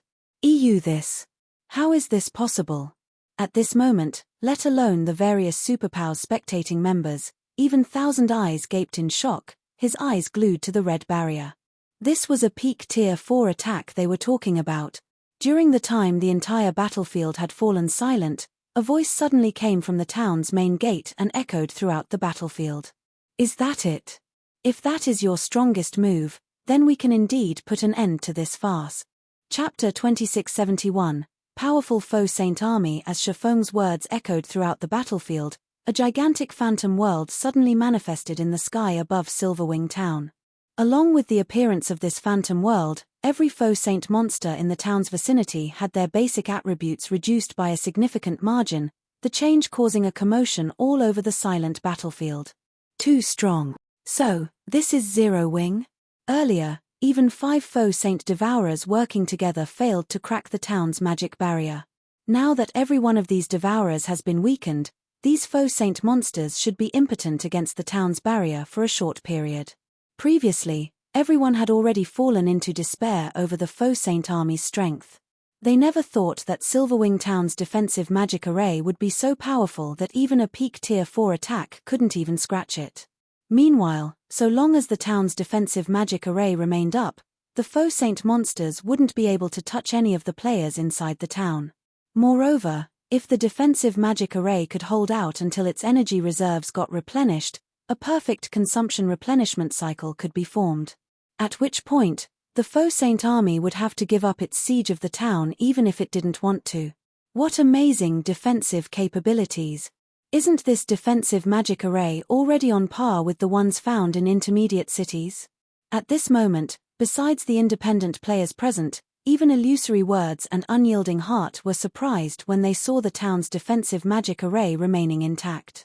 The Soul Annihilation Curse had clearly thinned out the town's ambient mana by a significant margin already, so the town's defensive magic array should have likewise weakened considerably. Nonetheless, the defensive magic array had actually blocked the combination attack of 5 Faux Saint Devourers. It was simply unheard of for a town's defensive magic array to provide such a formidable defense. Now that Shifeng had used Miniature World, the Faux Saint Devourers shouldn't even dream of shattering the defensive magic array. Presumptuous. Thousand Eyes frowned slightly when he saw the calm look on Shifeng's face. You merely blocked the Faux Saint Devourer's combination attack once. The defensive magic array's energy reserve is limited. I want to see just how long you can continue acting arrogantly before the Faux Saint army's attack. Magic arrays in God's domain needed energy to operate. Even if an attack couldn't overcome a defensive magic array's defensive threshold, it would still take a toll on the magic array's energy reserve. With the numbers and strength of the Faux Saint army, shattering the defensive magic array of a main city-ranked NPC city would be possible. Even if the entire army was debuffed by a domain skill, it still was more than sufficient to overcome a town's defensive magic array. As soon as Thousand Eyes finished speaking, the 5 Faux Saint Devourers launched another combination attack on the defensive barrier. At the same time, tens of thousands of other Faux Saint monsters also started bombarding it. Boom! Boom! Boom! For a time, countless explosions rang out in the space above Silverwing Town. This can't go on. We need to stop their attacks. Otherwise, the defensive magic array's energy reserve won't last very long, Unyielding Heart said as he looked at the trembling barrier before him. Individually, the other Faux Saint monsters might not be a match for the Faux Saint Devourers. However, there were simply too many of them. Even if they were currently weakened, They exhausted the defensive magic array's energy reserve much faster than even the 5 Faux Saint Devourers had at full power. My side can summon 2 mythic monsters. We can use them in conjunction with the town's weapons to defend against the assault at the front gate. My side can summon 2 as well. With the strength of 4 mythic monsters, we should be able to eliminate the pressure at the front gate. That way, we can send more Tier 3 experts to support the other sides. Then, all we'd need to do is find a way to distract those 5 Devourers, and we should just barely be able to defend Silverwing Town, Unyielding Heart said after giving the matter some thought. While Tier 3 players might not be capable of doing anything to the weakened Faux Saint Devourers, stopping the weakened Faux Saint Destroyers shouldn't be a problem. This situation was much better than before, when ordinary Tier 3 players were utterly helpless against the Faux Saint Devourers. However, just as Unyielding Heart and Illusory Words reached an agreement, a clear and sweet voice suddenly entered their ears. No need to waste your Tier 4 summoning scrolls. Leave the rest to us. Upon hearing this voice, Unyielding Heart and Illusory Words turned reflexively to look at its origin, surprise and confusion flashing across their eyes when they saw its owner. This was because the voice's owner was none other than Silverwing Town's manager, Yulan. Currently, over 100 Tier 3 experts from Zero Wing stood behind Yulan, every one of them at least level 115. Many of them were even at the refinement realm standard. This scene rendered Unyielding Heart and Illusory Words speechless momentarily. While the 100-plus Tier 3 experts before the two were indeed extraordinary, they were far from enough to resolve Silverwing Town's plight. After all, just the Grand Lord-ranked Faux Saint Destroyers attacking the town numbered more than 100,000, what more the Great Lord-ranked Faux Saint Saboteurs. Besides, if these Tier 3 experts wished to stop the Faux Saint army's assault, they would have to do it beyond the town's walls and defensive magic array. Only Tier 4 summoned creatures could possibly go up against so many monsters simultaneously. Tier 3 experts would simply be charging to their deaths. However, before Unyielding Heart and Illusory Words could say anything, Yulan suddenly waved her hand forward. Immediately, every one of Zero Wing's reserve main force members left after images as they split up and made their way toward the various sections of the town's walls. After getting into position, they jumped off the walls without hesitation. Have these Zero Wing members lost their minds? The independent players fighting above the town's walls gaped, stupefied, at the actions of Zero Wing's reserve main force members. As for the various superpowers spectating members, they, too, could only gape in shock at this scene. In their opinions, Faux was already plenty crazy. However, these Zero Wing members seemed to be even crazier. Even Tier 3 peak experts would not dare charge into a horde of level 120+ Great Lord and Grand Lord ranked Faux Saint monsters, yet these Zero Wing members, who were nowhere near the Void Realm standard, had actually done so without hesitation. What were they playing at? Fools that are tired of living. Thousand Eyes sneered when he saw Zero Wing's members jumping off the town's walls. The Faux Saint monsters might have had their basic attributes reduced, but their combat standards remained unaffected. Even the weakest Faux Saint Saboteur was not an opponent ordinary Tier 3 experts could hope to match. He could already foresee the scene of the Faux Saint monsters devouring Zero Wing's members in the blink of an eye. Read latest chapters at Wuxia World. EU in front of Silverwing Town's front gate, just as Yulan was about to come into contact with the several Faux Saint destroyers there, she suddenly took out 2 Summon Guard scrolls from her bag and activated them. 2 figures then emerged from the 2 dazzling summoning arrays before Yulan, one of them, an axe-wielding man with a tall and robust body, and the other, a blonde woman wielding an aquamarine staff. The instant these 2 figures appeared, 2 frightening auras swept the battlefield. Every player on the battlefield shuddered in response. In the next moment, the axe-wielding man transformed into a tornado that blocked all the Faux Saint destroyer attacks aimed at Yulan. In addition, the tornado sent several dozen Faux Saint destroyers and over 100 Faux Saint saboteurs nearby flying over 30 yards away. In the blink of an eye, a clearing appeared before the town's front gate. As Yulan landed, the blonde woman beside her also happened to complete her spell. In the next moment, the battlefield shook as a gigantic rift up to 300 yards long opened up on the battlefield. Not only did the rift separate the Faux Saint monsters from Silverwing Town's walls, but it also devoured several thousand Faux Saint monsters, which suffered over -5 million damage each. All of this happened in just a brief moment. Chapter 2672. Just stay here forever. This. Aren't they a little too strong? What rank are those two personal guards? The independent players present gaped in shock when they saw Yolan's two personal guards clearing the area before the town's main gate. Although the Faux Saint monsters had been weakened, ordinary Tier 3 personal guards still shouldn't be able to handle them. In fact, even the slightest mistake could result in a Tier 3 personal guard getting killed instantly by the numerous Faux Saint destroyers.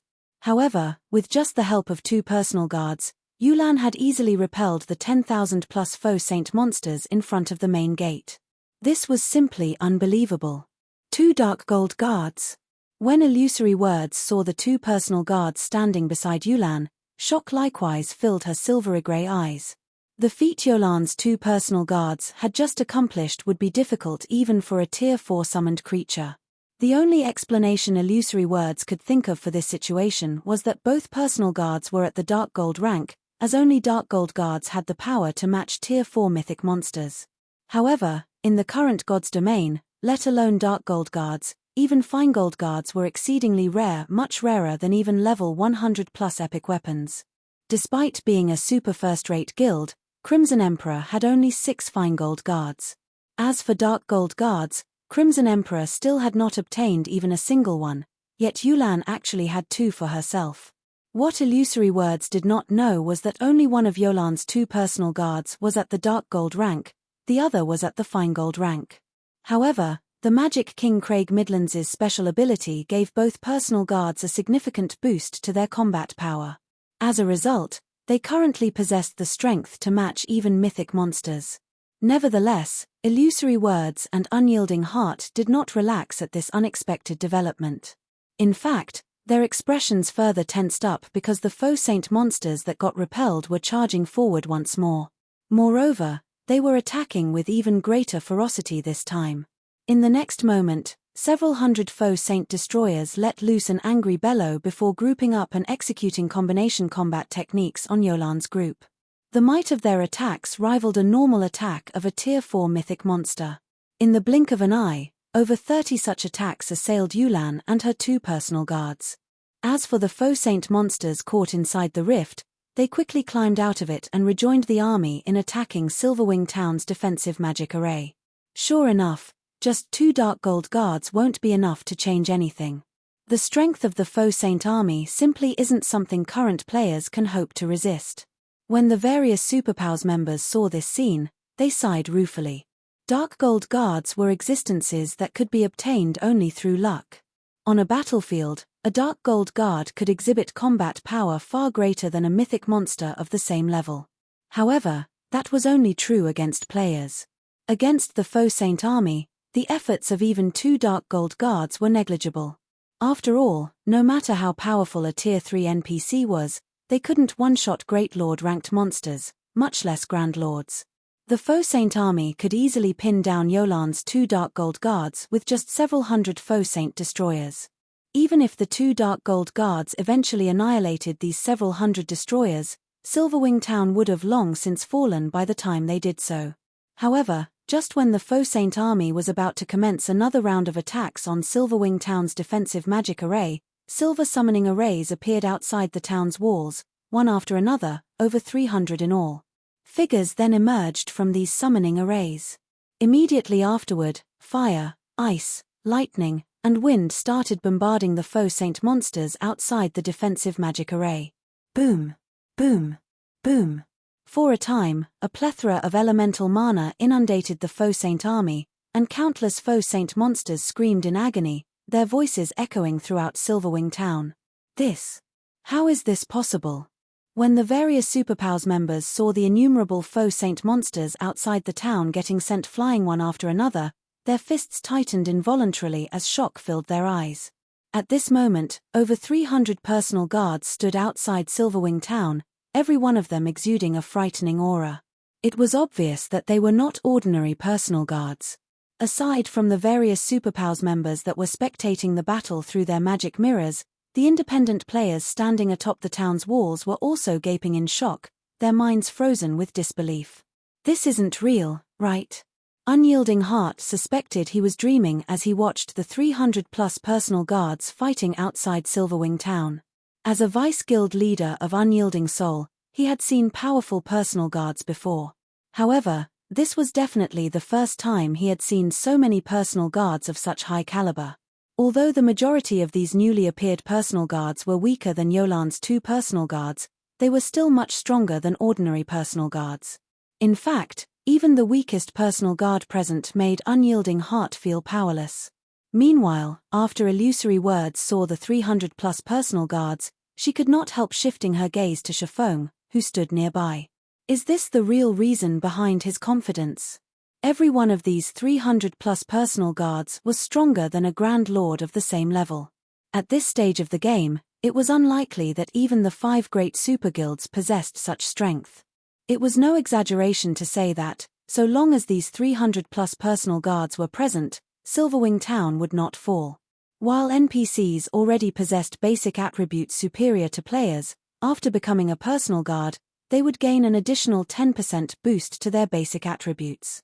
Combined with the boost from the town's magic array, these Tier 3 personal guards were far stronger than the town's Tier 3 NPC soldiers. One could even say that Silverwing Town's defenses were currently stronger than even that of main city-ranked NPC cities. After all, the NPC soldiers found inside main city-ranked NPC cities were mostly Tier 2 NPCs, only a small number were actually Tier 3 NPCs. The only advantage the NPC soldiers of NPC cities had over Zero Wing's personal guards was levels. Meanwhile, although the Faux Saint army had an overwhelming numerical advantage and even possessed more than 100,000 Grand Lords in its ranks, Silverwing Town's magic towers were extraordinary.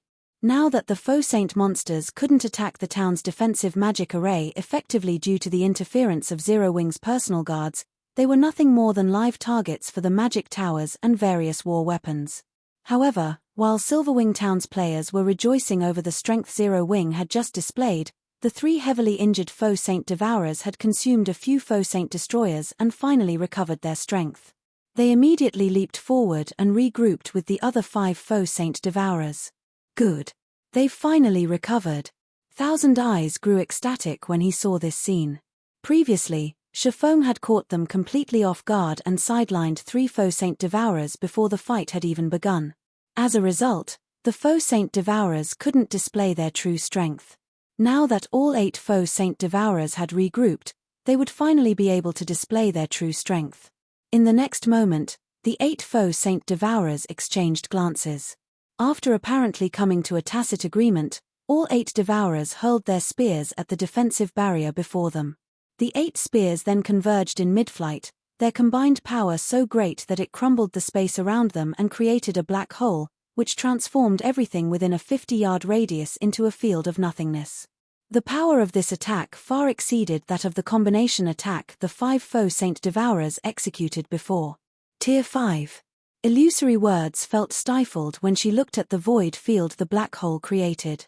The phenomenon the Faux Saint Devourer's combination attack had created was known as Void Collapse, a phenomenon limited to Tier 5 attacks.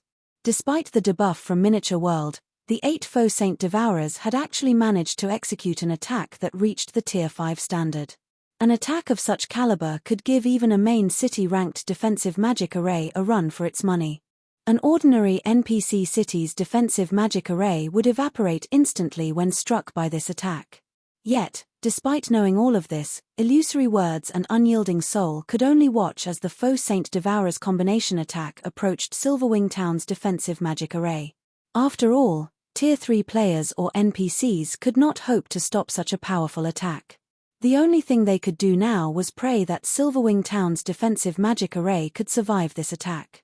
However, just when the black hole was about to reach the defensive magic array, a man clad in extravagant robes and holding a pitch-black, wooden staff suddenly appeared outside Silverwing Town. The man then casually extended a hand toward the approaching black hole. A gigantic, aquamarine, threefold magic array promptly formed before this man and stopped the black hole's advance cold. The man then flicked his extended hand upward, and the threefold magic array deflected the gigantic black hole into the distance. When the black hole touched the ground, it exploded and heavily injured all the Faux Saint monsters within a 50-yard radius. Moreover, these Faux Saint monsters also got trapped inside a void and couldn't escape from it. The attack got blocked. Everyone who saw this scene was stunned. Thousand Eyes, in particular, nearly had his eyes fall out of their sockets. This was a Tier 5 attack. Yet, it had been deflected so easily. However, before anyone could snap out of their daze, the robed man suddenly waved his wooden staff. Dozens of black lightning arcs lashed down from the sky, bombarding the 8 Faux Saint Devourers. As if a truck had hit them, all 8 Devourers got embedded into the ground. Their HP bars also lost a visible chunk, their life auras weakening considerably. Everyone was at a loss for words when they saw the 8 6-meter-deep craters that had suddenly formed on the battlefield. The strength that was just displayed could no longer be described as powerful. It practically challenged their worldview. Damn it! How is that Tier 4 NPC so powerful? Thousand Eyes scowled at the robed man hovering in midair. They had done their research on Craig Midlands, the Tier 4 NPC that protected Silverwing Town. This NPC's presence was the reason why Saint's Hand had not dared to approach Silverwing Town all this time. They had only done so after Faux had riled up the Faux Saint monsters into attacking en masse. However, Craig Midlands' strength was simply monstrous. The Magic King was basically casting Tier 4 curses instantly. To top it all off, he was even double casting Tier 4 curses without incantations. Commander, we can't go on like this. If we continue fighting, I'm afraid that Tier 4 NPC will soon kill all 8 Faux Saint Devourers. At that time, the guild leader will definitely fault us, the level 115, Tier 3 ranger standing beside Thousand Eyes advised hurriedly when he saw the Faux Saint Devourers becoming heavily injured. In front of the Magic King Craig Midlands, the 8 Faux Saint Devourers couldn't mount the slightest resistance. Their HPs were also rapidly decreasing. It was only a matter of time before their HPs hit 0. If not for Craig Midlands having his area of activity limited to Silverwing Town, he might even be able to annihilate the entire Faux Saint army single-handedly. Relay my command. Have all of the Faux Saint monsters retreat, Thousand Eyes said reluctantly when he saw the Faux Saint Devourer's HPs continuing to plummet and the Faux Saint army barely landing any attacks on Silverwing Town's defensive magic array. They had lost. Moreover, they had suffered 2 consecutive losses. Read latest chapters at Wuxia World. EU understood. The Tier 3 Ranger nodded before hurriedly relaying Thousand Eyes' command to the other Saint's Hand members. Following which, Saint's Hand's members took out a strange crystal from their bags and started chanting an incantation. Immediately afterward, the Faux Saint monsters attacking Silverwing Town fled to the surroundings as if they had just received a summons.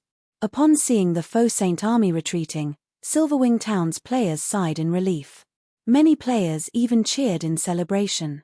After all, since the initial outbreak of the Faux Saint monsters, this was the first time players had achieved a massive victory against them. However, Faux, who remained standing above the town's main gate, did not show any excitement on his face. Instead, he shifted his gaze toward a distant forest. Leave. Do you really think Silverwing Town is a place where you can come and go as you wish? Faux said. He then took out a Summon Guard scroll from his bag and unfurled it. Since you've come here already, then just remain here forever. Chapter 2673, Frightening Tier 4. As Faux activated his Summon Guard scroll, the players nearby immediately felt the ambient mana density rise. They also felt the space around them stabilize, the mana fluctuations from outside the town no longer reaching them.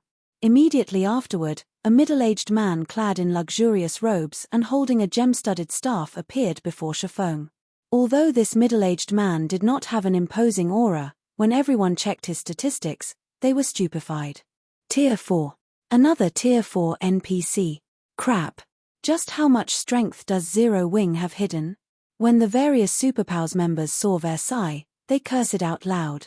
It might have been fine if they hadn't seen the strength of a Tier 4 NPC yet, but after Craig Midlands' performance, they understood just how frightening Tier 4 NPCs were.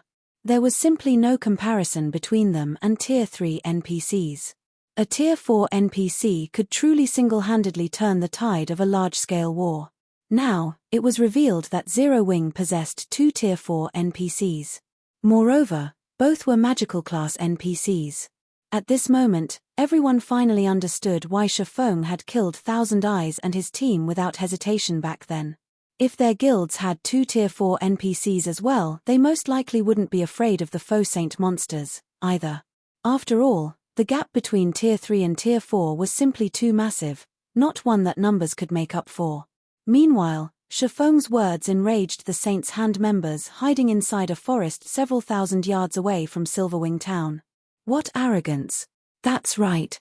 It's just an additional Tier 4 NPC. Black Flame must be dreaming if he thinks he can kill all of us. Let him remain arrogant for now. Let's see how he continues remaining arrogant after the Faux Saint monsters grow and return after a while. They admitted that they were no match for Tier 4 NPCs.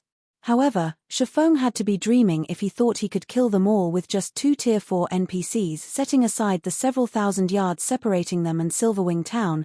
Just the fact that the Faux Saint army stood between them meant Faux would take ages to reach them. Expecting to keep them here was simply a fool's dream. Silverwing town's players shared the same opinion. They also thought that Faux was boasting. Even though the Faux Saint army couldn't bring down Silverwing town, it still held the absolute initiative in this war. The Faux Saint army and Saint's Hands members could stay and leave whenever they wanted. Stopping them with just 2 Tier 4 NPCs was impossible. However, before Saint's Hands members could finish speaking, Versailles waved his staff. Suddenly, the space before him shattered and formed a space-time vortex. Following which, Faux and Versailles stepped into the space-time vortex and instantly arrived above the forest where Saint's Hands members were hiding, quietly overlooking these players, who were preparing to retreat. Teleportation? How is this possible? Saint's Hands members were shocked when they saw Faux and Versailles above them. Even this is possible. At this moment, aside from Saint's Hands members, the various Superpowers members hidden in Silverwing town were stunned, as well. A special energy enveloped the entire Orc Empire, preventing the use of all forms of teleportation.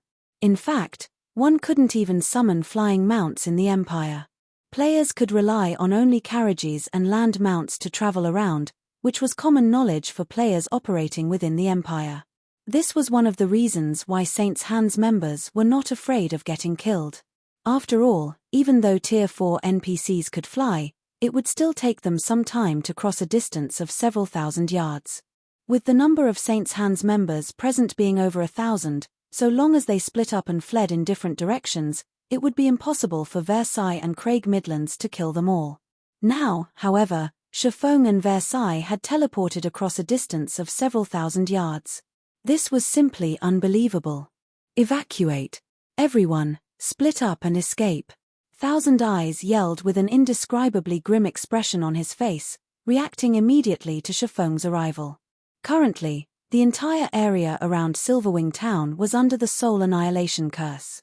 Any player that died within this sealed region would be subject to the curse. Naturally, Saint's Hands members were no exception. In order to ensure the conquest of Silverwing town, not only did Saint's Hand sacrifice 1,000 Tier 2, level 100 plus players and 100 Tier 3 experts, but it had also dispatched over 500 Tier 3 experts and over 1,000 Tier 2 experts capable of absorbing the strength of the Faux Saint destroyers. If every one of these players got killed now, Saint's Hand would suffer unimaginable damage. As soon as Thousand Eyes finished shouting his orders, he took out a Tier 3 flight scroll from his bag. This was an item that granted players the ability to fly for a short time. The movement speed bonus provided was also much greater than that provided by a land mount. This scroll was one of his most important life-saving items. As for the other Saint's Hand members, they promptly snapped out of their daze after hearing Thousand Eyes' reminder and scattered in all directions, fleeing in a panic. If they died now, not only would their death penalties be doubled, but their souls would also be weakened for 15 days. Even Tier 3 experts could not afford such a penalty. After all, in the current God's domain, one would be eliminated from the frontlines just for stagnating a few days, what more 15 days? You still think you can escape even now? Faux scoffed, his expression remaining indifferent despite seeing Saint's Hands members fleeing in all directions. As soon as Shifeng finished speaking, a ripple of mana spread out from Versailles' body and instantly enveloped Saint's Hands members, restricting their movements. In the blink of an eye, all the Saint's Hand members found themselves immobilized. How is this possible? What is that NPC? Silverwing Town's players were stunned as they took in the scene displayed on the gigantic magic mirror hovering above the town. Craig Midlands's earlier performance had already been plenty astonishing. However, Versailles was actually outperforming him. Those were over 1,000 expert players. Moreover, many of them were even Tier 3 experts. Nevertheless, Versailles had rendered them immobile with just his mana domain. Is that really just a Tier 4 NPC? Illusory Words' mind reeled as she looked at Versailles. The fact that Craig Midlands could heavily injure 8 Faux Saint Devourers was already plenty amazing. Now, Versailles was even more terrific. Just by unleashing his mana domain, the NPC had subdued over 1,000 expert players and gained full control over their lives. How could this still be considered a fight? This was basically a one-sided massacre. What Illusory Words and the others did not know was that Versailles wasn't just an ordinary Tier 4 Great Wizard but a Tier 4 Great Wizard who had reached the world creation realm. He could create his own world within his mana domain. Unless one was at the Tier 4 standard, they wouldn't be able to resist his mana domain at all. In the next moment, Versailles swung his staff down at Saint's Hands members. Immediately afterward, a crimson magic array with a 200-yard radius appeared in midair. It attracted all the fire-type mana nearby, which coalesced into a fireball. As the fireball descended toward the ground, it continuously grew until it was the size of a mountain. Saint's Hands members and Silverwing Town's players all fell silent as they took in the fireball. For a time, it was as if time had frozen for everyone. Black flame. Just you wait. You cannot stop the Faux Saint army. It is only a matter of time before the Faux Saint army destroys Zero Wing. Seeing the descent of the gigantic fireball, 1,000 eyes turned to glare at Shifeng like a maniac. At the same time, he also kept ridiculing Shifeng for overestimating himself. The Faux Saint army will have to be able to grow first in order to do that. Shifeng retorted nonchalantly to 1,000 Eyes' maniacal laughter. As soon as Shifeng said so, the gigantic fireball landed and exploded. Boom! Endless flames instantly spread across the forest, incinerating every one of Saint's Hands members. Along with the deaths of Saint's Hands members, the originally retreating Faux Saint army went berserk. With bloodshot eyes, every Faux Saint monster on the battlefield charged at Shifeng. Let's return, Shifeng said to Versailles. Nodding respectfully in response, Versailles opened another space-time vortex and teleported back to Silverwing Town with Shifeng. Only after Shifeng arrived back at Silverwing Town's main gate did the players there snap out of their daze. Everyone then turned to stare at Shifeng in amazement. He got the job done, just like that. Looking at Shifeng's calm demeanor, it looked as if he had just taken a stroll through his backyard. Those were more than 1,000 expert players. However, Shifeng had simply trampled over them like they were a bunch of ants. With such strength in his grasp, even if the various superpowers Tier 3 experts banded together, they would be helpless to do anything against Zero Wing. Faux Saint army? It was nothing but a joke. Meanwhile, after Shifeng returned to Silverwing Town, aside from the 8 heavily injured Faux Saint Devourers that were still desperately trying to escape, the other Faux Saint monsters resumed attacking Silverwing Town like crazy. However, by this time, everyone understood that Zero Wing would definitely annihilate the Faux Saint army in the end. After all, even if the Faux Saint Devourers could escape the Magic King, they wouldn't be able to escape Versailles. As for the other Faux Saint monsters, they were merely live targets for Silverwing Town's magic towers and Zero Wing's personal guards. Fire Dragon Empire, Flame Dragon City, Fire Dragon Auction House. Currently, the upper echelons of nearly 20 superpowers had assembled inside the Fire Dragon Auction House. This was a gathering of unprecedented scale in the entire Fire Dragon Empire. At this moment, the Tier 3 experts of these superpowers had also surrounded the auction house, preventing unaffiliated players from entering the building. However, despite being barred entry, a huge crowd of players, including the upper echelons of first-rate guilds and top adventurer teams, still waited outside the building. Every one of these players was very concerned about the results of the alliance discussion this time. After all, this alliance discussion could very well change the power structure of the entire Eastern continent. If they did not pay attention to the results of this meeting, they might end up getting eliminated from God's domain without knowing the reason. Read latest chapters at Wuxia World.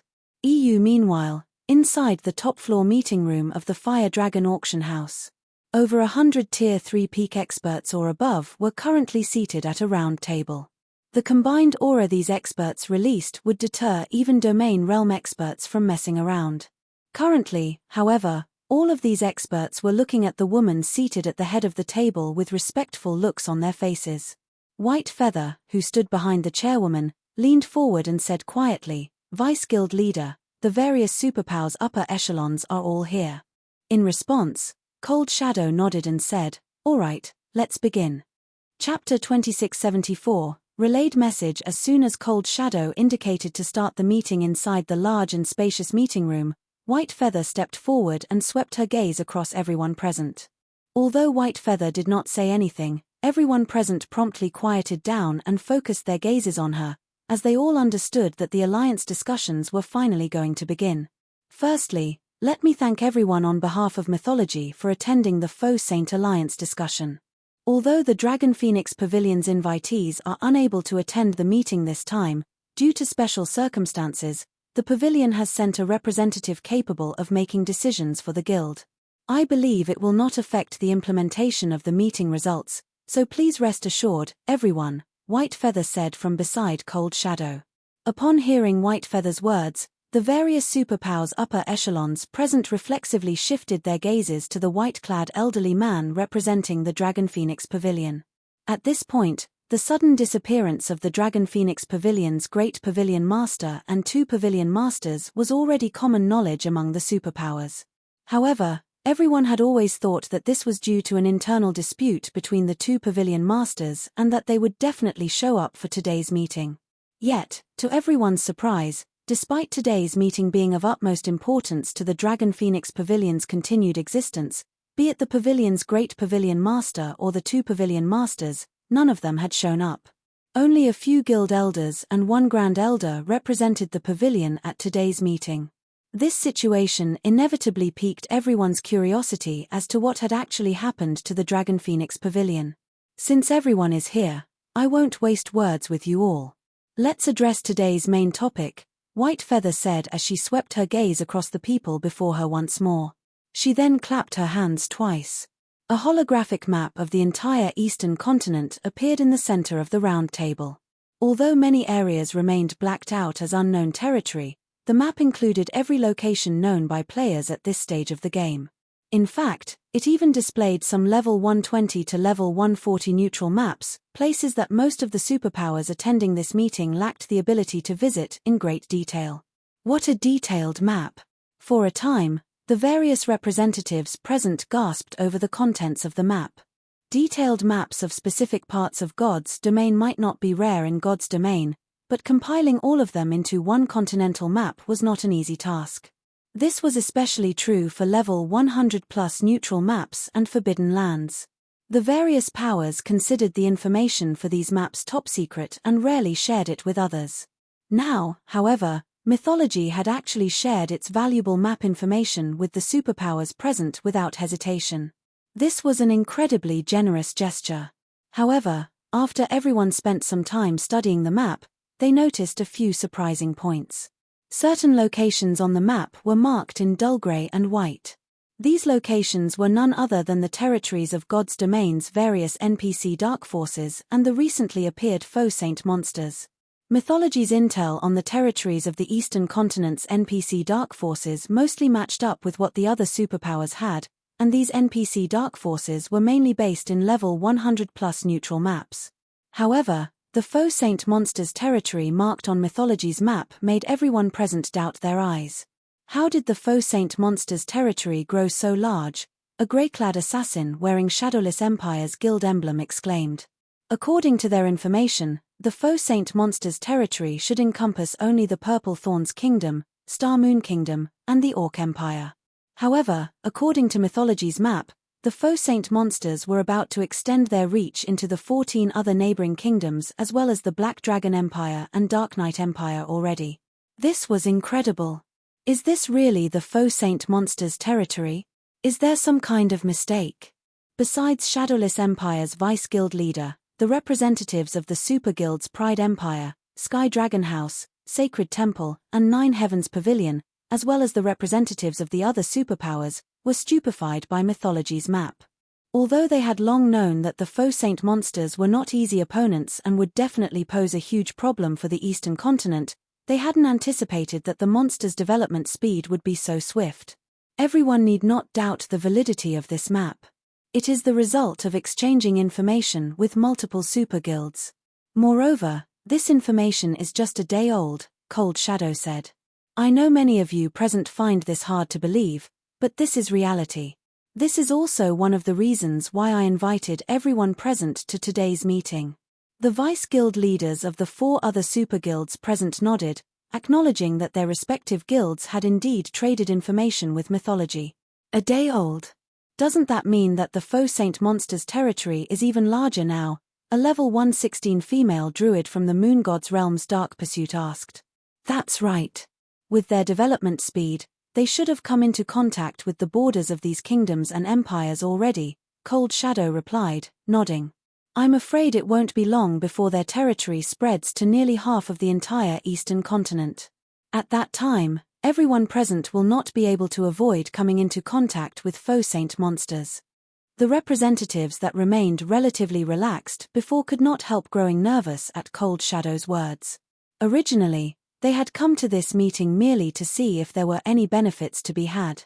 After all, they all believed that this meeting targeted Zero Wing. In their opinions, the matter of forming an alliance to resist the Faux Saint monsters was just an excuse. Vice Guild leader Shadow, since you've gathered us here, does that mean you have a plan to prevent this situation from occurring? The white-clad elder from the Dragon Phoenix Pavilion asked with a grim expression. The sudden disappearance of the Great Pavilion Master and the 2 Pavilion Masters had already dealt a significant blow to the Dragon Phoenix Pavilion. Now, there was also the threat of the Faux Saint monsters. This development was simply a nightmare for the pavilion. He had seen how the Faux Saint monsters destroyed Star Moon Kingdom's border cities. Although the Black Dragon Empire was strong, the Faux Saint monsters were growing stronger by the day. After they gobbled up Star Moon Kingdom, it was only a matter of time before they did the same to the Black Dragon Empire. Upon hearing the white-clad elder's words, the other representatives present promptly turned to Cold Shadow.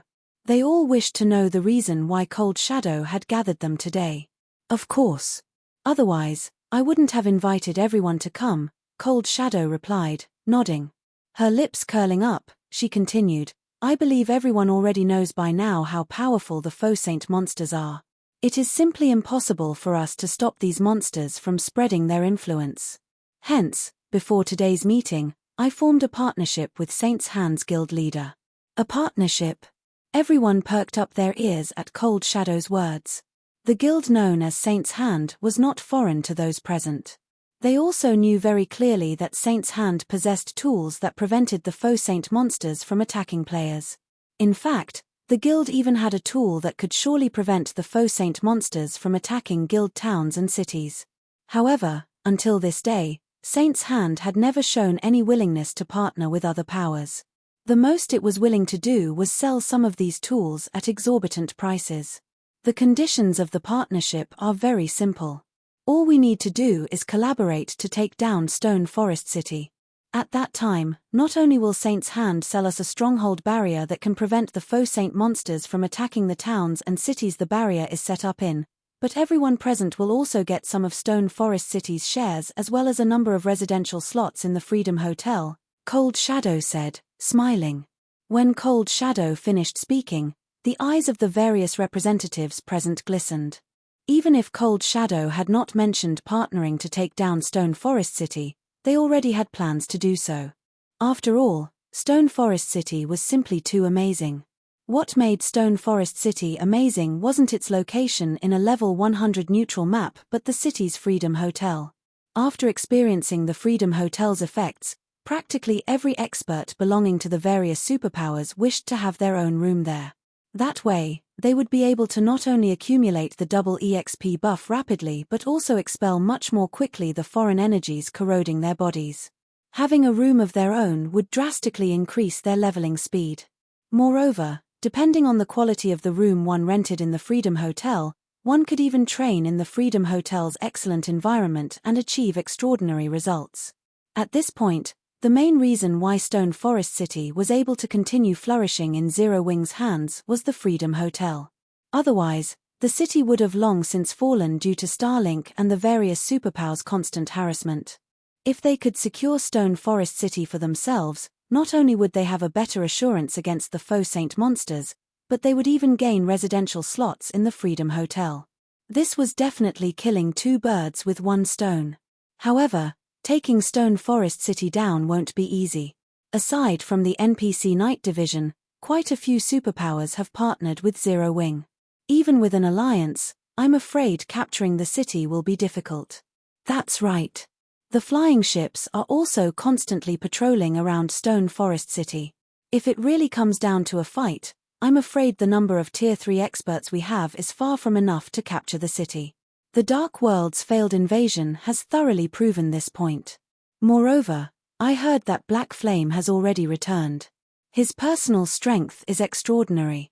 Although many of the representatives present showed interest in Cold Shadow's plan, some representatives also shook their heads and expressed their worries. The fact that the various superpowers desired Stone Forest City was old news. However, it was precisely because they were incapable of dealing with Zero Wing's NPC Night Division that they had chosen to whittle down Zero Wing's economy in secret instead of taking direct action. Although Cold Shadow had brought this matter out into the open, the crux of the problem remained unchanged. Black Flame's return is indeed a problem, but he already has problems protecting himself. I believe you all should know about this. Moreover, aside from us, the Dark World's various powers will take action as well. After all, their hatred for Zero Wing has never subsided. They merely lack the opportunity to take action.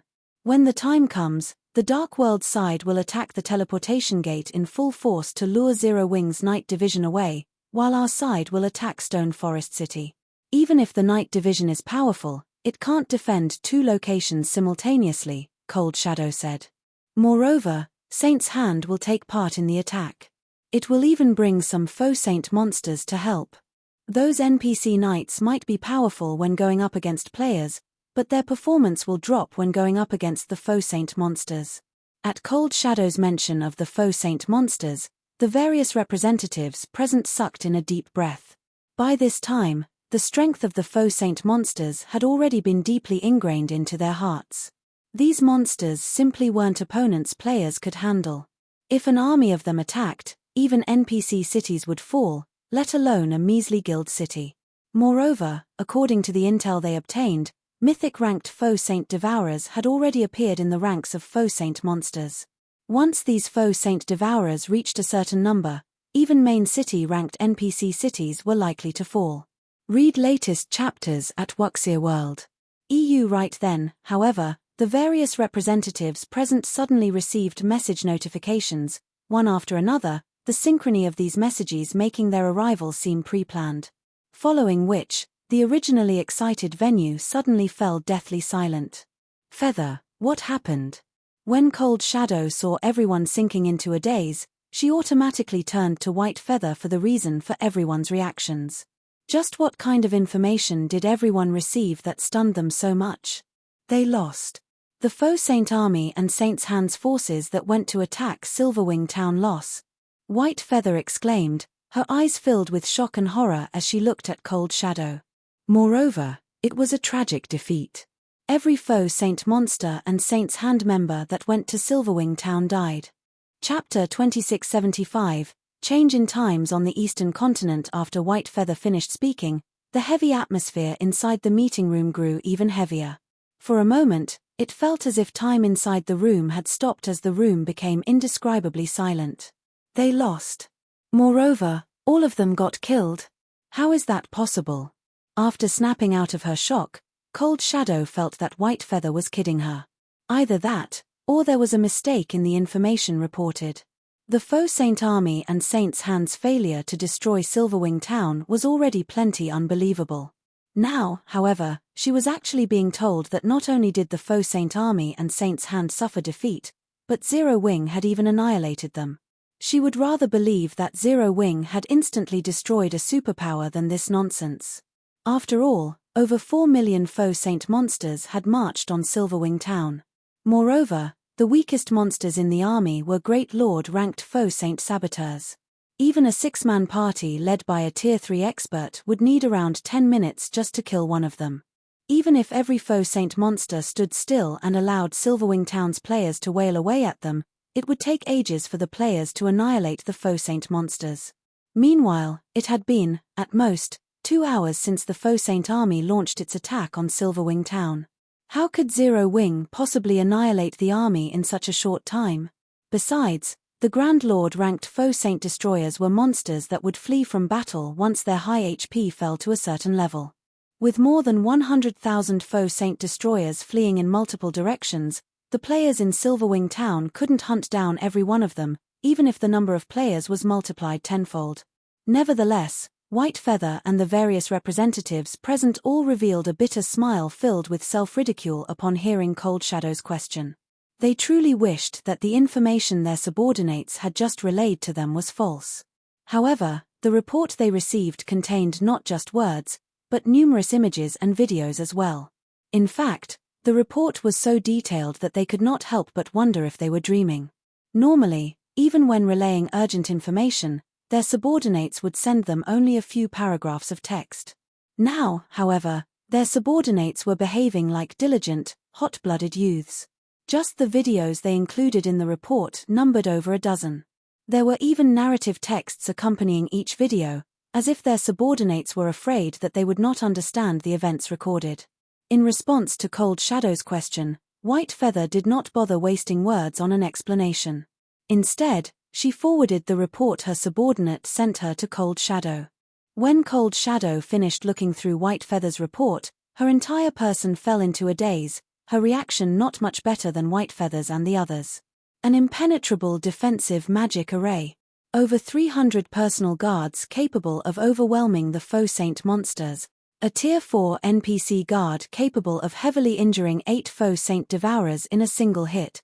A Tier 4 personal guard capable of immobilizing and vaporizing over 1,000 expert players with just a thought. Each piece of information was practically more exaggerated and unbelievable than the one before. If not for Cold Shadow being certain that Saint's Hand aimed to annihilate Zero Wing and knowing that the Faux Saint army marching to Silverwing town was real, she would have thought that Saint's Hand had joined hands with Zero Wing to toy with her. Meanwhile, aside from the superpowers attending the alliance discussion, the various powers all over the eastern continent were also in an uproar. So, this is Zero Wing's true strength. Amazing. It's no wonder Black Flame thought nothing of Thousand Eyes' threat and even killed him directly. With such strength, who could possibly take down Silverwing town? A Tier 4 personal guard. It seems times are going to change on the eastern continent. The various powers of God's domain had never thought that the Faux Saint army would fail to destroy Silverwing town, much less suffer such an overwhelming defeat. However, rather than the Faux Saint army's defeat, what truly shocked the various powers was the strength of Tier 4 NPCs, or rather their gross misjudgment of the strength of Tier 4 NPCs. Previously, although they were in awe of Tier 4 NPCs, it was only at the level of the awe they felt for mythic monsters.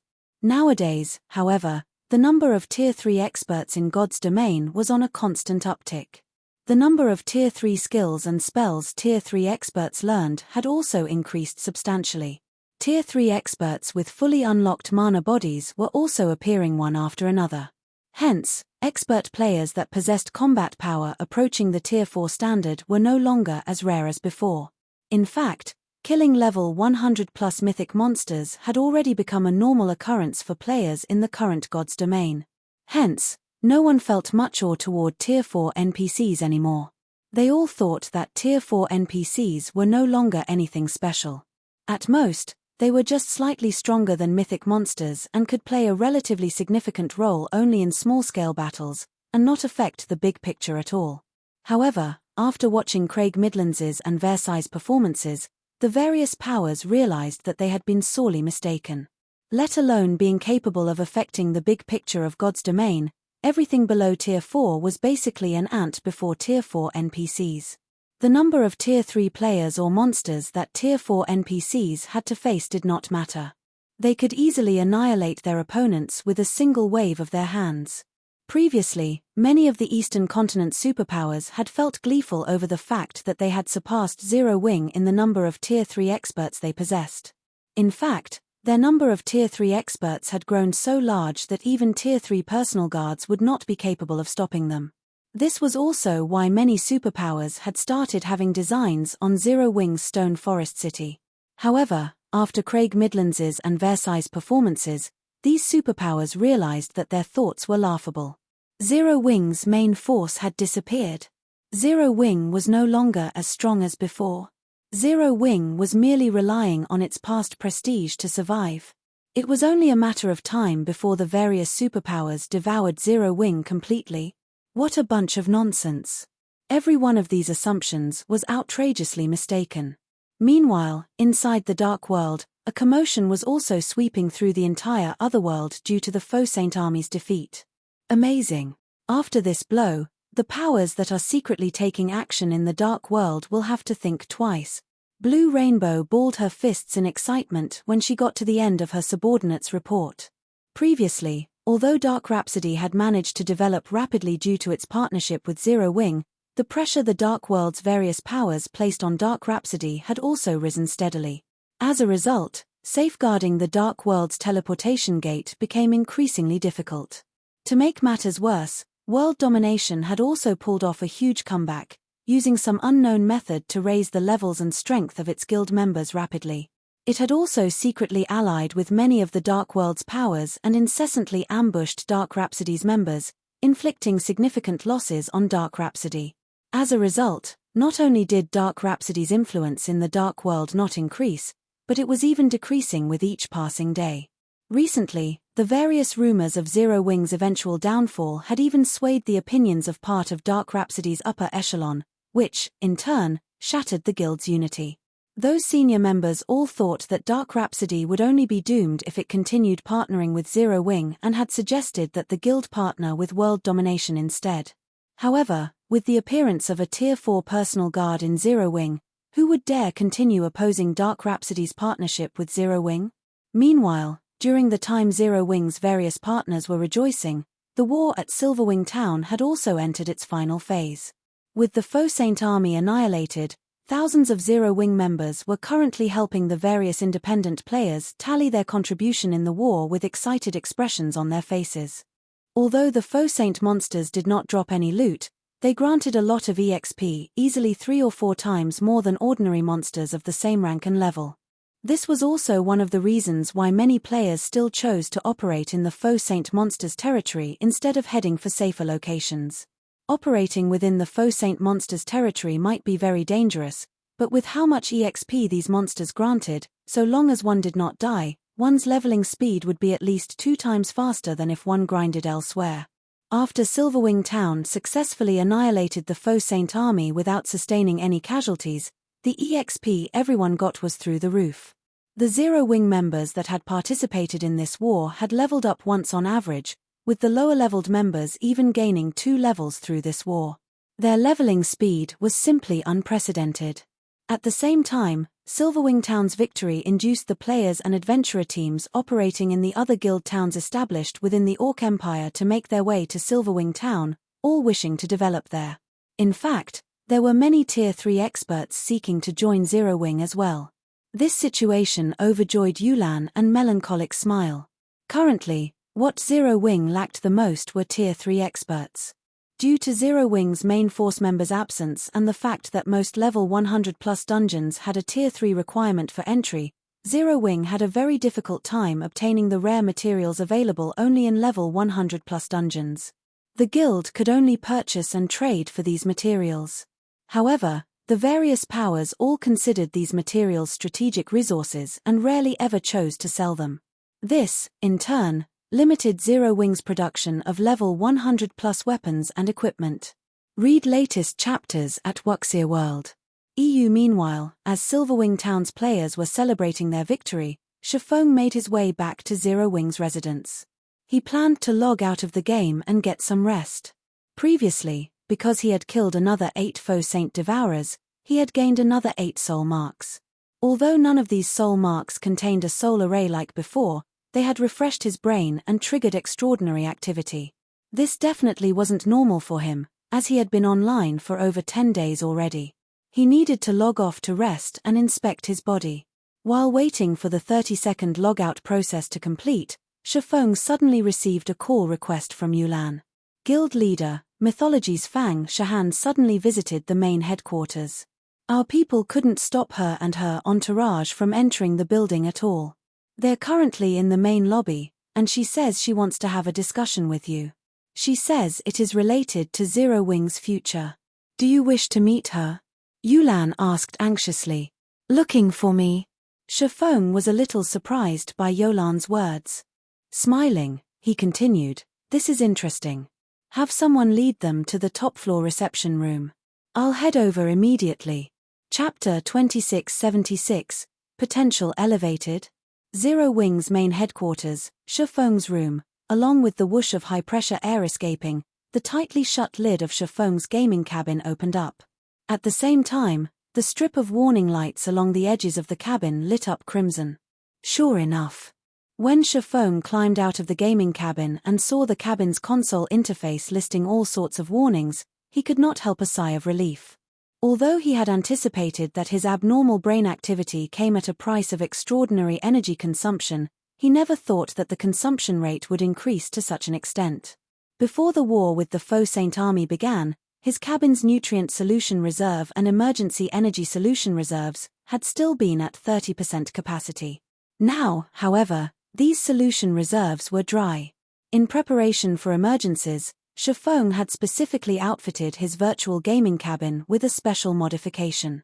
Unlike the standard model, his cabin had an additional compartment that stored 20 bottles of energy solution, the effects of which rivaled those of A-rank nutrient fluids. These energy solutions would be used only when the normal nutrient solution couldn't sufficiently quickly provide him with the energy his body required. He had never thought that both his cabin's nutrient solution and emergency energy solution would be depleted. Not dwelling on the matter, Faux promptly made his way to the nearby fridge and consumed a life potion, just in case. During the battle at Silverwing Town, he had relied on Versailles to kill all 8 Faux Saint Devourers. When the soul marks of all 8 Devourers entered him, his mind had entered a transcendent state. For a moment, he even felt omnipotent. It was as if his thought processes had shifted into overdrive. If other players encountered such a situation, they would definitely consider it a stroke of luck. However, Faux, with over a decade of experience playing God's Domain, understood very clearly the precondition for enjoying this fortuitous opportunity: sufficient nutrients and energy to power his body. If he did not meet this condition, he might even lose his life because of this opportunity. After consuming the life potion, the slight burning and ache in his brain started to ease gradually, the incessant stinging he felt fading. However, as time passed, his recovery rate was also clearly slowing down. It was obvious that just one life potion wouldn't let him recover all of the energy he had exhausted. The life potion had resolved only the immediate dangers to his body. Although he currently looked fine, in reality, both his mind and body were still starving. Sure enough, not having enough S-rank nutrient fluids and life potions is very troublesome. Faux rubbed his temple in frustration. Although he had resolved his current problems, if he continued developing at this rate, the burden on his body would keep increasing. And to cope with this burden, he would need more S-rank nutrient fluids or life potions. Moreover, due to the incident this time, many of Zero Wing's members would most likely require the help of S-rank nutrient fluids or even life potions to recover, as well. If Zero Wing could not acquire enough of these energy solutions, the guild would have its development speed restricted and its growth potential reduced. For the current Zero Wing, credits were no longer a problem. After all, Zero Wing had partnered with quite a few superpowers. The guild could exchange coins or other in-game resources for credits with these superpowers. This was also the reason why Zero Wing did not face any financial problems now. However, S-rank nutrient fluids and life potions were a different story. As far as Shifeng knew, only a limited number of S-rank nutrient fluids were sold every year, and the various international corporations monopolized over 80% of these S-rank nutrient fluids. Only a small number was actually sold to the public. This was why S-rank nutrient fluids sold at astronomical prices and were incredibly difficult to obtain. Shifeng did not feel particularly surprised by this situation. After all, the S-rank nutrient fluid did not just possess powerful recovery abilities, it could also help maintain a person's youth to a certain extent. Meanwhile, youth was priceless. As for the life potion, it was a new solution the Green God Company recently created. Not only was its value far above that of the S-rank nutrient fluid, but it was also much rarer. Despite S-rank nutrient fluid being rare, it was still possible for people without connections, like Shifeng, to obtain some from time to time. However, the life potion was not available to the public at all. Previously, the fact that he was able to obtain some was already plenty fortunate. During the time Shifeng was having a headache over the rarity of S-rank nutrient fluids and life potions, a knock came from his door. "Instructor Shi, they're in the top-floor reception room already," Liang Jing said through the door. "All right, I'll head over now," Shifeng answered. After tidying himself, he promptly left with Liang Jing and headed to the building's top-floor reception room. Top-floor reception room. Currently, a man and 2 women were present inside the luxurious reception room that overlooked half of Fenglin City. Meanwhile, leading the group was none other than Cold Shadow, a vice-guild leader of mythology. At the same time, she was also one of the outstanding talents among the Fang family's younger generation, Fang Shihan. At this moment, however, Fang Shihan did not seem to be here as a representative of the Fang family, as the man and woman standing beside her were not members of the Fang family. Although one would not be able to tell through external appearances alone, the woman standing beside Fang Shihan was the female guardian knight White Feather.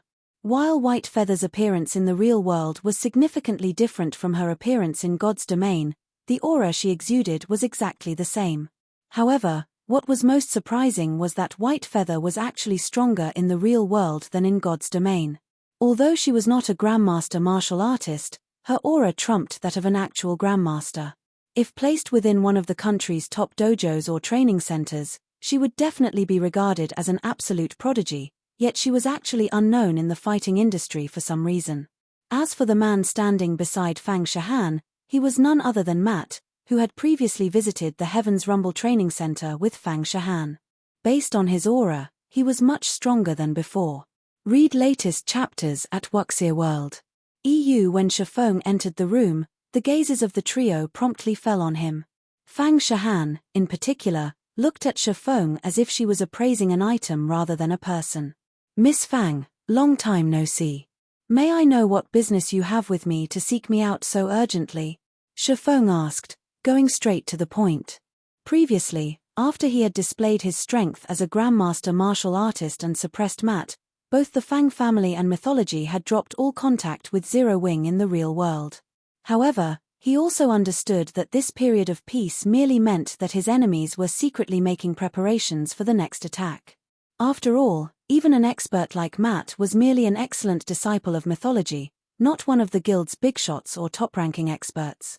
Otherwise, Matt wouldn't have listened to Fang Shihan's orders so obediently. "Instructor Shi, no, I suppose I should address you as Guild Leader Black Flame. May I know if I am correct?" Fang Shihan asked, a faint smile appearing on her face as she gazed at Shifeng. Chapter 2677, Identity Exposed. When Fang Shihan finished speaking, a moment of silence enveloped the entire room. "Black Flame? Is that Black Flame?" Standing behind Fang Shihan, Matt and White Feather gaped at Shifeng in incredulity. By this time, there was most likely nobody among the superpowers that did not know the name Black Flame. In fact, this name was even feared among them. After all, Black Flame's individual strength was simply too astonishing. He had relied on his own strength to develop Zero Wing to its current scale, a feat that had already become a legend on the Eastern continent, which made him an existence that countless players looked up to and worshipped. However, Black Flame's identity was incredibly mysterious. Even now, nobody knew Black Flame's true identity in the real world. Many powers and players suspected that Black Flame possessed an incredibly powerful origin and that the power behind him was even more mysterious. Some people even believed that, despite Black Flame's in-game appearance, his actual age exceeded 35 already. He definitely wasn't as young as he looked in the game. After all, it was possible for players to adjust their appearances when creating their game characters in God's domain. It wasn't strange for someone to look a decade or two younger. However, Fang Shahan was saying that Faux, someone who was still in his early 20s, was the legendary guild leader of Zerowing, Black Flame. This was incredible. Meanwhile, when Liang Jing, beside Faux, heard Fang Shahan's words, she couldn't help tensing up inwardly. Feng's true identity was a core secret of Zerowing that only the guild's core upper echelon knew. She was apprised of this secret only because her responsibilities required her to know about it.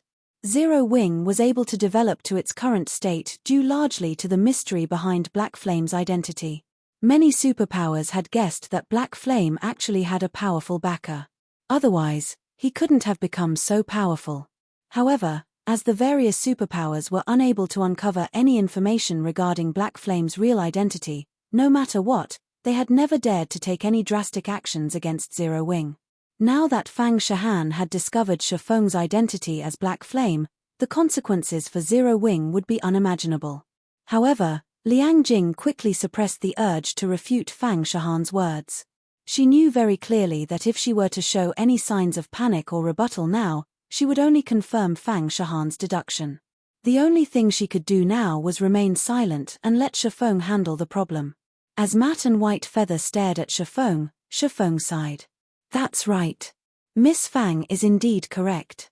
I am Zerowing's guild leader, Black Flame," Feng said, nodding. Upon hearing Feng's acknowledgement, both Matt and White Feather goggled involuntarily, immense shock flooding their hearts. They never dreamed that Fang Shahan's deduction was actually correct. Liang Jing also could not help growing anxious in this situation. She hadn't thought that Feng would come clean without hesitation. This was simply insane. "You're actually not even going to try to refute me?" Fang Shahan was a little surprised at Feng's response. In her opinion, Black Flame's identity was pivotal to Zerowing's development. The situation inside God's domain aside, just the various superpowers and corporations keeping a close eye on Zerowing in the real world would be more than enough to land the guild in serious trouble. After all, with Black Flame's identity exposed, the various superpowers and corporations would no longer fear Zerowing. "I doubt it would matter even if I tried to refute you. After all, I suddenly got stuck inside my virtual gaming cabin and lost contact with the outside world for so many days. With you constantly probing the situation inside Zerowing's main headquarters, it'd be difficult for me to avoid suspicion," Feng said. Ever since he left the space-time maze, he had a feeling that his identity as Black Flame had already been exposed. After all, many of Zerowing's matters in the real world required his, or to be precise, Feng's approval and input to proceed. Be it in God's domain or the real world, Zerowing's management had fallen into a state where it lacked a unified command with both Feng and Black Flame unavailable. It was very easy for others to suspect his identity in such a situation. As expected of guild leader Black Flame. "You were able to guess immediately why I suspected you to be Black Flame," Fang Shahan said, smiling. "Truthfully, if not for the unexpected incident this time, I would have difficulty confirming your Black Flame. After all, who would ever think that an unknown young man who just graduated from university recently and never received the standardized training of a superpower is actually an expert ranked within the top 30 of the God's Domain experts list? In God's Domain, any expert capable of ranking within the top 30 of the God's Domain experts list either came from a superpower or was an expert that had mingled in the virtual gaming world for several decades already. As for the young experts that were currently shining in God's Domain, while their talent was part of the reason why they had managed to achieve their current success, a larger part of the reason was their powerful backers. Otherwise, how would they obtain the large amount of resources and training they needed to grow? However, what about Feng? Despite his youth and lack of backing, he had managed to climb his way into the top 30 of the God's Domain experts list. In fact, he might have entered the top 10 already. Who could possibly believe this? Matt and White Feather fell into deep thought, pondering this situation. If not for their great trust in Fang Shahan and their knowledge of Fang Shahan's personality and how she wouldn't do anything that was unlikely to succeed, they wouldn't have dared believe that Shifeng was actually Black Flame. This was especially true for White Feather, who had personally witnessed Black Flame's strength before. After watching Black Flame fight, White Feather was certain that he wasn't some virtual gaming greenhorn. The ferocity and decisiveness that he had displayed in his actions, as well as his wealth of combat experience, was something not even she, someone who had been with mythology for more than a decade, could achieve. However, she was now hearing that an unknown, fresh university graduate was behind the character of Black Flame. Miss Fang, you aren't here for only a small matter as verifying my identity, right? Shifeng asked calmly as he looked at Fang Shahan, who had a slightly excited expression on her face. Read latest chapters at Wuxia World. EU a small matter? Guild leader Black Flame, do you know how much trouble Zero Wing will be in if the various powers find out about your identity? White Feather could not help but remind Shifeng when she saw his nonchalant attitude. Even if mythology doesn't do anything, so long as we spread this information, Zero Wing will instantly be devoured by the various powers, leaving nothing.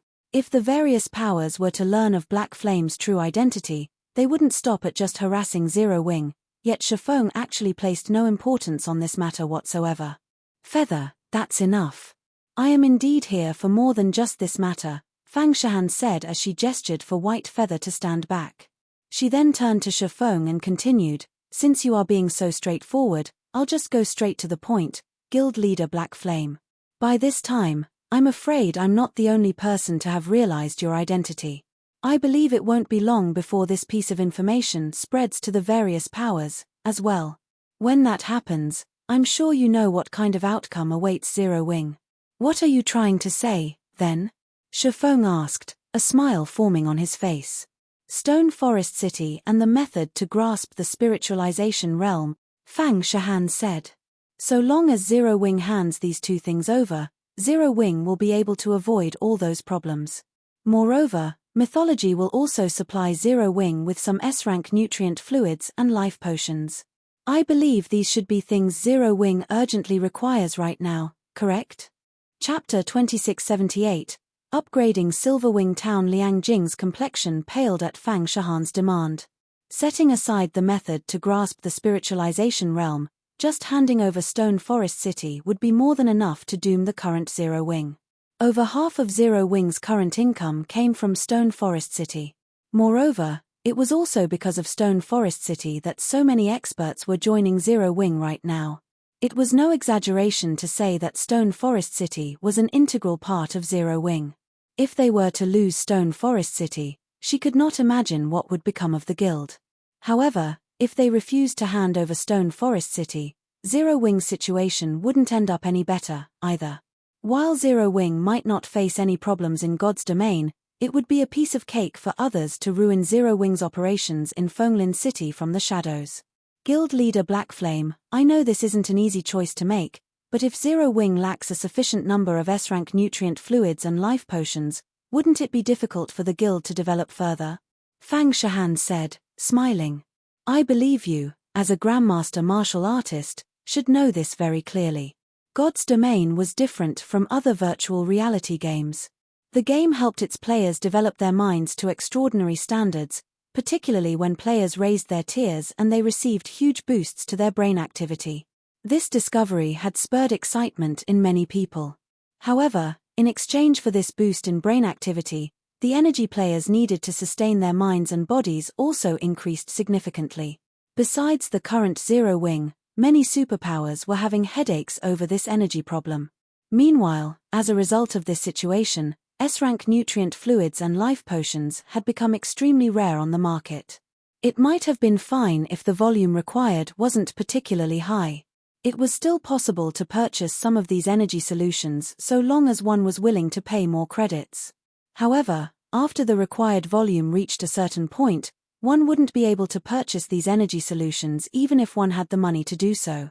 You're right. S-rank nutrient fluids and life potions are indeed the things Zero-Wing currently requires the most. In fact, this problem is even more troublesome than the harassment of outside parties, Faux said, nodding in agreement. After Faux became a neutralizing Grandmaster, even S-rank nutrient fluids were somewhat insufficient to maintain his body and mind at peak condition. Only life potions met his needs. There wouldn't have been a problem if he was the only person who required these high-quality energy solutions. However, if he wanted the other members of Zero-Wing to improve themselves further and have a greater chance of reaching higher tiers, then they definitely could not lack a supply of S-rank nutrient fluids. If Zero-Wing could not secure a large supply of S-rank nutrient fluids and life potions within a short period, even if the various superpowers did not secretly harass Zero-Wing, it was only a matter of time before they surpassed Zero-Wing. Guild leader. Liang Jing was startled when she heard Faux's words. Stone Forest City was currently one of the few guild cities established in a level 100 neutral map.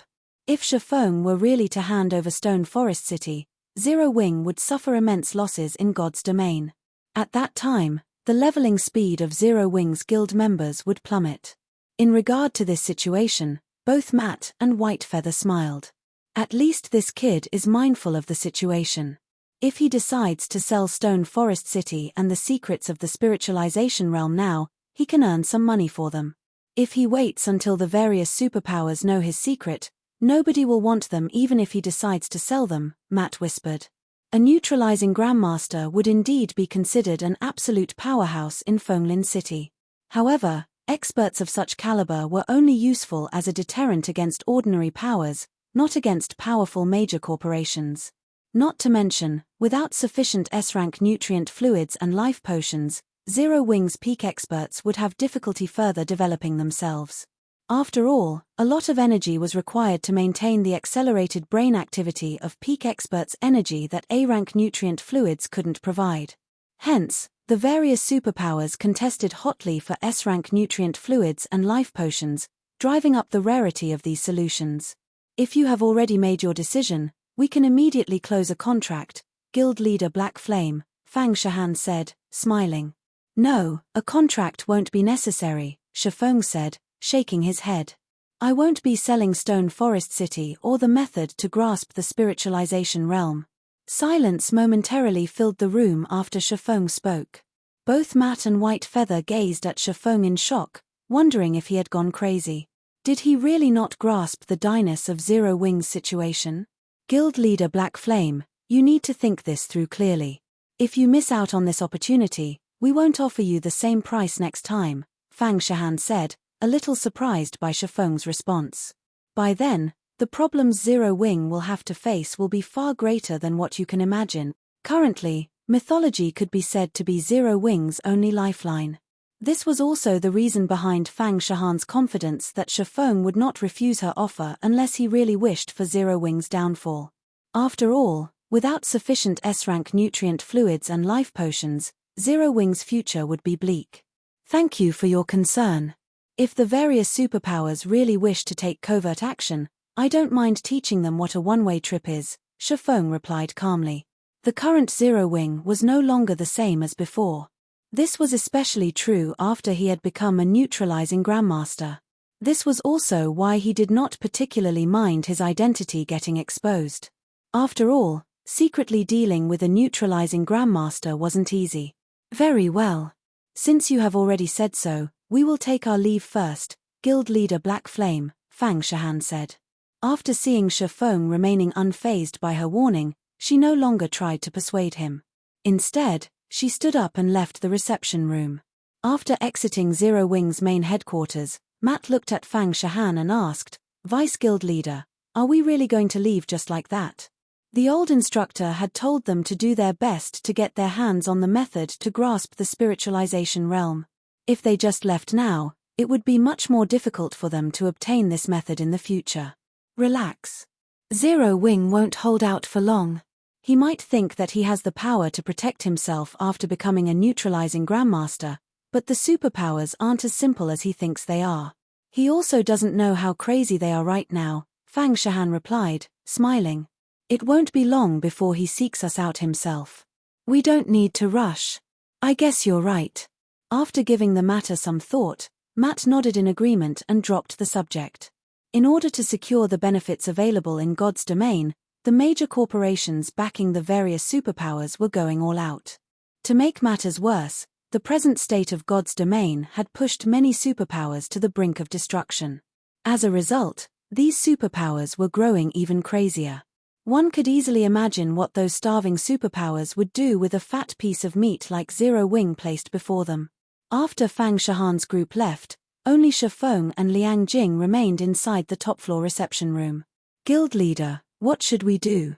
Once that Fang Shahan returns, she'll definitely expose your identity to the various powers, Liang Jing said as she looked anxiously at Shifeng. While Zero Wing had managed to retain Stone Forest City, a big problem now loomed. It's fine even if my identity gets exposed. They can spread it all they want. What we need to do remains the same, Shifeng replied calmly. What do we need to do? Liang Jing asked curiously as she took in Shifeng's calm expression. Earn money, Shifeng retorted, chuckling. Whether it was developing the guild in God's domain or purchasing S-rank nutrient fluids and life potions, these actions required money to accomplish. Without money, nothing would get done. Currently, it was basically impossible for Zero Wing to obtain additional S-rank nutrient fluids and life potions from its usual sources.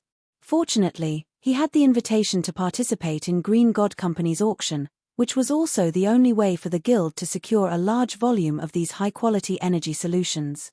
However, with how desperate the various superpowers were for S-rank nutrient fluids and life potions right now, if he did not prepare a sufficiently large sum of credits, he wouldn't stand a chance in the auction. Hence, what he needed to do now was earn money. Read latest chapters at Wuxia World. EU earn money? When Liang Jing heard Shifeng's answer, she shook her head dejectedly and said, I'm afraid that will be very difficult right now. Due to the constant suppression of the various superpowers, we have no choice but to obtain resources by ourselves. However, the resources we obtain are barely enough for our own use.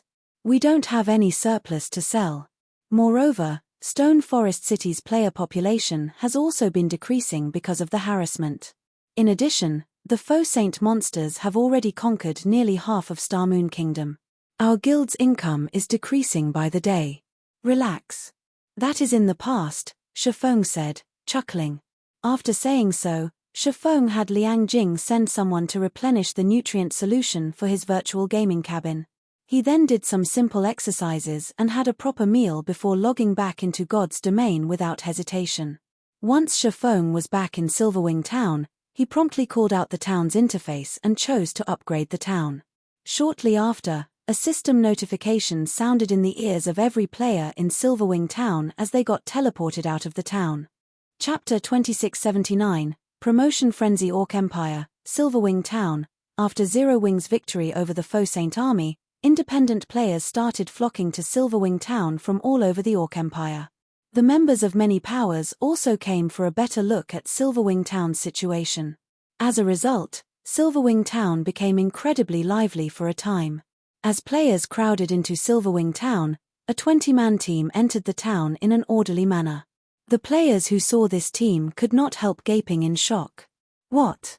Even they have come to develop in Silverwing Town. Every member of this 20-man team was a level 115 plus, Tier 3 expert geared in dazzling equipment. Even the weakest piece of equipment they sported was at level 110, fine gold rank. The two people walking in the lead were even geared in level 100 plus epic equipment. This was an incredibly rare sight even among the various superpowers experts. However, compared to the levels and equipment of these players, what truly surprised everyone was their identities.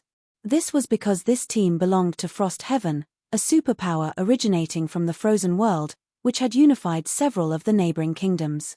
Frost Heaven's strength could easily rank within the top 10 up-and-coming superpowers.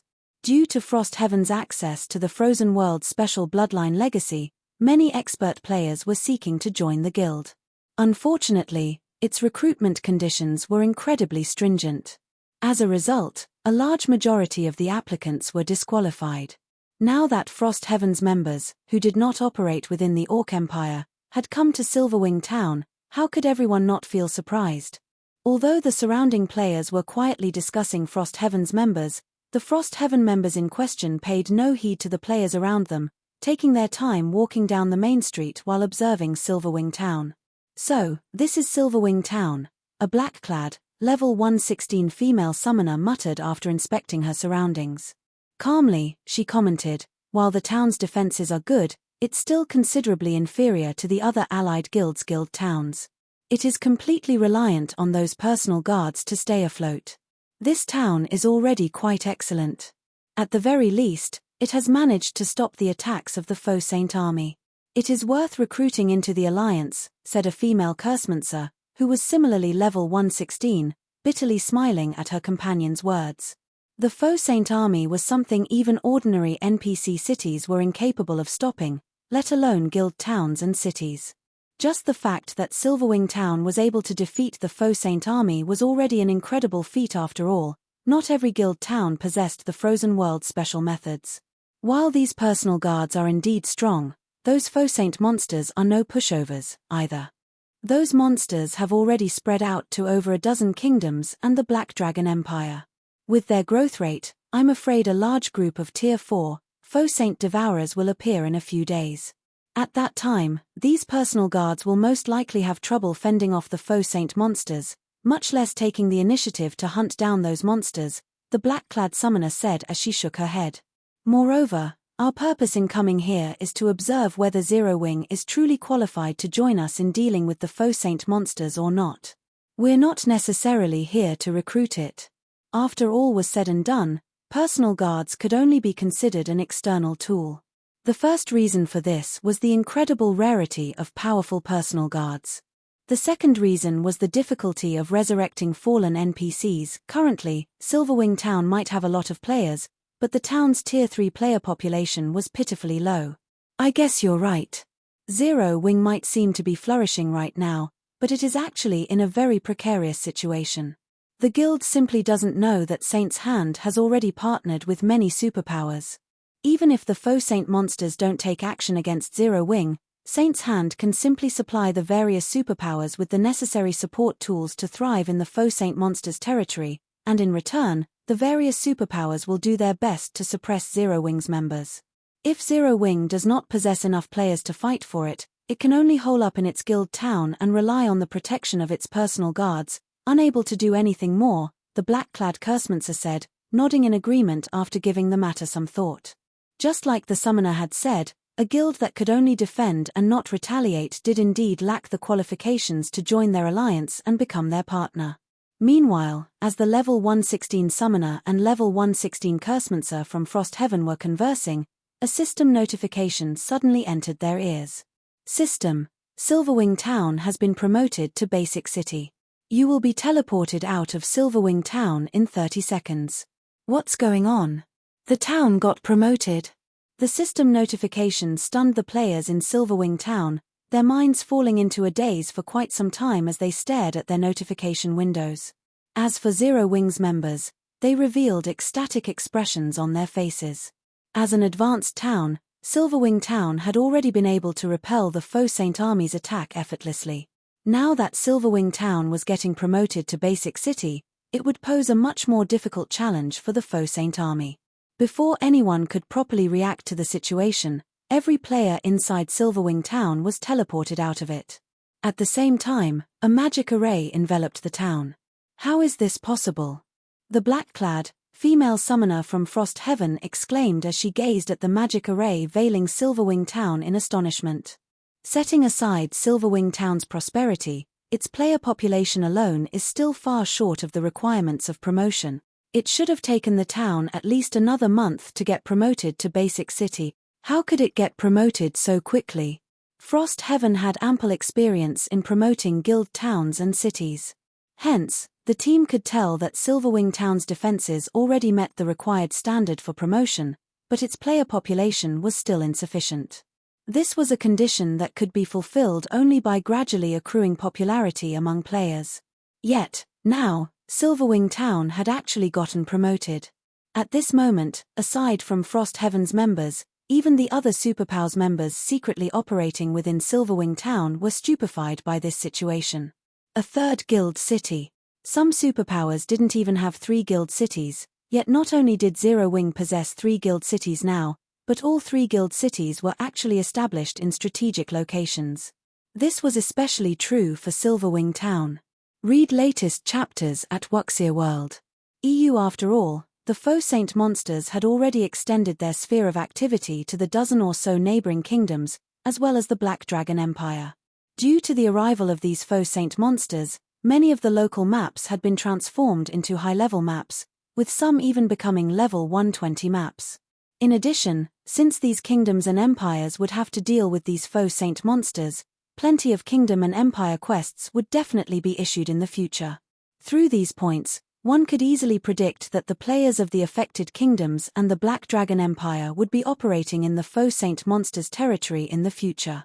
However, as these maps were originally at the borders of the various countries, there were hardly enough shelters or strongholds for players to rest in nearby. Since the Orc Empire served as a hub connecting the various countries, the future development of any guild city there would be terrific. Meanwhile, shortly after Silverwing Town's players were teleported out of the town, news of the town's promotion spread like wildfire, quickly reaching the ears of the various powers and causing a frenzy. Chapter 2680, Silverwing City. Fire Dragon Empire, Flame Dragon City, Scorching Flame Restaurant. As soon as Cold Shadow logged back into the game, she was greeted by the sight of a tall and beautiful woman standing before her. This woman was none other than White Feather, who had similarly logged back into the game not long ago. However, White Feather wore an indescribably gloomy expression on her face. "Did something happen?" Cold Shadow asked, a hint of confusion appearing in her silver eyes. "We just received news that Zero Wing's Silverwing Town has been promoted to Basic City. Many of the powers operating around the Orc Empire are now heading towards Silverwing Town. They all plan to establish a long-term partnership with Zero Wing. Some superpowers are also considering doing the same," White Feather reported in a quiet tone. "Silverwing Town got promoted into a city?" Cold Shadow was a little surprised when she heard White Feather's words. Realization then struck her. She smiled and said, "No wonder he rejected my offer without hesitation. It seems this was why he had the confidence to do so. Vice Guild Leader, if Zero Wing really gains the protection of several more superpowers, we will have a much more difficult time obtaining the method to grasp the spiritualization realm. Why don't we contact Saint's Hand and have it warn off those superpowers?" White Feather suggested worriedly. Their superiors had given them only one task: to obtain the method to grasp the spiritualization realm. Everything else was secondary. If Zero Wing gained the protection of several superpowers in the real world, any superpower that wished to target Zero Wing in secret would have a difficult time doing so. That won't be necessary. So what if those superpowers band together to protect Zero Wing? Cold Shadow said, smiling as she read the report White Feather forwarded to her. Now that Black Flame's identity has been exposed, Starlink won't let this opportunity get away. Before I logged back into God's domain, I received news that the old fellow behind Lu Xingluo has finally lost his patience and is planning to remove all of Zero Wing's roots in Fenglin City. With Zero Wing's current manpower, it won't be able to hold out for long. All we need to do is wait. Lu Xingluo himself did not possess any noteworthy skill sets. In fact, a large part of the reason why the Starlink Guild was able to develop to such an extent was the old fellow supporting Lu Xingluo. Even several superpowers working together wouldn't be enough to stop that old fellow. Even in mythology, only a handful of people could go up against him. I understand. I'll have someone keep a close eye on Zero Wing during this period, White Feather said, nodding. During the time Cold Shadow and White Feather were conversing, Silverwing Town's promotion had finally completed. When the magic array disappeared, the town that previously sat atop a sand dune was no more. In its place was a magnificent city. Whether in terms of size or defensive standards, the new Silverwing City far surpassed the old Silverwing Town. In fact, even while standing outside the city, one could distinctly feel a dense stream of mana flowing into the city from the surroundings. What astonishing mana! Faux was surprised when he sensed the influx of mana into the city. Upon Silverwing Town's promotion to Silverwing City, its core magic array had received a significant improvement. Due to that, as well as the city's 5 magic towers, Silverwing City could practically rival Stone Forest City in mana density. If players were to rest in Silverwing City, the effects they gained might not be as excellent as what they would enjoy when resting in Stone Forest City's Freedom Hotel, but the result would still be quite excellent. It definitely wouldn't be an exaggeration to call Silverwing City a sacred land for players to rest in. Due to the incursion of the Faux Saint monsters, many maps in the Orc Empire had transformed into level 100+ neutral maps. Normally, players would have considered this a matter worth celebrating. Unfortunately, not only did these new level 100+ neutral maps have very thin mana, but due to the Orc Empire's special circumstances, players also could not use flying mounts and return scrolls there. Moreover, there were still the corrosive foreign energies present in all neutral maps. As a result, most players were leery of operating in these newly created neutral maps. However, the appearance of Silverwing City in the Orc Empire could resolve many of these problems.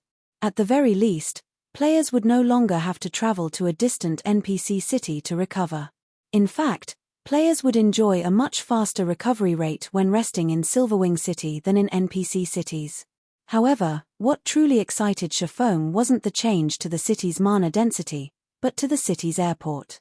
Originally, Silverwing Town's airport was only the size of a sports arena.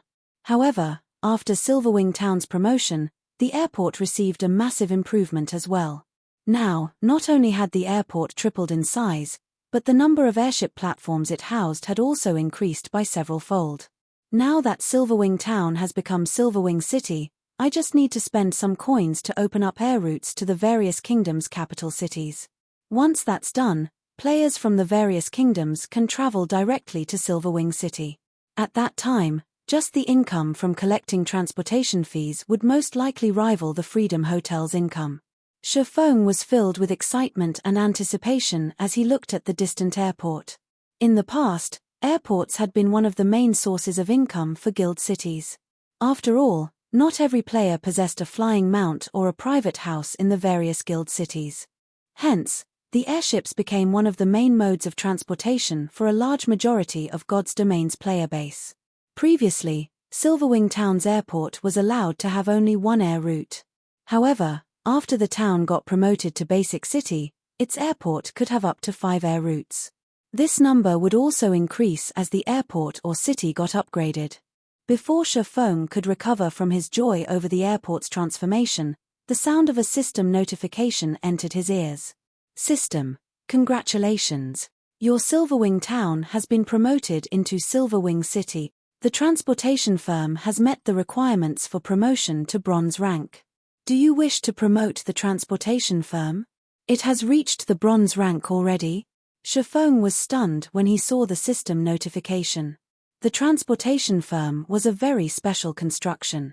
Its promotion system was completely different from that of ordinary constructions. Instead of requiring money or a promotion order, one needed to meet a set of conditions to promote the construction. In the past, powers that owned a transportation firm had generally succeeded in upgrading their firm to the bronze rank only after their guild cities reached the advanced city standard.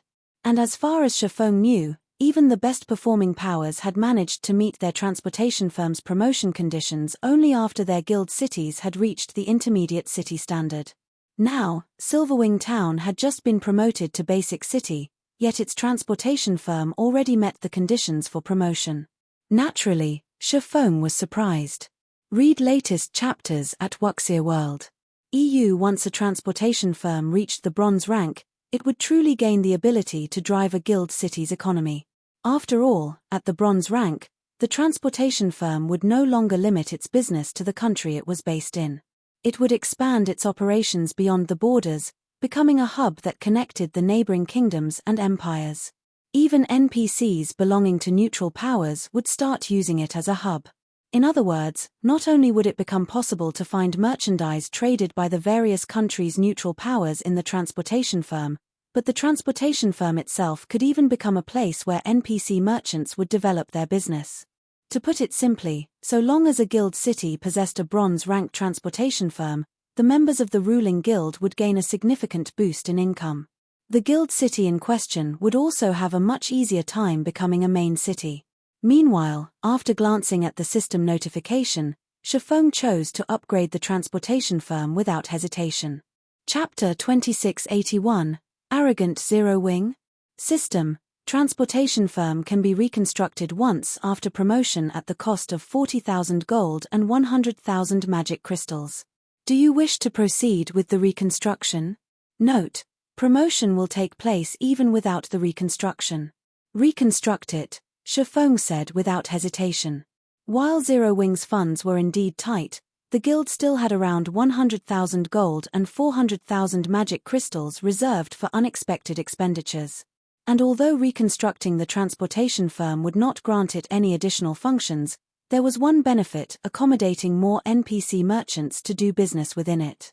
If a transportation firm had more NPC merchants, not only would there be more quests available for players to pick up, but there would also be more merchandise for sale.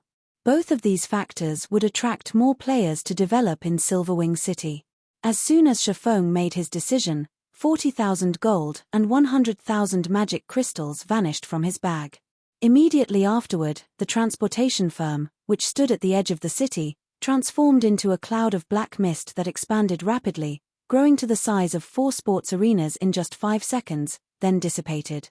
When the black mist cleared, a 5-story-tall building appeared in its place. While Faux was quietly observing the reconstructed transportation firm, Yulan suddenly contacted him. Guild leader, we've finished setting up the city's security measures. We have also set the entrance fee to 10 silver, as you instructed. We can open Silverwing City at any time, Yulan said excitedly. Previously, after news of Silverwing Town's promotion spread, many players from the neighboring kingdoms had eagerly made their way over to take a look at the city. Based on rough estimates, at least 2 million players had camped outside the city. With so many players seeking entry, Zero-Wing could earn a small fortune just by collecting entrance fees. Previously, Silverwing Town couldn't collect any entrance fees since it was a town. Its main sources of income back then were shop rentals and the candlelight trading firm. Now that they could collect entrance fees from players visiting Silverwing City, the financial problems Zero-Wing was currently facing would definitely be resolved. All right, open the city, Faux said, chuckling.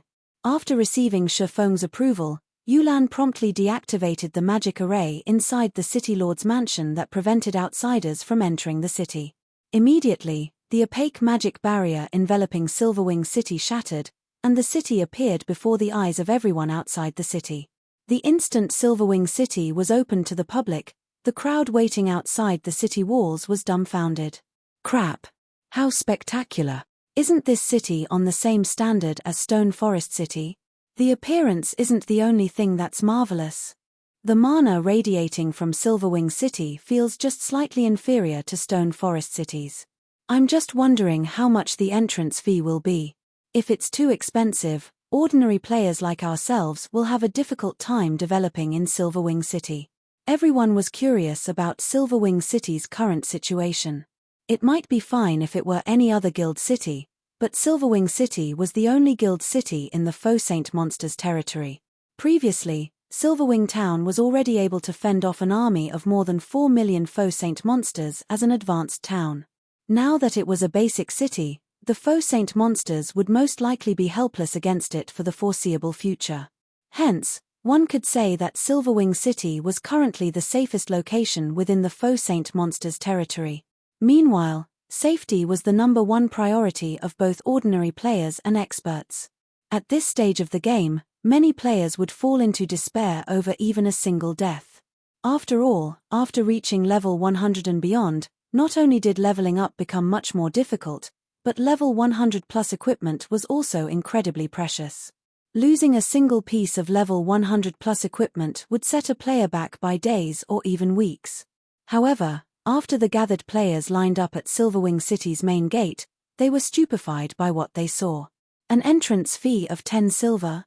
Is Zero-Wing insane? The black-clad, female summoner from Frost Heaven exclaimed, her eyes widening in shock as she looked at the Tier 3 personal guards collecting the entrance fee. Currently, guild cities located in neutral maps generally charged players an entrance fee of only 2 silver. While it was reasonable for Silverwing City's entrance fee to be a little more expensive, as it was the only guild city in the Faux Saint Monsters territory, a 10 silver entrance fee was 5 times the going rate. Moreover, the map Silverwing City sat on was not very high-leveled. Even after the transformation due to the Faux Saint monsters, the map had only been upgraded into a level 80 neutral map, not a level 100 plus neutral map. If players wished to head to level 100 plus neutral maps to grind, they would still need to travel quite a distance. Hence, Silverwing City could, at best, be considered a transit station and resting place. Players didn't need to stop by the city to grind in the Orc Empire's level 100 plus maps. The female summoner from Frost Heaven wasn't the only person stunned by Silverwing City's exorbitant entrance fee. The various Superpowers members that were planning to enter the city were too. They could not help suspecting that Zero Wing had gone crazy for money. Originally, there were already very few players willing to operate within the Faux Saint monsters' territory. After all, the Faux Saint monsters only allowed players to level up faster. They did not drop any weapons or equipment, and the coins and materials they dropped were inferior compared to the loot from other monsters. Not to mention, operating within the territory of Faux Saint monsters was much more dangerous than operating elsewhere. While a 10 silver entrance fee wouldn't be much of a problem for Tier 3 experts, it was a huge expenditure for Tier 2 players. If Zero Wing insisted on a 10 silver entrance fee for Silverwing City, hardly any Tier 2 players would be willing to visit the city. Meanwhile, just how many Tier 3 experts were there in God's domain right now? Crap. Does Zero Wing take us for fools? Zero Wing really has gotten arrogant. A 10 silver entrance fee? Does Zero Wing really think we need to develop in the Orc Empire? A large number of Tier 2 players complained about Silverwing City's entrance fee, some even ranting in rage. Previously, they could continue operating within the Faux Saint monsters' territory only because it did not cost any money to enter Silverwing Town. By collecting a 10 silver entrance fee now, Zero Wing was basically chasing Tier 2 players like themselves away from Silverwing City. In the meantime, a heavy atmosphere shrouded a 1,000-man team standing some distance away from Silverwing City's main gate. Vice Commander, an entrance fee of 10 silver is simply too much. If we have to pay such a fee, after deducting all our daily expenses, our Tier 2 brothers will earn almost nothing. I suggest we head somewhere else to develop. It is simply impossible for us to continue developing in Silverwing City, a level 107, Tier 2 Berserker said as he looked at Solid Wind. I truly did not think that Zero Wing would be so ruthless. We should have followed suit with the other adventurer teams and headed to one of the kingdoms or the Dark Knight Empire to develop, a level 113, Tier 3 male elementalist grumbled. Wind, this price is indeed too high. We can't afford it in the long term. Why don't we head to the Dark Knight Empire and take a look there? I heard that there are guild cities established in level 100 plus neutral maps there as well. Moreover, those cities are also collecting a 10 silver entrance fee, Crazed Bull suggested. Read latest chapters at Wuxia World. Many other members of the Blood Pact adventurer team nodded their heads in agreement. Compared to paying 10 silver to Zero Wing for no good reason, it would be much better to spend that 10 silver in a guild city located in a level 100 neutral map. They would definitely gain a much better harvest there than in the Orc Empire. Alright, then. However, we still have some quests we need to turn in, Solid Wind said, sighing. Bull, you and a few others will follow me inside. Everyone else, wait outside. The other Blood Pact members nodded in acknowledgement of Solid Wind's instructions. Aside from Blood Pact, the other adventurer teams made similar decisions, delegating the submission of their completed quests in the city to a handful of Tier 3 experts while planning to leave the Orc Empire entirely or head to one of the guild towns to continue developing within the Empire. Following which, despite the large number of players gathered outside Silverwing City, only a small number of Tier 3 experts actually entered the city.